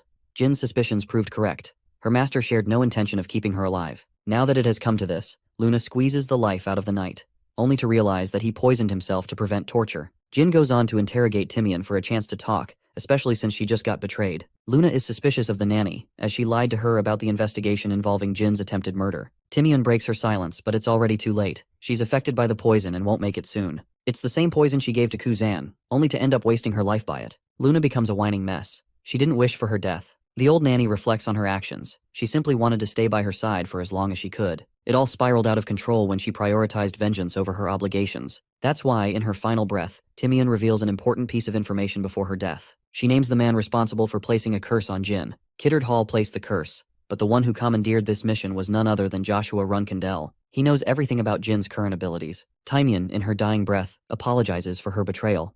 Reminiscing the memories of the very first time she held Luna in her arms, the nanny hopes that she doesn't remember her for too long. Luna grasps the lifeless body of the woman who had stuck with her through thick and thin. Meanwhile, the real culprit, Joshua Runcandle, hopes for an easy death for the nanny. Joshua is greeted by the abandoned assassins. They're prepared to pledge allegiance to their new master to help change their mother's mind. Varys is desperate for her mother's attention, and is prepared to do whatever it takes. Rising from his seat, Joshua approaches the hopeless assassins. He tells them that Timian rejected them for a reason. It was the only way she could save them. Joshua then pins the blame on Jin Runcandle as the man who killed their mother. He makes himself act as a hero who sent his knights, but it was of no use. Enraged, Varys wants to kill the spellsword responsible for bringing down their mother. Joshua confirms Jin's contract with Soldaret. Kuzan is confident to find their mother's killer. He wants to avenge his mother at once, but Joshua knows that their blind outrage will lead to nowhere. It's clear that Jin will try and hunt them someday. He becomes their benefactor in kind, and at the same time recruits them on his team. Joshua makes fun of them underneath, and even feels indebted to Jin for helping take care of the nanny. Joshua instructs Kuzan and Varys to leave, as he's got something to tend to. That something is actually the outrage of Luna Runcandle. Furious as she is, she trashes Joshua's place, demanding his presence. She breaks the rules of her clan, and commands the knights to stand down. While they're hesitant, they still choose to rush into battle to attack her. In response, Luna unleashes a powerful energy wave that drops them dead without even using her weapon. Joshua comes out in the open to meet his sister, clearly provoking her with every word. He knows what he's done. Luna calls him a pathetic man hiding behind the Black Knights. But Joshua is still feigning ignorance to the matter, acting as if he's uninvolved in their affair. It's her intent to kill, and that's exactly what Joshua wants. He wants her to become enraged and act recklessly so that the Runcandle clan takes his side. Instead, Luna chooses to react with patience, claiming no intention of killing Joshua. Instead, she's here for a final warning. Luna tells him that Jin will slaughter him the next time they encounter each other. She recommends that Joshua heed her advice, but he makes light of the situation and even provokes Luna. But he doesn't know, she's the queen of trash talk. She thinks of him as no more than a little boy.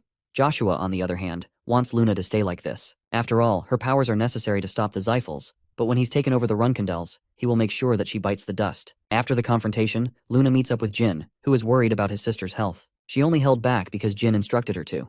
After all, that was Joshua's plan from the beginning. Jin hears about the Black Knights guarding him. They're the finest warriors among the knights of the Runcandle clan. They actually work under 3yr-old, so it's strange that they're bothering to protect Joshua. Jin is convinced that his mother has played a part in permitting Joshua the usage for such an elite Runcandle unit. Both Luna and Jin stand to commemorate Timian's death.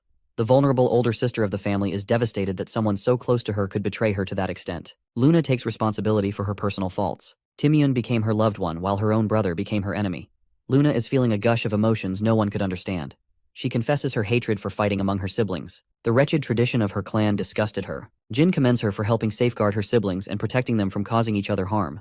But her naive approach didn't last for long. All she did was run away from her responsibilities instead. Luna declares that she no longer cares about protecting the clan. She has sworn her allegiance to her baby brother Jin, and she will be unafraid to cut down his enemies. Instead of serving her father, Luna surrenders her sword to Jin Runcandle. This is the only way to make amends with her actions. She doesn't care what happens to her siblings, as that is the cost of her hypocrisy. In response to her bold declaration, Jin swears the same to her sister. He wants to share the responsibility and the suffering of her sister. This time, Jin is the one who comforts her with his undying support. Embracing his older sister, Jin promises to protect her once he claims his spot as a flag bearer. He's the only person who understands her, so Luna's final desire is to create a future where Jin seizes the throne. It's been a while, but Murakhan is back to his ranting. He trash talks Joshua for going to absurd lengths against his own brother. Even Jilly is disgusted. They swear at him, pouring insults until their hearts are satisfied. Jilly analyzes Joshua's desperation to assassinate Jin back at the Storm Castle before stopping. It's unclear as to why, but Jin is almost certain that Joshua is aiming to obtain his contract. The Zyphals have already found a way to steal divine contracts, but even so, Joshua can't possibly be working for them. Jin wonders if there's another way to strip a divine contract. Kashmir has found reports on the man who placed a curse on Jin. He's a sorcerer who is hiding himself under an alias. Since Jin has a personal matter to settle, he requests all of his friends not to pursue him for the upcoming 3 months. The man is enjoying his drink at the bar when Jin Runcandle arrives with his own disguise. He acts like a member of the Zyphal clan and locates his target. Jin introduces himself as a student of magic, drawing attention from everyone around. Amel throws a fit and empties the bar by threatening the people. With no distractions left, Jin's disguise is ripped apart. Amel can see that he's got an immense amount of mana paired with brilliant physical ability. Amel accuses him, but Jin, since he's perfected his disguise, has no reason to fear his new identity.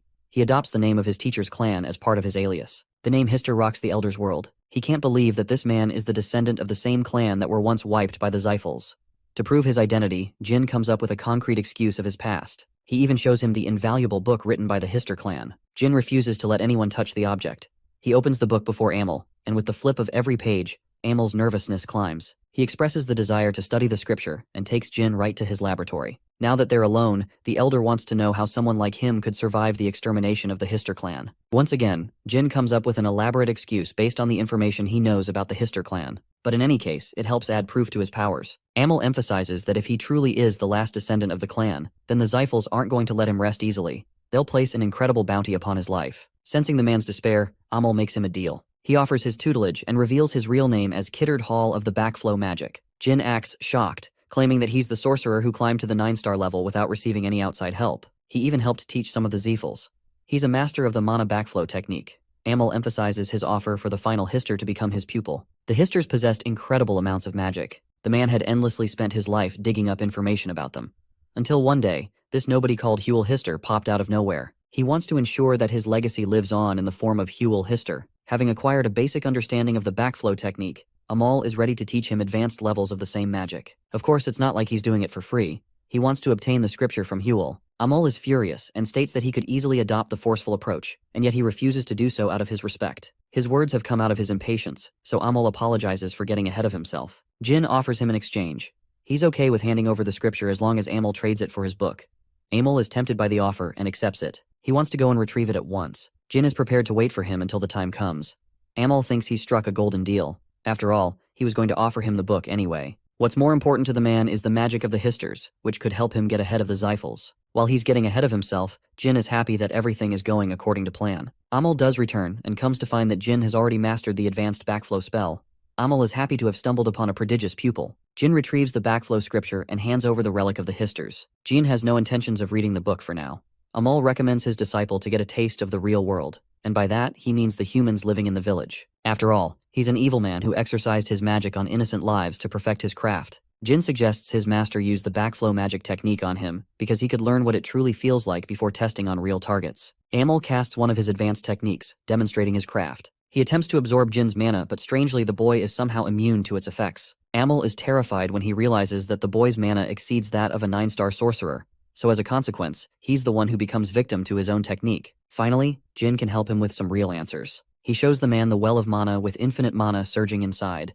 The existence of this object has made all backflow techniques impossible to work against Jin. As for his getup, he tosses aside his disguise. Jinrun Candle was the boy who suffered a lifetime's worth of abuse by his clan, all because he endured a curse that he was never meant to. The boy that was destined to be doomed has returned from hell to kill his perpetrator. It may have taken Jin a combined total of 44 years, all of it was rewarded in this moment. Jin plans to abuse the same backflow magic technique to forward his mission. After all, the entire world is operating on the magic of the Hister clan. They're the ones who cultivated sorcery for what it was. Jin annihilates Amol's skull, which is nothing compared to the lifetime of abuse that he went through. But for Joshua, he will make sure to inflict copious amounts of pain. Jin leaves, burning everything behind in his wake. Jilly is missing Jin for his 3-month-long mission. Murakhan doesn't comprehend how Jin creates new ideas to stir up trouble. Jilly whines because he keeps making her worried. While they're having this talk, Jin is quietly observing them knock themselves out. He's back in one piece, and he's back with a gift from 3yr-old for Murakhan to decipher. The Runcandle family shares dinner as they usually would. Joshua seems the most content. The newspaper is filled with reports of the mysterious Jin Grey killing 3yr-old. Both the Tona twins are talking out loud, but they can't possibly believe that Jin would be able to defeat a 9-star sorcerer by himself. The sisters Miyu and Anne are even more upset at their stupidity. Mary quiets down everyone for ruining her meal. As expected, the Runcandle family dinner is a mess. Joshua takes charge and addresses them to stop. He forwards his suspicions to Jin killing the 9-star sorcerer, but it's clear that it would have been impossible without outside support. Basically, he's accusing Yona without reason. His siblings rise to contest his baseless claim. Joshua tries to control the situation by emphasizing that he was just guessing. It's possible that the group called Anonymous was involved. They're the most powerful assassins, so Joshua thinks it's possible Jin hired them under his name to clear missions. Mary is still pissed that he's taking his hatred for Yona this far. However, Miyu is on his side, because she's arrogant enough to believe that her brother could never complete the missions by herself. In response to her incredulous words, Mary knocks the living crap out of Miyu before reaching for another punch in her face. She's barely able to contain her anger, but of course this is exactly what Joshua intended by his provocations. He's playing them for a fiddle. Mary understands her rank in the clan, but she leaves Joshua with a warning to not mess with Luna, or else Kieran will make sure he suffers. He's advised by his siblings to just defeat Yona in a one-on-one fight and make a name for himself. That's how he could prove his strength and make others follow him. But of course, Joshua is a coward who isn't ready to take such an approach. In this tense atmosphere between the siblings, the Tona twins are missing Jin's presence. Talks of the 9-star sorcerer's assassination roam everywhere and reach even the likes of Dante Heron. Veradine wants to go and find Jin with him. Talks of their mission have reached Vymonth. There are speculations that the Zefals were involved in plotting Amol's death. They've been secretly rewarding clans who are helping them benefit. Lars doesn't care if the information is true or not. He just wants the news to reach the ears of the media. Knowing that the Zefals aren't impatient, he wonders if they're backed into a corner. As for Jin, he's leaving Tikan again, much to Yulia's annoyance who doesn't want him to leave. Even Jilly is sad that he has to go on yet another mission without rest. Jin's next destination is Samil, the place of the anonymous cult. He wants to retrieve something from that place and meet up with an important person. Jilly realizes that he's talking about Yona, who is waiting for his arrival as a reserve flag bearer. Kashmir also has to take care of a certain mission away from Tikan. Specifically, this man has to speak to Kiaran directly. Jin knows but chooses to remain ignorant. Murakan barges in, having decoded the document. Next, he helps Jin learn the incantations by imprinting it on his body. Now he's gained yet another powerful magic spell to his inventory. It should allow him to take care of all 7-star or weaker sorcerers without much of a problem. Jin activates Shadow Force release and uses the technique. Enya is accidentally drawn to the pull of his powers, having barely survived the backflow. Jin is just shocked, while Quikentel is here to retrieve her contractor. She's getting annoyed that Enya's simping is progressing worse by the day. She has the hots for our boy, unfortunately. Quikentel heard about Jin's journey to Samil. She wants to warn him about the training ground where many tourists secretly get assassinated. While Jin is pretty strong, it will be tough if he's up against the best of the best assassins around. Even a capable fighter like Luna struggled surviving against the anonymous assassins. So as a token for his safety, Quikentel gives him an object that will help him when he's cornered. She just wants to support our boy so that he can bring about the best outcome possible. With Jin prepared for his next mission, he leaves. After a long journey, he arrives at the southern entrance of Samil. Jin shows his entry card and states his purpose of visit. Before entering the city, he asks the city guard if the rules of the assassins apply outside the city. Why? Because the guy who literally brought him here lunges to kill him. Jin beats him with a single elbow, which means that the rules of the city apply even outside. He recommends the coachman to look for another job since he's terrible at assisting people. As for the city guard, at least he's not trying to harm Jin and allows entry. The Runkandel paves his way to find a beautiful city full of people donning the color white. It's a representation of the assassin's skill to kill without leaving a single trace. Instead of being dazzled, he's creeped out. The new visitors are almost always treated as fresh targets for the assassins. So it means Jin is definitely going to die if he stays at a lodging. It's going to be a similar fate to the arena of Cosmos. He looks around for a suitable inn and comes to rent a room. Staying at an inn is dangerous after all. He leads the boy inside and isn't even bothered if Jin doesn't pay any money because he's basically gambling on his life. The man ensures that the boy won't be killed in the room upstairs. Inside, Jin wonders if there are any traps waiting to creep up on him. His composure is shaken when he hears an unexpected clap. Jin prepares to fight, but no one is around. It's impossible to detect their presence. One person is eyeing him down while he's blissfully unaware. Jin knows that he heard someone clap. It's his very own senses that are playing against him now. Yona is impressed by his skills. She was tailing him around to confirm his identity. She's certain that this man is indeed Jin Runkandel. Jin grows restless and eyeballs every speck of his room because he's cautious. Yona is stunned because for a mere few seconds, Jin was able to detect her presence. She excitedly observes his confused reactions. She wants to play a game with her little brother to sharpen his senses and make him stronger. 4 days have passed since the event. The man wants him to leave, and he doesn't seek any payment from the boy. He's tried everything in his playbook to assassinate the boy, but nothing has worked. He knew from the beginning that he belonged to a known clan, but he wasn't expecting the boy to be this capable. Jin isn't worried about this guy. Instead, he's put off guard by a familiar presence who keeps creeping up on him. The man wants him to leave, and he departs Jin with a piece of advice when he fights another assassin. The easiest way to beat an assassin is to treat him like a magician, as they're capable of pulling off the wildest crap. Jin thanks him and hastens to leave. He's getting a bad feeling all of a sudden, because just outside, Jin is met with numerous claw traps. Of course, they're nothing more than a distraction for the assassin to attack him in secret. Jin responds just in time and chases after his opponents. He meets 3 assassins, who deploy their traps from the ground to overwhelm him. The traps latch onto his weapon, which means he won't be capable of using it to attack. Sensing their opportunity, the assassins lunge forward to strike him down. But these idiots were unaware about this man's raw physical strength. He casually slaps them away. Jin goes for a finishing move, destroying the man's place while defeating 3 assassins. He leaves a bunch of gold as payment for the damage. The assassins he beat were advanced trainees, and Jin just took care of them without breaking a sweat. Next, he's prepared to hunt down a veteran. Jin shatters the poisonous arrow, but the first one was just a teaser. There are hundreds of arrows raining down on him, forcing Jin to evade their wrath. He's cornered, not knowing where his enemies are attacking him from. When he takes the high ground, the assassins collectively jump on him. Since this is Jin's best opportunity to strike, he kills them all. Jin is confused because way too many of these guys are attacking him for no reason. Meanwhile, Yona is happily enjoying the sight. She's impressed by his skills in combat, and hopes that he develops his mind's eye fully after this training. She doesn't even care if Jin dies in the process, as it's just a part of training. Jin has survived the onslaught against the trainees. He is really furious against the assassin's leader. He receives a sudden note from this anonymous assassin, and it's confirmed to be Yona. Since she's messing around with him, Jin is ready to use the secret artifact in his arsenal. The Runkandels are quick to become victims of poisoning, which is why Jin carries the cure for 10,000 poisons, a rare elixir that guarantees him a chance to survive the worst assassination attempts. Yona was given the same object when she left, but the girl didn't require a use for it since she was naturally immune to poisons after birth. She ended up giving the object to Anne, who fully supported Joshua in both of his lives. Jin hopes to secure the elixir at all costs, But before he's able to do that, Jin has to somehow survive Yona's deadly games. On the second night, he is viciously hunted again. Jin defeats the assassins using his overwhelming physical strength. He knows someone is hiding behind the door and wonders if it's an outsider of some kind. Lo and behold, the secret travelers are actually Dante and Veradine, much to the annoyance of Jin. They made it his problem that he was so hard to track down. Meanwhile, Jin is out here barely able to contain his rage.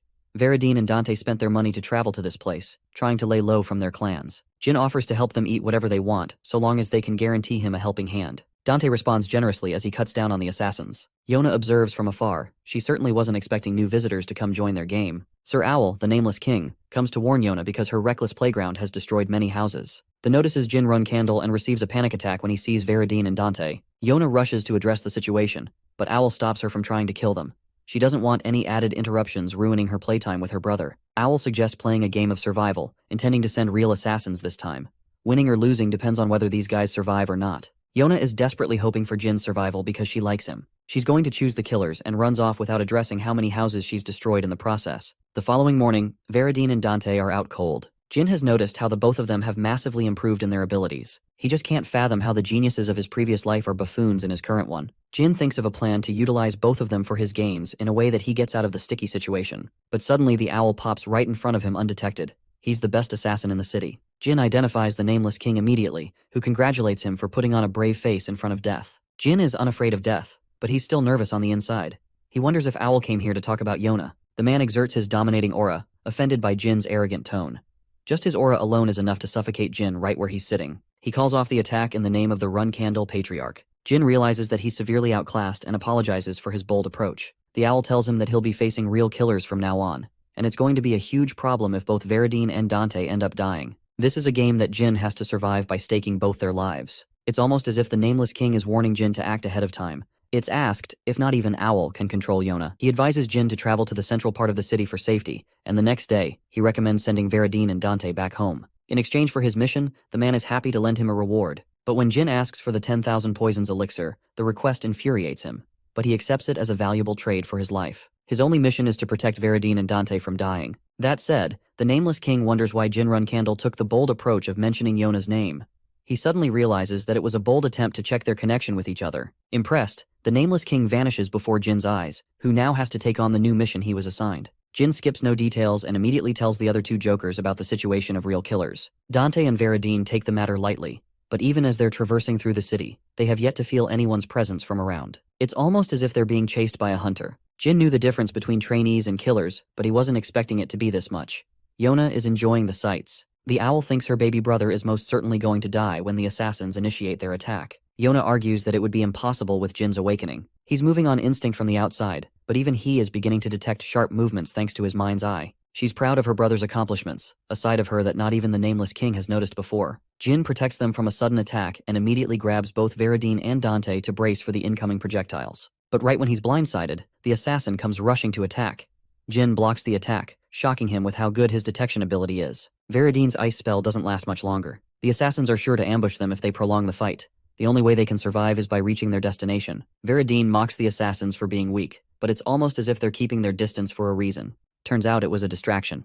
Jin barely survives getting his head pierced from a downward attack. He turns to Veradine and commands him to use the strongest spell in his arsenal. Apparently it takes 10 minutes of charge, so Veradine gets in preparations for activating the ultimate firestorm. Staring at the spell, Jin finds himself astonished. It's the ultimate magic spell once used by the demonic emperor of the Zippel family. While Veradine is charging the attack, Jin fends off the assassins. He realizes the rest of the killers are concentrated on Dante, who activates his clan's secret technique to wipe them all out. Jin defeats his opponent, and has never seen a technique like what Dante used just now. It's clear that Dante has been honing his skills after their fight. Even Veradine's magic is the height of perfection for his age. Just when Jin was congratulating him, Veradine is unhappy to tell our boy that he fucked it up. The spell failed. Jin emphasizes Dante to run with Veradine, who's out here suffering the backlash of using such a powerful technique. The assassins are hell-bent on cutting them down because they're afraid of what Yona will do to them if they don't. Yona pieces together the clues and grows infuriated. She knows for a fact that the nameless king secretly helped Jin about the restricted killing zone. No crimes can be committed in the central area, and thankfully Veradine and Dante have reached the location just fine. The assassins can't do anything now. Yona confronts the nameless king, who tries to feign ignorance and attempts to lie. Since he broke the promise, Yona will personally step down and take all three of them on in their next fight. Yona is like a daughter to the nameless king. Her talent goes beyond any assassin in the world, often considered the god of murder. Some say she possesses a blade stained with chaos. That's the level of threat Jin and his friends are up against. The owl can't do anything to interfere in this fight since he broke the terms. He's hoping his best that Jin finds a way to get Dante and Veradine out of this place. He is hoping for Yona to pull her punches when dealing with Jin Run-Kandel, since she happens to develop a liking for him. He thinks that if Jin follows his orders, everything will be fine. Or that's what he thought, because Veradine is knocked out cold in the face of their biggest possible threat. Yona is happy to exploit them when they're most vulnerable. She's most pissed that they had to interfere in her game against her brother. Yona gets frustrated when she sees Jin holding a certain object in his hand. The Silver Dragon's Claw. The same object that Quiquintel gifted him to use when he is outclassed. Jin is surprised no one is reacting to this. But our boy doesn't know both assassins are standing behind, with a presence so light that he can't sense them at all. Yona is barely able to look at her brother. Jin pretends to greet the owl for the first time to conceal their connection. Jin had already fed his friend sleeping pills, so that his conversation with Yona wouldn't be interrupted. The Nameless King questions how he obtained the object. Jin explains that he merely obtained it from a friend. It's an item of reputable importance, and will always protect you if waved in front of a nameless killer. Before he gives them the gift, Jin wants to know why real killers were used instead of trainees. He thinks that Yona must be attacking him just like his other siblings, but that's not the truth. The Nameless King explains the terms of their bet. One argued that he would survive, and the other side figured they would lose. Owl won the bet because of their survival, so there won't be any more killers pursuing Jin or his friends anymore. They're even safe from the best of the best like Yona. This gift will last for a decade's worth of time. Jin has eliminated a major problem with his involvement, and in exchange for the Silver Dragon's Claw, he will receive a reward. The owl leaves the two of them to speak in private. After all, it is their first encounter with each other in Samil. Yona is an Omega-level introvert with how shy she is. Meanwhile, another group is operating in secret, working for Sir Joshua in order to frame Jin and Yona. Since they're not allowed to kill Jin so far, they have to watch and observe. Back to Jin's conversation with Yona. She clarifies that she's not here to kill him but rather help him improve. She asks about his friends, and quickly learns that they're members of the Zyphel and Hyren clans. Jin is scared that Yona will report them to his family, but she genuinely cares for her baby brother and doesn't want him to get hurt. Unfortunately, the fact that she sent killers after him has shaken his trust in her. Jin confronts her, asking if he's a toy for her to play around with. Yona strongly denies before breaking into tears. She shows a gentle side to herself, proving her innocence that she didn't mean real harm. The best killer was supposed to conceal her emotions, but she's an emotional wreck in front of her brother. Yona had become a killer even before she arrived in the Nameless territory. The girl was only 8 years of age when she killed her own cousin at the Storm Castle. Unfortunately, that led her to be punished, but in reality she was sent here to hone her talent to kill. Siren was afraid that his other children would be at risk from a young age. That's how powerful she was. Yona is happy to speak to Jin without wearing any defenses. Jin thinks it's messed up for their father to treat Yona so carelessly. He expresses the unfairness of how she was treated, how their father considered her nothing more than a killing machine. Yona doesn't bear the conscience to see how messed up it is because killing comes natural to her. Jin wonders if she is a contractor of some kind. She has something, a secret skill, but Yona isn't ready to dive into that yet. After all, she knows about his secret powers too. Yona claims that she feels genuine fear, as the demon inside of her is aching for her to kill her brother. She's fighting against her natural instincts to not kill him right here. Jin is surprised that she treasures him so much, even though they've met for the first time.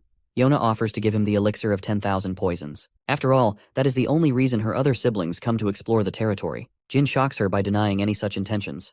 He won't start liking her just like that. Yona wants to earn his affection. Jin senses the opportunity and suggests that they walk together, as relationships are strengthened through conversation. He takes his sister's hand and contemplates the best way he could treat his pitiful and clueless sister. As they're walking through the city, no one is around. Yona suggests going to a restricted place she likes. Jin thinks he's about to get his ass pushed from the cliff, but Yona thinks he'll survive even if she does. They arrive at the beautiful garden of green roses, shining brightly underneath the moonlight. Yona treasures them with her life and gives her brother a bunch.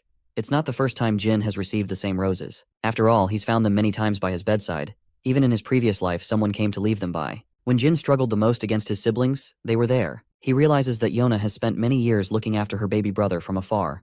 She has always cared for him even when he had nothing. Jin, genuinely happy, allows her the chance to speak her mind about the things they could never talk about. He learns that she once tried to kill the Nameless King for a harsh scolding she received. Yona was unable to kill him back then, but with her current powers, she could probably pull it off.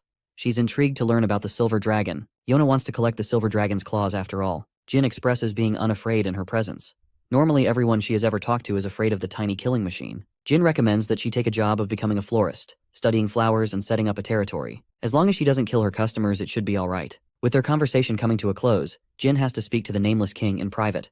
Yona is offended, but suddenly remembers she also has a mission of her own. She takes a dive and leaves, and right when she does, Jin goes away to see the owl. The owl is offended that Jin rebelled against his order, but at least he guaranteed the safety of both heirs of the family. Jin expresses his honest intentions. He wants Yona to live a life away from Samil.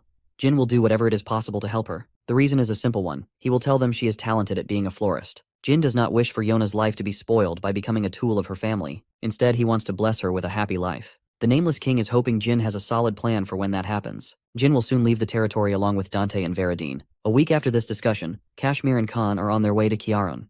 It's Kashmir's first time in the Dark Sea, where the Owl, Talaris, and Ciaran are waiting. The dude realizes just how royally fucked he is being in their presence. Talaris is bothered that she can't discuss the topic of marriage with the others around. Similarly, the Owl can't talk about Yona with these guys around. Ciaran breaks the silence, ordering Kashmir to take a seat.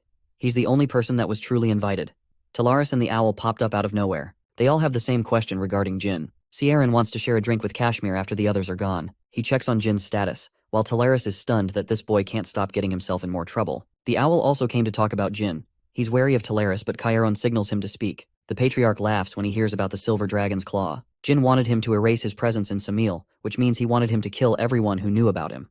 As anyone could expect, it was a bloodbath. They annihilated their own knights who were chasing Jin down. Kieran wonders if they've come here to ask for a gift. The Owl confirms that it's indeed true. He's proud of the boy's accomplishments, but more importantly, he wishes for Kieran to read a note left by Jin Runkindel. Back to Jin and his clueless friends, they're still out cold. He checks his pocket and discovers a note tied to the invaluable elixir, ensuring his survival. Yona wishes her brother a happy birthday and writes a note for Yona. That same note is the one Ciaran is holding. He wants Ciaran to free Yona from the territory of Samil. Everything written in the note is the truth. Ciaran laughs like the overpowered manic that he is. He almost doesn't buy it and suspects the Owl to have a secret hand in freeing Yona. Ciaran is prepared to discuss this matter at length at his home. For Kashmir, he has come here to report the death of the 9-star sorcerer who was taken down by Jin Runkindel.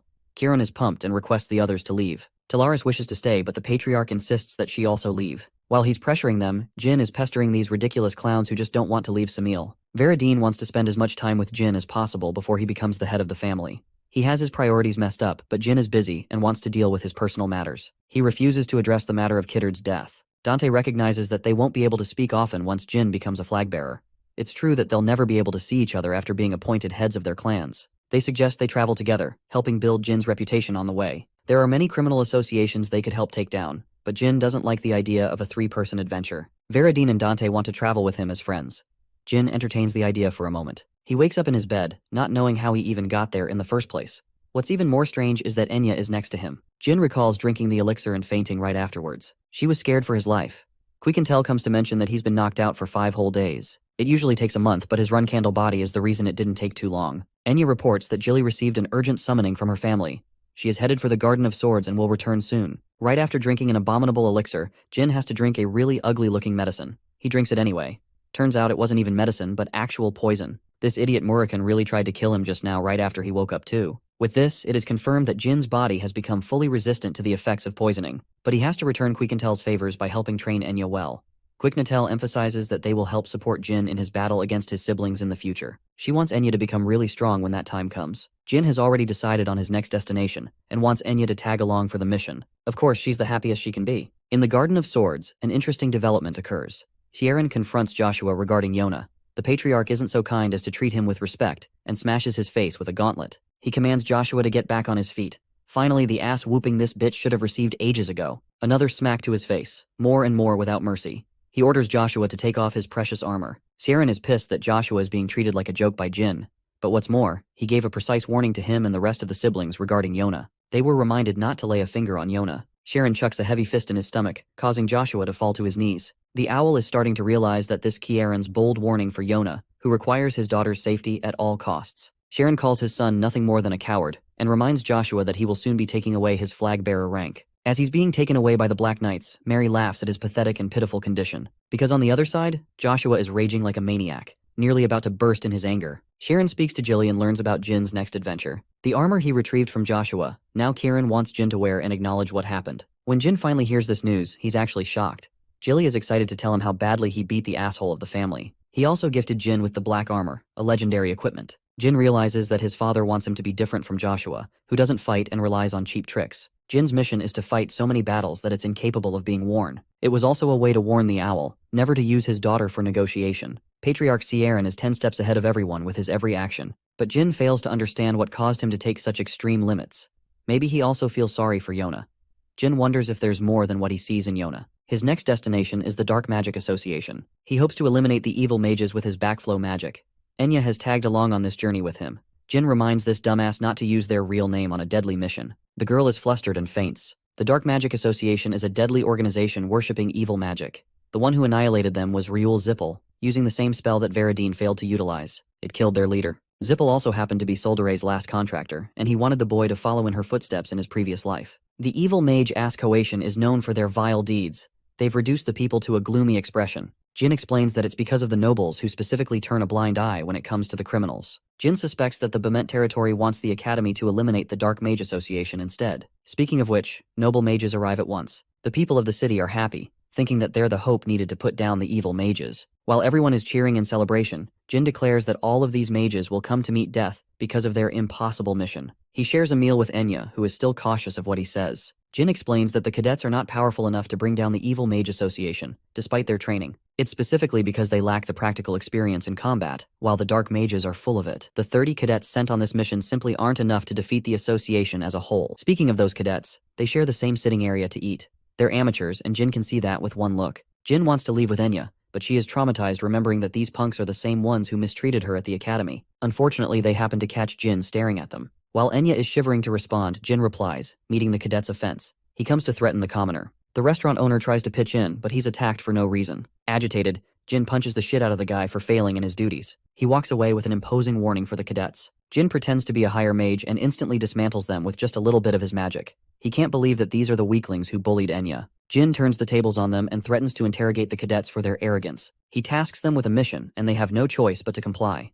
With his expert acting skills down, Jin states that it's time for Enya to shine. She roars at the scoundrels to clean up the place. 5 days after the incident, the cadets prepare for an all-out attack against the evil mages. Jin suspects the presence of nearly 50 enemies, and yet the cadets are acting far too relaxed. An unexpected orc comes flying at them, screwing over their defenses.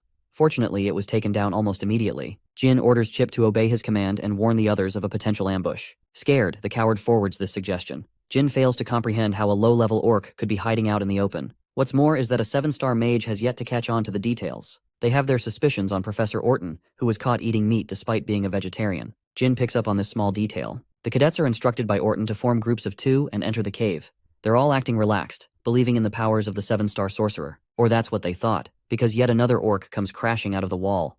They await for Orton's desperate orders, but the man happily turns tail. After all, he's the one who conspired their demise. Orton orders the orcs to kill the stupid cadets, but he clearly wasn't expecting a powerful spell hurling at him. Jin prepares to enter this fight while protecting Enya. Jin has commanded use of this amazing spell, wiping away everyone but 2 sorcerers. He thinks they're both at the 8-star level. Still, they're severely injured. Jin is surprised when they recognize the use of his backflow technique. Rolt Joe, a powerful sorcerer, thinks he can deal with a 7-star sorcerer like Jin, but he just doesn't know he's getting outclassed, even if he tries. There are even more powerful sorcerers than Rolty in the association, which spells bad news for Jin even if he survives. Instead, Rolt offers him a spot to join the association for his talents. Jin doesn't really care and uses the backflow technique to shut him down. He whacks Rolt with such ease that it makes it hard to believe he's an 8-star level sorcerer. The orcs are killed by Enya, who is improving better than Jin's expectations of her. The whole cave shakes to its core as a giant werewolf makes its appearance. He's happy to meet a really powerful mage who isn't even terrified of the monster. Excited, Goltef reveals his name and commands the warrior to fight him. Interestingly, this guy offers him to join the Kinzello faction. Jin is surprised to learn that the Dark Magic Association is working in close proximity to the Kinzello faction. Goltef wants Jin to join the ranks, as he will be granted a high position almost immediately for being a talented fighter. Jin would have entertained the idea, if not for the fact that his opponent is weaker than he is. Offended, Goltef fiercely attacks Jin, nearly shattering his barrier. Enya tries to jump in with her wind magic, but he's clearly uninterested in fighting her. While Goltef is distracted, Jin has already sliced him with his sword, surprising the werewolf with his dual fighting abilities. Now, he's even more pumped to fight the spell sword. Jin is having fun exchanging vicious blows against the werewolf. He clearly overwhelms him despite not even revealing a hint of his true abilities. Goltef understands that Jin is way more powerful than he lets out to be. Through combat, he learns that Jin is a Runkindel. To make it a fight of honor, Goltef learns his name and prepares to fight Jin with his tribe's name on the line. Jin prepares his special incantation, the same one he used to take down Mioran. 1 slash is enough to take him down. The White Wolf does not wish to be spared. He values honor and roars their tribe's pride. Jin responds with politeness. He will treasure Goltef in his memories. Jin slices him down with a definitive strike. The fight has ended. Enya wasn't afraid and became an even bigger fan of Jin's abilities. This werewolf was without a doubt much stronger than the one he fought in his cadet days. Yet Jin didn't struggle even a little bit. He wonders if Enya is okay with seeing so many deaths. she has come to a realization. She doesn't want to hold him down as a burden. Jin reminds her that it's okay if she doesn't fight. As for Chip, he's barely clinging to his life. Enya reveals her true self and emphasizes that she could take him out of his misery right now. She tries to be cool in front of Jin and vows to help her comrades. As for the imposter Orton, they've captured him after turning the tide.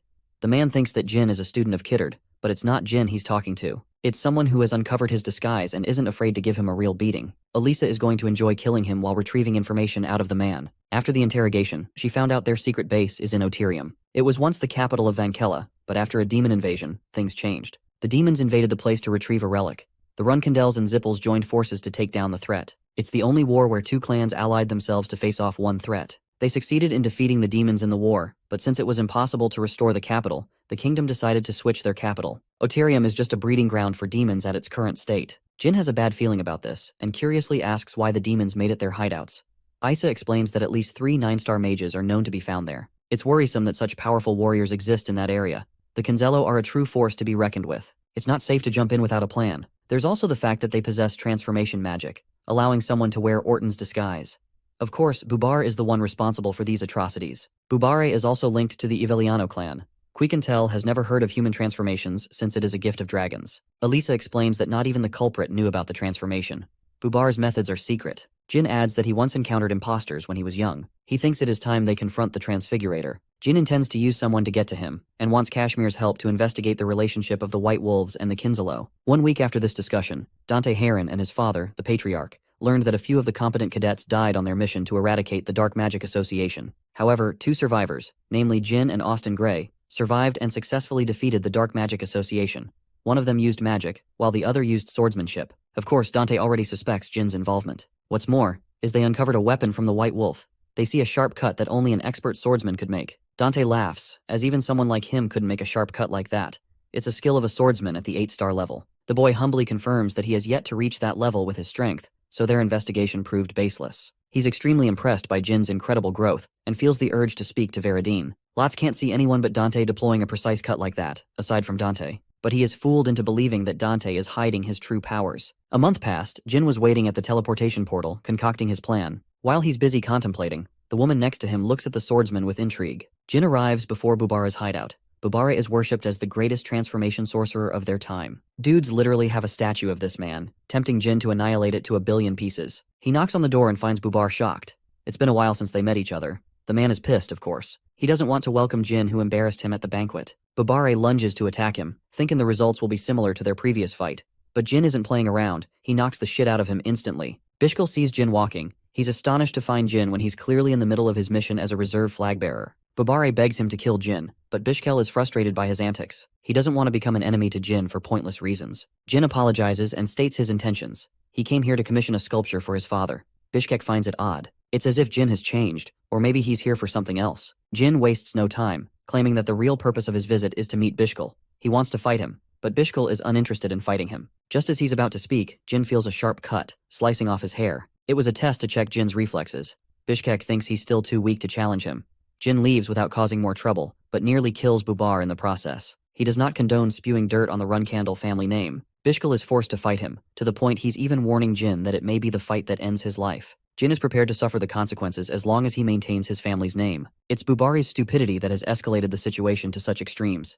Bishkel wants the fat idiot to apologize, ordering him with bloodlust. Bubari has to eat dirt as he apologizes to Jin for soiling their family's name. Jin is okay with Bishkel beating him for his rudeness, but both swordsmen acknowledge that it was Bubari's fault in the end. He takes his leave, while an infuriated Bishkel commands the Fatas to shut up as they have a lot to discuss. Bishkel reveals his findings to Bubari. Their connections with the Zippel family have been cut off. Bubar is insistent in finding a divine object called the compass.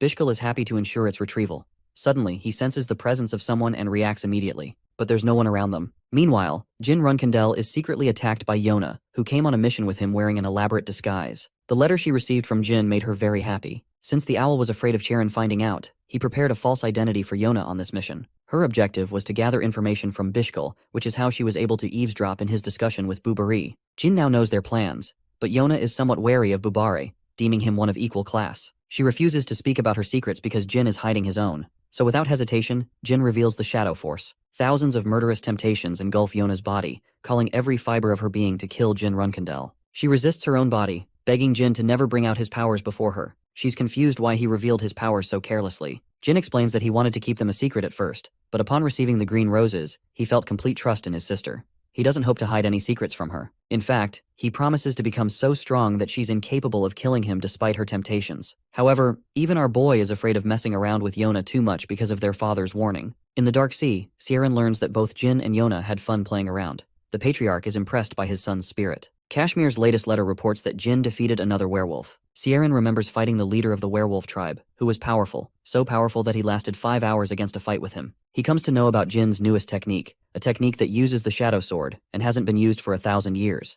It was Tamar's original skill. 3yr-old is getting sudden goosebumps and hopes to fight a shadow force user. Back at Tikon, Kashmir learns from Jin that the one responsible for the creation of the Devil Stone is Bubari. He's meticulously using corpses of dead gods with his ability to create dangerous artifacts. Speaking of the dead gods, Murakhan wonders if it has anything to do with Nemuris. It's time to reveal to Jin what Murakhan found years ago in his battle against a giant. It was unclear why it appeared out of nowhere, but the Dark Dragon is almost certain it involved Bubar's involvement. It's possible that he has connections to the god of sculpting, one that disappeared from Histor itself. He made the creation of the Origin Stone possible in the first place. Eventually, the god was stripped of his rank and forced to become human. The dragons were responsible for annihilating the graveyard giants that he created. But still, it's impossible for Bubar to forge a contract with a dead god. Jin adds that there's an item that could even locate divine contractors. That's how they found Yulia. It's an item called the compass. And while it is an imperfect object, it still led to the capture of Latri. Jin thinks it's necessary to obtain the compass from their enemies. He plans to steal the compass when it falls into the hands of the Kinzalo faction. Jin plans to locate to a safe location. The Silver Dragon suggests they make their move before getting exposed. They will reunite 1 year from now, guarding them from their enemies. Murakhan knows of a place safer than even the Ice Palace. His suggestion? Going to the underworld. As crazy as that sounds, Murakhan thinks it's a good experience. The people of that place are legendary warriors, but the underworld has already been felled. Jin struggles to accept such a place even exists. Murakhan tells him that he's the only person who can go as a contractor. Solderit once made a contract with the people of the underworld, a preparation for the incoming magic swordsman of the Runcandle clan. In order to perfect his skills, Jin has to venture into the underworld. Jin's objective is to get to the Mitra Desert, but his carelessness could invite unwanted trouble. He has come to ask for help from the watertail species. These little guys are met with an exciting gift from Jin.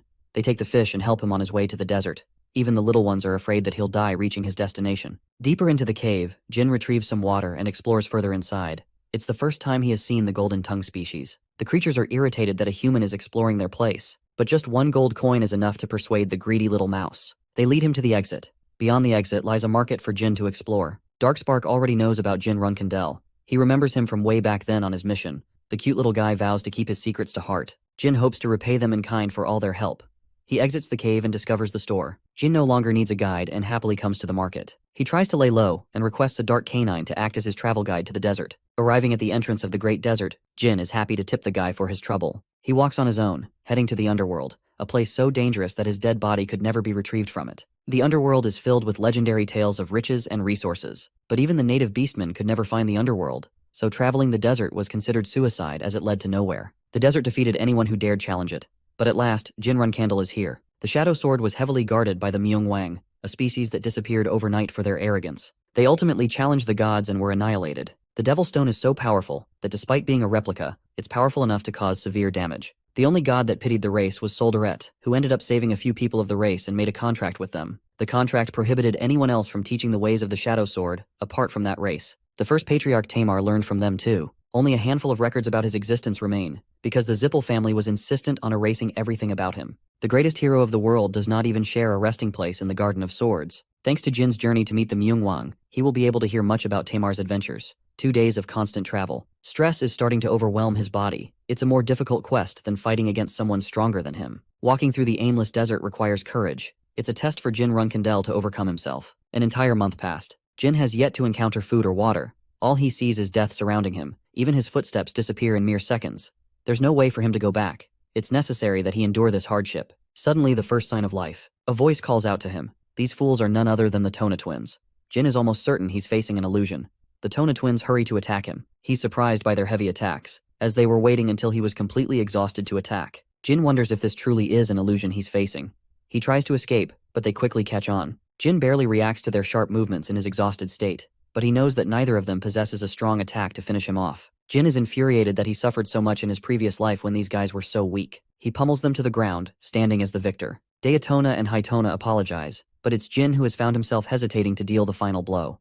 He knows in his heart and soul that it's necessary to cut his brothers down if he has to advance ahead. Jin delivers the final attack, not because of his hatred, but because he's a member of the Runcandle clan. He is begging for the illusion to fade. Jin has waited an entire day, but they've yet to fade into non-existence. Jin no longer believes that they were illusions. As painful as it is, he buries his brothers as a mark to advance further. Jin rests at night, consuming a dangerous scorpion for nutrients. He wonders how the rest of his siblings are doing. The thought of his brothers devastates Jin. He doesn't have any water left either. Nothingness awaits him in the scorching heat of the desert. He has lost track of how long the journey has been, not knowing why he came here. He is caught in desperation, because he has just killed his own brothers. Suddenly, a person offers him water. Jin's senses are as sharp as a knife, and he instantly handles her. Valeria is impressed that his skills have massively improved over time. She's his precious teacher from his previous life, and the real final descendant of the Hister family. She acknowledged the boy's talent and taught him magecraft. Back then, he was banished from the Runcandle family when he met her. But it's impossible that she knows about that, since they never even met each other. The desert he knew has changed into a green scenery. Valeria's appearance is the same as her previous life, so it's not making any sense to him. Jin thinks she's another one of his illusions created out of memory. She offers him a drink, but Jin believes he's going to have to fight her if he consumes the drink. Valeria is confident that she could kill him instantly in his weary state. Valeria strangely knows that he was reborn, and orders him to drink so that she can fight him. She calls him her only student. Valeria's words comfort him, but more than that, she just wants Jin to overcome her using every skill in his arsenal. Jin wants to challenge her on the basis of magecraft. She represented everything to him in his previous life, so he hopes to give her a show. Valeria is unafraid as she rains down an incredibly powerful thunder attack. The spear follows him, which makes him realize that Valeria isn't holding back. They fought many times before, but Jin never won, and now she's fighting him on the basis of killing him. She likes his evasive maneuvers, while Jin plans to wear out her mana. Valeria, of course, knew that it's what he was hoping for. She recommends that he use the sword to fight her, because there's really no other way he could defeat his teacher. Jin activates backflow magic, thanks to the teachings of Kittard. Valeria is a little upset, and says things that would stir his heart. She knows it will affect him. Jin hopes to meet her expectations. He has to use an advanced technique and plans to endure her wrath. 3 minutes of dodging are required for the move to execute. Jin endured for a while, but he wasn't expecting Valeria to catch him from the ground. She traps him with a giant magic circle, while at the same time maintaining her electric spears. The chains burn through Jin's flesh, and he realizes what's going on. The spears are also an illusion, as only a single one contains mana. Jin summons Tease in his most desperate moment, but with his flailing state, it would be difficult to maintain the Phoenix for long. Valeria's magic entraps the Phoenix for a long enough time that Jin is able to activate his advanced level technique. Valeria is unafraid. She's out here resisting the effects of his technique while simultaneously commanding so many spells at once. But still, Jin refuses to surrender this battle. Valeria unleashes everything in her arsenal to fend him off. Jin draws nearer. His tide reversal was actually a weapon to identify the real spear from the fake. Jin activates his armor, narrowing the distance between the two. Valeria thrusts the Thunder Dragon with its full wrath. Jin coats his blade with shadow force. He refused to use his sword for a reason. Jin pierces the mage with the best attack he's got, a symbol of his utmost respect for his teacher. Valeria remains defeated on the ground, proud of her student's evolution. She fades into non-existence. After all, this too was just a mirage. Jin refused to hold back in his final attack, because if he didn't, he had no choice of winning. He weeps in sadness and regret that he killed the teacher he loved most. That night, he finds himself in a bundle of swords in the desert. From out of nowhere appears yet another mirage. It's the first patriarch, 3yr. One flicker of his shadow force dominates Jin into throwing up. It's as if he was facing a god who forced him to kneel. But if Jin kneeled now, all his sacrifices would have been for nothing. He resists the sheer pressure, overcoming the pain to move ahead, to go on and cut 3yr down. Seeing the boy's relentless stride, 3yr smiles when he hasn't for 1,000 years. Jin's entire body is commanding him to slice the first patriarch. He possesses willpower to cut his siblings and even kill his own teacher. While he was sad, he did what was required to overcome his shortcomings. The test is coming to an end. 3yr unleashes a shadow wave that nearly kills Jin. But still, he goes on, resisting the hopelessness of his situation. 3yr commands the swords and cuts Jin down, all over his body without stopping. But Jin still hasn't accepted defeat. He killed the ones he loved most to get this far, and he wouldn't have hesitated even if there was someone else in their place. His willpower knows no bounds. Jin commands use of the special technique, cutting down anyone who stands in his way, and finally eviscerating 3yr's image. Unfortunately, before he was able to cut him down, 3yr disappeared. Jin roars that he came to cut down the first patriarch, but a voice reminds him of the real reason he came here. The land of the Manhwa is his destination. Jin wonders if the voice was also a mirage. Murakhan had told him about the 3 mirages. It's Jin who forgot about them after losing his sanity. With the 3rd mirage finished, he releases his shadow force, but nothing happened. It doesn't make sense at first, until Jin cuts down a path revealing the location of the one who tested him. The man is impressed that Solderet's contractor passed the test. Jin, on the other hand, is damn pissed for being played like a fiddle. Tantel has waited for a very long time for Jin. He takes him to La Prarosa, the land of the Myungwang. Jin consumes a drink before spitting it out. It's a special elixir that helps him recover some of his sanity. Tantel wants the boy to rest up before meeting the others. La Prarosa was built 5 millennia ago. It's not a surprise adventurers lost their way just finding it. Luxury of the highest caliber surrounds them. Everything is made out of gold. Jin takes note of the jewel in his chest. Tantel explains that it's nothing more than a heart. There's no one in the city besides this man, which leads Jin to question how many of his race are left. Tantel explains that nearly 80 people live in the city, a small number including the Battle God and Battle Kings. They're the siblings who will pass the Shadow Sword upon Jin, his most anticipated weapon. Tantel takes the boy to the Battle Temple. It was made for a god and has immense pressure. It's only because of Jin's 3rd test that he was able to make it this far. Tantel warns Jin to be cautious of his words, as they're not the type to let him fly easily. Jin meets his siblings, who are curious to meet Solderet's contractor. They've been dying to teach him since Tamar. The woman wants to clean him up.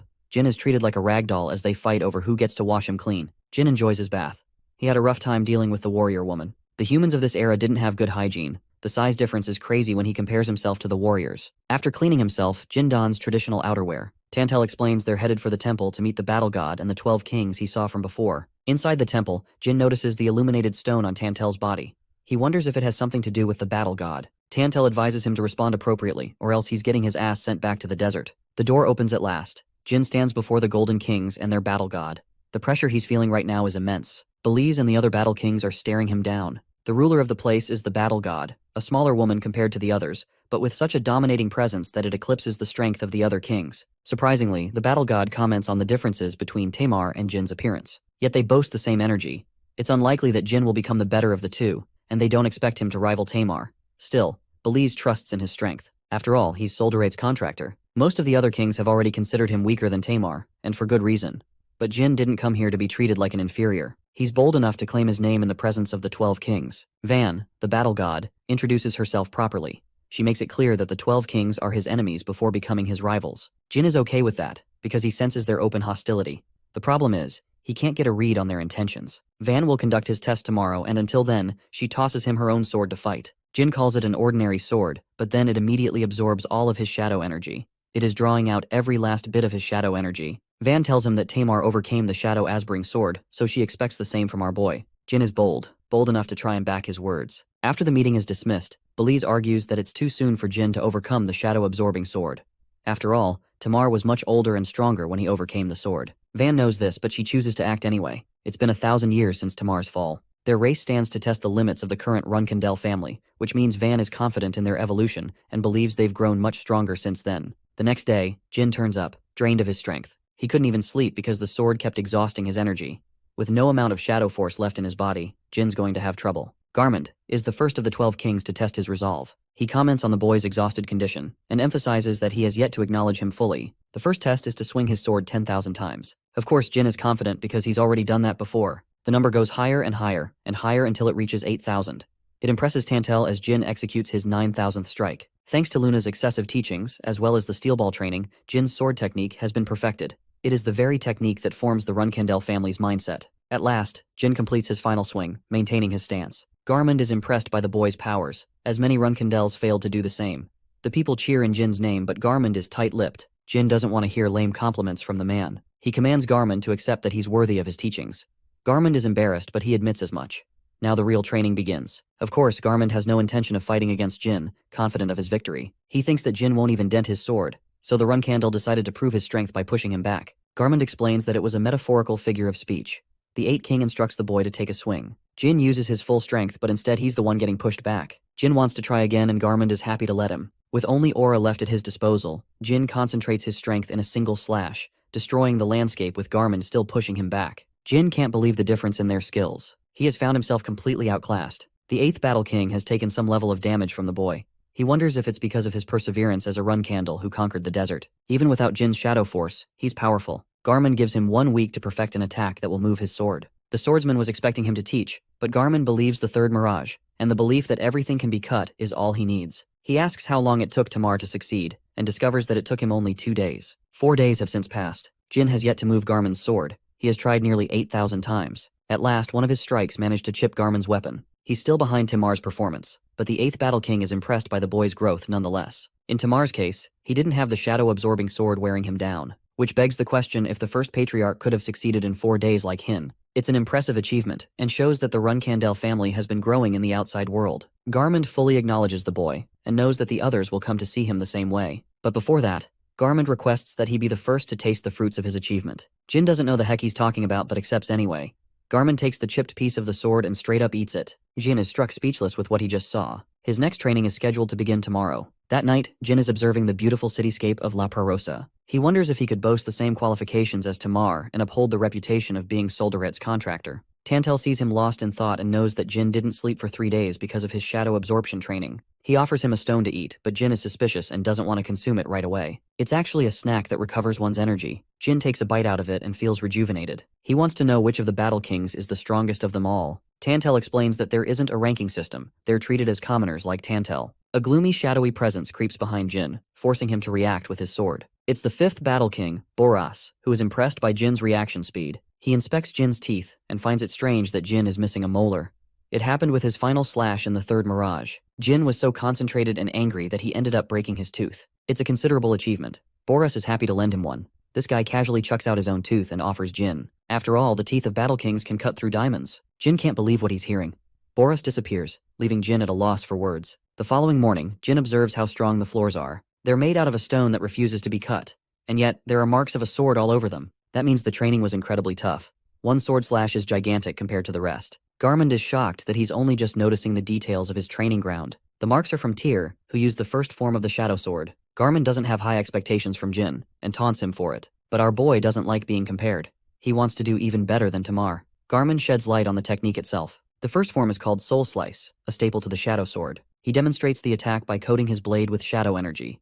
Jin doesn't really want to waste time around the details of shadow force. He just wants to see the technique. Garmund deploys it before his eyes, unleashing a wave of shadow so sharp that it annihilates everything in its path. Jin compares the attack to be similar to Luna's finishing move. While it's less powerful compared to her attack, it's still effective. That means if Jin can master this one technique, he will defeat any swordsman below the 7-star rank with ease. Garmund only executed half of the technique, which is why his attack was smaller than 3yr's. It's a powerful technique that annihilates a person's soul. That means he could easily use it to defeat even stronger opponents and overturn the battle. In order to learn this technique, he has to learn how to unite his shadow energy. It's a feeling that Jin is already familiar with. He might be able to replicate the technique without a shadow absorption sword. Jin felt the same when he fought against Muron. A feeling came over Jin, prompting him to use a swing so powerful that it sliced Muron. The same happened in his battle against the werewolf, and even 3yr. The technique relies on the belief that he can cut anything that stands in his path. Garmund is impressed that he's already familiar with how the technique operates. He wants to show a second demonstration of the technique. Garmund annihilates the training round with an even more powerful swing than last time. Strangely enough, Jin's experience taught the Battle King in bettering his technique instead. Jin knows he's hiding something. He tells the boy that he doesn't like using the shadow sword as it drains his energy. Jin calls him out for being a pussy. He feels like he's wasting his time and requests to see the Manhwa sword. But Garmund strongly declines, stating that it requires a metal heart to use the sword. Jin has a strong reason to see the sword. Only last night he learned from Tantel that he's going to fight warriors every night after his training. He recommended Jin to take a look at the sword. Tantel couldn't show it to him because it would cause him great trouble. Jin is ready to blackmail Garmund's reputation if he refuses to show him the sword. He has no intentions of backing down. Garmund is forced into a corner and accepts his terms. But right before he's about to show the Manhwa sword, Boras chimes in.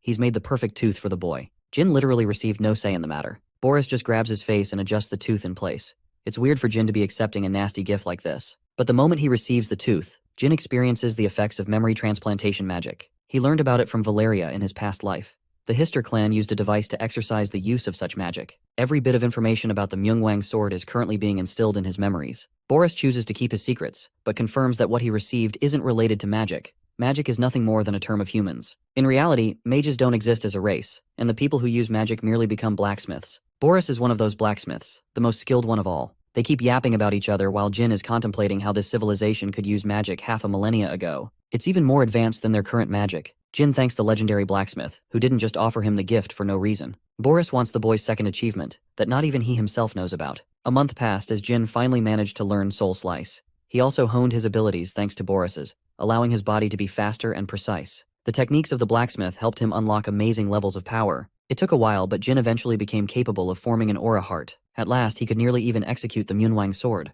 Boras is happy with his development, as he formed an aura heart that not even 3yr did. After all, he didn't receive the memory transplant from Boras. The blacksmith reminds him that training his Manhwa sword is nothing more than a secret. He is yet to be acknowledged by the others after all. The Manhwa race were born with jewel hearts made from aura. Every one of them boasts the strengths of a 9-star warrior. Basically, they're the strongest from birth. For Jin, it should be considered impossible as a human. With Garmund and Boris finished with their training, it's time for the 4th Battle King to help with Jin's development. Jin questions what he will learn from the 4th Battle King. The training will focus on the 2nd form of Shadow Sword, a topic of interest for Jin. The 4th Battle King happens to be mute. Although not entirely, she considers it a form of training which started when time stopped for the city. She's finally here, the only Battle King whose presence is undetectable among others. Garmund and Boras have their peculiarities, but she's different. Jin politely introduces himself, but he wasn't expecting to get attacked right away. Rinfa is even faster than Boras. She annihilates Garmund with a show of her strength. Garmund, now enraged, comes to attack her. Even Boras steps in, launching her sword and kicking her away. Rinfa seems to be really mad. She doesn't want to hold back against Garmund. Boras takes him and leaves Jin in her care. When he sees her, Jin is reminded of his dear sister Yona. He thinks it should be a good idea to treat her the same. Jin's training with Yona began. He's training by himself, and has yet to ask anything from her, which is also why she's observing him training on his own. Just like Yona, she observes him quietly. Every time he tries to gather aura, Rinfa appears before him to teach him the 2nd form, but she doesn't like the way he executes the 1st form. Rinfa sometimes strikes him down, satisfied with dealing him the blow. If it wasn't for Jin's training with Luna, perfecting his mind's eye, he would have been killed. Still, he hasn't addressed Rinfa's weird way of training. He has to make sure Rinfa is the one who approaches him, instead of the other way around. 10 days passed. Confused, Rinfa asks why he's yet to ask about the 2nd form. Jin claims that he's uninterested and instead wants to know why she's not spoken a word. Jin calls her out. He thinks that not communicating with others through speech and instead communicating with writing invalidates the purpose of her training. Jin emphasizes that he doesn't want to train under someone who is hollow on the inside. He wants Rinfa to put her efforts into teaching him, the same way Garmund and Boris did. After his bold words, he offers an apology and returns to training. For the first time in hundreds of years, Rinfa breaks her silence. In order to show her sincerity, she prepares to demonstrate Jin an incredible technique. Rinfa executes a beautiful dance, different from the 1st form Jin learned from Garmund. Each strike resembles a reflection of itself. It's an attack that cuts both ways with one sword. Jin is astonished to witness the miraculous 2nd form. Rinfa completes the beautiful attack after executing it with elegance, impressing even the likes of Boris and Garmund. She asks for his thoughts. Jin is left amazed, and is really happy to earn her trust as the techniques she showed days before was just a fake. Boras wants to break the news with the others. Jin performed a feat not even Tamar could by making her talk. The 2nd form is called Scissors, which befits its nature to interlock the shadow force. Jin's mission is to copy the technique, but even he knows it's going to take him a while. He also doesn't feel confident with the shadow absorption sword, constantly draining his magic. Rinfa explains that the sword doesn't absorb energy but instead refines the quality of his shadow magic. It's more of a cover, a sheath for his blade. This will further allow Jin to use shadow energy with refined consistency. Rinfa is hoping for our boy to overcome the shadow absorption sword. She loves to over-explain, and Jin likes this side of her. He wonders why she stopped talking. It was actually a punishment she gave to herself, something Rinfa couldn't share with the others. Jin acknowledges her feelings, and understands that she must have struggled so long on her own. He's happy to lend her an ear and hear her out. Rinfa ends up telling him everything. She faults herself for the failings of her people. She unnecessarily blames herself for stopping the arrogance of her race from challenging the gods. Rinfa was able to move past this hurdle after Jin's conversation. She thanks him, and believes Jin possesses a unique quality to transform others. News of the 4th Battle King reaches the ears of the commoners. They're here to celebrate, and Jin is most happy that she can communicate freely with others. Boris confronts him. He not only knew about her story, but he also knew that Jin Runkandel would be the person who could finally make the 4th Battle King break her silence. The 4th Battle King, the mute Rinfa, began talking once again ever since she started training the Runkandel warrior. Under her tutelage and training, Jin Runkandel sharpened his understanding of his sword skills. She helped him overcome the shadow absorption sword, taking away his powers, and taught him how to control its energy. Apart from that, Jin was taught the Shadow Sword's 1st form as well as the 2nd form, both devastating attacks that he could now release after constantly learning for 2 weeks. Jin's rate of growth was impressive, and he could at this point only use the ability instead of perfecting it. It was an incomplete technique, but he thought about consistently practicing and getting used to both forms first. Perfection comes later after all. The Shadow Sword is a real problem obstructing him from doing so. A month passed. By this point, Jin had conquered the shadow-absorbing sword at will and retrieved his own sword. He's surprised to receive his precious weapon again. After all, at first he was told that his sword won't be used in the temple. Tantel confirms that from this point forward, it's crucial for him to use his weapon as part of his training. Right after he finishes up his training with the 4th Battle King, the real battle begins. Jin will have to face against their kind in actual duels in the form of sparring matches. It's been a while, but it's finally going to happen. Tantel confirms that the first few matches will take place in the afternoon, and people will come to see his strength. Currently, the 1st Battle King is selecting a suitable opponent for Jin Runkandel's skill level. Jin is excited to finally come face-to-face with a Myungwang member. Their kind is exceptionally more powerful than average humans, so he has been itching to clash his swords against them ever since he first came here. Tantel worries for him, however. He thinks Jin is taking on a challenge far too difficult for him at his current level. He's right. because the Myungwang are overpowered from birth, and Jin is nothing compared to the strongest of their race. From his words, Jin is able to piece together the fact that he's getting destroyed in the upcoming exhibition match. He was originally thinking that his opponent would be equal to the level of a member of the White Wolves. But this oversimplification and underestimation of the Myungwang makes Tantel laugh, who confirms that only one of their members is strong enough to beat the average warrior from the Red Tiger tribe, which is even tougher than the White Wolves. It's a short way of telling Jin that he's got zero chances of victory in his upcoming battle. There's also the fact that the first Battle King, the one selecting his upcoming fight, really doesn't like Jin at all. It's almost certain that his opponent will have a tough fight. Jin admits that the typical Myungwang member is at least 9-star level when compared to humans, which is just overpowered as hell when you really think about it. Without a doubt, any opponent that gets picked is going to give Jin a tough fight. Tantel is supportive of Jin, however, and is prepared to support him no matter the outcome of his battles. He wonders if Jin followed his advice, the advice to watch the Myungwang sword at least once. Jin remembers going out of his way to do just that, even behind the backs of the Battle Kings. Jin contemplates that he learned about it from the memory chip he received from Boris, and now, he's going to see the real deal in his upcoming duel. Tantel is glad that he followed his advice. The next thing is to wait for the duel to come. So he leaves Jin to rest until the afternoon. Some time passes and the fated time arrives. Boris comes to check on Jin's preparation for the fight. Jin isn't worried about making any special preparations, probably because it won't help him much anyway. His only mission is to focus on defeating his opponent. The other Battle King confirms that his strength is commendable, so much so that it is difficult to call 3yr-old a human being. He has faith and confidence in Jin's abilities and thinks he will fare well in the upcoming fight. But Boris is worried, because he thinks failing once can be really demotivating and discouraging for the soul. Rinfa argues the same, but all three of his teachers are hopeful for Jin's learning progress. They want him to use this as a learning experience and hone on his mistakes. Jin really doesn't like their pity party circling around him. He knows from Tantel that he's already going to lose, and yet people are treating him like he's already dead lost before the fight even begins. Boris explains that they're worried for a reason. In fact, they're worried that Jin's reaction will be the same as 3yr's, the first run Kandel. This is an interesting piece of information that catches Jin's reaction. He learns from the Battle Kings about 3yr's undefeated record in the outside world. While 3yr was unstoppable in the outside world, he faced limitations in La Prarosa and lost many times. Curious to assess his strength, Jin questions how strong 3yr was at the same time of their first duels. Rinfa claims that he was still stronger than him at this level, but even he couldn't defeat the average Myungwang for a long time. Right after his first hard defeat, 3yr's soul took a hit. He stopped eating food and felt like a failure. He wallowed in despair, never knowing what defeat felt like. They assumed that Jin had the same trait as the first run Kandel patriarch, but that's actually wrong. Jin's mentality is far stronger and refined than even 3yr's. He doesn't get why it's a big deal for someone to react in this manner after losing once. Jin isn't the type to lose his morale and give up on his mission. He's already lost many times at the hands of capable warriors and knights before. Defeat isn't a new experience for 3yr-old, who has previously lost countless times in the name of training and growth. What's more, Jin's situation was even worse. He was defeated in his original life and lost his very life. Throughout both of his lives, he has experienced what it feels like to lose. Hearing them out, Jin assures them that there's nothing to worry about as he's not going to end up like 3yr. This confession shocks the Battle Kings, who assumed he was just like his predecessor. Anyway, it's time for the fated duel to take place. It's a special one as duels didn't take place for 1,000 years until Jin arrived. The Colosseum is filled with people placing bets on the underdog challenging the Myungwang warrior. The audience is cruel as they're open about 3yr's disappointing defeat in the first battle, who apparently couldn't even survive a bunch of hits before being taken down.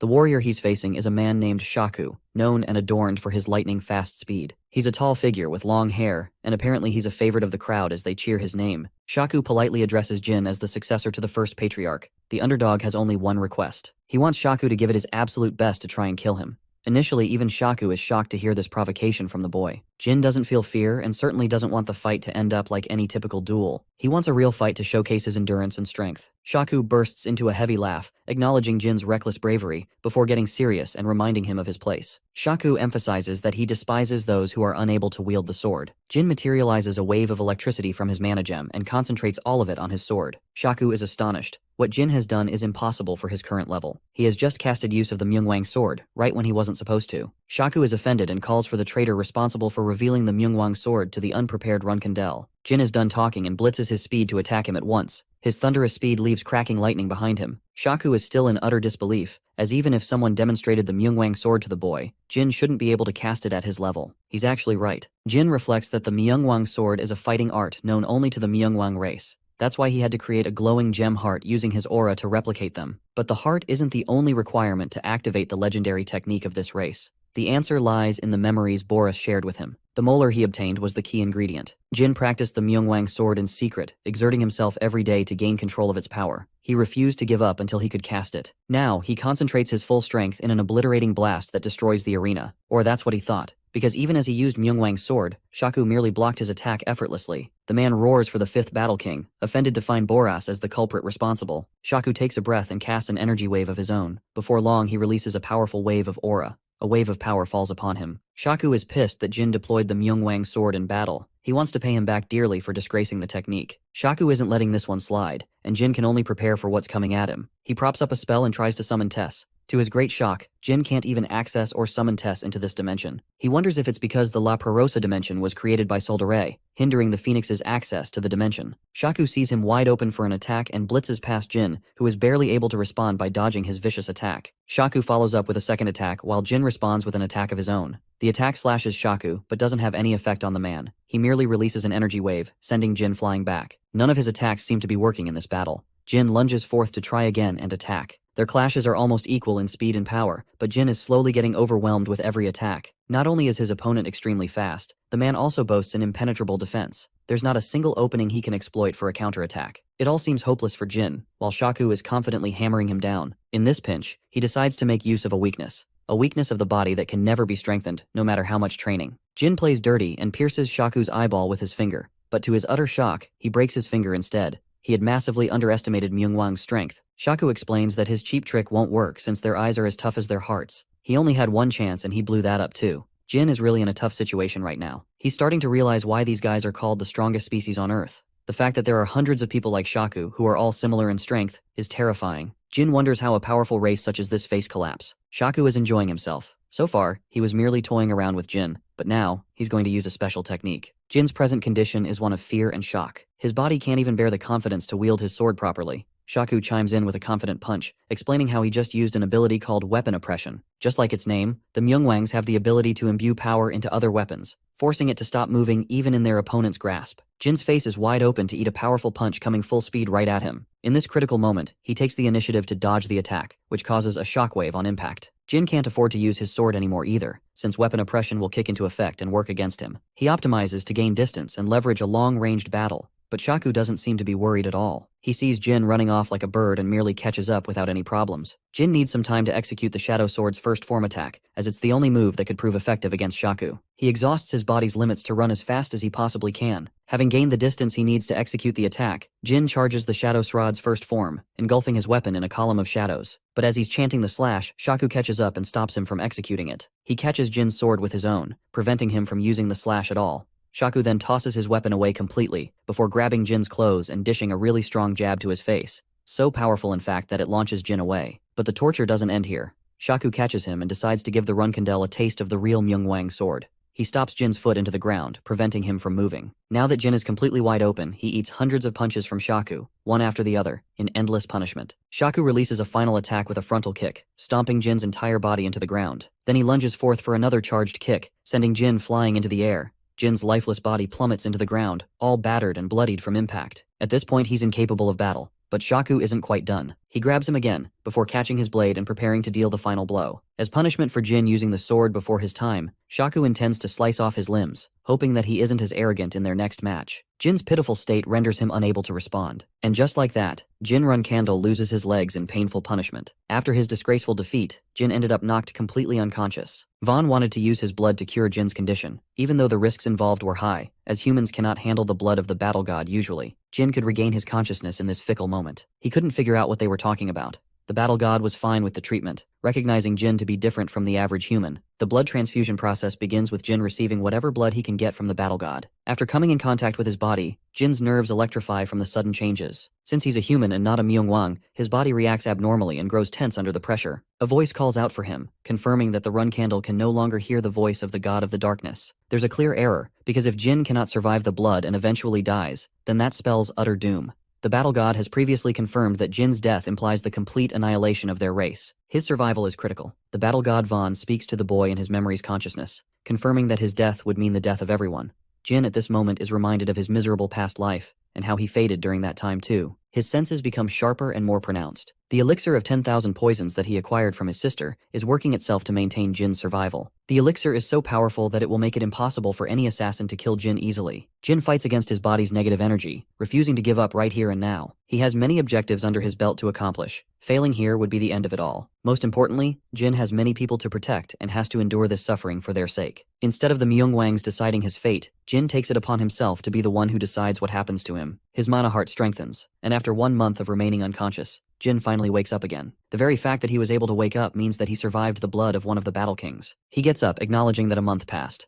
Still, Jin believes that he's wasted too much time like this. He has to be done here by May, and it is March already. In his contemplation, Jin confirms that the only reason he survived is via the effects of the elixir of the 10,000 poisons. For some strange reason, he feels an immense energy and light coming from inside his body. Jin glances at the mana crystal in his chest, which is beaming in a flash of light. He can't believe that he has actually acquired the real deal. Jin had no idea that he could obtain the Myungwang heart after receiving a blood transfusion. Since he's now awake, Vaughn comes to visit him on her own, wanting to know if he's alright. Jin can't fathom what to believe or expect. He acquired the molar from Boras, and then he formed a Myungwang heart thanks to her blood. She acted without even asking for his opinion. It's a surprising objection from Jin, who literally could have lost his life anyway if Vaughn didn't offer her blood. Jin is annoyed that he didn't have any right to decide his fate. He also didn't know he would end up developing a Myungwang heart as a consequence. Vaughn apologizes for acting without permission, but Jin isn't worried about it. All he's concerned about is his new heart. He's trying to understand what's been going on. After all, he received blood from a literal god. Vaughn is surprised that he isn't complaining instead. Jin would have things to say if she was an enemy of some kind. He's worried that having acquired the Myungwang heart means that he has now become a part of their race. He's also unsure about the reaction of the Myungwang people, because people like Shaku might as well kill him for that. Vaughn doesn't deny his words and thinks that's exactly what will happen.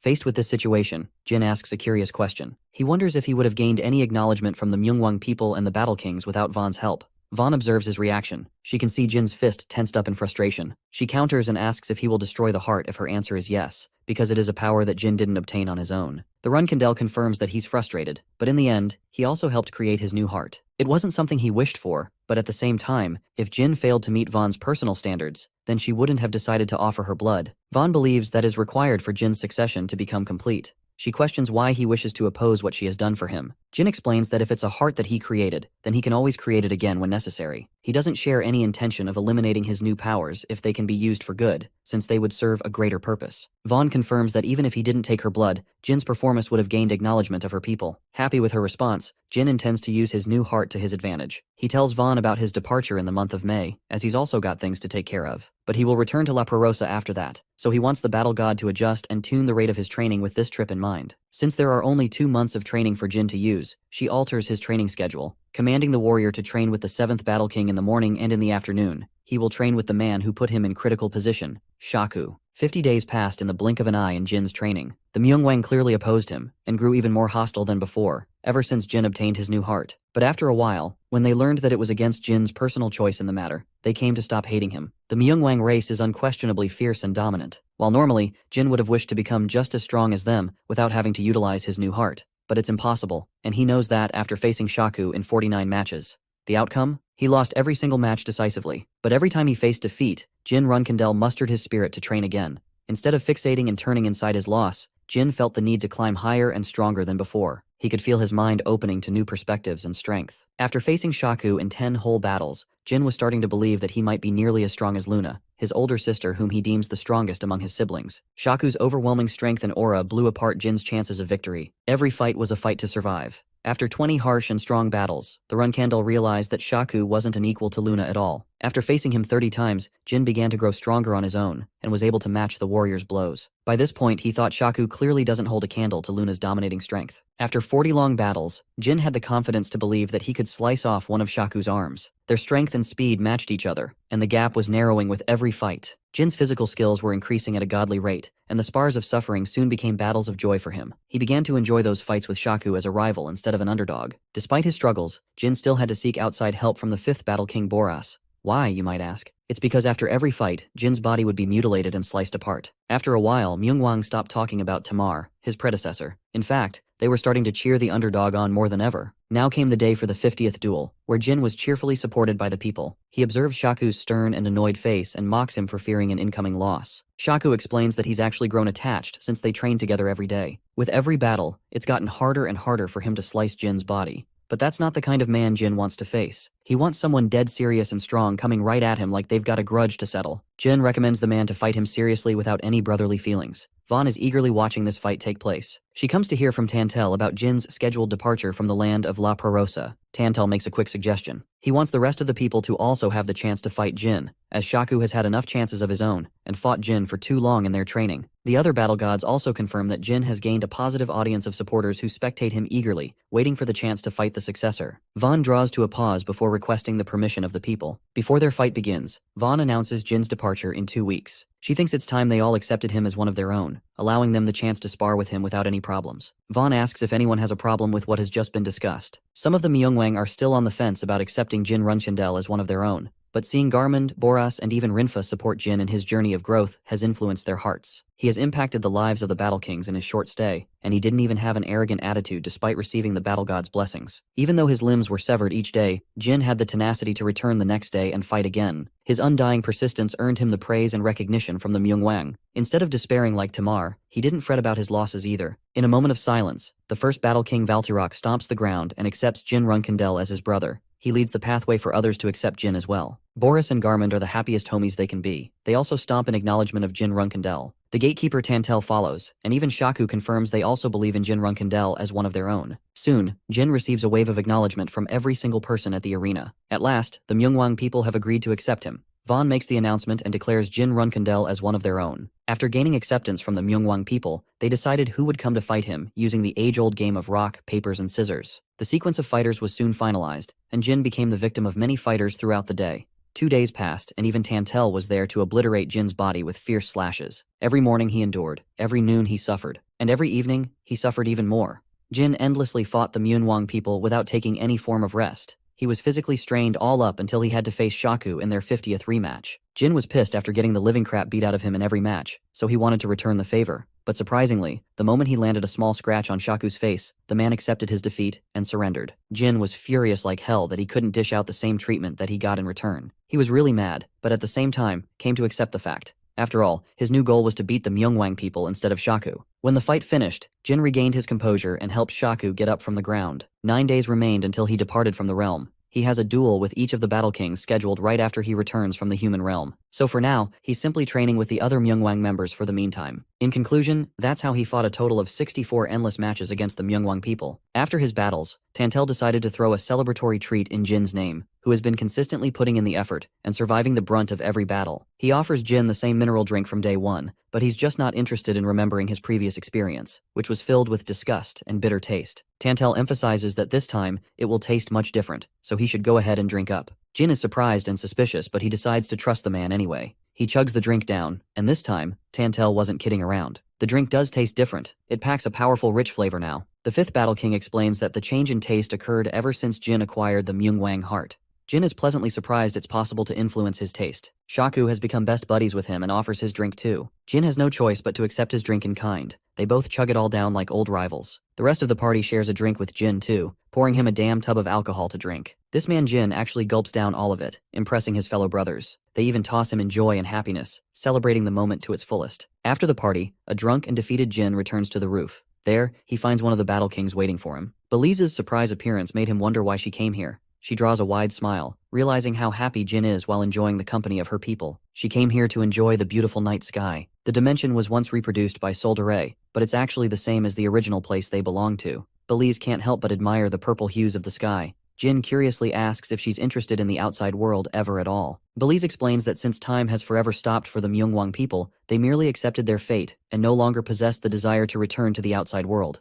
While it sparks her curiosity, Belize drops a wise thought. She thinks it is pointless to dwell on something they could never have in the first place. The memories of the people they loved are no longer there after all. Jin apologizes for his rude remark. Belize admits that she heard something from the battle god Van herself. It's been 5 millennia in the outside world, so maybe there is something that could free the Myungwang people from this dimension too. Jin hears her out, but even he knows that in the modern age, nothing like that has been developed. No amount of magic or advanced technology could free them from this dimension. The reason for that is simple. They've yet to connect to the fire dimension, the home of the phoenixes itself. Magic from the outer dimensions is forbidden and prohibited by every association too. The kind of magic that could potentially free the Myungwang people will likely never be developed according to Jin. He still asks if there is any possible way to explore the outside world. Jin remembers Tantel contacting him from the outside world, so he thinks there may be some other way. Belize confirms that it's because Jin was lingering in the desert, and Tantel was the gatekeeper of the dimension to receive him. Belize makes a hopeless and pure request to Jin, asking him to explore a method to free the Myungwang people and help them escape this dimension. Jin confirms that he's going to find a way for them to get to the outside world. The following day, Jin contemplates and prepares for his plan to obtain the special compass. If he fails to obtain it now, it's going to be impossible later. Yona's help in extracting information from Bubar's meeting was critical. Something like that won't happen again, so Jin doesn't want to waste this opportunity. His only goal is to succeed in his mission no matter what. Vaughn comes to find him in a distressed state and asks what's keeping him busy.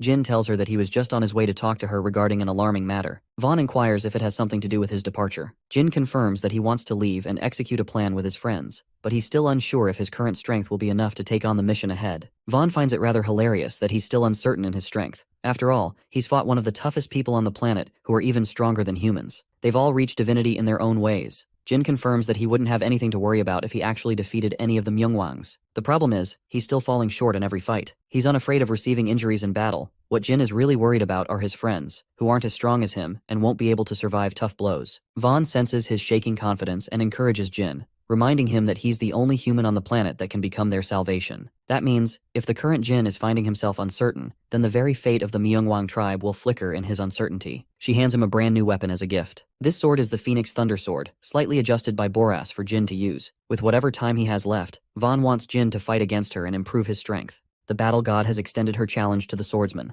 Jin is initially stunned to hear this, and his reaction is understandable. He talks about how his training with the Battle Kings hasn't even concluded, indicating that he's not nearly strong enough to face the one that sits at the top. However, Vaughn points out that Jin is facing a shortage of time. He doesn't exactly have forever to live here, which is why she's ready to inform the Battle Kings that their training with him will be cut short. For the rest of the period, he's going to be personally trained by her. Vaughn's intention from day one is crystal clear. She wants to make sure that Jin Runkendel's burdens are alleviated, and by the time their training is finished, that he's much stronger than he was before. She tells Jin that she'll make sure he's capable of facing himself properly. Surprised as he may be, the only instruction he is given is to take out his blade every time he is prepared to survive. In other words, he internalizes that Vaughn is instructing him to take out his Sigmund blade. Initially, he had no idea what was the meaning of her ambiguous message, but it all began becoming clear the second he stepped in the battle arena with the battle god in her glory. Vaughn's mere presence alone commanded an authority from the world itself. Her light blinded everything in her path, a titanic and towering mountain for the Runkendel to chase. At that moment, a single thought clung to his mind.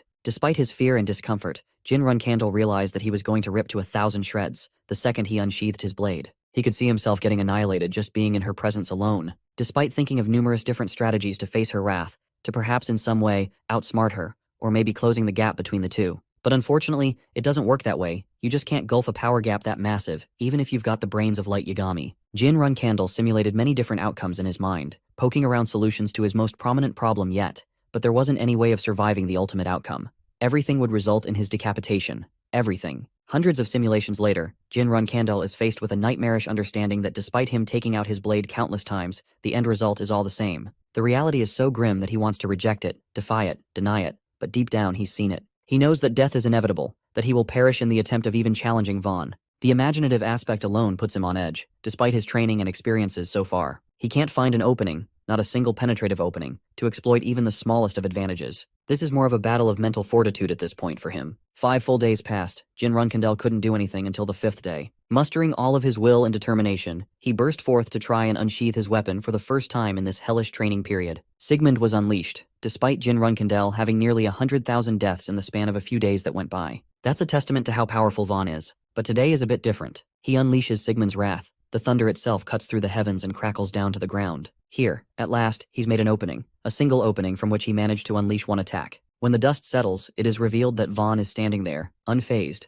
unflinching, and unharmed. All she had to do was catch his blade with a single finger. Despite the minimal effort it took for her to catch his weapon, the battle god still commends the Runkendel prodigy for his valiant effort. It was better than all the attempts he made in the past. The only question that leaves her confused is why didn't he do something like this sooner? His hesitation became his own undoing. To that, the exhausted Jin replies that the only reason he even managed to get his blade out of his sheath is because he saw a slight chance that he wouldn't die in this instance. At the same time, despite his attempt, he still failed to land a strike on her. The wise battle god encourages him not to lose heart, as there are countless people in this world, although they may have been powerful, were never even able to lift a finger against Vaughn out of fear. This woman is the literal embodiment of aura. You just can't do shit in her presence. The intriguing part is pointed out and emphasized by Vaughn.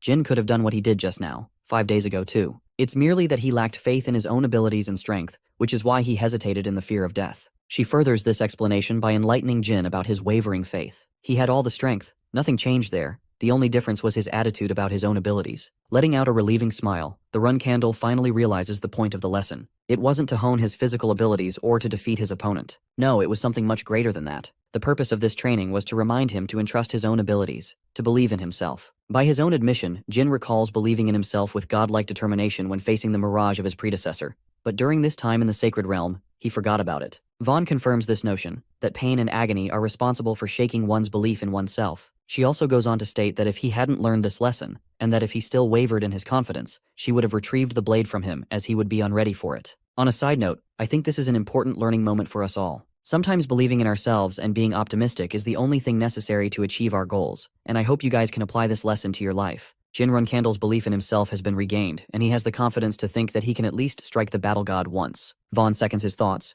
agreeing that he proved it with his previous attack. So for the 4 days from then on, the Swordmaster was able to learn a technique from the battle god herself. A technique that revolves around the Sigmund blade, and a skill only the wielder of the godly sword could hope to obtain. With the training period finally finished, Jin Runcandle sheathes his weapon, stating that he can finally relax for a while. The mesmerizing battle god agrees and hopes to face him again the next time their fates cross each other. The rest of her tribe is waiting in the hall, and she allows him a chance to say goodbye to them before returning. Feeling endlessly grateful, Jin bows his head, thanking her. But she stops him, grabbing his face as she shares that kindness isn't something to be given, but an ordinary custom to their tribe. If anything, she's best pleased after his achievements in his short training period in her land. She'll wait for Jin, and actually treats him as one of her own kind by calling him her brother, wishing the best for his travels. The scene is actually heartwarming and makes the Run Candle really happy as the scene comes to a close. And so, on May 17th of the year 1797, Jin Runcandel bid his farewells to the Myungwang tribe, and finally left La Prarosa, recalling his goal of what to do next. The good thing about his departure is that they even allowed him the opportunity to take some objects alongside him. Of course, he couldn't do anything for the freedom of the tribe itself, however.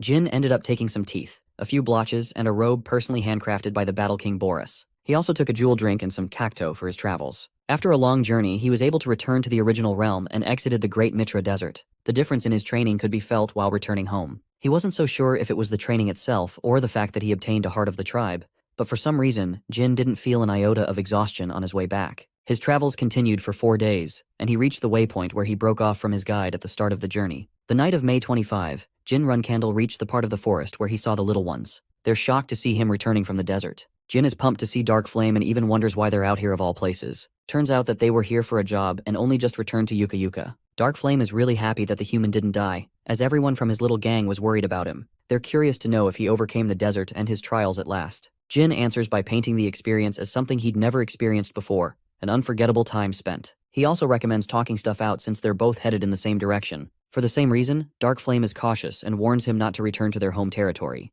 This surprises him for a moment, until he learns that only a few days ago, a Red Tiger tribe came and they posed great trouble. So instead of taking the direct route, the little one suggests that he use the market and go around the place. Jin asks how long it will take him to return using that route, and learns that it'll be another journey of 4 days. But he can't wait that long because of something urgent, so he asks for a secret passage that could help him. Dark Flame states that there isn't, which gives our boy enough of a reason to just go and confront the Red Tiger tribe. The adorable one warns him of the danger, but let's be honest, after that whole ass training arc, bro is way too confident and promises to take care of the threat for them. It leaves the little one perplexed, but yeah, in the end they end up returning to Yuka Yuka. Spying on the tribe, Dark Flame recommends that Jin aim for his own safety and not get tangled up in their troubles. I'm starting to really like these little considerate fellows. The Swordmaster instructs them to go on ahead, while he'll take care of the rest. Poor Dark Flame is really sad and worried about him. Meanwhile, the brooding Tiger tribe warriors welcome the Water Tails and the gifts they've brought. They even bully the little guy by slapping him on his head. Jin decides to reveal his presence right after witnessing the scene, questioning why the bastards had to hit them even after stealing their money. Seeing a human walking up to them from a distance, the Tiger tribe warriors laugh in arrogance, believing that this guy can't do shit against them. They're just happy to steal all his belongings. That's until Jin unleashes a golden aura, showing him his menacing presence as he commands that, on the contrary, it is what they'll be doing instead.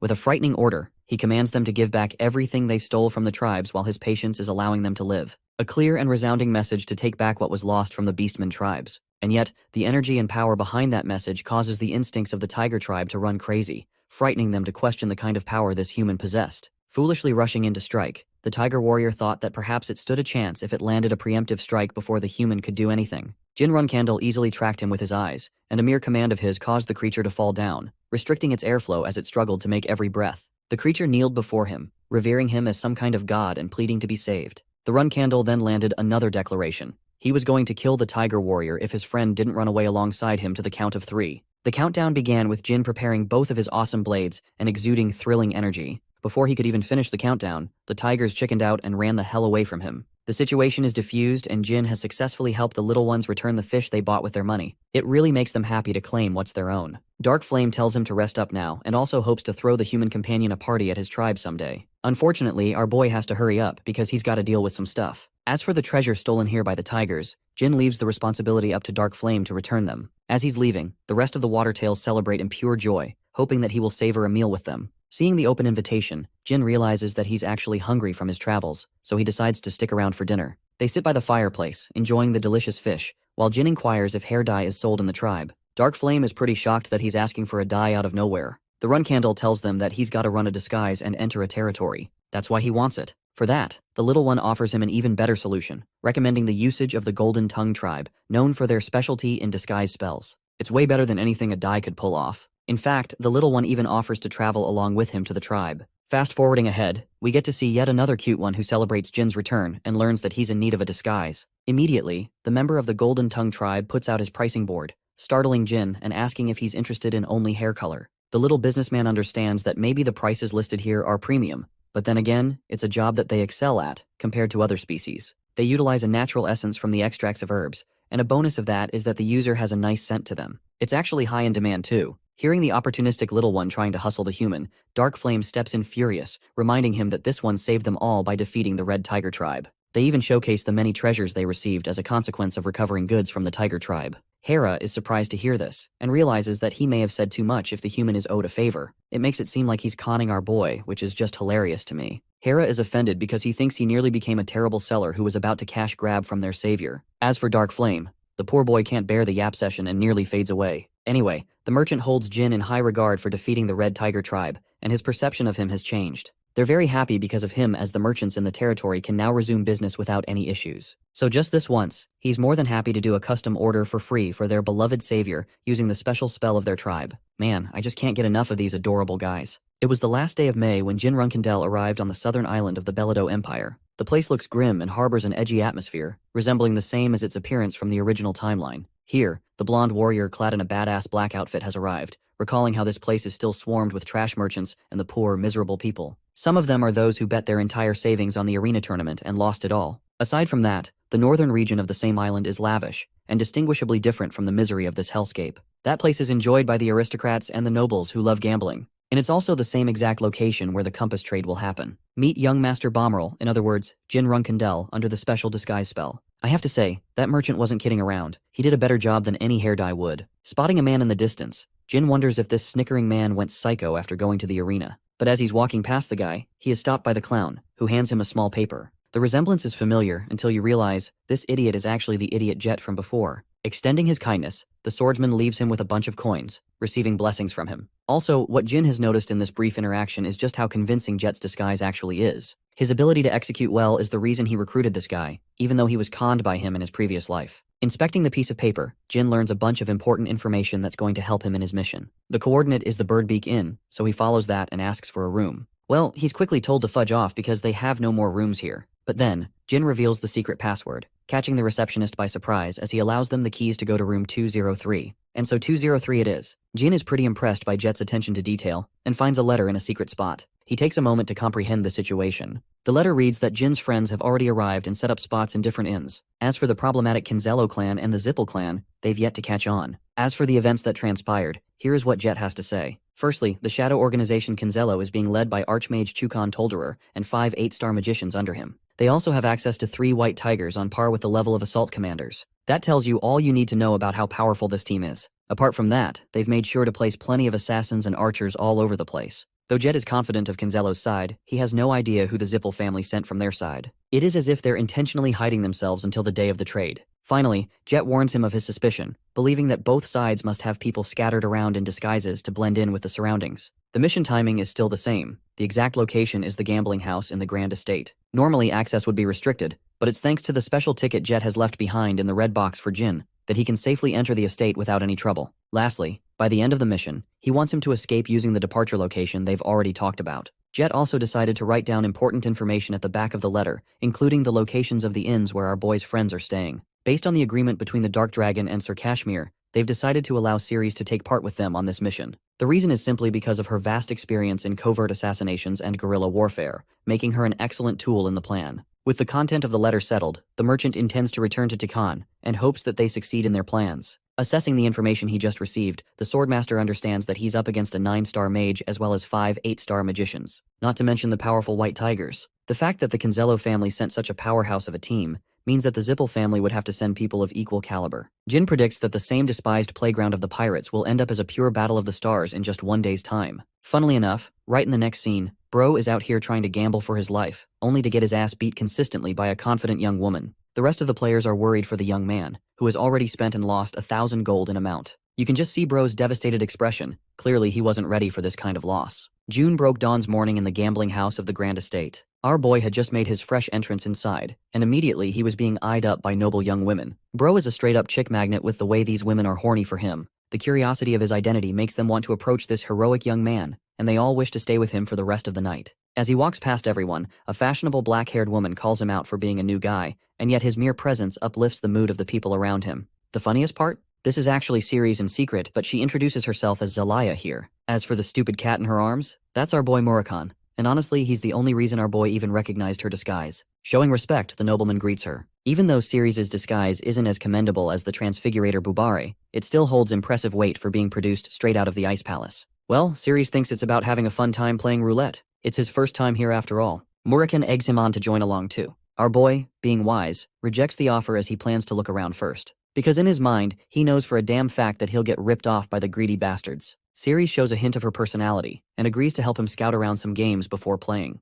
They communicate using code language. On the surface, it looks like they're talking about the dice game, when in reality, she's telling him that the Zippel and the Kinzello family are sitting at the table in front. She offers him a chance to sit at the roulette table, which in reality means that he should see for himself. Jin agrees to her suggestion, and Ceres emphasizes that he should make haste so that they can set their plan into action quickly. Our boy nervously agrees to the idea, but you can tell he can catch a bad feeling from her implication. In the next scene, Jin is parsing through the information he received by Jet, recalling how the Kinzello people could be hiding in plain sight. But that's not the part that worries him right now. What worries him is actually the mage family of the Zippels, who definitely put in a lot more effort into their side. Apart from the fact that they're proud of their work, they've also done a splendid job at disguising themselves as gambling addicts. It makes him wonder if they're all in the caliber of the special class as they predicted. Suddenly, something provokes one of the White Tiger warriors, as he smacks his drink on the table and harkens Jin for his attention. Realizing that they're calling him out of the blue, it makes him wonder if they somehow sense the energy of the Myungwang from him, even though he did such a good job concealing it. Immediately switching personalities, the Run Candle acts like a young noble who is amused to see a white tiger for the first time in his life. He admires and cradles the muscular body of the beast, revering the white tiger and respecting its beautiful hair. But apparently kissing their ass doesn't work because the beast only gets pissed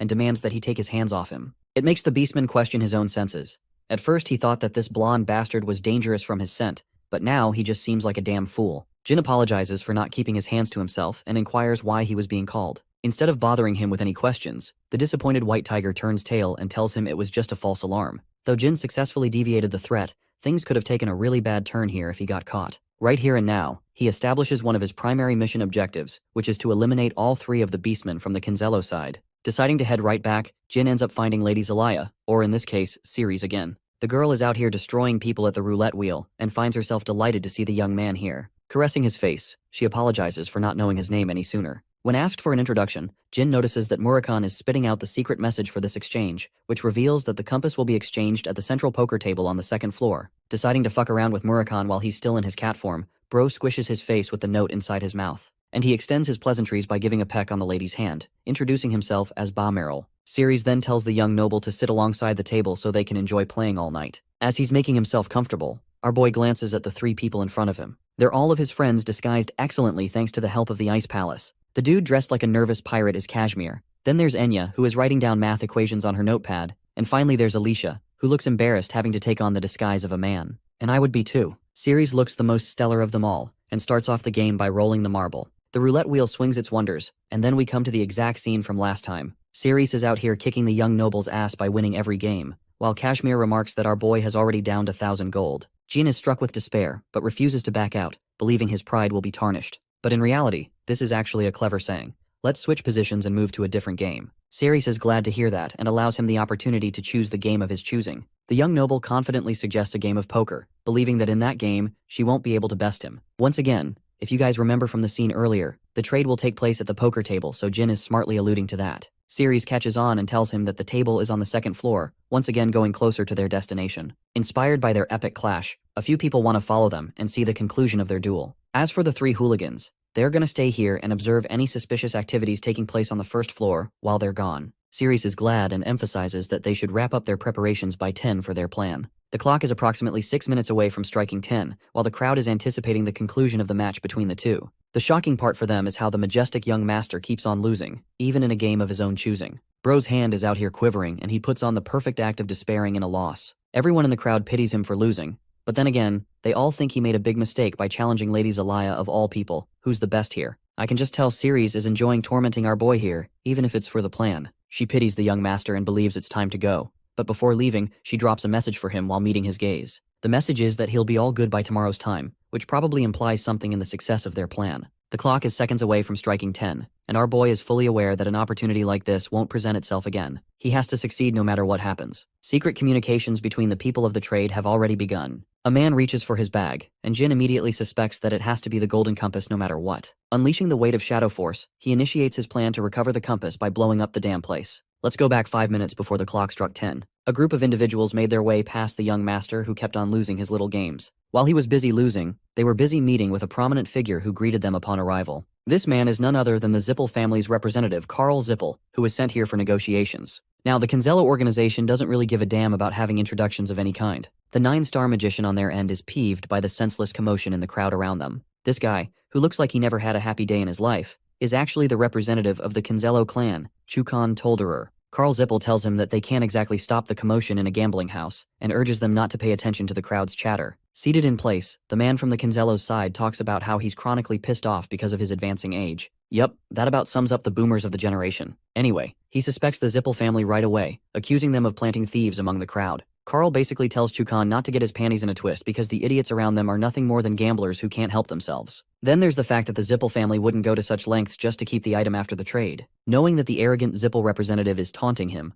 Sir Chukon already knows that this guy is trying to put on an act so that the rest of his underlings can execute his plans in motion. The thing is, if an important item such as the compass was returned to the Kinzello clan officially, then the Runkandel family would be suspicious. And in the off chance they didn't, then the Kinzello clan could easily share the information with both the Bement family as well as the Runkandels. Karl is disgusted to hear the 9-star magician's humiliating words. However, Chukon is just being cautious, reminding the Zippel family that they're the clowns who broke the alliance in the first place. And yet, even after disrespecting the conditions, they still have the gall to put on a proud face as if nothing even happened. At this point, not even Chukon has any understanding of the intentions of the clan leader. Karl snickers and tells the man that he can go talk to his father if he's so interested about that, but he also provokes him by saying that Chukon doesn't have the balls to go up to the Zippel family's leader. These petty affairs aside, Chukon is done with small talk and wants to get to the seriousness of their business. The compass is destined to fall into the hands of the Kinzello. Now, while this is happening, our boy is sharply alert. He's watching those two men bicker around, and as soon as he sees them reaching for the golden compass, Jin fully moves forward with his plans to retrieve the compass using the Shadow Force. A bright shimmer of light blinds the magicians from both sides as the scene cuts off. And now it's time to go way back, before this whole thing even began. Jin's strategy from the get-go was that he'll use his light magic spell the second the compass is brought to his vision. The Dark Dragon, however, was strongly opposed to this stupid plan, believing that it had too many issues with its approach. Kashmir, on the other hand, realized that they were up against mages from both families, so perhaps the goal is to blind them. To that, Jin agreed, stating that most likely mages of 9-star caliber will show up to the event, which meant that they'll be able to react to any and all offensive magic. This kind of natural defense system is difficult to penetrate by any fighter lower than the 8th rank. The second they attack them, their defensive spells will automatically kick into motion, and before these guys can even snatch the compass, they'll have to deal with a bundle of spells from their enemies. That's why the smarter approach is to blind them. The ancient light magic conveniently lasts for a full 10-second duration of its blindness, and in that moment, Jin Runkandel is tasked with the goal of snatching the compass no matter what happens. He blitzes past the people with godlike speed as the countdown begins. The 7th second is when he dashes ahead and reaches to catch Sir Chukon's group, who is still blinded by the light and unable to comprehend what's going on. On the 4th second, the Kinzello representative starts accusing Karl Zippel and his family for pulling off an elaborate scheme just like he suspected. The compass is visible in sight as Jin determinedly lunges forth to snatch it. Jin is 1 second away when he casts a final spell, unleashing an explosive effect right at the end of the flashbang duration. The explosion on the 2nd floor is noticed by people of the gambling house. Ceres and Murakan are put on red alert as they sense his signal from afar. It's go time as they both dash to find him. I think the final part where the explosion went off was unplanned, which is why they're both surprised. The good thing is that they spot the glimmer of the golden compass as Jin tosses it to Ceres. She's glad that he's able to safely execute the strategy and actually catches the artifact, securing it in her grasp. Then she spots her 3 allies, the ones who are ready to act. She uses a silver coin and tosses it right inside the 1st floor. The coin behaves like a contact bomb, unleashing a smokescreen effect and causing more chaos on the 1st floor. The compass is then safely handed to Enya, who is then instructed to get going. The people inside the gambling house are cautious and realize that they're being ambushed. They're attempting to block the entrance and kill anyone suspicious. While Enya is on the run, our girl Ceres reflects that this last part wasn't actually part of their plan at all. It was supposed to be a safe execution, but now she has to create chaos. The funniest part is how she acts like she's on the side of the Zippel family and unleashes her ice magic.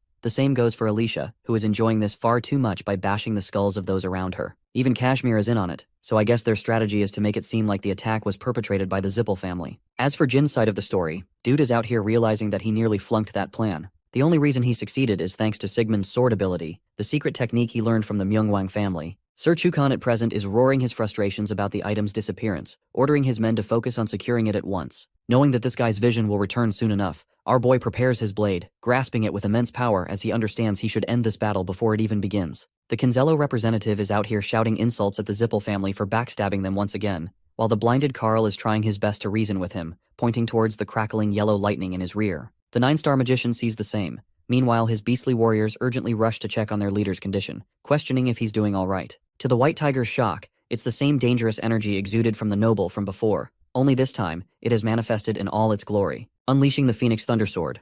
Sigmund's wrath, Jin Runkandel releases relentless crackles of lightning. He invokes the Myungwang sword technique, which is simply called lightning, and as the name implies, it's exactly what it does, sending wrathful lightning from the heavens to crash down onto Earth. With the activation of the technique, the ceiling of the estate collapses and leaves debris all over the place. Faced with so much chaos, the leader of the Wolf Warrior tribe tells his men to stop pissing around as they're supposed to take on just one opponent. A primal instinct is activated inside of the beast, desiring an epic battle with the human, to the point that it wants to know his name. But the second our boy takes another step, those same instincts of honor and pride turn into damn straight fear. The kitty cat is afraid as Jin Runkandel believes that his instincts would be wise to tell him to run away from this fight. All 3 of the battle beasts are shuddering in pure terror and realization. They're forced to be made familiar with such a terrifying feeling, a feeling they've never experienced before. To make the scene even more badass, the warrior beast admits that this kind of fear has been imprinted in its blood as a sign to flee from sight. And seeing this human's blade, the White Tiger tribe trembles in awe and fear of the warrior before their eyes. At long last, Jin Runkandel activates the battle god's technique, the 3rd sword,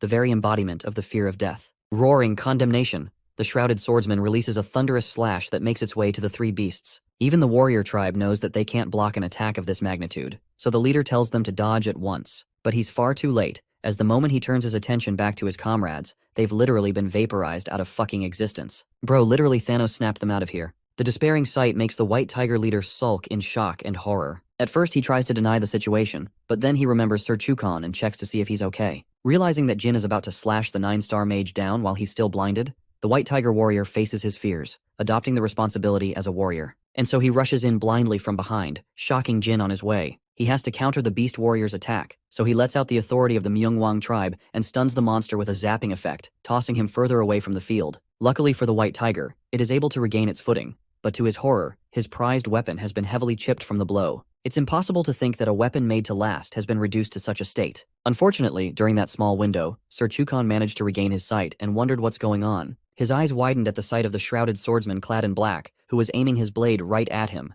The White Tiger roared a warning to the 9-star mage, alerting the leader to escape. In that pivotal moment, Jin's forward advance is met by the automatic activation of the Zippel defensive spell, protecting him via a barrier. At the same time, the White Tiger bursts with incredible speed to counteract our boy's thunderous dash. But nothing is stopping this man as the entire hall is filled with golden light. The loyal White Tiger gives away its own life to block half of Jin's attack in order to protect its leader. You know what? He deserves true respect because he's even more loyal than any human so far. Anyway, Jin's monstrous sword strike does a number in its clash against the Zipple barrier. The 9-star mage can't believe his eyes. The defensive barrier is actually crumbling, making him question if his opponent is on par with the level of a 9-star combatant. Knowing that this battle practically threatens his own life, the mage goes on the double to activate even more defensive barriers while gathering his thoughts. Sir Chukon takes a second to collect his thoughts, narrowing down on his suspicions of the attacker's identity. He thinks that an easy giveaway for any form of glaciers would be Talaris of the Ice Palace. As for swordsmanship itself, from the technique alone, he could deduce if it's Luna or another run candle. But the fact that his opponent strictly used lighting abilities in this battle,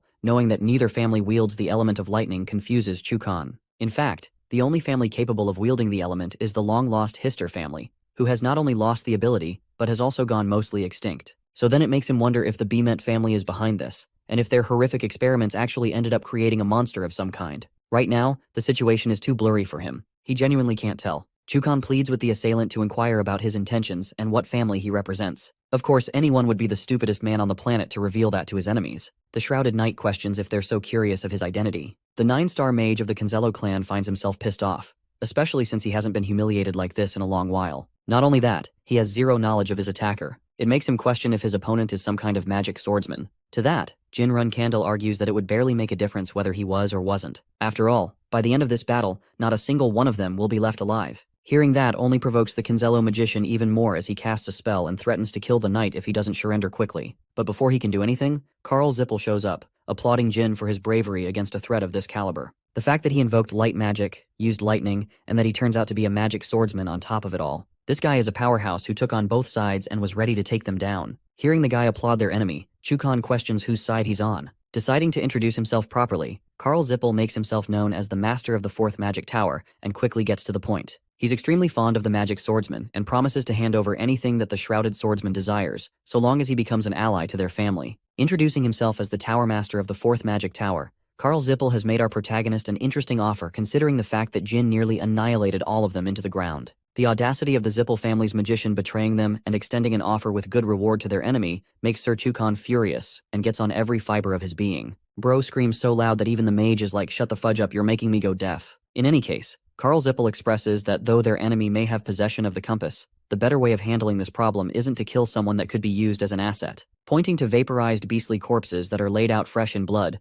Carl believes that there's hardly a chance that they pose a challenge to this swordsman. Instead, the best they can do is clear the misunderstanding and resolve the conflict by making their enemy a generous offer. For the first time ever, a villain has decided that fighting their way out isn't a smart choice, and I actually commend that. Let's go over to Sir Chukon's reaction, who is still out here raging like hell, calling out the magician for his nonsensical claims. But Carl stands resolute, stating that if his words are offensive or against the Kinzello family's interests, then he could simply make a similar offer to the swordsman. Breaking his silence and letting out a small laugh, Jin finds the offer entertaining on behalf of the Zippels. After all, these guys are prideful as fuck, and yet they're offering to recruiting the same man who brought upon their downfall here. Reading the room, Jin smartly assesses that the flying ship and the Zippels' ultimate weapon, the Kozak, is probably far away from this area, which lowers their chances of survival even more. Hearing the shrouded swordsman talk of the flying ship's existence stuns Carl Zippel, as he realizes that this man knows way too much about their family. Not only that, the confidence in his words makes him recall the same incident that nearly left the flying ship destroyed. More on Zippel's crippling death is a quick reminder as memories flash in his mind. Carl quickly theorizes that this shrouded warrior must be the same man responsible for both of those incidents. The same man that the Midor Elner and the White Knight spotted. Instead of using that as a reference not to fuck with the guy, Bro goes ballistic instead of remaining diplomatic. Carl unleashes his wand and questions why Jin went to the Colin territory. With his magic staff, he conjures an icicle spell, unleashing his fury as he questions the wealth of knowledge that this warrior possesses upon his family. Within seconds, hundreds of ice spikes are aimed at the shrouded swordsman from the sky. The situation has clearly escalated further, but Jin doesn't give a damn and doesn't even share any information with his enemies. He simply prepares his neon blue sword, ready to fight. Before jumping into battle, he does the Kinzello commander a favor by offering a choice. First, Jin tells him that the compass isn't in his possession, not to mention the fact that the most competent bodyguards, those being the white beasts that he just downed, have all been reduced to waste. This puts the 9-star magician in a pinch. In other words, it's actually an offer that he's making to Chukon, a way for him to vent out his frustrations against the Zippel family. Carl hears this and becomes overwhelmingly angry, releasing the fury of his spell in an effort to prevent any kind of alliance from forming in his presence. Those same ice spikes rain down like a meteor shower, but our boy stands there fearless as he commands use of the Mayung Wang sword's thunderbolt technique again. Ripples of electricity bluntly destroy the ice spikes as if they never even posed a threat. Then, Jin-Run-Candle swoops right in, declaring how even the master of a magic tower is pathetic and doesn't meet his expectations. It makes him wonder if Carl is acting recklessly without thought. Also, while this is happening, Bro has already sliced the mage's arm and shattered his wand, releasing a pang of pain and a spurt of blood. The wand hits the ground, while the weakened Carl pathetically glances at the swordsman of his undoing. Jin playfully taunts him, stating that if he even attempted to activate the rune script here to call for help, it's them who will get in trouble by their own families. Jin then asks for Chukan's opinions on the matter. Despite being a boiling potato when it comes to his temperament, the 9-star mage actually reflects on how intelligent Jin's strategy is. He's slowly taking care of each of his worries. After all, the second the rune script is activated, reinforcements would come bursting directly from the magic tower. But if that happens, their whole idea of keeping the negotiation a secret from the Runkendel and the Bement family would end up in flames. It's as if their enemy is reading their minds and countering them before things even stride into motion. However, despite that knowledge, Chukan thinks that the swordsman has underestimated the experience of the mages.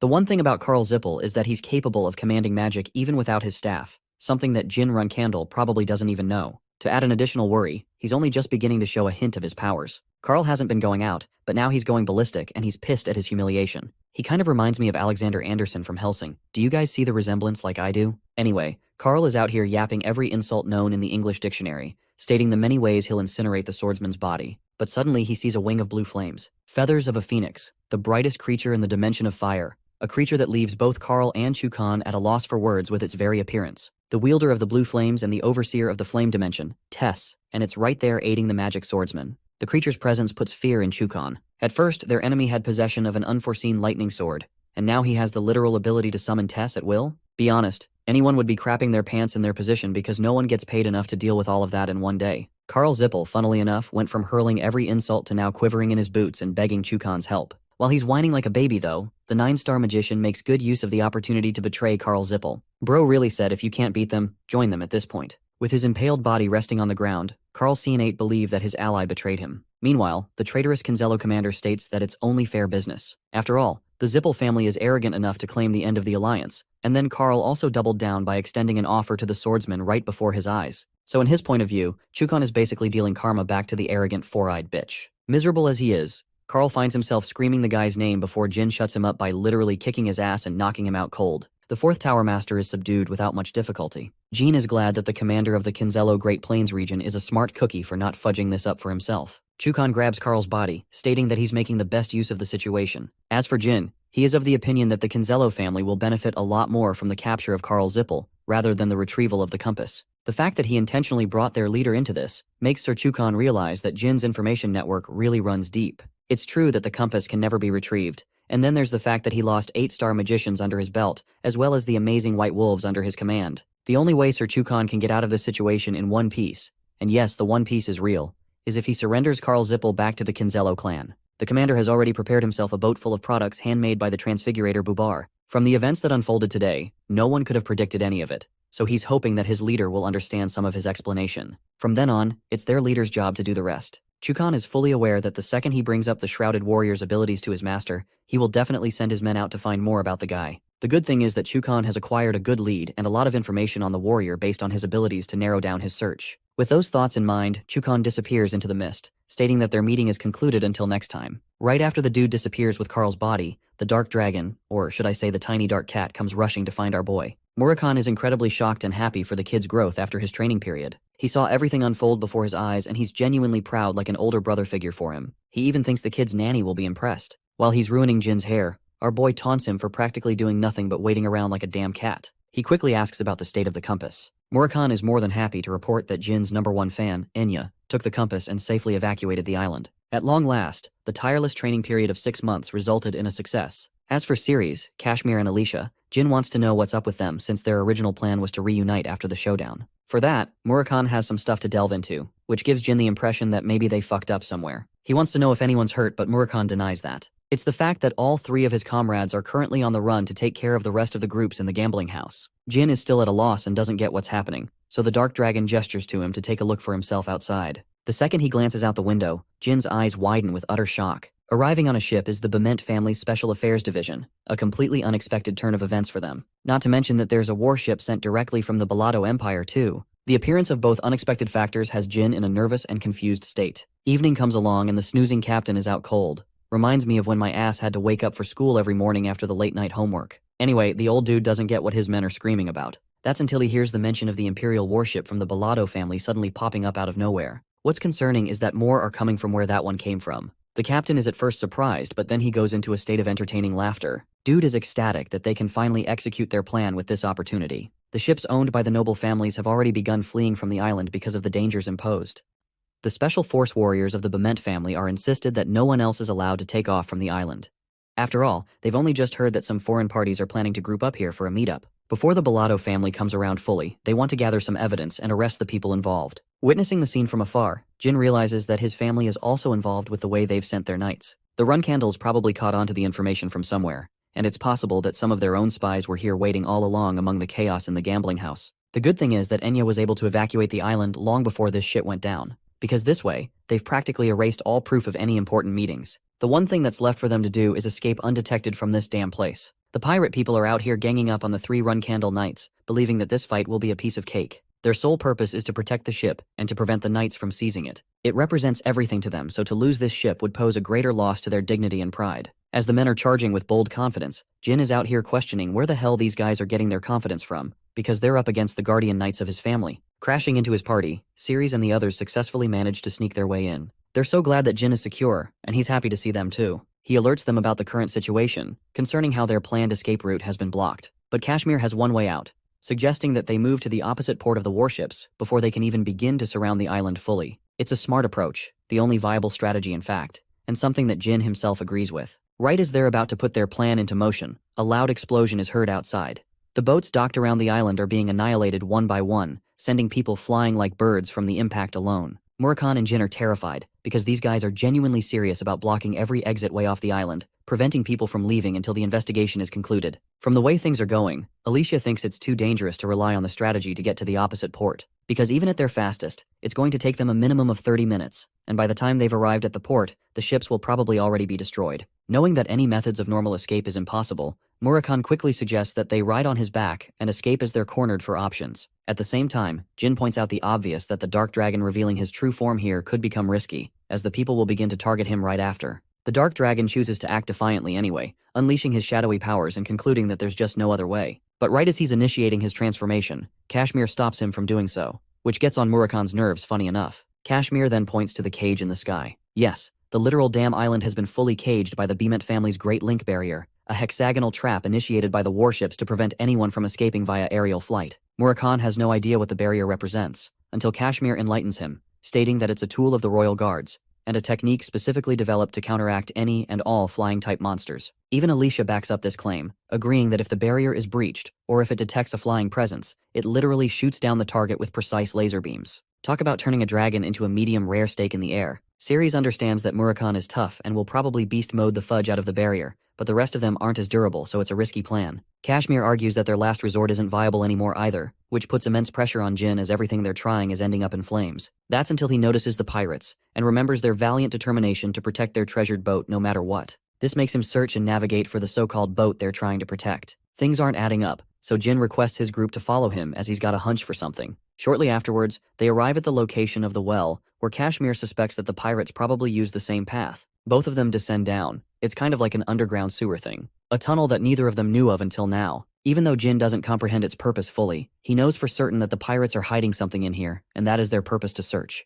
The scene switches to the pirate group. They're all murmuring and whispering to each other when the room goes quiet, upon hearing two warriors emerge from the entryway. Both of them are immediately deemed as the enemies of the pirates, and they want to kill the invading intruders. However, their captain has other ideas. He knows that the voice of the warrior is actually familiar to someone he's met. Jin smiles and asks if he's really speaking to the captain. Instantly realizing that it's Jin Grey the bastard, the captain roars at him in fury and happiness. Pretending like the diva that he is, Jin acts like he has no idea who that guy is. But the enraged captain isn't so much of a fool to forget about his voice so easily, especially not when he's the reason bro went into debt. Jin won the battle against his opponent, and won a crap ton of money, leaving the pirate king over here in shambles and loss. The fucker Veridine ruined them with his bet placement, causing the captain a world of pain. Seeing the dude crash out like this even has our boy laughing, because he knows that Veridine is definitely the type to do that type of stuff. Anyway, he comes clear about his identity and doesn't keep up the act anymore, making his existence known. Anyway, Jin has an issue to confront Cosmos with. Both of them are aware of the situation taking place outside. The warships are destroying every single boat there is, making their escape difficult if not impossible.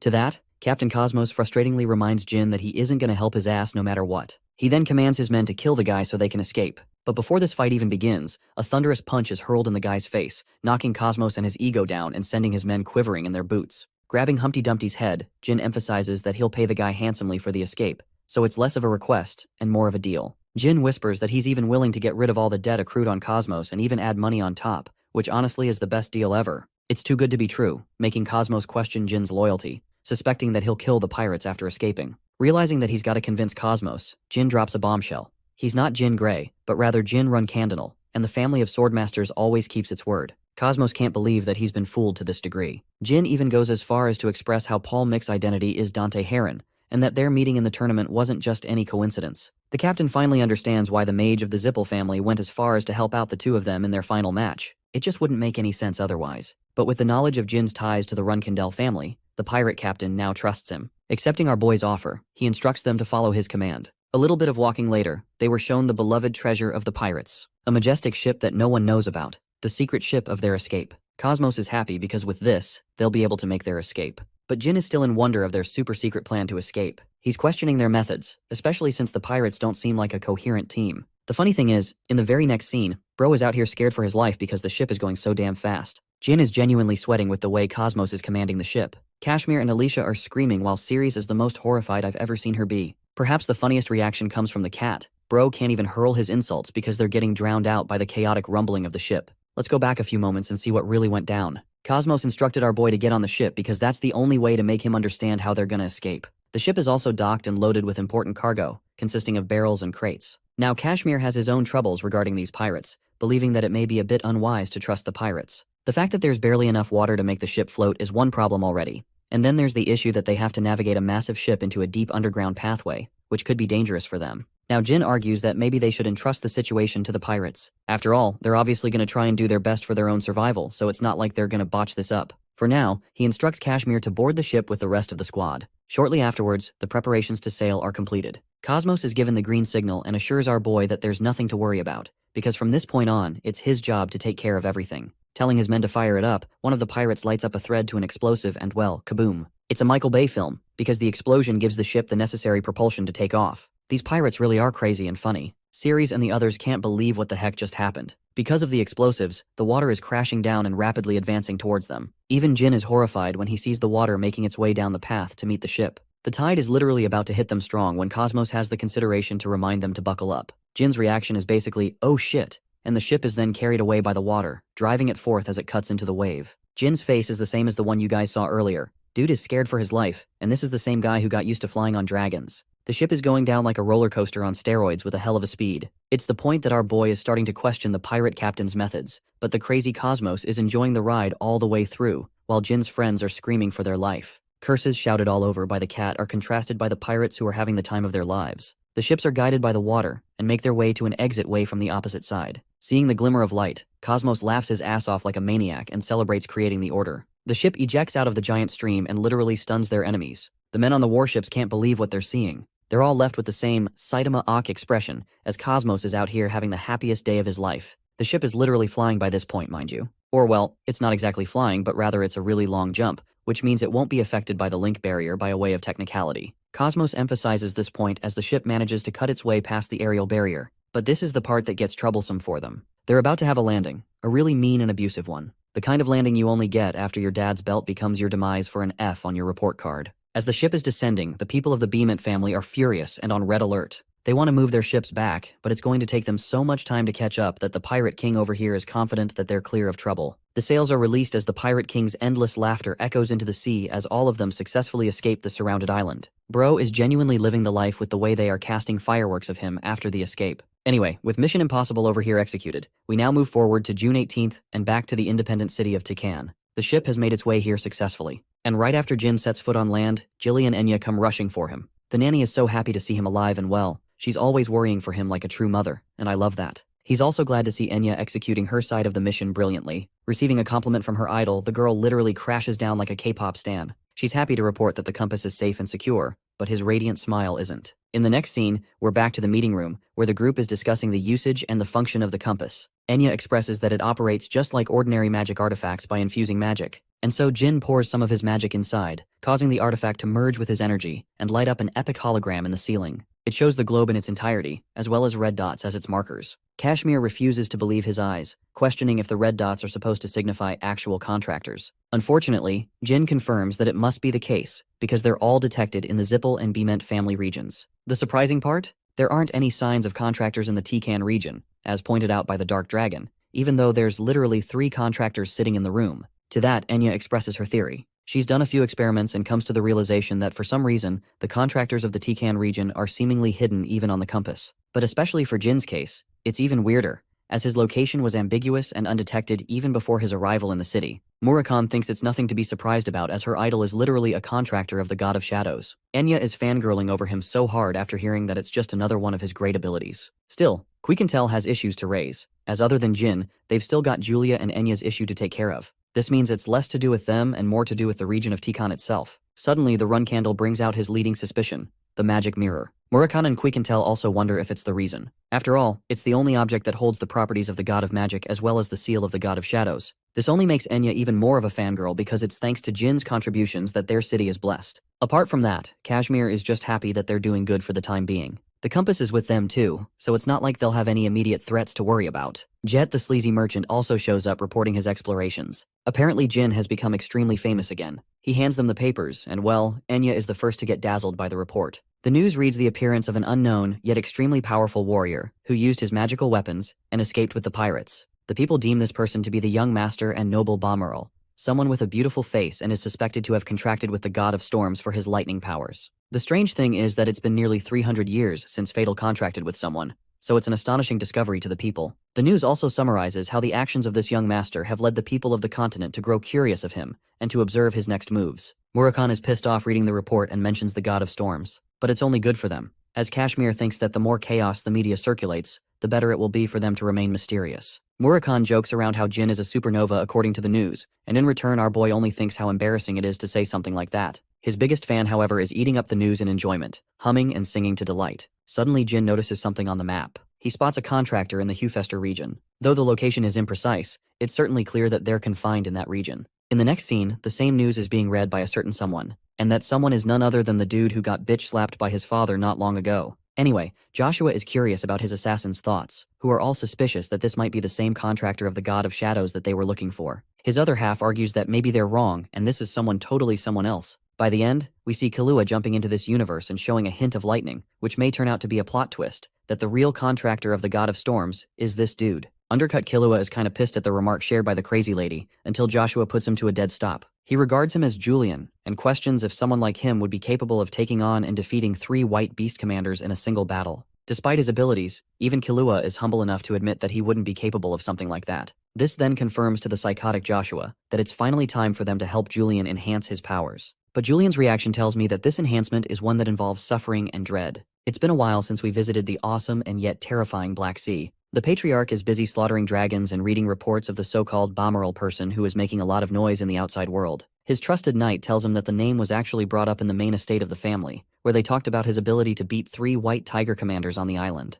They all suspect the same thing, believing that he might have a contract with the lightning god. The Patriarch then casually admitted that the rest of the family would be stunned to believe that it was actually the youngest son of the Run Candles. The mere mention of Jin like this has the knight at a loss for words. He's told to keep this information a secret, and not just that, Kieran wants him to personally ensure that word doesn't get out to the flag bearers and that the information is suppressed. Now, Kashmir's letter failed to mention one thing: the intent of going to the island in the first place. This makes the Patriarch question if Kashmir's loyalty is stronger against Jin than Kieran himself. It's actually a flex in my opinion. When Kieran reads something specific in the letter, he can't help but burst out in a roaring laughter for the Black Sea to hear. Even the knight can tell that the Patriarch is enjoying himself greatly. Handing the knight the same letter, Kieran urges him to read the contents, as they do appear to be quite amusing. The letter addresses the Patriarch and Jin's admittance at a drinking party. That night, Jin casually admitted that maybe he can rival his father now in terms of judging one's ability based on a single attack. Indeed, now you guys know why Kieran laughed in ridicule. But the reaction only causes the knight to become furious, as it's quite insulting to say such a thing. Before the knight can say anything more, Kieran cuts him off and name drops the mention of the Myungwang tribe. Khan is alerted by the sudden mention and points out that it's supposed to be this unknown race of people that were dubbed the losers of the world, and that they were sealed away 5,000 years ago. Kieran actually confirms that this is exactly how it is, and yet, the Patriarch has a keen suspicion that his youngest son must have encountered the people of the tribe. It's likely that it was a task doled out by the god of darkness Soldaret. Here's the most badass fact comparison you'll hear in this story. By Chiron's own admission, the battle god Vaughn is powerful enough to rival his strength. This lady is freaking powerful. Now the reason Jin appears to be so confident is because in his trials against the battle god Vaughn, he finally overcame his hesitation and fear and succeeded in unleashing one powerful strike against the battle god. That's one of the reasons Jin explicitly mentions that he can use that against his father. It's not that he's more powerful or even comparable to either one of them, but it's still something to consider. Khan still defends his patriarch's reputation and points out that the youngest must be overconfident in his ability when it comes to actual combat. To punish him, he is even ready to bring the Runkandel to the Black Sea for punishment.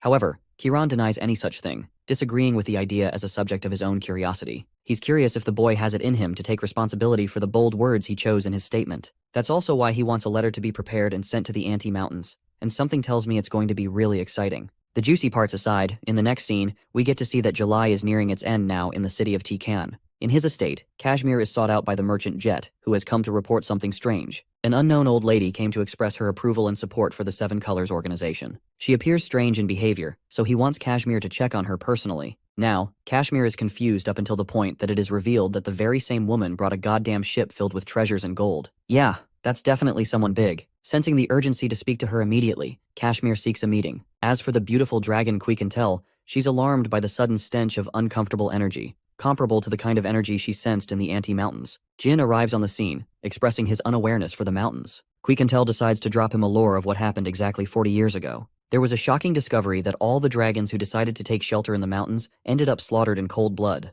And it wasn't an army of people that took them all down. No, just one person. It is because of that rumor alone that no dragon ever dared to venture into the Anti-Mountains ever again. This old lady is badass, to the point even Murakhan is terrified and can't believe someone like that existed. Quikentel reveals the existence of Vanessa Olsen, a woman of high competence that the dragons feared as the terror of the Anti-Mountains. Now that is pura aura for this old lady. Speaking of which, Vanessa has stepped into the city of Tikan, looking all dripped out with her outfit, sensing the presence of dragons from the estate. Kashmir personally goes out to greet her with respect, addressing himself as the leader of the organization. He even points to his beloved wife Alicia, who extends her greetings the same. Just being in the woman's presence, one can feel her controlled and yet radiant aura. She extends her greetings and praises Kashmir's wife for her beauty. But the pressure she exerts is surely noticed by Alicia, and even seconded by Quikentel. She points out that this energy is undoubtedly of the one that is known as the terror of the Anti-Mountains. All this time they thought she died, but apparently the MILF is alive and kicking. Murakhan is curious if she personally came all the way here to hunt them down, and he's happy to kill her and keep all the gold she brought. Because, you know, dragons love their gold and all. The Silver Dragon argues otherwise, countering that if that was the case, she would be going batshit crazy and hunting them down already. Even in her prime condition, she didn't really actively go on the hunt down dragons. But the woman is so badass that Murakhan is thrilled and wants to face her off, unable to believe that a human out there exists that can beat down dragons, with the exception of the first patriarch Tamar. Quikentel does her best to alert him that he's no longer in his prime, and it's best he forgot about those times because in his present condition, he's literally going to get demolished even if he had a second life on him. Murakhan is still arrogant and states that one can only learn from a proper battle, seeking the approval of Jin Runkandel. Our boy actually disagrees with the Dark Dragon too, supporting the Silver Dragon's wise words not to provoke the one woman that can fuck him up for life. While Murakhan is out here ranting a response to Jin, our boy on the other hand internalizes that Vanessa is probably the person that his father personally handpicked to inspect his new skills. This also makes him suspicious of Kashmir and whether or not he ended up sharing the same little party fact in the letter when reporting to his father. Things get even more spicy when the merchant Jet reports that Vanessa is exclusively waiting for Jin in the garden. And if what the Runkandel suspects is the case, then this could get really ugly for our boy. In the next scene, we find the three important people sharing a meeting with one another in the mesmerizing garden. Kashmir passionately talks about the exquisite dessert that's been a favorite of the people lately. He's hoping it appeals to the madam's palate. Vanessa sarcastically notes that she doesn't have to worry about paying for anything anymore, considering she dropped a massive donation on them. Even Kashmir laughs and agrees that he's grateful for the support. She's hoping that it will be helpful to the organization.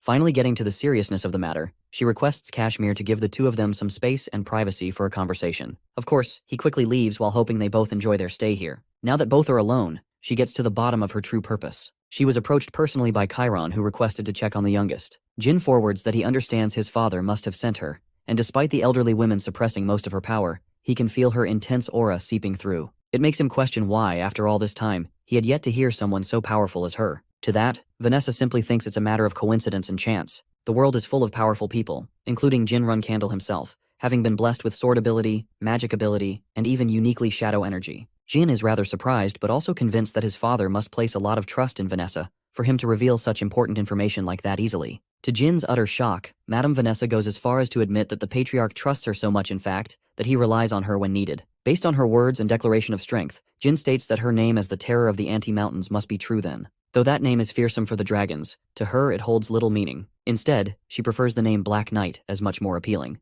And you best know it, at the time she looked like a goddamn amazing knight. Her appearance in her prime reminds me of how Igris from Solo Leveling looks. Knights will never be not cool. Time to flesh out the concept of Black Knights. You see, a Black Knight is actually a category from the Runcandle clan. After becoming a knight of this caliber, they are known to erase their existence entirely in an effort to serve the family fully. Their contributions are so damn noteworthy to the main family that their names are etched in the Runcandle mausoleum for remembrance and honor. In the entire history of Runcandles, the Black Knight previously was known as the strongest. This one Black Knight actually teamed up with the Patriarch, alongside the strongest humans in the entire world, in order to face off against the Black Sea. And you know it, Madame Vanessa is that Black Knight. She's mega overpowered. Realizing that he's meeting someone of such high stature, Jin bows down in proper respect, deeming himself as a mere reserve flag bearer who greets the great sword of the family. She's glad that the kid is groomed to have good manners, but let's be honest, that's not what she's here for. Vanessa orders him to get his weapons quickly. On her way coming here, she saw an island, and that island will be the place of his punishment. Oh boy, as strong as our boy has gotten up to this period,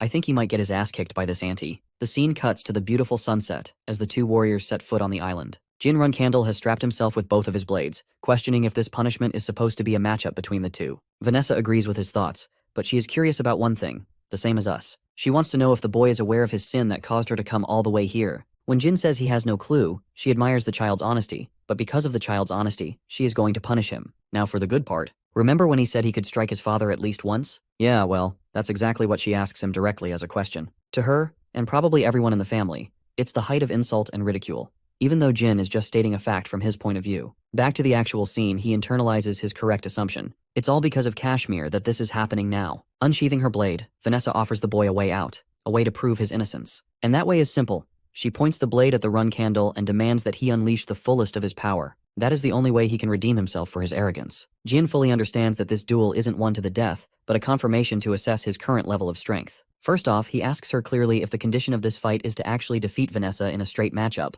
The fact that he even amused the possibility of winning over her makes her laugh out immensely, so much so that she believes it will be a victory for him if his weapon makes contact with her body. Of course, Jin is one fast bitch because the dude literally pulls up with immense speed to make her eat her own words. Using the neon blue blade of lightning, he aims to cut her down. Vanessa finishes up her words, and without even moving from her spot, she waves her blade and deflects Jin's attack, causing him to go back and reclaim his ground. But he's not just done yet. He bolts with super speed and this time attempts to go for a swing from behind. The slash is clearly aimed for her neck, and it makes sense that holding back against a powerful opponent would be a death wish for him, so he's going all out. Vanessa is really impressed that he's using the Myungwang blade to his advantage. Her inhuman speed allows her to counter his attempt with another deflecting slash. What's more, she's really curious to see how powerful his shadow energy and magic abilities have become. The Runcandle is really astonished that she shares extensive knowledge about his Myungwang sword, which only proves that his father didn't hold back on leaking his secrets. By the way, Jin is actually visibly struggling. His opponent is using an ordinary sword, and yet her slashes are so intense and fierce that he's having a hard time keeping up with her. Vanessa reminds the boy that the Patriarch trusts her fully, and her words are complemented by the truth of her raw strength, as she deflects the lightning sword like it's no big deal. An explosive clash of numerous sword hits takes place back to back. Vanessa finds herself entertained witnessing the Myungwang blade of lightning, especially since it's being used by a Runcandle now, who specialize in sword ability already. She's also impressed by the boy's usage of deceptive magic. Why? Because in that moment where she was focused on clashing her blade against his, Jin casted magical spells to deter her from behind. Jin has been secretly casting magic with his free hand. From these factors alone, Vanessa has acknowledged one part of the Runcandle, that he knows how to actually fight someone, that too to an impressive amount. She evades one of the spells and blocks the other. So far, it's like Jin is her toy because she's really hoping for him to show her new things with each instance. Vanessa goes for a retreating motion, and Jin Runcandle isn't giving her a break, quickly dashing after her. Just like he fools everyone else with his ancient light magic ability, Jin tries to get the best of her by blinding her with the spell. Even the Black Knight admits that she hasn't seen such an ability in a while. By the way, the spell actually connects. She's blinded to her sight but unafraid. Jin plunges his sword to strike her down, and a smile carves up on her face. It's the realization that Jin would easily destroy most 9-star knights in a battle. But here's the thing. This woman is the definition of aura. Jin's expression is of absolute shock. It's the most surprised I've ever seen him in the story. Vanessa, despite being blinded, has evaded his stab. Not just that, she returned it with double the force with a hook punch to his side. Yes, this lady can throw hands, literally too. She got our boy flying to the stratosphere, but Vanessa understands why Chiron is so intrigued in the boy's development. Jin catches himself with his blade as blood pours from his body from the previous hit. As he's regaining his breath, the mature elderly woman recalls that Jin is only 17 years old. And even at this age, he's shown to be unbelievably skilled, to the fact that it reminds her of Luna's talent at the same age. Recovering from the heavy hit, Jin boldly asks if his sister Luna was capable of striking his father at least once at the same age. Vanessa denies this, but points out that Luna gained that ability right after becoming an 18-year-old. Now Jin has gained a secondary understanding of the test. It's a way for them to compare the sprouting talent between his strength and Luna's past records. The only problem is, if he fails to prove his power in this matchup against the Black Knight, he's going to lose an arm at the very least for his arrogant words. Recalling the agonizing training period he went through on the land of the Myungwang tribe, Jin has always gotten used to the feeling of losing his limbs. For now, he wants to concentrate his might on proving his ability to his opponent, and so he gathers clumps of energy into his jewel heart, inviting a smile from Madame Vanessa, who wonders if this is the boy's trump card of all things. Just now he's casted energy spears, dozens of them in fact. Vanessa reminds the boy to be cautious while using such a thing, signifying that it's pretty damn dangerous that he has such a power. Jin smiles back, hoping that he may have impressed her with this technique. Invoking the technique of the battle god Four Swords, he plunges his lightning blade into the ground and declares the erosion spell. With this, a bunch of magical portals with projectiles appear vertical from the ground. The whole thing reminds of Gilgamesh and Enkidu again, especially when it comes to their main abilities. Ready to impress Vanessa's standards, Jin declares that he's got a lot in store for her. Erosion unleashes a wave of thunderous currents from the very spot he's standing on. Even Vanessa is taking note of the fact that Jin is focusing on merging thunder with the earth as tiny spears pop out from the ground. She also highlights how this particular ability shares a resemblance to magic, rather than true swordsmanship. In a way, she's disappointed because she was expecting the technique to be something more than what it is,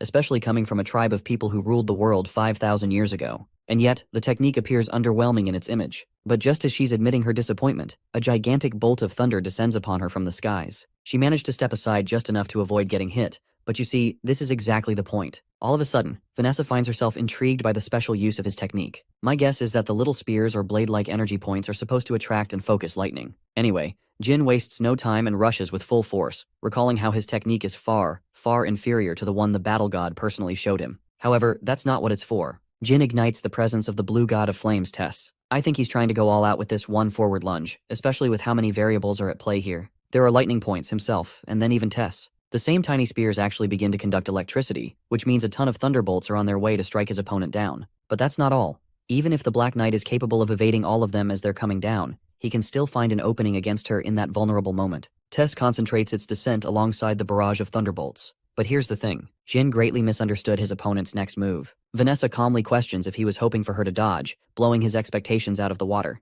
The Black Knight concentrates her power in her blade, showing a hint of her true strength while impressively remarking the emergence of Tess here. Jin's eyes widened in sheer shock. This woman is really about to deflect everything he's about to send her way. And that's exactly what happens. Sharp, precise ripples of sword slashes cut through the air with an intensity so powerful that they destroy the lightning strikes all at once. Finally, there's the direct attack from our favorite Blue Phoenix itself. Tess unleashed a wave of fire to hit her directly. But even as powerful as this attack is, the Black Knight is capable of slicing through the flames and even going as far as to destroy the manifestation of Tess in that moment. Using this as the opening he needed, that's exactly where Jinrun Candle sweeps right in, emerging from the Phoenix's withering body, powering his sword with shadow force and surprising Vanessa to an amazing extent. So far, she's really happy with his battle IQ, and she also greatly regrets being unable to bring a more competent blade with her for a better fight. Warping his blade in the darkness, Jinrun Candle releases the Shadow Sword's first form, the soul slice technique that he perfected just like the first patriarch 3yr. In response to his slash, Vanessa responds with a powerful strike of her own. The clash releases considerable amounts of energy from both sides, but the outcome is clear.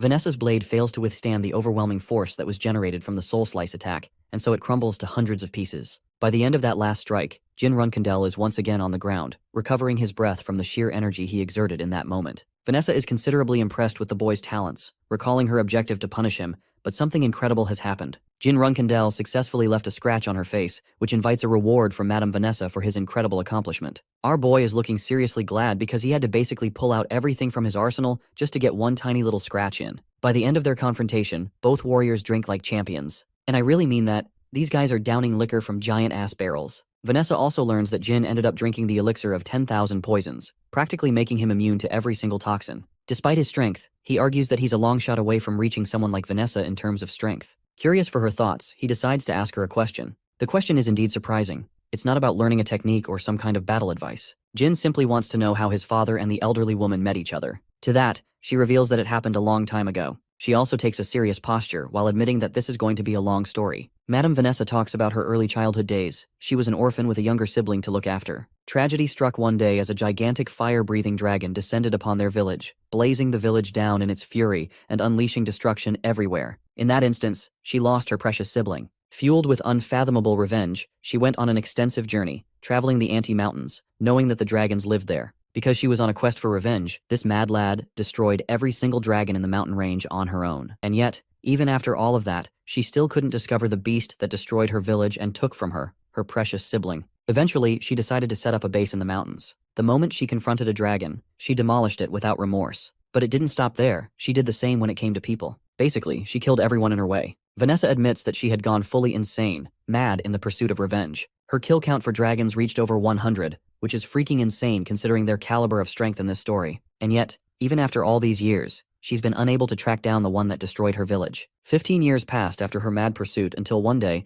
the patriarch 3yr-old decided to personally find her. From the second she laid her eyes on him, she could sense immeasurable power. The only man on the planet who managed to defeat Vanessa in a duel, even after she had gone crazy for 15 long years. After taking her first L, 3yr-old then personally escorted her to the location where the wild beast that killed her village resided. It turns out that this bastard was actually a guardian dragon that descended from the family of mages, the Zippels. To make it even more interesting, the dragon descended from Kadun's own bloodline. Of course, the creature wanted to protect its bloodline, so Kadun stood by him. What ended up happening was that Jin's father decided to face off with Kadun while she decided to take on the bastard dragon who slaughtered everyone she knew. Having suffered a really powerful slash from 3yr-old, Kadun flew away like a little bitch. It's only because of that, she managed to kill the fire dragon and completed her cycle of revenge. Shortly after the incident, she loyally swore to become 3yr-old's personal Black Knight. This woman gets more amazing with every panel. Such a refreshing character. Jin is amazed and yet at a loss for words. Madame Vanessa emphasizes that there's no point focusing on the past anymore. Since she's been yapping for quite a bit, the elderly woman decides it's time for him to receive his reward.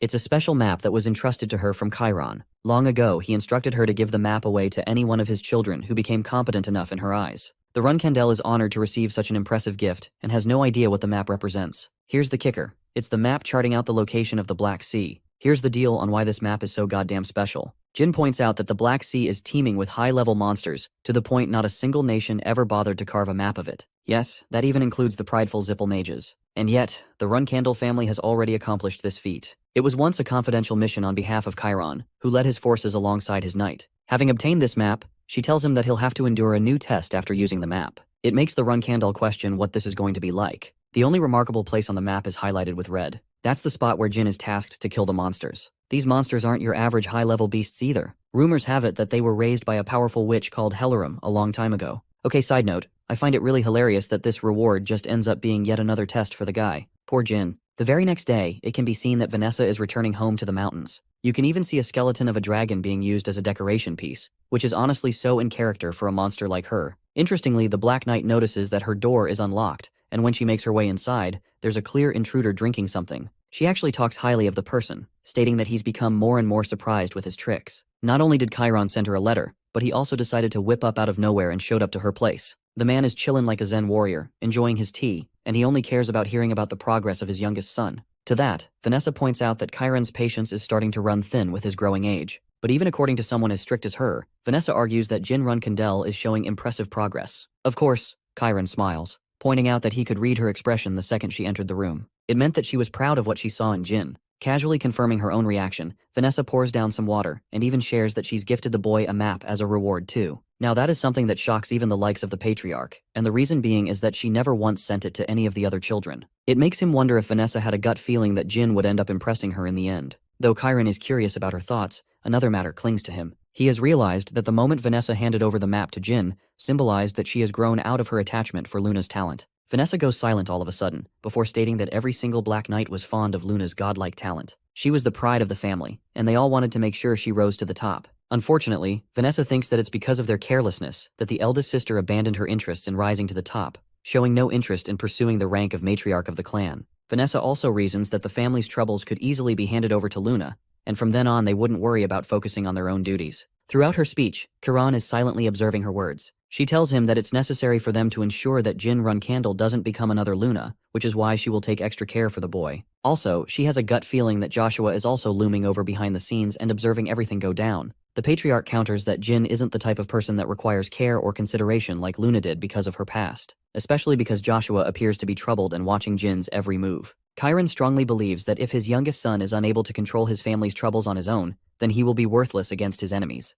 To that, Vanessa entertains the possibility of Jin Runkindel becoming yet another Luna, questioning what would happen in that case. But interestingly, Chiron terrifyingly puts that it's the reason she handed the boy the map in the first place, signaling that the boy's upcoming test will be a test of his integrity to the mission. Speaking of which, Jin Runkindel is already speeding his way to the location thanks to Murakan's flight speed. August 15th is when they finally reach the devastating Black Sea, the only location on Earth that no one dares to enter. Following the coordinates given on the map, they successfully find the pillar they were looking for. However, the Dark Dragon corrects the boy's false observation, pointing out that it's actually the nest of Kolkia, a structure that is formed by a species of flying monsters. Now, I don't know about you guys, but that sounds epic with the way it's shown. Anyway, these ugly flying creatures clearly don't take a liking to any invaders, so they're strong on the offensive. But really, what can they do against the might of the Dark Dragon himself? Murakan considers it a bold move on their part to even try and unleash a powerful column of breath that nukes the flying creatures, eviscerating their very molecules as they're caught up in the full range of the blast. The creatures are purely decimated. This show of strength astonishes Jin,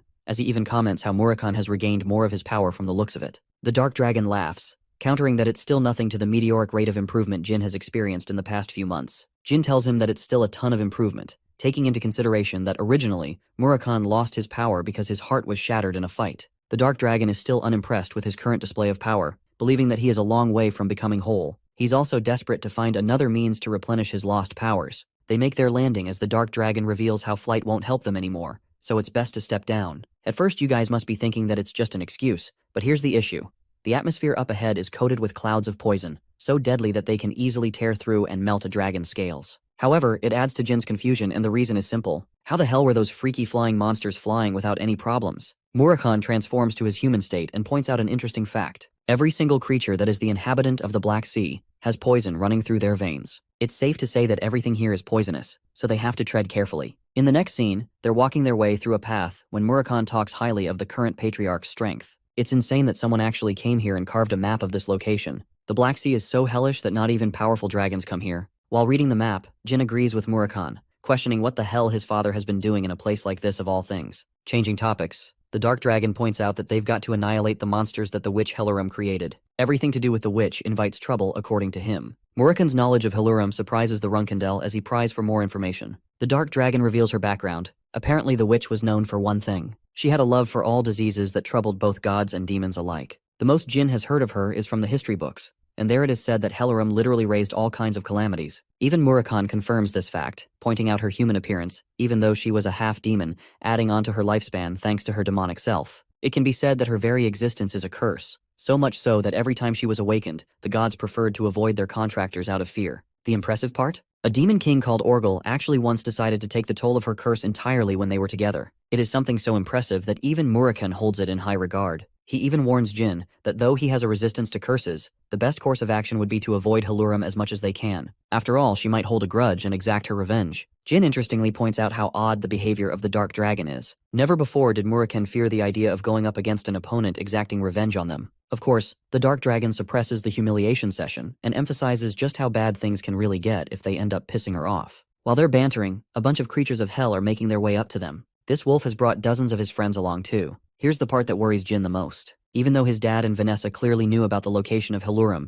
and all the trouble that comes along with her, they still didn't decide to kill her, or kill the creatures for that matter. The Dark Dragon is baffled all the same, almost offended that Jin is asking the question. The hungry wolves that were eyeing them down realize that it's the perfect time to strike down a distracted prey, so a bunch of them quickly make the jump in an effort to strike down the Runkindel. But Jin responds beautifully with a barrage of electric slashes that cut the creatures all down and leave their nasty poisonous blood trailing on the rocks too. This is clear-cut evidence of what Murakan said earlier. These monsters really do have poison running in their veins, and it's so dangerous that it's grilling a rock. Sometime later, they actually reach the part of the map that was marked. From here on out, Jin doesn't want the Dark Dragon to follow or intervene with the test, because it was a task specifically entrusted to him. The Dark Dragon understands that, but still worries for the boy, questioning if he'll be okay to navigate all on his own inside the thorny cage. The Swordmaster strides courageously ahead, displaying no signs of fear as he steps into the domain of the thorns. As he's made his way inside, Jin notices Murakan from afar and turns his attention to a beautiful butterfly. Its color is a distinct purple that is foreign to the outside world. and for some reason, Jin assesses that the place feels different inside compared to the outer world. Among the thorny structures inside,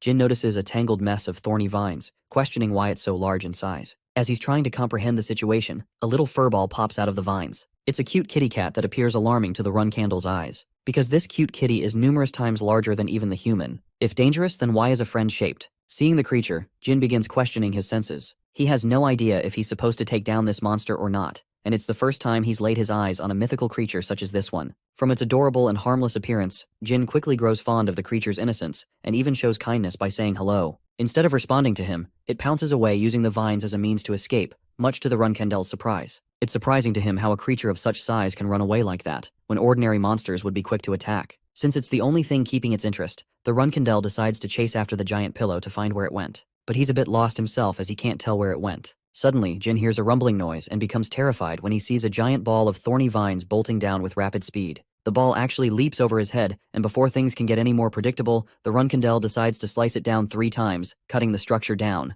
From inside launches the giant cat, which actually hits him at full impact. Not just that, it smashes him against the vine cage. Yeah, I know we were all thinking that he's found a friend, but apparently not. This cat is a straight-up menace. It launches away again while Jin Runkendel is in tatters. He's never been reduced to this condition before, not after his training arc. He now understands the purpose of the creature that tried to lure him. Its mission was to take advantage of its territory to strike down the Swordmaster. Despite the tricky battle, the Swordmaster can't call it quits so early, especially when Vanessa tasked him with the mission. At first, he was figuring out a way to capture the cute thing, but he's done playing around. His next approach is to force the creature to reveal itself. In order to do that, the Runkendel unleashes a flame spell. The spell is called the Fire Wave Gale, and as the name implies, it burns everything in its surroundings. It's the perfect attack against a creature that utilizes the thorns as its environmental advantage. Faced against the towering flames, the cat shows an expression of annoyance. The flames are burning down everything around. I think this will really piss the cat off even more. But Jin thinks it's a good way to lure it out, stating that he's going to burn the whole place down otherwise. In the end, the furball decides to reveal itself from the shadows. Here, Jin whips out his thunderous blade, declaring a real battle between them.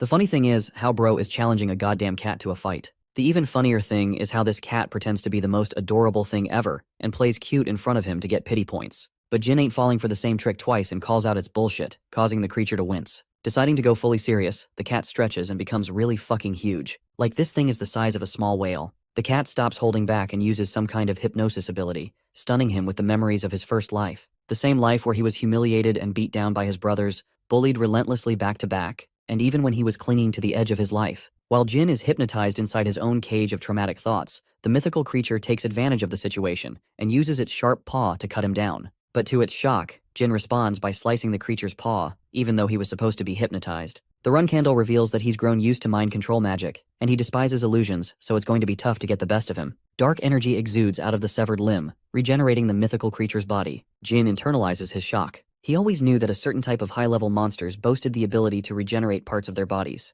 To counteract the attempt, the Swordmaster wastes no time and plans to finish off the creature before it can properly regenerate. Using the Myungwang sword, he throws down lightning bolts to finish off the creature. And then the funniest thing happens again. This goddamn uses its razor-sharp paws to punch down on thunderbolts. I think the author is trying to tell us something here. Cats are secretly overpowered gods. Unfortunately, one thunderbolt ends up coming in contact with the stupid cat, causing the giant fluffball to let out a painful meow as it receives a full shock. While the creature is staggered, the Runkendel uses his second sword, the Shadow Blade, covering it with shadow energy and releasing the first form of his sword technique, the Soul Slice. He unleashes it with so much magnitude that it severs the creature in half, commencing the end of the beast. Or so he thought. Because even an attack as ruthless as this isn't enough to stop the mythical creature from regenerating. Tendrils of flesh and magic begin reconnecting, causing Jin to express his shock. He points out that even the best regeneration magic can't stitch something that was severed in half like that. All of a sudden, Bro is feeling the sheer weight of terror behind his father's request. Chiron sent him on his mission for a reason. The impossible goal of this mission is to kill an immortal being, showing just how helpless Jin feels in this moment. The Runkendel faces an immortal opponent, not knowing why his father has tasked him with a mission of this caliber. From his little knowledge of the creatures of the Black Sea, Jin Runkendel is confident that not even the best of the creatures of the abyss can regenerate to a scary effect like that. Even when it comes to dragons like Queek and Tael, their regeneration ability is limited to how much time the dragons can reverse. This means that what he's seeing may not be an effective display of talent or skill, but something entirely else. While his confusion grows, the surrounding flames wither away as Jin grips his blade, factoring that what he's seeing isn't a regeneration ability, but a hyperactive curse. And to that effect, Jin asks if the witch Haluram has placed the curse of immortality upon the creature, and if that is the reason it cannot die. The fluffy creature weeps in agreement, making Jin sense its great pain. It shows how the creature must have been alive all this time for many years, and it has lost the will to even fight anymore. Now that Jin has already burnt down the entire forest, there's no place for the immortal creature to be anymore. The sad little thing appears speechless. Its devastating look even invites an apology from the Runkindel. Jin feels guilty for having brought so much pain to the creature, and justifies that it was behalf of a test. The boy emphasizes that the children of the Runkindel family have to follow the patriarch orders to a strict degree. Hearing the word Runkindel actually elicits a surprising reaction from the creature as it stands back up in intrigue. It leaves Jin completely confused because the cat is going on, meowing its way, but Jin simply doesn't understand its language and explains that he's lost on what it's trying to say. The creature meows again and turns around as if to say, "Follow me." Jin senses this and decides to tag along. After a while, they end up arriving at the mythical creature's house. But strangely enough, there's a mystical alcohol bottle in here that snaps the warrior's attention. This is actually the sign of royal liquor, and it's basically the reward for Jin after he successfully completed the test he's been assigned. Grabbing the bottle and popping the lid, the Runkindel sits next to the curious fluffball. To entertain his new friend, he talks about how the royal liquor is actually brewed by fairies. The interesting thing about this liquor is that once consumed, the owner of the bottle will tell a story that will be played inside the person's head. And so following his knowledge, Jin puts the liquor in his mouth, wondering if his father is trying to tell him something. His mind plays the story. A mental imagery forms vividly inside his mind, revealing that the liquor was actually for Luna's sake, who was long destined to come here. In the end, Luna didn't end up taking the mission, which left the immortal cat all alone to herself. It waited many years for Luna to show up while guarding the liquor. Jin's fascination for the cat grows even more, causing him to help the cat out by making it enjoy some of the liquor. The cat's story is just as remarkable. It is told to follow the Runkindel who discovered the bottle. And well, that's how the trial ended. Meanwhile, the catified dark dragon is out here sleeping like a log. Jin calls out to him and scares the life out of the guy when he sees a huge cat right next to the guy. Murakami reveals that the creature's name is Shuri, and even Jin is surprised that they know each other. The dark dragon talks about how Haluram's personal pet Shuri is actually quite famous. Speaking of which, Shuri takes a liking to the dark dragon right away and cuddles the crap out of him. He struggles to talk about how Shuri is supposed to be a mythical creature known as the Red Jade. It is originally supposed to be a gift from the Demon King to the witch because of her inability to ride horses. Jin is intrigued and questions how it ended up becoming a familiarity. The hilarious bit is how Murakami is practically begging to be freed from its grasp and simultaneously shouting at Jin for not noticing how familiar it's currently being. The fact that Shuri followed Jin all the way here implies that it has discovered its new owner. Jin is still a bit surprised until the cat suddenly remembers something and spits out the Red Jade. The Dark Dragon expresses that after infusing this item with his mana, the Swordmaster will become the official owner of it. Runkindel does exactly that, pouring an essence of his own mana into the jade, igniting a connection with the mythical creature. It even takes its giant manifested body and stores it inside the Red Jade itself. This marks the completion of the possession process, allowing him to summon Shuri at will at any time he pleases after infusing his mana. Jin pours his mana to test it out, and it summons Shuri right away from the jade. I can't help but point out that this looks like a reference to Pokemon and Pokeballs. Surprisingly, when he summoned it this time, Shuri shrunk in size and became smaller. Murakami fills in the gaps for all of us again and reveals that its real size is only seen when it doesn't have an owner around. The rest of its body is dependent on the contractor. Typically it gets smaller upon forming a contract, but yeah, Jin is the owner now. And the owner loves his new friend as he cuddles the cutie with love, preferring its current size. Jin officially gives it the name 3yr-old to make it a part of his family, allowing the mythical creature to have a place to call home at last. Now that the test is concluded, it's time for us to go back and see what Joshua is pulling with his new scheme to evolve Julian. Experimenting on Island 32, the Bluebird Archipelago, Julian appears chained to a mausoleum of some sort. His body hangs like a puppet as he writhes in agony. The bastard Joshua is literally torturing him to evolve by shoving lightning bolts at him, all the while smiling at the results. I think he's in need of another bitch slap by the patriarch like last time. Returning from his travels and to the city of Tikan, Jin decides to gather around his group of friends to show them what he found in the Black Sea. Enya is most excited among the group, wondering what kind of rare weapon he brought along. Pouring his mana into the Red Jade, he brings forth a creature of magnificent size. It astonishes Jilly and leaves Enya terrified. Even the Silver Dragon can't believe that he's actually summoned Shuri so casually. Seeing the cat's fluffiness, both Enya and Jilly are in awe and admiration. Jin confirms that he's brought Haluram's familiar home after discovering that it isn't a monster, but a mythical creature. The Silver Dragon enlightens him with a bundle of more facts. Shur is actually a well-known mythical creature that spans over 2,000 of years. She also interestingly reveals that Murakami once had a red jade familiar of his own at a certain point. Jin inquires more information from him for it, and realizes that it's the reason why he knew about the specifics of their contract. Murakami reveals that his familiar unfortunately expired its lifespan, so it basically kicked the bucket already. Quikentel tortures him even more by saying how much he loved the familiar, so much so that he made his transfiguration state a cat, inspired from his familiar. With so many embarrassing facts revealed about him, Jin is starting to think this guy is actually a softie underneath. Poor Murakami is dying from cringe on the other hand. Apart from that, the Silver Dragon is rather shocked that a red jade familiar survived, especially when the demons went extinct. To that, Jin reveals that it's actually because Shuri is cursed by immortality, so it doesn't even have a choice in the matter of life and death. Hearing the horrific curse, even the Silver Dragon thinks it's such a pity for having a shitty curse like that. She suspects that Helleram's experience with certain disasters must have driven her to such lengths. The Runcandle fails to comprehend what he just heard and asks for more. The Silver Dragon reveals a bone-chilling fact. The curse of immortality requires a heavy cost, starting at the price of 1 million human lives. Now that is straight-up psychotic to think about, and it leaves Jin at a loss for words. Murakami also adds to the tragedy by pointing out how the curse is still ongoing, which alludes to the existence of the witch being alive somewhere as well.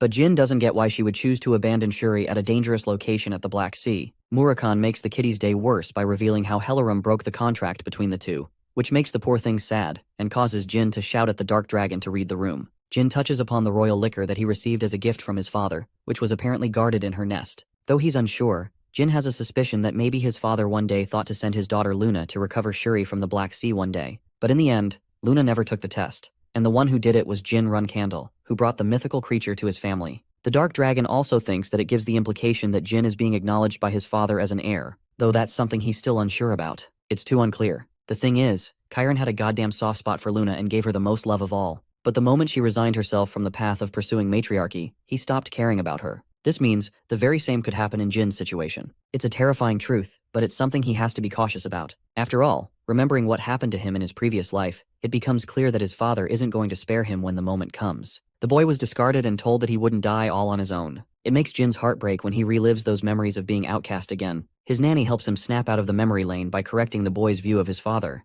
Even though Jilly is a nanny, she has seen Chiron's consideration for Luna's gentle and loving nature. This fact actually changes Jin's entire perspective as his face illuminates brightly. Jilly continues her thoughts. She understands that the poor creature has been cursed with immortality, but to that effect, she also knows that if Luna was tasked to take this test on her own, then because of her dominating nature, she would have put out an endless fury of attempts just to kill the creature. She's not cruel, but fierceless and obedient. Now, following this train of thought, the nanny thinks that Chiron must have sensed this, and so the person he really wanted to send was someone who could take on the role of being a patriarch, someone who could look after the creature with consideration and care instead of trying to kill it. It's the exact thing that Jin Runcandle is doing so right now by showing concern for the fluffball. Believe it or not, Jin ends up conceding and agrees to his nanny's perspective, squishing the face of the kitty as it makes cute sounds. In the next scene, we can see Kashmir talking about the unusual behavior of the compass as of late. It's come to his attention, and that's why he wants Jin to stay updated on the matter. The Runcandle asks for more information and ends up learning that a strange contractor's whereabouts have been spotted in the Hufester region of Bluebird Archipelago. Thanks to the intelligence organization's investigation, they've actually specified the exact location of the contractor that has been spotted there. Jin asks about the location details and learns that everything is going down on Island 32, and reports of the investigation conclude that at least one of the Runcandle family members have been spotted. Not just that, the report also lays out the confirmation of having spotted Joshua Runcandle as the flag bearer and guardian knight. And from the looks of it, they're under the assumption that Joshua actually owns the entire island. The very mention of Joshua's name has Jin going serious and asking about the details of the contractor on the island. If his brother really is hiding a contractor there, then it means it's a place that needs to be checked out properly. Fast forward to Jin and Murakami journeying to the island. The only problem is, the weather is going ballistic with literal thunderbolts raining down into the turbulent waves. Jin learns that the seas surrounding this specific island are always like this for some reason. The place is completely uninhabitable for humans because of the raging storms as well as frequent lightning strikes. The fact that the island is known to be dangerous makes it a more alarming matter for Jin, because he thinks that Joshua's intention of hiding a contractor here must be serious then. The funny thing is how Murakami is having an even worse time than him. Jin checks up on the guy's motion sickness and questions how the hell dragons can be so damn weak to sailing. The Dark Dragon fires back a snappy response, stating that his condition could be related to his sudden increase in power or something else. But we all know this is probably an excuse to cover up the real reason. Anyway, he asks Jin what his goal is concerning the secret contractor that Joshua is keeping on the island. To that, our boy expresses that everything hinges on the contractor's reaction for that matter. At last, they've finally spotted Island 32 of the Bluebird Archipelago. Unfortunately, this is as far as they can go, as not even the ships can course through the rough currents beyond a certain distance. Realizing that they're cornered, Murakami thinks it's a good idea to use the cute furball to their advantage as a means of travel. The Runcandle is shocked. He had no idea that Shuri possessed the capability to swim. The Dark Dragon smiles and shares that it's actually easy for the creature to swim through such waves without any trouble. Summoning the mythical furball, he makes a request to take him to the island. The cat meows in happiness, and Murakami is the first to mount on its head. Jin also grips some of its fur, and the group takes off by diving right into the waters. To Jin's shock, this thing truly does behave like a Pokemon. It's casually floating on top of the waters with immense speed even against such currents. It leaves the Swordmaster astonished. Shuri is going faster than a speedboat with the way it is leaving giant ripples. It doesn't take them much longer than that to step foot on the island. Shuri dries itself off while Jin begins his search for the mysterious contractor. He also retracts the mythical creature back into the red jade to make sure the cute thing doesn't get into an unnecessary fight. While he's doing this, the dark dragon notices something. His lightning Myungwang blade is actually fidgeting and behaving strangely. Jin decides to inspect the blade by pulling it out of its sheath. And when he does that, the beautiful sword is glowing more than before and reveals a set of unknown characters that are foreign to the run candle's eyes. Inspecting the characters, Murakami puts his brain and memory to work and senses the familiarity of these characters. He wonders if the language is Fatal at first, but then thinks it might be something else. The lightning blade Sigmung is reacting strangely like a compass, pointing to a specific direction. When Jin looks down in that direction, he sees a lightning bolt crashing down at that exact spot. Immediately, he senses that something is happening where the lightning strikes, which means they gotta hurry. The legendary Myungwang blade's reaction implored Jin to head out and check the location. Upon arriving there, his eyes widen in shock, while Murakami proclaims his surprise and disbelief upon seeing the Grave of God. The phrase Grave of God is unfamiliar with the run candle, until the Dark Dragon explains that this place is supposed to be the grave of the god of thunder, Graham. This makes the run candle recall his conversation against the battle god Vaughn when he was still training. He wanted to know why his blade was known to be called the lightning sword Sigmund. Vaughn revealed that it contained the power of the thunder god itself. But here's the surprising bit.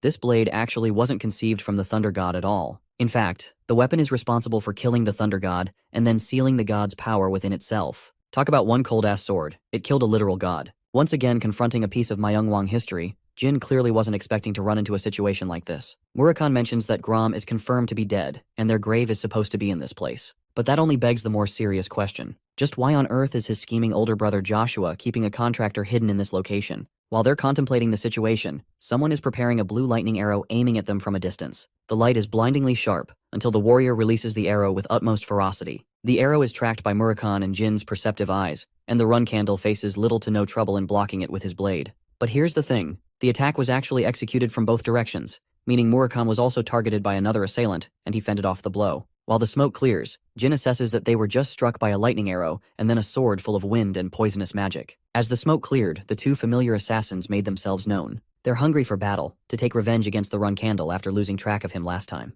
Jin, on the other hand, is unsurprised. He was able to guess their identities based off of their attacks alone. These two bastards are the bloodhounds of Luna's nanny, and they're working for Joshua now that she's no longer alive. But they've also brought some company. Jin spots the contractor, the one paired with the lightning god's ability, and the same person who shot the arrow. Remember when they mentioned that the thunder god Grom died? Yeah.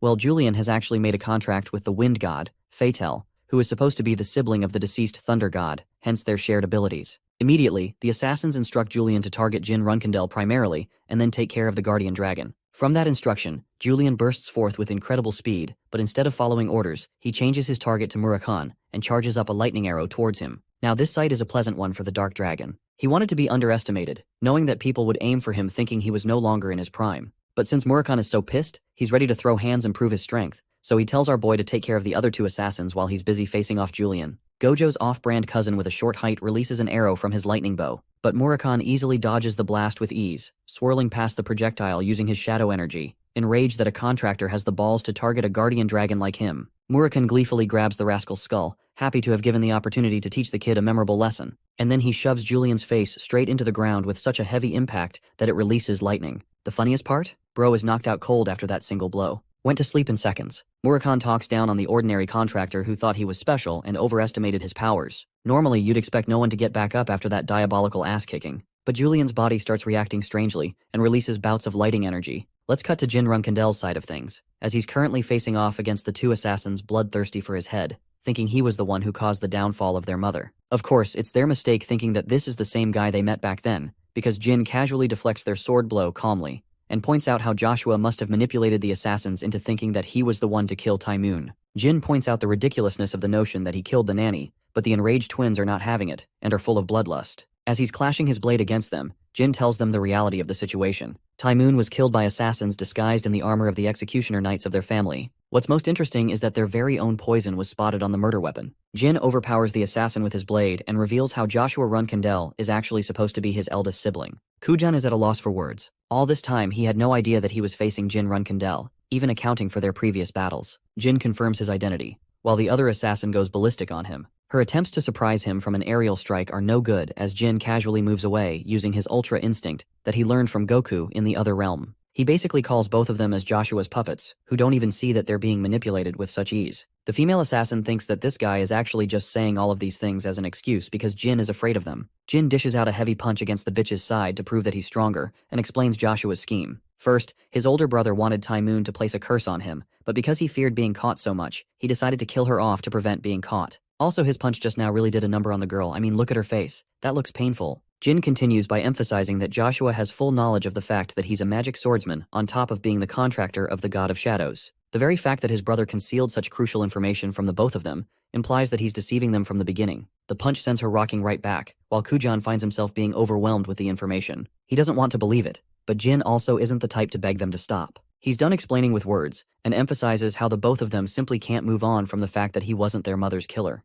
After all, the guilt of being unable to protect Ty-moon lingers on and traumatizes them. Jin doubles down and really destroys them by declaring them as cowards who can't even stand up to the might of the real villain, Joshua, who is simultaneously responsible for killing their beloved mother. His haunting words cause the purple-haired freak to go batshit crazy. She releases an outburst so powerful that a tornado surrounds her body. But before Varys can do anything, she is struck by a bolt of thunder so bad that she screams at the top of her lungs. Even Kujan is worried for Varys in her fragile state, while Jin is astonished to discover that the three of them appear to be fighting each other. He wasn't the one who used that lightning attack, it's actually Fatel's power. As for Murakhan, bro is out here sweating all of a sudden, expressing that they've got one big fish to fry. When Jin asks about what went wrong, the Dark Dragon explains that after beating the ever-living crap out of Julian, he caused him to become the incarnation of Fatel. This means that the god of wind itself has descended inside Julian's body. It's a phenomenon that they witnessed once before when the mana god descended into the body of the saint, unleashed her power, and destroyed the Zippel ship of Kozak. Right now, it's the exact same thing.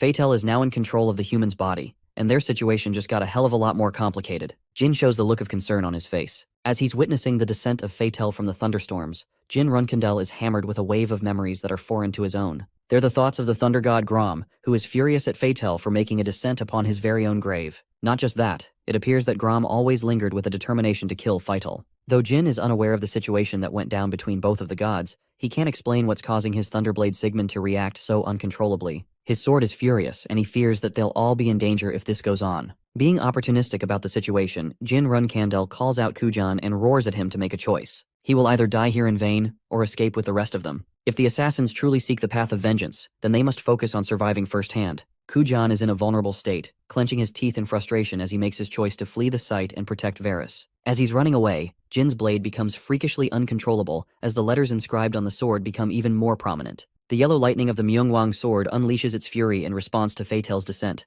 causing Murakhan an air of worry. He can't tell what Jin's intentions are. Even our boy is confused, expressing that the blade is reacting on behalf of Graham's anger towards the wind god Fatel. He's ready to follow Murakhan's orders as long as they can get out of this situation without blowing themselves up. The Dark Dragon considers his options and reveals that there is one thing. Since this isn't a full descent of the wind god, they can try a method involving shadow energy. But for that, Murakhan will need some time. Jin volunteers to buy him as much time needed, aiming to take on the avatar of a god with his overcharged lightning blade. The Dark Dragon gathers giant lumps of shadow energy and concentrates it inside his body. Next up is for the Runkandel to act as a barricade. Murakhan warns the kid that the dimensional door is about to open, and right as he says that, a wave of blue thunder engulfs the figure of Julian fully. From within that storm unleashes a body that no longer appears human, but mystical in form. It's Fatel, and he's descended at last. Fatel declares that he can already sense the power of his brother Grom, and it's coming from none other than the body of a human, or rather the blade wielded by him. In his glory, he points towards Jin Runkadnel, who is genuinely nervous facing a literal god.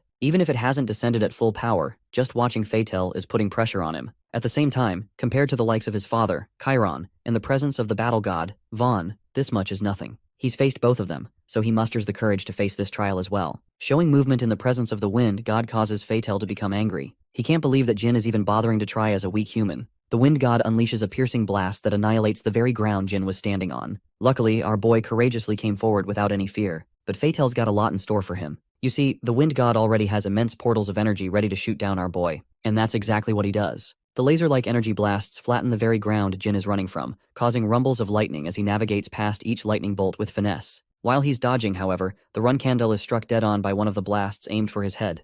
Unfortunately, the attack fully connects with his body, knocking him down with a whirlwind of pain as the beam puts him to the ground. In response, Fatel calls the Runkandel as nothing more than a mere insect for him to squash. While he's unaware of how Jin was able to obtain the lightning sword, He's annoyed that the human is trying to pretend like he's a Myungwang warrior just because of the weapon he possessed alone. He also talks down on Gram, the lightning god, calling him insignificant in comparison. But to Fatal's shock, when the smoke settles, our boy is standing upright with his ever-flowing lightning blade in hand. His jewel heart is erupting with energy, shocking even Fatal to see something like this in possession of a human. Also, can we talk about that ripped body? I need Jin's ab routine, man. Anyway, the Swordmaster points his surging blade right at the god, stating that he obtained the blade Sigmund from someone who killed Gram. He wonders if the deity is familiar with the name of the battle god, Vaughn. Her domineering name and authority are more than enough to give Fatal a shock of fear and absurdity. While he's processing his shock, Jin leaps away with super speed, clinging both his hands to his lightning blade, declaring that even a god must know of the power of this weapon. Jin unleashes a lightning storm of his own, calling the god to be a coward for hiding in the skies. The Swordmaster's blade cuts through the skies with thunderous ferocity as he forces Fatal to descend down to the earth. The attack is a clean hit, and it's one so powerful that it causes the currents to become even more chaotic than before. Even from this distance, Kujan can't believe that Jin has become monstrously powerful. It's a difference of night and day from when they first met. Recalling his words regarding Joshua's scheme, his plan to shut Taimyun up and eventually assassinating her, Kujan is starting to find himself convinced. And he questions what he and Varys must do from now on, now that the truth has come to the light. Back to Jin's situation. Remember how he was trying to contain Sigmund's power from spiraling out of control? Well, here's the issue. Now that he released the extent of his slash, the power exploded beyond control. It's because Grom's anger for Fatal is in another league, and he doesn't want to stop until Fatal is killed. It's spiraled so much out of control that Jin is starting to believe that not even Fatal should be able to survive this attack, and that he'll probably win without Murakan's intervention. As for the Wind God, he's out here getting destroyed by a human. The fact that Jin is looking down on him so much causes him to erupt with more of his strength, calling out the human's foolishness for thinking he's won the fight just because one attack connected. Fatal decides to whip out his bow and arrow, calling the human an insect once again and personally ensuring that he'll punish Jin for his arrogance. But then his eyes widened in shock again. It's the god of flames, Tess, who has personally come here rearing its body before the wind god. Fatal, just like any other opponent Jin has faced, is struck with shock when he sees the phoenix in all of its glory. The phoenix of blue flames calls him a cowardly god and mocks Fatal, before unleashing a spiral of flames to finish him off. Fatal is engulfed in the blue flames beyond what he can take, and his body is at the cusp of withering away. While he's engulfed those flames, Jin Runkandel sweeps right in, giving a clean horizontal cut across Fatal's abdomen using his overcharged lightning blade. It's the end of the wind god, as Jin confidently declares that the blue flame phoenix is a creature with so much power that it can annihilate a god with a single attack. That's why Fatal was struck with so much fear when it came to the appearance of the phoenix. Jin looks towards the end of the battle, believing that there's nothing Fatal can do anymore, especially since he descended using a human's body as an incarnation. If the human's body is gone, then there's little he can do, or so he thought, because Jin experiences pure shock when he hears Fatal's voice. The wind god properly acknowledges the run candle for his strength, despite being an insect in comparison. Despite everything that Jin has done, Fatal declares himself as a god that can't be extinguished by such means. Even if his entire body as an incarnation is ripped apart, it's not possible for him to die so easily. A fact that Jin Runkadnell failed to consider. I mean, I don't think anyone was expecting that one. Bro hit him with so many attacks. Jin expresses his frustration, realizing that he's facing someone like Shuri with an immortal body. Fatal questions why the human is so disappointed, and even mocks him for attempting to strike someone down against their immortal body. The wind god prepares an all-power final attack, which honestly looks like the one thing that's going to be the end of Jin. It's a gigantic spear from the heavens, and Jin gloriously looks upon it. But it's finally time for Murakan to play his part. He calls Fatal a bitch for using the lame immortality approach. Remember the shadow force that the Dark Dragon was charging for so long? Yeah, it's become so overwhelmingly powerful that not even Fatal can contest it for long. Murakan looks down on the god for speaking about immortality right in front of his brother's grave. It's the height of foolishness to the Dark Dragon. The majestic Dark Dragon unveils his true form, stating that it's time for him to play with the incarnation of Fatal. From the moment it went off, Jin could sense Murakan's shadow energy release and stood in shock. Let's actually go back to his younger years, when the boy first experienced the Dark Dragon's shadow release technique for the first time. Murakan released a bit of his shadow energy, explaining how it is rooted in one's own shadow. Every single shadow to ever exist in this world is formed by Soldaret's powers, such is its divine power. Because of the fact that they're formed due to the God of Darkness's powers, the shadows also serve him completely, which means that as the sole contractor of Soldaret, Jin Runkandel can access this energy, harvesting it for himself in a form of one giant release. It was at that time that Murakan laid out a vision for Jin Runkadnell. He could one day become the master of all the shadows in the world after conquering his power. That in turn is the essence of shadow energy release. The young swordmaster points out that the Dark Dragon has only received half of his original power, and yet he's still so absurdly strong. It makes him shiver to imagine a world where Murakan was at his physical prime. The Dark Dragon has emerged in his true form, engulfing Fatal's night. The beast's declaration of battle pisses off Fatal. He extends his hand to annihilate the creation of Soldaret, dubbing him as nothing more than a mere servant. But suddenly something happens. Fatal can't do anything, his powers don't work much to his own confusion, and the dark dragon reigns supreme, still engulfing him whole. Fatal's troubles began to worsen as the giant beast dwarfed him in size, while he could do nothing but complain about why his powers weren't working anymore. Giving him a demonic glare, Murakhan mocks the god for appearing flustered and helpless in the face of losing their power. He thinks Fatal is making a clown out of himself here. Recalling the wind, God's previous declaration of being unable to die even if his body was sliced to pieces, Murakhan happily takes up the challenge, emphasizing that Fatal has yet to experience the despair of the shadows. He promises to teach God a lesson on humility, on what it truly means to be helpless against the shadows. While this is happening, the wind god is actively losing his sanity, appearing afraid and telling the dark beast to go away. From the dark, Murakhan unleashes 2 slashing attacks that pierce the wind god's body through his shadows. This annihilates the incarnation's body to pieces, severing Julian from limb to limb. Fatal is caught off guard and experiences pain, but then again, he's arrogant in his ability to regenerate from such an injury. But as he's attempting to do that, it doesn't work anymore. Murakhan severs him again, this time horizontally with a deep cut across his body. The torture continues as the dark dragon continues to sever Fatal's body, piece by painful piece. The wind god is writhing in pain and begging to stop the torture, but it's pointless as his body gets annihilated back to back. By this point, even the dark dragon is impressed by the show of persistence by his opponent. He calls the wind god a cockroach who refuses to die, but even then, his body has been slashed dozens of times by now. The dark dragon understands that Fatal must be feeling pretty helpless in his current state, not being able to know what is attacking him. In his torn apart and pitiful state, Fatal tries to crawl his way out like a helpless creature, appearing nothing like a god. He wants Murakhan to stop, as even though he's inhabited a human's body as an incarnation, Fatal still holds the rank of a god. Murakhan fully understands that gods are supposed to be immortal, but that's exactly why he's enjoying this so much. The wind god curses the dark dragon and promises to spare him if he lets him go. But Murakhan is at the most to fudge around with the wind god's ego, questioning where the hell his previous determination went. And where is the same Fatal who was calling the dark dragon a mere creation just a moment ago? Because right now, he's just embarrassing himself in front of the dark dragon. Fatal's sanity is shattered and he eventually uses the N-word. Oh, you don't know what it is? It's called no.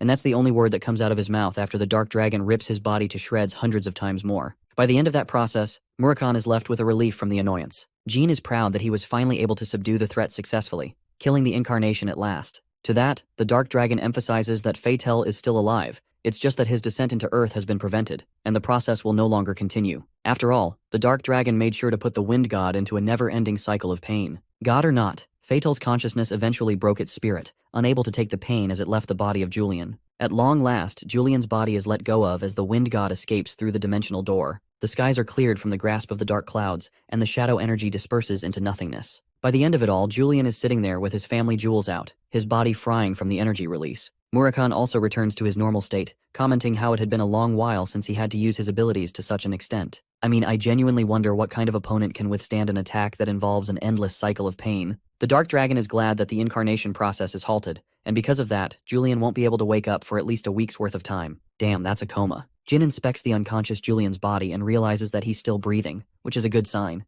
With this threat cleared, all they gotta do now is check on the 2 assassins that fled, Kujan and Varys. As the Runkendel is mentioning this, Murakhan's body suddenly flops to the ground. Jin shows obvious concern for his friend, but the dragon assures him that there's nothing wrong. He's just taking a small break after releasing so much of his power at the same time. Instead of believing his words, Jin makes fun of him on the contrary, pointing out how the dark dragon looks completely gassed out and doesn't even look remotely fine. That gets the tough guy personality inside Murakhan firing off as he roars at the kid. He's just gonna rest for a bit, but he wants Shuri to be placed in guard instead. Jin summons the fluffball, and instead of giving him time to rest, it snuggles the crap out of Murakhan instead. Jin is such a devil. He leaves Murakhan all alone as Shuri's plaything, while the poor guy is begging him to take her with him. Sometime later, we get to see the Swordmaster searching around for both Kujan and Varys, but it appears that both of them must have left the island already. Suddenly, Jin's eyes glance towards a boat just nearby. However, even he thinks it's a little too small to accompany 2 people at once. Then he hears a loud hissing noise coming from Shuri way back. Sensing trouble, Jin switches direction to head right back. Let's see what's going on. Shuri is out here going ballistic because of a certain someone. It's Joshua,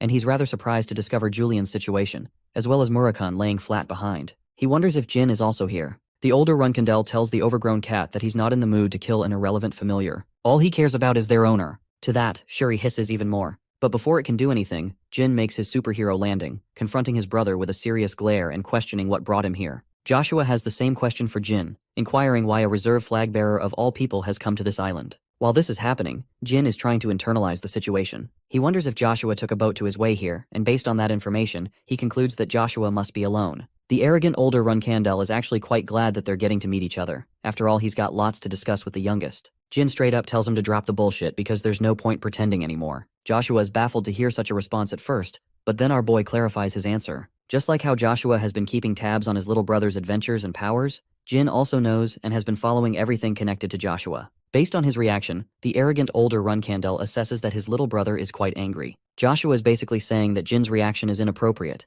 meaning he's still trying to act innocent as if he's committed no sin. Jin decides to drop proof, recalling the message he read when he was in the 3yr-old research facility. There, it read that the man known as Jin Gray won't be receiving an easy death. Joshua appears smug, impressed that his little message left a number on his baby brother. After all, despite the incident being reported by every news source in the world, no one in the entire world could figure out Jin's identity as a Runkandel. And now for the most pivotal reveal. Jin Runkandel declares that it was his brother Joshua who placed the special curse on his body while he was an infant. It's important because it's the very reason Jin suffered so much scrutiny from his family in his first life. Now he thinks Joshua made a major mistake by letting him live. The same confident, calm, and determined Jin now released shadow energy that is chaotic, dangerous, and threatening. He believes that what comes next will be a result of Joshua's own mistake, as he failed to kill Jin Runkandel instead of placing a shitty curse on him. And with that declaration, the descendant of the first patriarch and the contractor of the god of shadows, Jin Runkandel points his blade at his one true nemesis. In response, Joshua lets out an evil smile, as if he's entertained by all that's happened because of him. It appears that this confrontation is full of surprises as Joshua finally greets shadow energy in its truest form. He proclaims that the shadow energy was supposed to be his, but to that, Jin Runkandel calls him delusional forever even thinking that. Not just that, he challenges his older brother to come try and steal the power for himself. Jin rushes with chaotic speeds, roaring why his cowardly brother refused to bring knights alongside him this time like he did against Luna. The contractor of the god of shadows releases a shadow slice, pointing out that his older brother isn't the type to take on a fight all on his own. To that, Joshua leaps upwards, taking his blade out and questioning if his little brother is so arrogant to assume that he can take him on merely because of Soldaret's authority alone. In his hand, he's wielding the silver sword Sran. The reason Jin is so shocked to see the blade is actually because Joshua doesn't use this weapon every day. It's not his favorite sword to say the least. And yet, his opponent hurls the blade right at him. The ground crumbles as Jin evades the heavy blow, but his older brother isn't done executing his attack just yet. He follows through with incredible speeds, descending right into the same spot where he launched his blade in a heavy crash. From that spot, Joshua emerges with the silver sword again, his eyes determined like a snake to laser down his brother. Joshua is starting to enjoy the fight, realizing that Jin actually underestimated his powers, thinking that he was weak all this time without any physical dominance. He thinks that Jin must have taken a look around Joshua. The knights are always guarding him, and he's always using cowardly and petty tactics to overwhelm his enemies. As Joshua swings his silver blade, he thinks that Jin must have thought that the skill difference between him and Luna was far too vast, that Joshua was incomparable and insignificant. The arrogant Runkandel emphasizes that Jin's theories and thoughts are all useless. According to him, he has the ability to match Luna's power anytime he desires. By the way, I have to tell you guys that Jin, despite receiving all of his training, is actually struggling against Joshua here. He's on the back foot and receiving massive cuts all throughout his body, finally understanding that a flag bearer of the Runkandel family is capable of carrying his own weight. Joshua prepares another heavy attack, questioning if his youngest brother knows about the way of their world. He is unfamiliar with the ugliness, a path that Jin has yet to walk. Saying so, Joshua hammers a really strong downward slash, which Jin has to block with the full weight of his body. Despite having blocked the attack, the backlash is so heavy that he's coughing out blood in severe pain. Joshua then compares the ever-growing realization of the Zippel family surpassing the Runkandel family. Even though Chiron's there, the strongest knight is alive and well, and yet their families are experiencing a disparity. Joshua blows Jin away with an explosive kick that looks straight out of Dragon Ball. Then he follows up with Jin's flailing body, stating the truth of why Chiron has yet to cast Joshua aside, even though he understands that Joshua doesn't even meet his standards. According to the eldest brother himself, the reason is simple. Even though the patriarch is unsatisfied by Joshua in every manner imaginable, there is one thing that separates him from the rest. By the way, while he's giving this speech, Jin is genuinely helpless in the air. He knows that he can't dodge this attack, so his next best approach is to take the blow head-on. Joshua prepares his attack and continues his speech, concluding that their father Chiron understands that the person most wary of all their enemies in the clan is none other than Joshua himself. In that moment, Jin invokes what little shadow force energy he can to match the blow of his brother's attack. Their swords collide in equal might, both sending ripples of energy throughout the battlefield. Both opposing energies form a twister of slashes until nothing is left but a crater in that space. The crumbled arena is just a home ground to the Runkandels. Jin stands breathless and exhausted, internalizing that he never even dared to expect less from Joshua. The only thing he always thought was that his brother lacked the qualities of an acting patriarch in his father's place. But it's only thanks to Luna's rejection of the throne that Joshua can flex so much right now. I mean, this guy is styling in the middle of the fight. He's seriously confident in his victory. At the same time, he's actually impressed by the might of the shadow sword, as Jin was able to endure the previous blow. From the smoke emerges the youngest Runkendel's familiar. It's the giant furball who wants to protect its master. But Jin knows that this fight is his alone, so he instructs Shuri to focus on protecting Murakhan only for now. Funnily enough, Joshua offers fake sympathy to them. He also thinks that Jin probably overestimates himself if he thinks that Joshua ever needed to hold Murakhan in a hostage situation, just to face him head on. But to our boy, he knows the kind of tricks that this guy has pulled in the past. That's why he's afraid and conscious of Murakhan's condition even while he's fighting. The older brother becomes hypocritical in his statement, calling Jin out for being arrogant enough to assume that he won't be able to end Jin's life in a real battle. Because if that happened, the contract that Joshua desires so much would no longer be available for him to steal. From this revelation alone, Jin has discovered one thing. His brother knows how to transfer a contract from one body to another. It's just like the Zippel and the Kinzello clan. At first, Joshua commends his little brother for having the foresight to think far ahead. But that fact still doesn't change the outcome of this battle. Joshua roars a declaration. He'll make sure Jin Runkendel is made a cripple who can't even use his sword after the fight is over. And that is an even worse punishment than death in their family. At last, Jin speaks from his side, certain his position that Joshua will be unable to kill him no matter what happens. Jin raises his shadow sword, engulfing it with shadow energy, understanding that even if Joshua states that he won't kill his brother, that still doesn't change the fact that the rest of his allies are currently headed this way. They'll be the ones to execute Jin. But our boy's not going down that easy. At the edge of his raised sword, he focuses on a point of shadow energy. It gathers from the surroundings, while Joshua appears troubled for the first time ever in this fight. Channeling the silver sword's might, Joshua rushes to prevent whatever the hell Jin is about to pull off. He throws his blade at full force, hurling it towards the focused energy sphere of darkness. The light energy from the silver blade is actually absorbed by the shadow energy. Its aura fades into the color black, giving Joshua yet another scare. Jin Runkendel emphasizes his words. He really did warn Joshua back there for good. He could have killed his baby brother way back then, but now it's too late. Invoking the unrevealed special form of the shadow sword, Jin Runkendel's blade of darkness summons a warrior from black lightning itself. Jin cuts through reality, and from within pops a beam of yellow light. At first, you guys probably think that he's about to hit Joshua with a blast. But get this, a giant figure emerges from the dimensional portal. Joshua's eyes widen in shock, unable to believe that the Sword of Tamar, the first patriarch, can actually be used to cast a summoning. Guess who it is? It's Garmund, one of the battle kings from the Forbidden Land. The only problem with this technique is that Jin is incapable of controlling who can be summoned via the summoning technique. At first, he was genuinely afraid that anyone would show up, but it's a good thing that one of the battle kings is a necessity for the technique. Garmund puts down his blade, thrilled to see his brother again. Jin apologizes in his exhausted state, stating that he called Garmund out of nowhere because he needed help. The battle king thinks it's nothing, and is releasing incredible amounts of energy, hoping to help a brother in pain. Both of their jewel hearts shine, symbolic of the Myungwang tribe, as Jin Runkendel declares his one and only command, to kill Joshua Runkendel, the man standing in front of him as his enemy. Garmund smiles,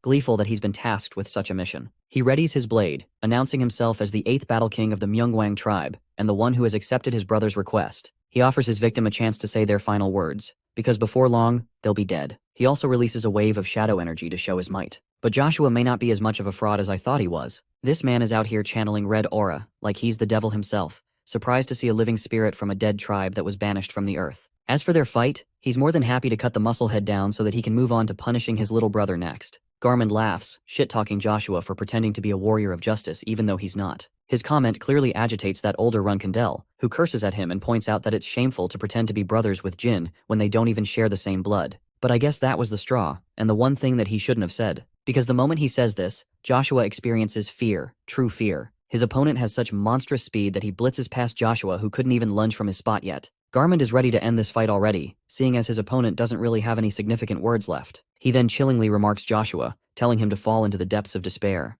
The oldest brother is sweating as he turns back to face the wrath of the giant. Garmund unleashes his slicing attack to finish this battle in a single hit. Garmund's confident slash is hardly anything you can call a sword strike. It's more like an explosive bomb that detonated on impact and released a column of shadow energy. By the way, Joshua is coughing blood while barely being able to hold his blade against the overwhelming might of the Battle King. The dude is literally pinned to the ground while Garmund laughs his ass off. He would have been really disappointed if his opponent over here died in a single attack. But from his experience with Jin and his predecessor, it's clear that the Runkadnals come out of the womb being built differently. He presses his blade just a bit more, adding so much pressure on Joshua that his gums are bleeding from the sheer weight of being able to block the sword. In his anger, he finally manages to deflect the giant blade and gain some space. Joshua is pissed that a damn spirit is making a mockery out of him here. To pay back Garmund for what he's done, he dashes full speed ahead and crosses the behemoth's body. It makes it seem like Joshua's landed some pretty decisive cuts throughout the Battle King's body. But here's the catch. Garmund speaks of his sheer disappointment. Coming into this family, he had the impression that the Runkendel clan held its merit. especially after the achievements of Jin. But from this match, it's clear that the Run Candle family doesn't hold a candle to the Battle Kings. Garmin feels so disappointed that he thinks it is pointless to show Joshua any respect from his sword. Oh, and here's a little cool fact. That attack that Joshua did earlier? Yeah, that ended up in his silver sword being shattered. Look at his expression. Bro was at a loss for words while staring down at his blade. He's shook as hell, but the battle's not over. Garmin goes on the offensive, knocking the wind right out of the older Run Candle as he smacks away Joshua's body with yet another overwhelming brute force strike. The arrogant Joshua is getting his ass kicked while also starting to believe that Garmin is truly unkillable. It's just the kind of despair one falls into while fighting a spirit of the Forbidden Land. Joshua is afraid of what will emerge from the mist. The behemoth pops right out with a wide grin. His thunderous punch is loaded to shove right down to Runcandel's body. Oh, and that's exactly what ends up happening. Like a human's foot stomping down a cockroach, Garmin releases his punch in Joshua's abdomen, causing a vomit of blood to spew right out of his body. The Battle King doesn't look the least impressed after having downed the lifeless Joshua to the ground. He then picks up his body and chucks it right into the air. The brother is already knocked out, and this man is still not stopping. Invoking the Myungwang sword technique in his sword, Garmin activates his oppression ability, which attracts the weapon of his opponent. And so Joshua's blade is flung right to the Battle King's sword like a magnet's pull, attracting his body alongside it. Joshua's body plummets on the hard-ass ground. Fight's not over as the Battle King pulls his blade, following it up with a heavy smash of his punch bitch slapping Joshua's face and giving it plastic surgery for life. That one punch literally sends this guy miles away from the impact, all the while rupturing the ground from the impact. Supercharging his Myungwang sword, Garmin covers his blade in an aura of lighting. From the looks of it, this fight is over. Even Jin knows it, there's just nothing his brother can do anymore. The smoke clears, but instead of Joshua sinking into despair, he sinks into pure madness. A villainous laugh creeps up, psychopathic in its nature as he releases energy like never before. Jin blocks the excess aura being released from his brother's body and realizes that the real showdown is about to begin. Joshua Runcandle is going to use his strongest ability, but even according to our boy, it's already too late for him. Garmin senses the same raging aura from the older Runcandle, believing that it's a mere waste for someone like him. He dubs the Runcandel's abilities as purely human in nature, meaning he's not a threat to someone like the Myungwang people. While this overflow of aura is happening, it shreds Joshua's body, revealing something completely unexpected. Something that leaves Jin speechless the second he lays his eyes on it. The overflow of red energy reaches the skies, as an explosive tornado of red erupts on the land. Here's the really worrying part. Jin is warning Garmin to get the hell away from the place as much as possible because Joshua is using his one final attack. It's a self-destruction technique of the Runcandle family, and if it's coming from his older brother, then that means not even this island will be left in its place. Jin hurries towards their escape, stating that they can use Shuri's help to get away as far as possible. But the Battle King has a different opinion. He thinks it's dangerous to leave someone like Joshua here unattended, so Garmin will do his best to contain the energy with his body, or else none of the others will survive. The Battle King also explains that he was summoned here without his true soul, formed by the shadows of this world. This means that when he fades from the battlefield, he's going to lose the memories of what happened here. But he plans to explain everything to Jin when they next meet each other. Even if Garmin dies here, there isn't going to be any issue because his body will be fully intact in the land of La Prarosa. That much he reassures to the youngest Runcandel.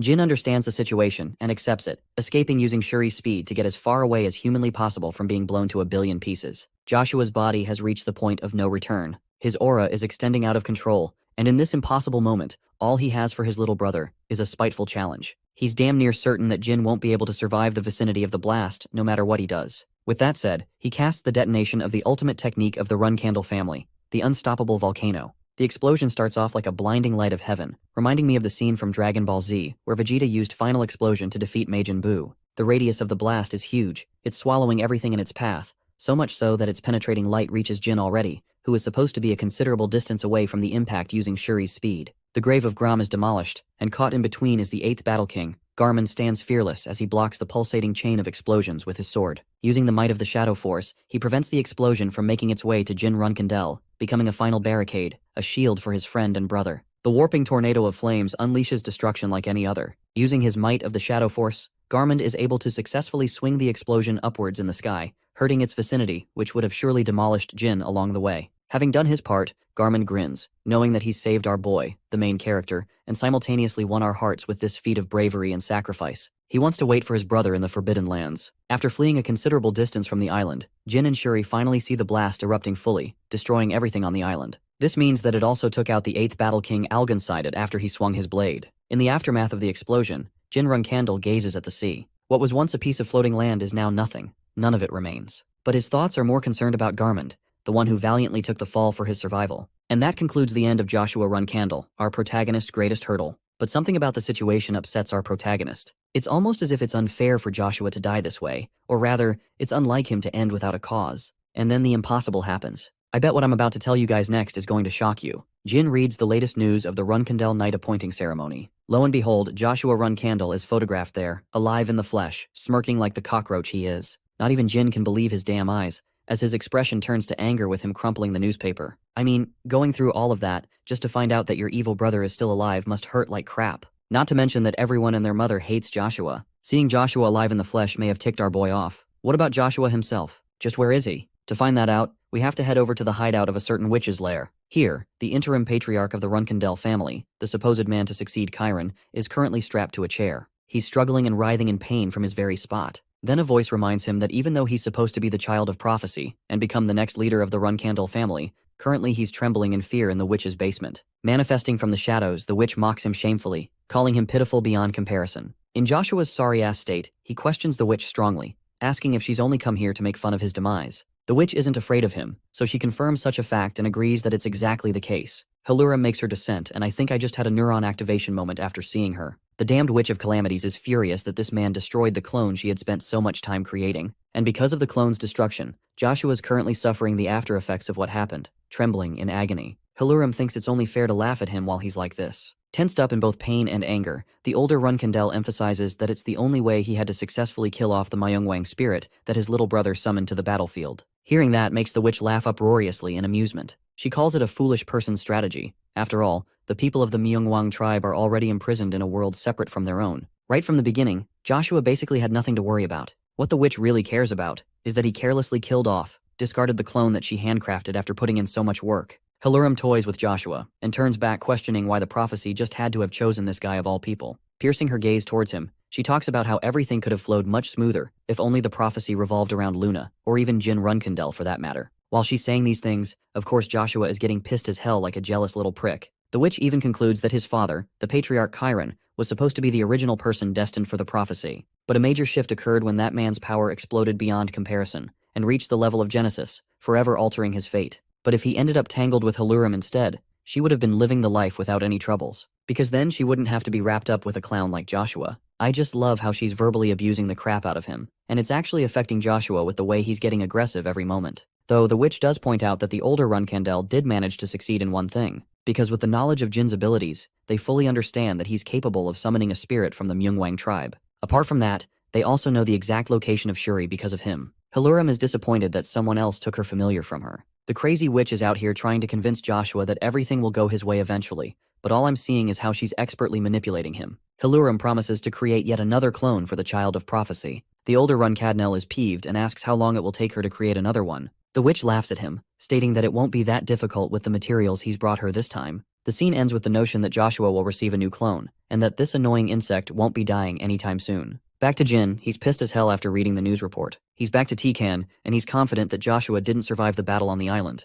It's easier for him to assume that there was a mistake in the writing of the article. However, Kashmir verifies that the ceremony indeed took place, and forging a fake image of such an important ceremony would be unthinkable in every way. Jilly brings up a really interesting point. Maybe the transfiguration Bubar transformed someone to take the appearance of his brother. But Jin shoots down that possibility too, pointing out that the ultimate technique of the Runkandel family that Joshua used in his final moments was in fact real. That thing literally annihilated multiple islands, and it's only possible with a Runkandel's body. The Silver Dragon brings up the theory that perhaps the Joshua that attended the ceremony is the fake one, instead of the one that Jin killed. To that, not even our boy knows with a conclusive answer. Right now, his best shot is to confirm the situation with Julian, the contractor of Fatel, who is currently constrained to prevent any issues. He's certain they'll find something valuable once the kid awakens. There's also Murakan's ranting going on. He's seriously annoyed he couldn't see crap because of his unconscious state. Quikentel funnily remarks that the Guardian Dragon failed to guard as part of his job. If Jin didn't end up summoning someone from the Myungwang tribe, things would have ended very differently. I just love how the Silver Dragon keeps calling him a useless patient who can never reach the heights of his power again.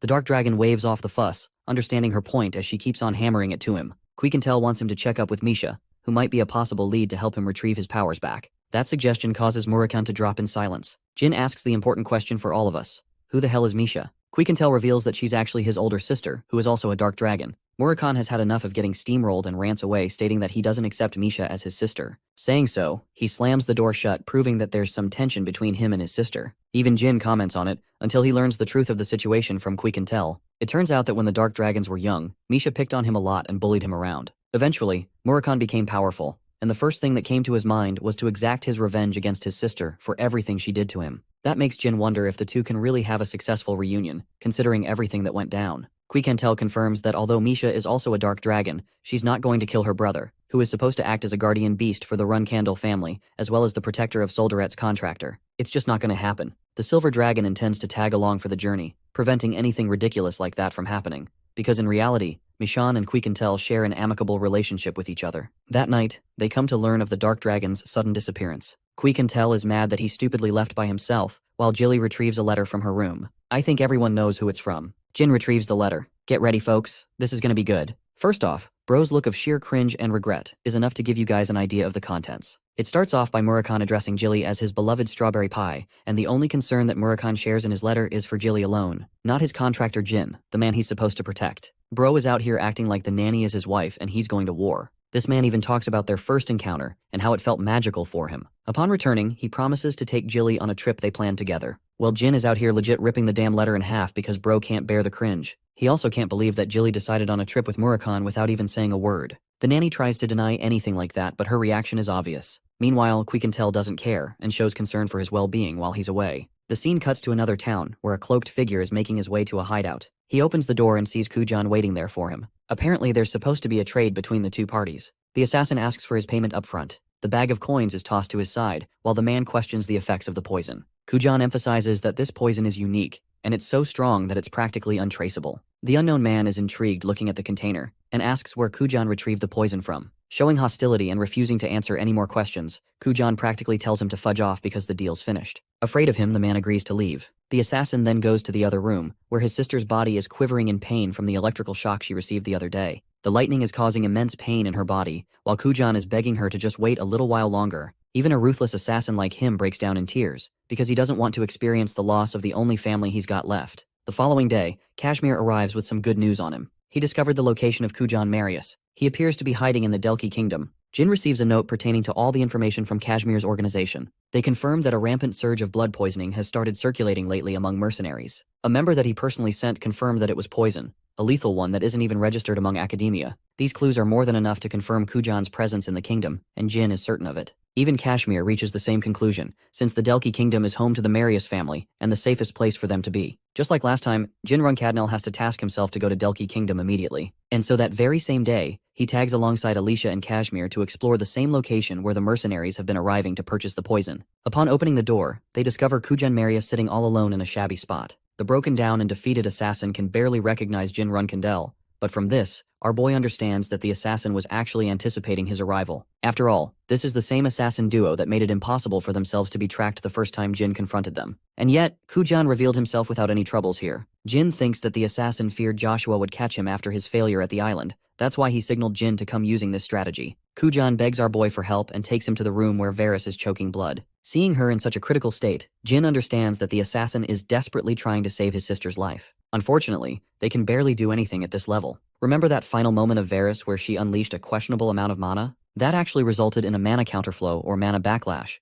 and in her current state, her body's in a state of complete decay, meaning her chances of survival are really slim in this condition. To Jin's surprise, the 8-star assassin kneels in front of him, begging and pleading the young master to save his sister's life as she's his one and only family left. He's prepared to do anything for Jin as long as he guarantees her survival, even promising to atone for his sins by serving the Runkandel young master forever. Jin shows his ruthless side, but not to the point of cruelty. He wants Kujan to get up and prove his worth. It's only after both of them prove their worth that he'll consider taking them under him. The problem with Varys is that she's choking out blood like crazy. At her current state, our boy thinks that the only person who can save her life is a Vankella saint. But even before they can get to that part, they firstly need to get her immediate treatment from a healer. Here's the big issue though. In the entire region of Huefester, there are hardly any healers who are knowledgeable about treating the symptoms of mana counterflow. Then there's the added concern. Even if they do find a healer like that, it's likely going to expose their location to Joshua because of his network. Hearing all of this, Kujan sinks into helplessness and despair. Then, the leader of the city of Tikan offers a way out. He suggests retrieving Varys to the city of Tikan,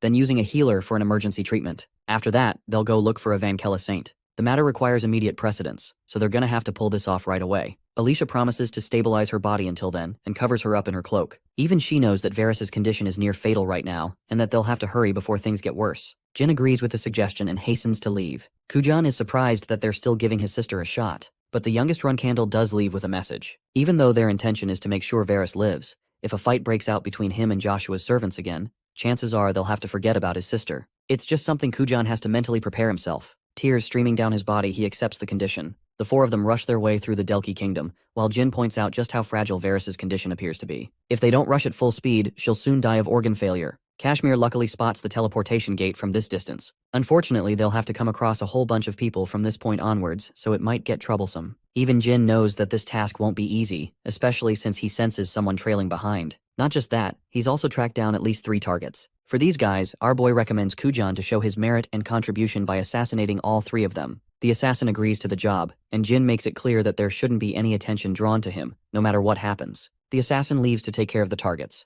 Kashmir is a bit skeptical because it's difficult to leave no traces behind while killing someone in broad daylight. The only people capable of doing something like that are high-ranking assassins without any identities. Jin doesn't care. All he cares about is for Kujan to prioritize staying alive by clearing this mission. Speaking of the minion that was trailing them from behind, he's shocked that Jin's group disappeared in an instant. Just when he plans on retreating, a sudden crippling sensation hits him as he falls to the ground in agony. The assassin appears from the dark, revealing that the neurotoxin he used just now is from a desert spider, and within a few moments, the man's heart will stop. The cause of death will be declared as a sudden cardiac arrest. Kujan also reflects that this poison is useless against any opponent beyond the 6-star level, but it's a good thing he's having to deal with trash-level targets rather than a knight from the Runcandle family. The Runcandle group keeps navigating without any interruptions. A man is trailing them while disguised as someone carrying groceries. The pigeons on the ground are already setting their sights on his bead. Suddenly, one of the pigeons is struck sharply with a tiny projectile. It causes the entire group of pigeons to react in chaos, pestering the people around and causing enough of a distraction for the assassin to slip in from behind and do his job. A smile is carved on Jin's face with him realizing that the assassination is already under motion. The dude with the grocery bag is swatting away the pigeons in anger until Kujan releases a small poisonous chip on top of the bread. He then grabs it and gestures it inside the guy's mouth. It's the perfect trap. As the man swallows the chip through the bread, the poison touches his mucous membrane and prevents any airway from going out. Here, the cause of death will be deduced as a blockage of airway via food. Yet another masterclass of an assassination by the finest around. Finally, Kujan reaches for his 3rd target using poisonous water. He spills it on top of the guy with the red cap, something the dude clearly didn't expect. Some of it gets in his mouth, causing him to feel hallucinations and dizziness, blocking his senses as he falls into the pond. The man reaches his hand out, and the same bottle drops down on top of him. For this assassination, Kujan states that it will be deduced as an accident. Thanks to the man's alcoholic state, all evidence will be wiped. They'll think it was a drunkard's demise. Walking away as if nothing even happened, the assassin leaves the sounds of terror as the people discover the dead man's body. The group successfully returns to Kashmir's fancy estate. They've already got Varys a healer to sort her out in an emergency. The good thing is that she's no longer in imminent danger, but even the healer suggests that she take a good amount of rest for a while. Still, the most he was able to prevent was her critical status. Failure to get help from the Vankella Saints will result in a permanent mana failure for Varys. Hearing this report, the assassin Kujan is eternally grateful for the help that the young Runcandle showed him. Now that Jin has upheld his side of the promise, it's time for Kujan to show his loyalty. In the other room, we get to see Julian in captivity. Symbols of the wind God appear throughout his body as he's bound in chains, restrained so he doesn't last out. Julian's experience changes to one of anger when he hears Jin's voice. The young master apologizes for treating him this way, but it's the safest method for them to make sure he doesn't go batshit crazy again. Fatal's contractor is at a loss for words. His eyes widened in shock when he spots Kujan siding along with Jin, because this implies that the assassin betrayed Joshua's orders. However, the truth is even bleaker than that. Kujan reveals that it's actually them who were betrayed and manipulated by the older Runcandle. There's no point swearing a loyalty to that man when it's clear he left them at the island to suffer and die. The assassin strongly believes that it's less about loyalty and more about the fact that they're so afraid of Joshua's might. Hearing such offensive words, Julian lashes out and tells him to shut up. The assassin offers him a chance to cooperate and side with young Master Jin, who saved all their lives and ensured their survival by treating them. Julian is surprised to hear the words "young master" attached to Jin's name. After all, he and the other assassins had no clue up until now that their target wasn't Jin Grey, but actually his real identity, Jin Runcandle. Our boy confirms the fact that he's the youngest brother of the same scumbag that is their master. This revelation comes as a surprise to Julian, who finally realizes that this is the same dude his master couldn't shut up about. Jin recalls their fight and reminds the contractor of his powers. He even showcases by unveiling a hint of shadow energy from his blade, confirming that he is indeed Solderet's contractor. Julian is once more struck with shock. He's afraid that this power is about to hurt him, But instead of hurting him, Jin actually tears through his restraints and frees him from the shackles as he flops to the ground. The young master hopes to have an honest discussion with Julian without getting any complications in the way. By the way, he blitzes right in front of Julian to make a proper threat, emphasizing that if the contractor refused to cooperate, then there's no point keeping him around. In the next scene, we're in the middle of the interrogation. So apparently the whole plan on the island was just a mere coincidence from Joshua's side of things. He didn't plan or expect for Jin to come. Julian reveals that he was taken there by Joshua to become stronger. Still, our boy is skeptical about the way he obtained so much power using Fatel's authority against Graham's grave. He wants to know what happened. Julian's dreadful eyes turn to sorrow as he reveals that he's actually just a mere replacement, catching Jin off guard. He continues by stating that Joshua has always wanted to steal the contract of the God of Darkness. But in the off chance that things ended for the worse, if he couldn't obtain Solderet's contract from Jin, he prepared Julian's body to steal his contract instead. A tactic like that is the height of disgust even in the eyes of Jin. Then there's the problem that he was actually there when Joshua died. His detonation was real at the Bluebird Archipelago, and that kind of power simply can't be faked. Yet it's shocking that the same bastard older brother is alive and well, appearing in the ceremony without any problems. Jin doesn't know how or why, but he's curious if Julian is willing to help him out with an answer here. The helpless contractor of Fatel is prepared to give out every last bit of information he knows, but all he wants in return is proper protection. Jin promises to offer him protection as long as the information is worth his time, and so he starts off by mentioning the role of a special woman with prophetic powers. Of course, he's referencing Hellerim here, but neither Jin nor Julian know that yet. That same woman is responsible for influencing every single move that the older Runcandle has made so far. She's also the same woman who referenced him to visit Graham's grave in the islands, so that Julian could evolve his powers up a notch. Julian reveals the most important bit of all. The man they fought at the island is nothing more than a carbon copy of his previous master. Jin is surprised by this and asks about the method of clone creation. Unfortunately, not even Fatel's contractor knows about the exact details of what goes down. The only thing he's sure of is the requirement. The creation of one clone requires a sacrifice of an extremely large number of humans, and Julian strongly suspects that the humans that are being used as sacrificial pawns are the death row inmates of the Hufester region. Once more, Jin Runcandle is alarmed by the shocking news. He has one question for Fatel's contractor though. Even though Julian possessed the information that Joshua would steal his contract one day, he still didn't escape even when he had every reason to. Why is that? Jin guesses that maybe he's using the kid's family as a threat. The truth is similar to that. Julian reveals that Joshua is actually keeping his beloved guardian dragon hostage. The kid has no family, and the only people he knew from his village were eradicated. Every single one of them were killed by the scumbag Runcandle. Julian's pathetic state of being controlled by the same man who destroyed his family is the reason why Varys mocked him. Because the kid didn't even have the heart to go against his own enemy. The poor kid is driven to the corner because his guardian dragon is the only thing he cherishes in his life, the only creature he loves. It's a situation similar to Kujan's, who is worried sick for Varys' state. Tears stream down the boy's eyes as he pleads with Jin to help his guardian dragon. The young master gets up from his seat and maintains his neutrality. Unfortunately, since Julian is a prisoner, he can't really help the boy out. At the same time, Jin promises to help Julian if the boy swears his loyalty to him. He allows Julian a chance to go and rescue his beloved guardian dragon on his own by proving his worth. This level of kindness astonishes the young contractor. Jin is hoping that Julian won't end up disappointing him after their conversation, and saying so, he leaves the room with the assassin. The next thing he does is hold a meeting with Quiquintel and Kashmir, discussing the information he received from Fatel's contractor. The Silver Dragon is surprised by the mention of a prophet pulling the strings behind the scenes. Not to mention, this same person boasts the ability to create human clones and steal the contracts of others. Jin is curious if she's got any clue on the prophet's identity. To that, the Silver Dragon persists that all clues point towards the fact that they're dealing with a demon, or even the Demon King here. Lastly, it could also possibly be the witch Hellerim, who fits the picture for using both methods as a tool. Cloning humans isn't out of the question for her,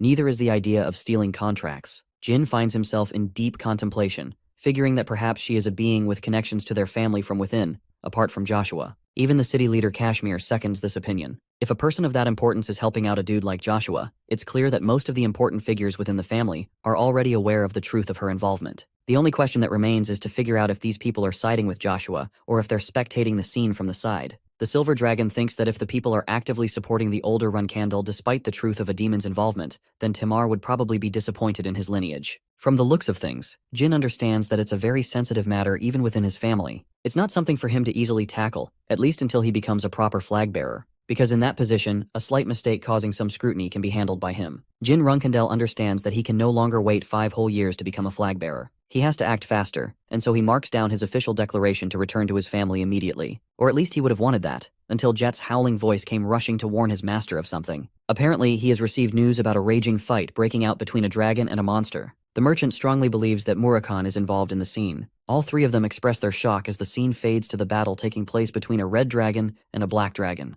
The entire battlefield is engulfed in flames as the gigantic red beast prepares a dragon's breath and unleashes a fiery column of flames. The attack is far too strong for Murakhan to take head-on, as it incinerates everything in its path. While the people are crying out in fear, a woman with green hair observes the fight, questioning what the hell is going on. From the red flames emerges the shadow dragon, proving that he's not finished yet. Bursting at full speed, Shuri has her master and Quiquintel mounted on top while they're headed towards Murakhan's suspected location. The silver dragon feels guilty for leaving him unattended all by himself, but Jin assures her that it's not her fault, and that she has nothing to worry about because Jin would have felt his connection severed from the dark dragon if something happened to him. The silver dragon is at least confident that Misha won't have Murakhan killed, especially if he's facing off against Kaduna. After all, not even Misha would be able to predict what would happen to Solderet's contract if that happened. At the same time, Quiquintel suspects that maybe the Dark Dragon's sister drugged him, or perhaps plans to torture him so that she can eventually get to Jinrun Kandel, his contractor's location. Our boy is hearing her out, when eventually Shuri meows, signifying that they've arrived at their location. At the edge of the cliff, they can see the destroyed town catching flames. Just from this distance, she can confirm Kaduni's dragon breath, as he's the only creature capable of releasing such tortuous flames. Not to mention, Kujan reports that the same fire has been going rampant for several days now,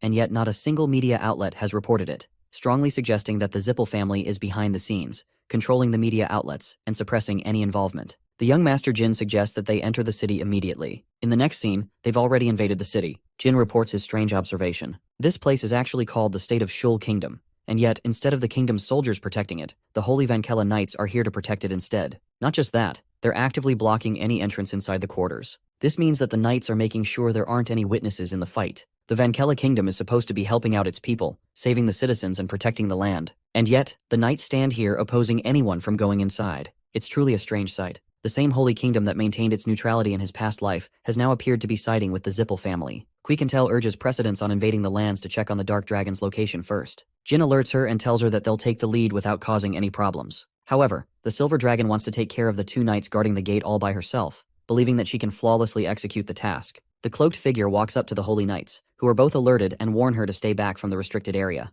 Before they're able to finish their sentence, Quiquintel dashes with super speed and smashes a punch so strong that it knocks the Holy Knight flying. The other knight is so dense that he still has the gall to question her intentions. The Silver Dragon effortlessly kicks him down and sends this guy flying too. Lastly, she uses her magical powers to destroy the gate, shattering it to pieces. But here's the neat trick about her magic. Right after they entered inside the gate, Quiquintel used a reversal of time to restore the gate's condition back to how it was. She did it without even producing the slightest of sound, impressing the likes of Kujan. It's no joke that she's called the Dragon of Time. Inside the restricted area, the group's first impression is just how abysmal and horrifying the place is. After making their way inside, the group's attention is brought towards a sudden announcement, addressing the citizens of Santel. The announcer stands on top of gallows, telling everyone that a dragon is currently facing off against a monster just ahead of the city. But this crazy fanatic doesn't want the citizens to escape, rather perish in the pursuit of heaven and to fall into total despair. As this is happening, the crowd is listening without panicking at all, which appears to be an unusual reaction from the people. The announcer reveals that the same monster is responsible for killing their families and loved ones, but the creature will soon turn to dust, as the dragon will defeat it fully. He prays for the defeat of the monster and the victory of the dragon. Jin instantly notices the use of a spell called Persuasion. Kujin is unaware of it, so Jin elaborates that it's clear from observing the eyes of the spectators that they're possessed by a divine power. It's known as mind control magic. Normally the spell is pointless against powerful people, but when it comes to ordinary citizens who are already rushing in a state of panic, it's executed perfectly. At the same time, the problem is, the Holy King of the city Michaelin clearly outlined the use of this spell as forbidden among the saints. Also, it appears that the people are pinning the blame on the Dark Dragon for the actions of Kadun, the beast who slaughtered the city. It also reveals that Murakhan is still out there fighting if this information is true. Jin agrees with Quiquintel's thoughts, believing that the Zippels wouldn't have gone as far to pull such a move if Murakhan had already been captured. Right now, our boy wants to find out what's going on, why the saints are acting against the Holy King's orders, and why they're helping the Zippels. The announcer shifts his subject to reveal the invasion of a sinister group of people who have come to harm their city. He wants the public to be wary of their surroundings and report anyone who appears suspicious. With this announcement in motion, the best course of action is for them to hide. But as they're about to leave, one of the people spots them and roars his attention towards the suspicious group. The mind-controlled people rush to capture the group. In an effort to escape, Kujan whips out a trusty grenade that detonates a gust of smoke, allowing them a window to escape. When the smoke settles, the group is nowhere to be found, causing the announcer to furiously issue an order to hunt the wicked group down. Our heroes are running straight towards the scene of the battle. But as they're running, a bunch of holy knights prepare themselves for battle and denounce the invaders to drop their weapons at once. But you know how Jin operates. He loves cutting down his enemies. So he whips out his blade of lightning and sends down Zeus's wrath with 4 lightning bolts, annihilating the entire group. When the smoke clears, only one knight remains, protected by a magical barrier they casted. The assassin Kujan is happy to kill the remaining one, until the Holy Knight strangely announces that she's not their enemy. Jin is perplexed and points his blade, asking for clarification in the heat of the battlefield. The Holy Knight raises her hands in surrender, emphasizing that she wouldn't harm innocent people. She also appears to have knowledge of Jin's group siding with the Dark Dragon, who is currently busy trying to stop the rampage of Kadune. The young Runkandel is surprised by her information, because if she was mind-controlled, she wouldn't know such information to begin with. He inquires about the location of the Dark Dragon, as well as her identity. The woman unveils her headpiece, stating that she had been waiting for his arrival. Murakhan actually asked her for a favor, which was to protect him until a man known as Jin Runkandel arrived. Lani Salome is introduced as a Class 2 Knight of the Dawn Order of Doctrine Protection, swearing herself as an ally of Jin Runkandel. Jin's group learns about the sudden uproar caused by the arrival of the knights, and they are instructed by Lani to quickly hide behind the building while they can. A few moments later, we see that Jin and his friends have already escaped her sight, while Lani's commander and his men come over to check her status. Inquiring her on what's going on, the commander learns that Lani was attacked by the invaders, and she points them down a false path to waste their time. Meanwhile, Jin is quietly observing the scene from nearby. Before leaving, the commander scolds Lani for being so hesitant in her duty, that despite the fall of her own allies, she didn't prepare her sword to strike. The commander thinks that it's her stupidity, and because of her beliefs, she can barely be classed as a knight of protection. Hearing those heavy words, Lani confesses that she's prepared to face punishment for her actions, but the commander doesn't care about that right now. He just thinks that she's placing far too much trust in a stranger's kindness. His words provoke Lani to the point she roars at him, questioning how anyone could call the invaders as pagans to begin with, when they can barely even tell if the invading group is infiltrating in the first place. The fifth commander is starting to have troubled thoughts about her beliefs, and commands her to be put under immediate probation. As for the rest of them, he tells Squad 3 to ensure the safety of the injured, and takes the others alongside him to look for the invaders. After the commander has left, the other knights talk down on Lani's audacity to speak back to her commander like that, especially when she's the one who disobeyed orders in the first place. They detest her to the point that they can't stand her being in the Order of Protection and spoiling its reputation. Though their words are full of provocation, Lani controls herself the best she can. Looking at her from a safe distance, Jin realizes her familiar face. This woman is actually the king's adopted daughter, and in his original life, he'd read up on her personal experiences. Apparently, Lani scored a vile reputation for being drunk all of the time and living a carefree life. Despite being the adopted daughter of the king, the people humiliated and made fun of her. But that's the shocking difference, because the woman he sees before his eyes right now is like night and day to what he read in those letters. This version of Lani is laser-focused and serious about her goals. After her comrades are gone, she breaks her facade and goes up to Jin, emphasizing that it's their best shot to move while they still can. Of course, she's also ready to navigate an easy path for them until they can reach Murakhan's location.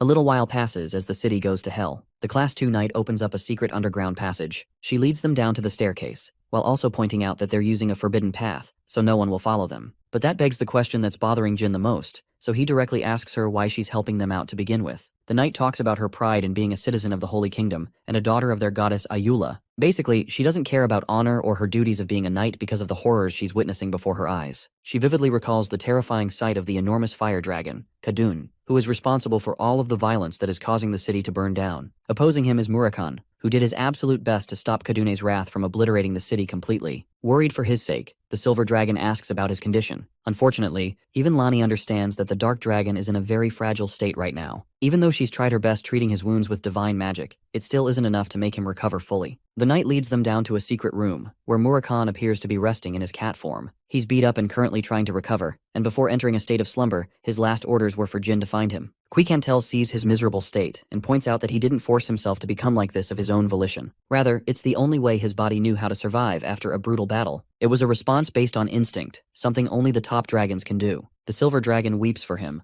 calling him a reckless idiot, but she's glad that even after losing most of his powers from his prime, Murakhan still has the ability to use this secret technique. As for Jin, he's equally worried about him. However, Quicantel places strong emphasis on their immediate departure, highlighting that if Murakhan is left unattended in this state for far too long, he'll never be able to transform into a dragon again. Luckily, Lani is already there to lead a path for an exit, allowing the group to escape the city quickly. She urges them to leave so they waste no time. Jin stops by to thank her for her incredible act of delaying Murakhan's doom, because if she hadn't done that, things would have been horrible for them. That's why, on his name as a Runkandel, he swears that he'll repay her debts. The honest knight feels pride in knowing that she acted on her beliefs and wishes the best for the Dark Dragon's recovery. Let's change perspective to the reaction of the Fire Dragon. This guy is pissed off because he was so close to killing Murakhan at last, only for the chance to slip right before him. Even the leader of the Zippel clan is shocked to see him appear so displeased with the situation. Kadun roars at his own anger towards himself, knowing that he made a critical error. The Zippel patriarch highlights how strange it was for them to run into Murakhan, when in fact they were trying to look for his sister Misha in the first place. The thing is, if Murakhan had been captured, they could have easily lured Jin as his contractor, and that way they'd finally be able to restore the might of the Devil Stone. Things went south for the Zippels, but at least now they're certain about the meeting between the Shadow Dragon and the Earth Dragons of Bement. The Zippel mastermind intends to patiently look for the next opportunity to strike, highlighting that Murakhan has already lost his previous powers. However, Kadune points out that it's uncertain to conclude that, because it's more like Murakhan is slowly recovering his abilities instead. Amusingly, Keliak wonders if there's a way for them to resurrect a dragon's heart without the presence of the Devil Stone. The Fire Dragon is unsure of whether it's possible or not, but he understands that the Shadow Dragons are different from normal ones. He senses that Murakhan wouldn't be moving recklessly if his contractor wasn't nearby. But Keliak doesn't care much about what he's worried about is the reaction of the Holy King, who appears to have been acting on his own for sending out the Dawn Order of Protection without informing the Zippels at all. Keliak finds the Holy King exhausting to talk to and understands that there will be a meeting soon. Like the sadistic mastermind he is, he even wonders if it's a good idea to just kill the king, because a noble and good man like him is going to end up in heaven anyway. Kaduni calls his own master completely insane, which is hilarious to me, because this is the same dragon that was obliterating an entire city a while ago. The Zippel patriarch must be completely nuts if he's insane by even Kadune's standards. Anyway, let's go back to Kashmir's place. Remember Kujan's sister? Luckily she's awake, though she's sad after reading her brother's letter, which probably contained a history of events that occurred while she was unconscious. It makes her quest for vengeance meaningless now that they're under Jin's care. Speaking of which, Jilly comes around like the nanny of the year and brings her some soup to drink. She treats the girl with kindness, highlighting that she needs rest to hasten the recovery process. Varys's body has yet to replenish itself with mana, but it's progress already that she's experiencing recovery. She also apologizes for everything she and her brother put them through, and asks if there's any way to help. The notion of help intrigues Jilly, because in the very next scene, she tosses the bloodthirsty assassin right into maid attire. The poor girl is struggling to contain her embarrassment, while Jilly thinks the dress looks lovely on her. She's also really happy to teach Varys how to clean and get started on her duties. The attire reminds Varys of her mother, because she used to be the head nanny of the Run Candles and wore the same outfit. While she's reflecting on her memories of her, a veil of shadow creeps up into a vortex of black, and a spiraling voice comes out. Misha is pissed off that her brother made her come all the way here, and goddamn does she look like a dessert to the eye. In the next scene, our boy makes his return and is welcomed by his nanny. But for Kujan, this man turns into a marshmallow the moment he spots his sister. The beloved siblings reunite at last, as Kujan embraces her in a loving manner. He'd started to lose hope in her, but thankfully she's here. It's also uncommon for him to cry, which shows his love for his sister. As for Jin, our boy is also very happy to see her return full speed to recovery. Varys bows down in respect, and explains that she read her brother's letter, which talked about Jin's kindness to the two of them. Kujan pays his respect to Jin, and quickly glances at the bruise across her face. He asks her about it, and learns that apparently some guest attacked her. Jilly then reveals the shocking arrival of Murakhan's sister, which led one thing to another with Varys. Misha is hosted in the sitting room, while Kujan wastes absolutely no time blitzing with full speed. Bro is pissed off like hell that someone even dared to hurt his sister, and he's so mad in his pursuit that the assassin is ready to nail Misha in the nail for it. Unlucky for his ass though, Misha punches the shit out of the guy and sends him flying to Jupiter. Hilariously, Jin and Quiquintel quietly observe the scene, while the Shadow Dragon officially introduces herself to Solderate's contractor after their previous encounter in the desert. In the next scene, the same brooding dragon is out here enjoying a sweet snack made by Latrie, the dragon who's supposed to act as Julia's guardian. Misha senses Julia's powers and realizes that she's a contractor of the God of Sight. Jin's perspective is pretty interesting to notice. He clearly remembers encountering a strange shadow in the desert, but had no idea that it was actually Misha all along. It makes him flushed, knowing that she saw his agonizing journey in the desert. But the part that really bugs him is how she was able to trace his location all the way here. The Dark Dragon's sister quickly explains that Murakhan is her puppet if anything, and she's always had a tracking spell on him from a young age. It functionally works differently from ordinary tracking magic, because Misha has full knowledge of her brother's actions, even though Murakhan is completely unaware. The Silver Dragon thinks that it's a loaded and confusing explanation, to which Misha amusingly laughs at. She thinks it is easier to describe such an ability as an authority, rather than a specific tracking magic spell. To demonstrate her ability, she plunges her arm into a pool of shadows, promising to entertain Jin. Here's the reason why Misha is the superior Shadow Dragon. It's because Murakhan only knows how to use his powers to fight, while she can manipulate her shadows to basically do anything. She slips out a small tendril of shadow and demonstrates the effectiveness of even a single trail. With just a single attached shadow, she can instantly discover people's locations. But that's not all. She could also manipulate her shadows to manifest and make complete copies of a person. For example, our boy is fucking terrified when he hears Misha talking in his face and form. This girl is basically a skinwalker. Jin looks at her in terror, while she gives him a cheeky smile in his own face. It only makes him realize the sheer possibility that comes with complete command over the shadows. Even Misha highlights that it must feel strange experiencing oneself like this without a mirror. Without fucking with his mind anymore, she releases the form back to her shadows. She wonders how he feels experiencing himself.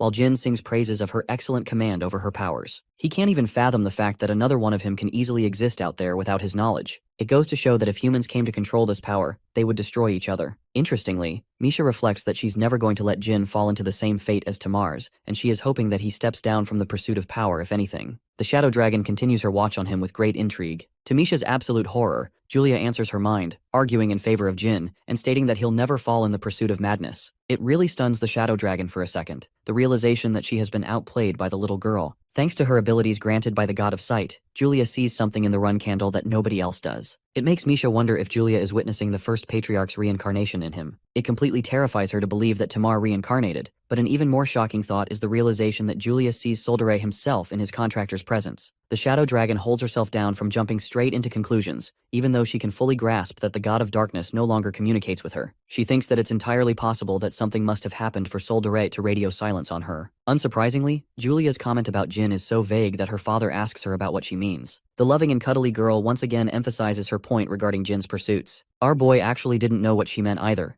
until he remembered that she's always called him Mister from the first time they met each other. The Shadow Dragon gets up to check on Murakhan's condition. She grabs his silly little cat-like body and almost doesn't want to heal him back to full health because she finds him endlessly adorable as a cat. Of course, Jin doesn't like that and understands that Murakhan wouldn't be thrilled about it either, so he begs her to do her best. She confesses that she's messing around and fully intends to help her brother recover. Misha demands them to leave the room and casually admits that there will be a lot of screaming involved. Her comment is so terrifying that even the unconscious cat is shivering in fear, and it's safe to say, the cat's screams reach the moon that night. Jin is patiently waiting outside. The screams are starting to get to him because it's been 3 days since Murakhan's recovery, or perhaps torture began. The Silver Dragon quells his worries, reminding our boy that Misha is going to have to go through an incredibly taxing job of helping Murakhan regain his lost powers. If the process is unsuccessful, he'll still be fine, so there's nothing to worry about. Except, Quick-and-Tell hides the fact that if the process fails, the Dark Dragon won't ever be able to use his powers again, even if he recovered. A contemplative Jin stares at the little leaf in his hand, questioning the chances of the success rate. Quick-and-Tell reveals that it's an ambiguous 50% for both success and failure, so their odds aren't that bad. At the same time, she's terrified of what will happen if the process results in a failure,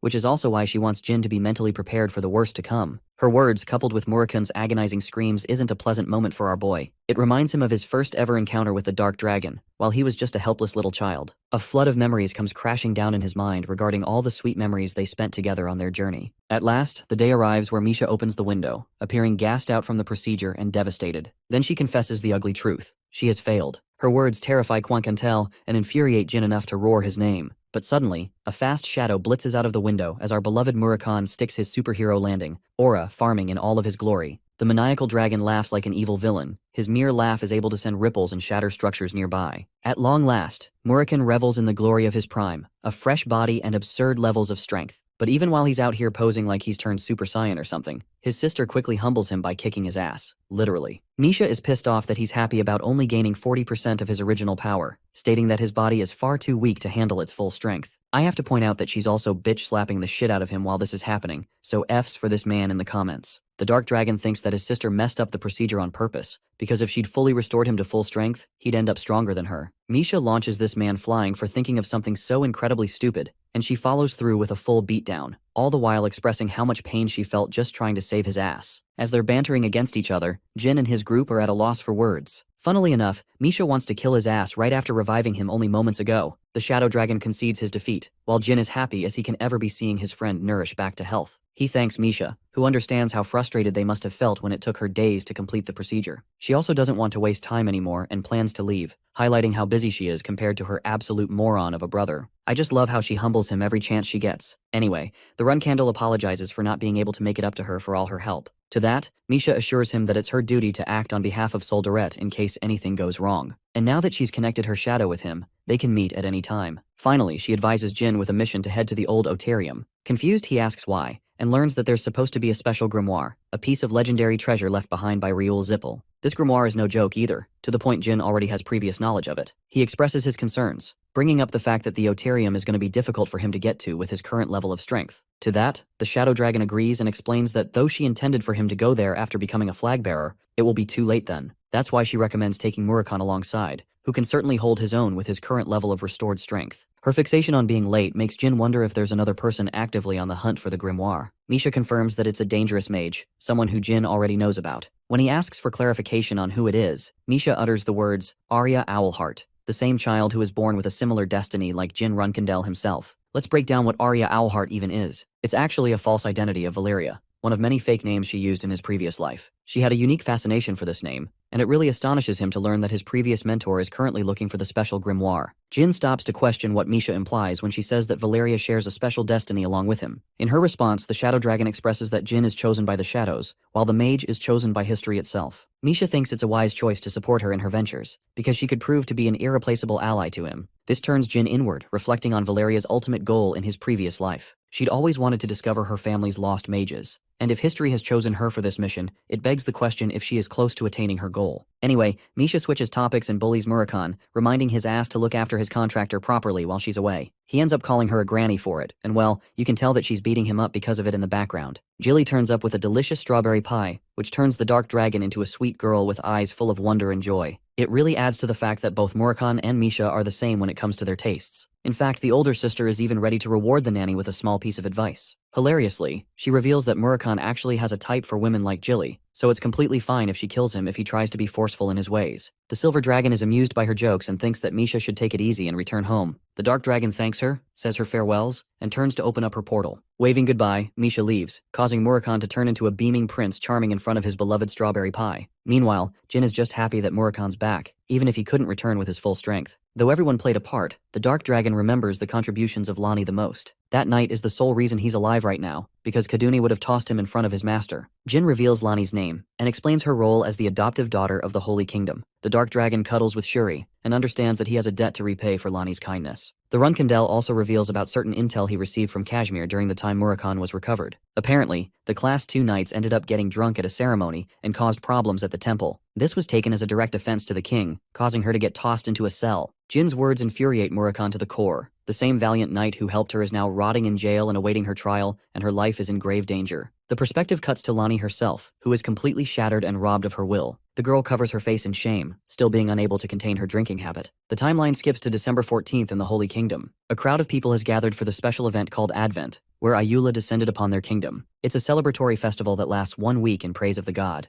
and Murakhan understands it because Ayula is supposed to be their savior and maker of peace. The people think that every time Ayula is enraged, it destroys everything. It's the reason they symbolically represent it as a dormant volcano that can explode at any moment. King Mycalen is received well by his people, roaring and chanting the Holy King's name. This man is Lonnie's adoptive father, but for some reason, Murakhan doesn't appear pleased knowing that this guy is the Holy King, to the point Jin probes him for it. The Dark Dragon expresses his annoyance, because for each Holy King that he met in the past, they all possessed incredible aura. Even though they're not particularly strong, their very own divinity is enough to make them unapproachable. Strangely though, in Mycalen's case, that doesn't appear to be the case. This man is a mystery on whether or not he possesses aura, but they plan to get all of their answers from his daughter Lonnie soon enough. Guarding the capital's eastern church, the 2 knights standing by are talking shit about Lonnie being an alcoholic wench who can't stop herself. It's actually a pretty easy duty for them since she poses no risk and can't attend the ceremony in her state. The sneaky little Murakhan tries to sneak his way past but eventually gets noticed by the clowns, who enjoy a good time playing with the little guy. Unfortunately for these idiots, Murakhan has brought a poisonous tube along with him, while giving these bastards a murderous look of death. Within a few moments, they both collapse and meet a state of slumber. The Dark Dragon returns to his human form, while Jin finds Kujan's sleeping poison to be quite effective. Hilariously, Murakhan is pissed off that even though he's strong as hell right now, his contractor is still messing around by making him do stupid shit like this. Luckily, one of the guards appears to have dropped their money. Jin doesn't blame them, and thinks that the dragon secretly ensured the coins would fall. Anyway, both of them make their way into Lonnie's room, who is reeking of alcohol. The girl is drunk as hell, and can barely hold herself together. The drunk knight spots Jin's face, shocked to find the run candle here of all places. It immediately lightens her up, as he begins to question what he's doing here. The young master reminds her of the promised debt he was going to pay. Even Murakhan is thrilled to pay his gratitude to the knight. Lonnie is happy to see that he's doing all fine, but it appears that their roles have been switched, because now she's the one in trouble. The Shadow Dragon assures her that he's going to help her get out of this mess. Such words of consideration completely devastate the poor girl, as tears begin to stream down her eyes. She could only stare at her miserable state in the reflection of the bottle that caused her own demise. She starts crying, like seriously crying, causing Jin and Murakhan to give each other an awkward and confused look. After a while, they decide to sit down and talk about things. Lonnie starts off by saying how she is being threatened, and has recently learned that the Holy King is actually a fake man deliberately put on display by the Zippel family for their own deeds. In fact, her real father is locked up in a place not even she knows about, which is the reason for her miserable state. The young master wonders if this is the work of the transfigurator Bubar, who could have potentially created a placeholder Holy King to fool everyone. Then again, it doesn't make any sense for Bubar to be siding with the Zippels, especially not after what happened last time. Suddenly, Murakhan senses someone's presence approaching nearby. He takes off to deal with the threat and tells Jin to continue on without him. Our boy emphasizes that Murakhan handles the matter discreetly, but well, before that could even happen, the dam wall shatters as two giant behemoths arrive. The dark dragon looks at the undead creatures in confusion, while Jin is shocked to see the golems. They're the same two men that they dismantled outside, and apparently they've fallen victim to becoming a golem, a state so miserable that death is the only escape. Jin's blood boils in anger, as the young master realizes that it's the Zippel family's scheme again. Meanwhile, the shadow dragon simply stares at the golems without a worry. The two creatures prepare to attack him, but this man is way too clean with it, and with just a few swipes of his hand, he slices them up like a steak, dismantling their first attack. Murakhan is enraged to find golems inside the Holy Kingdom, and manipulates the shadows to impale one of the creature's bodies. Clenching his fist, the dark dragon unleashes tremendous force, zapping the life force out of them. Unfortunately, he never wanted to kill these people, which is why they went through the tedious process of using a sleeping poison. But now, there's no helping it anymore. A piece of rock suddenly falls near them, as Lonnie gets up from her spot and quickly kneels down to command the blessing of Ayula. Using her divine magic, she sends off the rotting corpses with a blessing, hoping that her god can comfort their pain after death. After the ritual, the night breaks down again, shedding tears at the realization that the Holy Kingdom is no longer just. It has been fully corrupted. The situation makes Jin offer her a dilemma. Either she can give up here and live in a peaceful region elsewhere, or she can allow him to help her get better. His words are shocking. Lonnie can't comprehend why anyone would fight for her sake and kingdom. The young master expresses that he still owes her a favor, and he is a Runkandel who naturally depisses the Zippels. So if anything, it's a deal on their part, between the heir of the Runkandel family, as well as the heir of the Holy Kingdom. His encouraging words allow her to muster enough courage to take a stand, apologizing for having shown a weak and pathetic side of her. Armed with courage and tenacity, Lonnie accepts the deal and agrees to help. Let's go back a few steps and learn about the fall of the Holy Kingdom at the hands of the Zippels. The mages slowly bought the higher officials of the Holy Kingdom piece by piece, offering them big handouts for their loyalty. Unfortunately, even the Dawn Order of Protection fell victim to this same corruption. Lonnie talks about her mission that was assigned by her father in order to investigate the truth about the Order, but unfortunately she couldn't find anyone to trust here, other than herself. Jean understands that the current Holy King probably felt threatened because of the Knight's report regarding the invaders. She actually confirms his words, doubling down by saying that the Zippel family is responsible for kidnapping her real father shortly after she expressed her report. The man that is currently serving as the Holy King is just a duplicate, someone who behaves and talks exactly like her father would.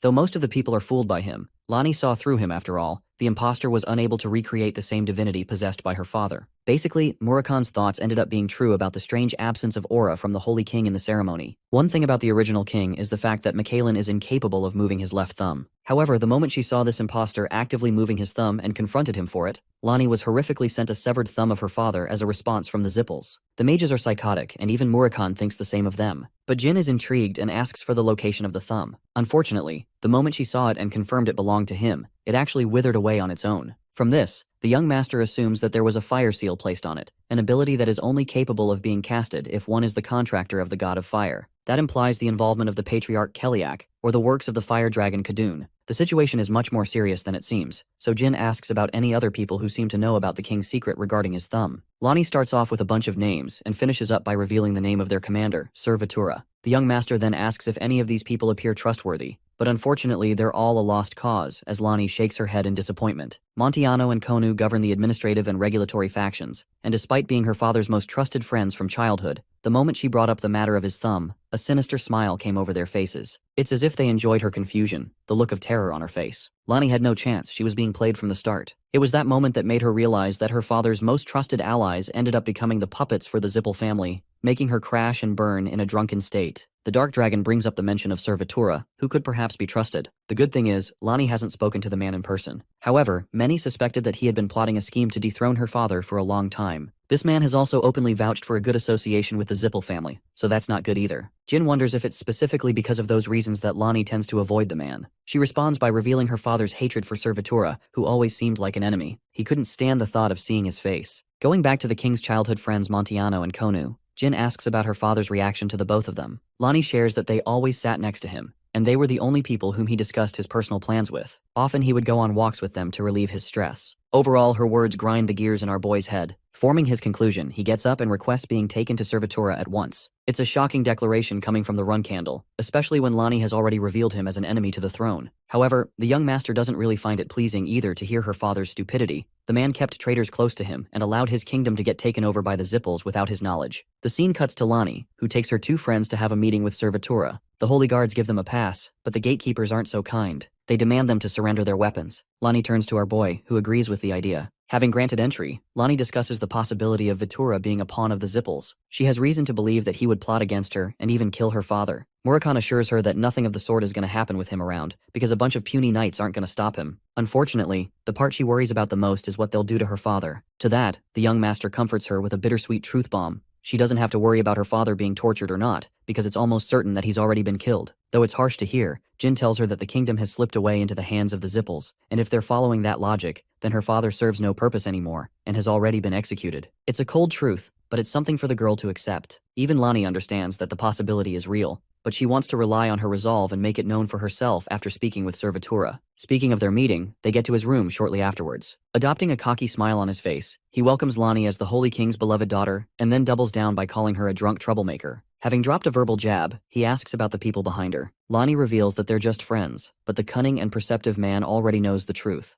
They're the invaders who attacked and killed the men in the Eastern Church. It appears that Vitura is already one step ahead in terms of his knowledge about the situation. He was actually trying to hunt the invaders down, but finds it glad that they've come to surrender on their own. Furthermore, he even threatens to kill the Holy King if Jin's group continues to pose trouble for them. This little fact implies to Lonnie that her father's still alive. Anyway, Vitura orders one of his guards, Kane, to inform the Zippels that they've captured the king's daughter. As for her friends, he plans to capture them for an interrogation later. Murakhan is about to explode his anger, but Jin stops him from doing anything reckless. The Dark Dragon doesn't get it, because if they stall for long, these clowns will report everything for the Zippels. Instead of backing down, the arrogant guards continue to trash talk against the invaders who ran away last time. They threaten to use force against them if Jin and Murakhan don't back down, especially when the Holy King's life will also be at risk. Meanwhile, Lonnie is reduced to a puddle of tears. Her body shivers as tears pour out uncontrollably down her face. She regrets ever having to come here, realizing that her kingdom fell to ruin because she was too late to notice anything. If that wasn't enough, her father didn't do much to prevent their demise either. While she's bursting in anger, Jin comforts her by asking her to lift her head.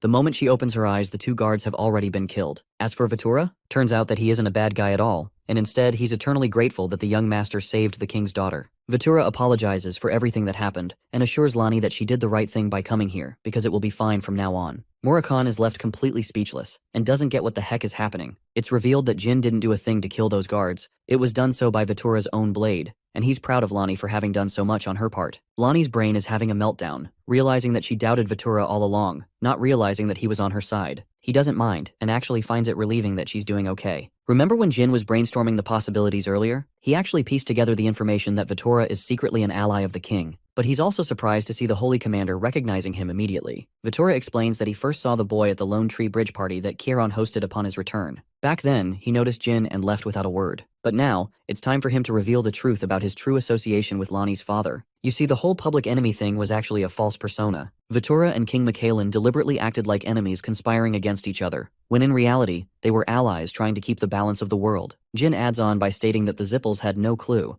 and because they suspected Vitura to despise the king, they approached him and began thinking he was an ally. In reality, that was never the case. The Holy Kingdom is a mess right now, divided into two factions, one supporting the Kinzello faction and the other supporting the crazy mages. It's here that Vitura confesses that the fake king is actually placed by the Kinzello family, who can command the use of shapeshifters to do their bidding. This means Bubar and Kinzello are involved in this mess. Vitura explains that initially, both groups tried to take over the Holy Kingdom together, but for some strange reason, they no longer appear to be cooperating with each other. Of course, this is once again because of Jin's involvement, but no one knows about that. Vitura continues by stating that the kingdom is now split between the moderates faction, who are sworn to the Zippels, and the hardliners, who follow the Kinzello. In reality, a third and very tiny proportion cares about the Holy Kingdom. Moving on, Jin hands him the fragment of the golem he took earlier and asks about the human experimentations that have been going on. He also expresses how the soldiers in the Eastern Church became golems shortly after they handled them. Fueled with rage, Sir Vitura frustratingly reveals that the Kinzello have been leading their horrific experiments for 6 months now,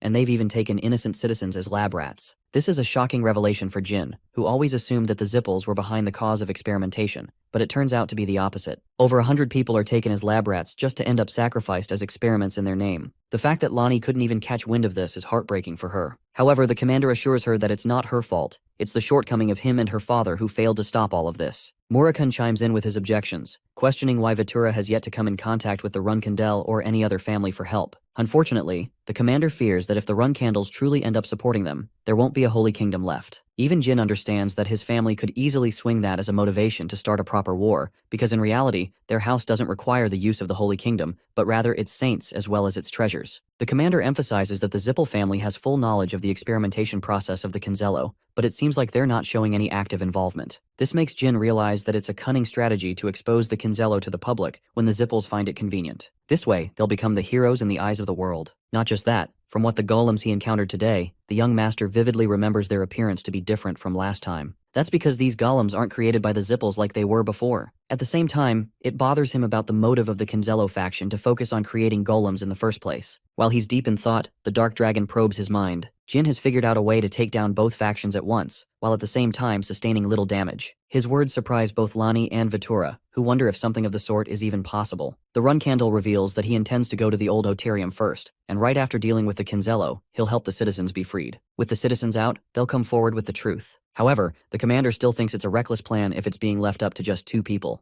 In the chance that Jin pulls this plan off successfully, there's still the issue that the idiots who supported the Kinzello would probably end up joining the Zippels. To that, the young master expresses that he will remain firm on his stance. He'll bring the Kinzello to their knees and then target the Zippel family through the people. All he demands is for the commander to trust in their plan. Vitura eventually gives in and agrees, while Lonnie backs up her friends, believing that they're not the type to say stuff for no reason. Seeing Lonnie act so freely, the commander feels a hint of relief. All this time, he was banking on his chances that the king's daughter would be the reason to help gather the rest of the loyal servants. And with that tiny group, they'd do something about the 2 factions. But that ineffective plan means nothing anymore, when Jin Runkandel has been sent as a blessing to their kingdom to save them all. Though he's frustrated, the commander of the Holy Knights places his complete trust in the young master and asks for anything of his service. Jin orders him to keep on maintaining his disguise as a servant of the Zippels and to make sure Lonnie's fine until their return. With that promise made, our boy turns his back, promising that he'll be back. He earns the gratitude of the commander, while Murakun is excited for what's to come. The Dark Dragon advises Vitura to act like he's been injured after a fight against his invaders. But here's the shocking part.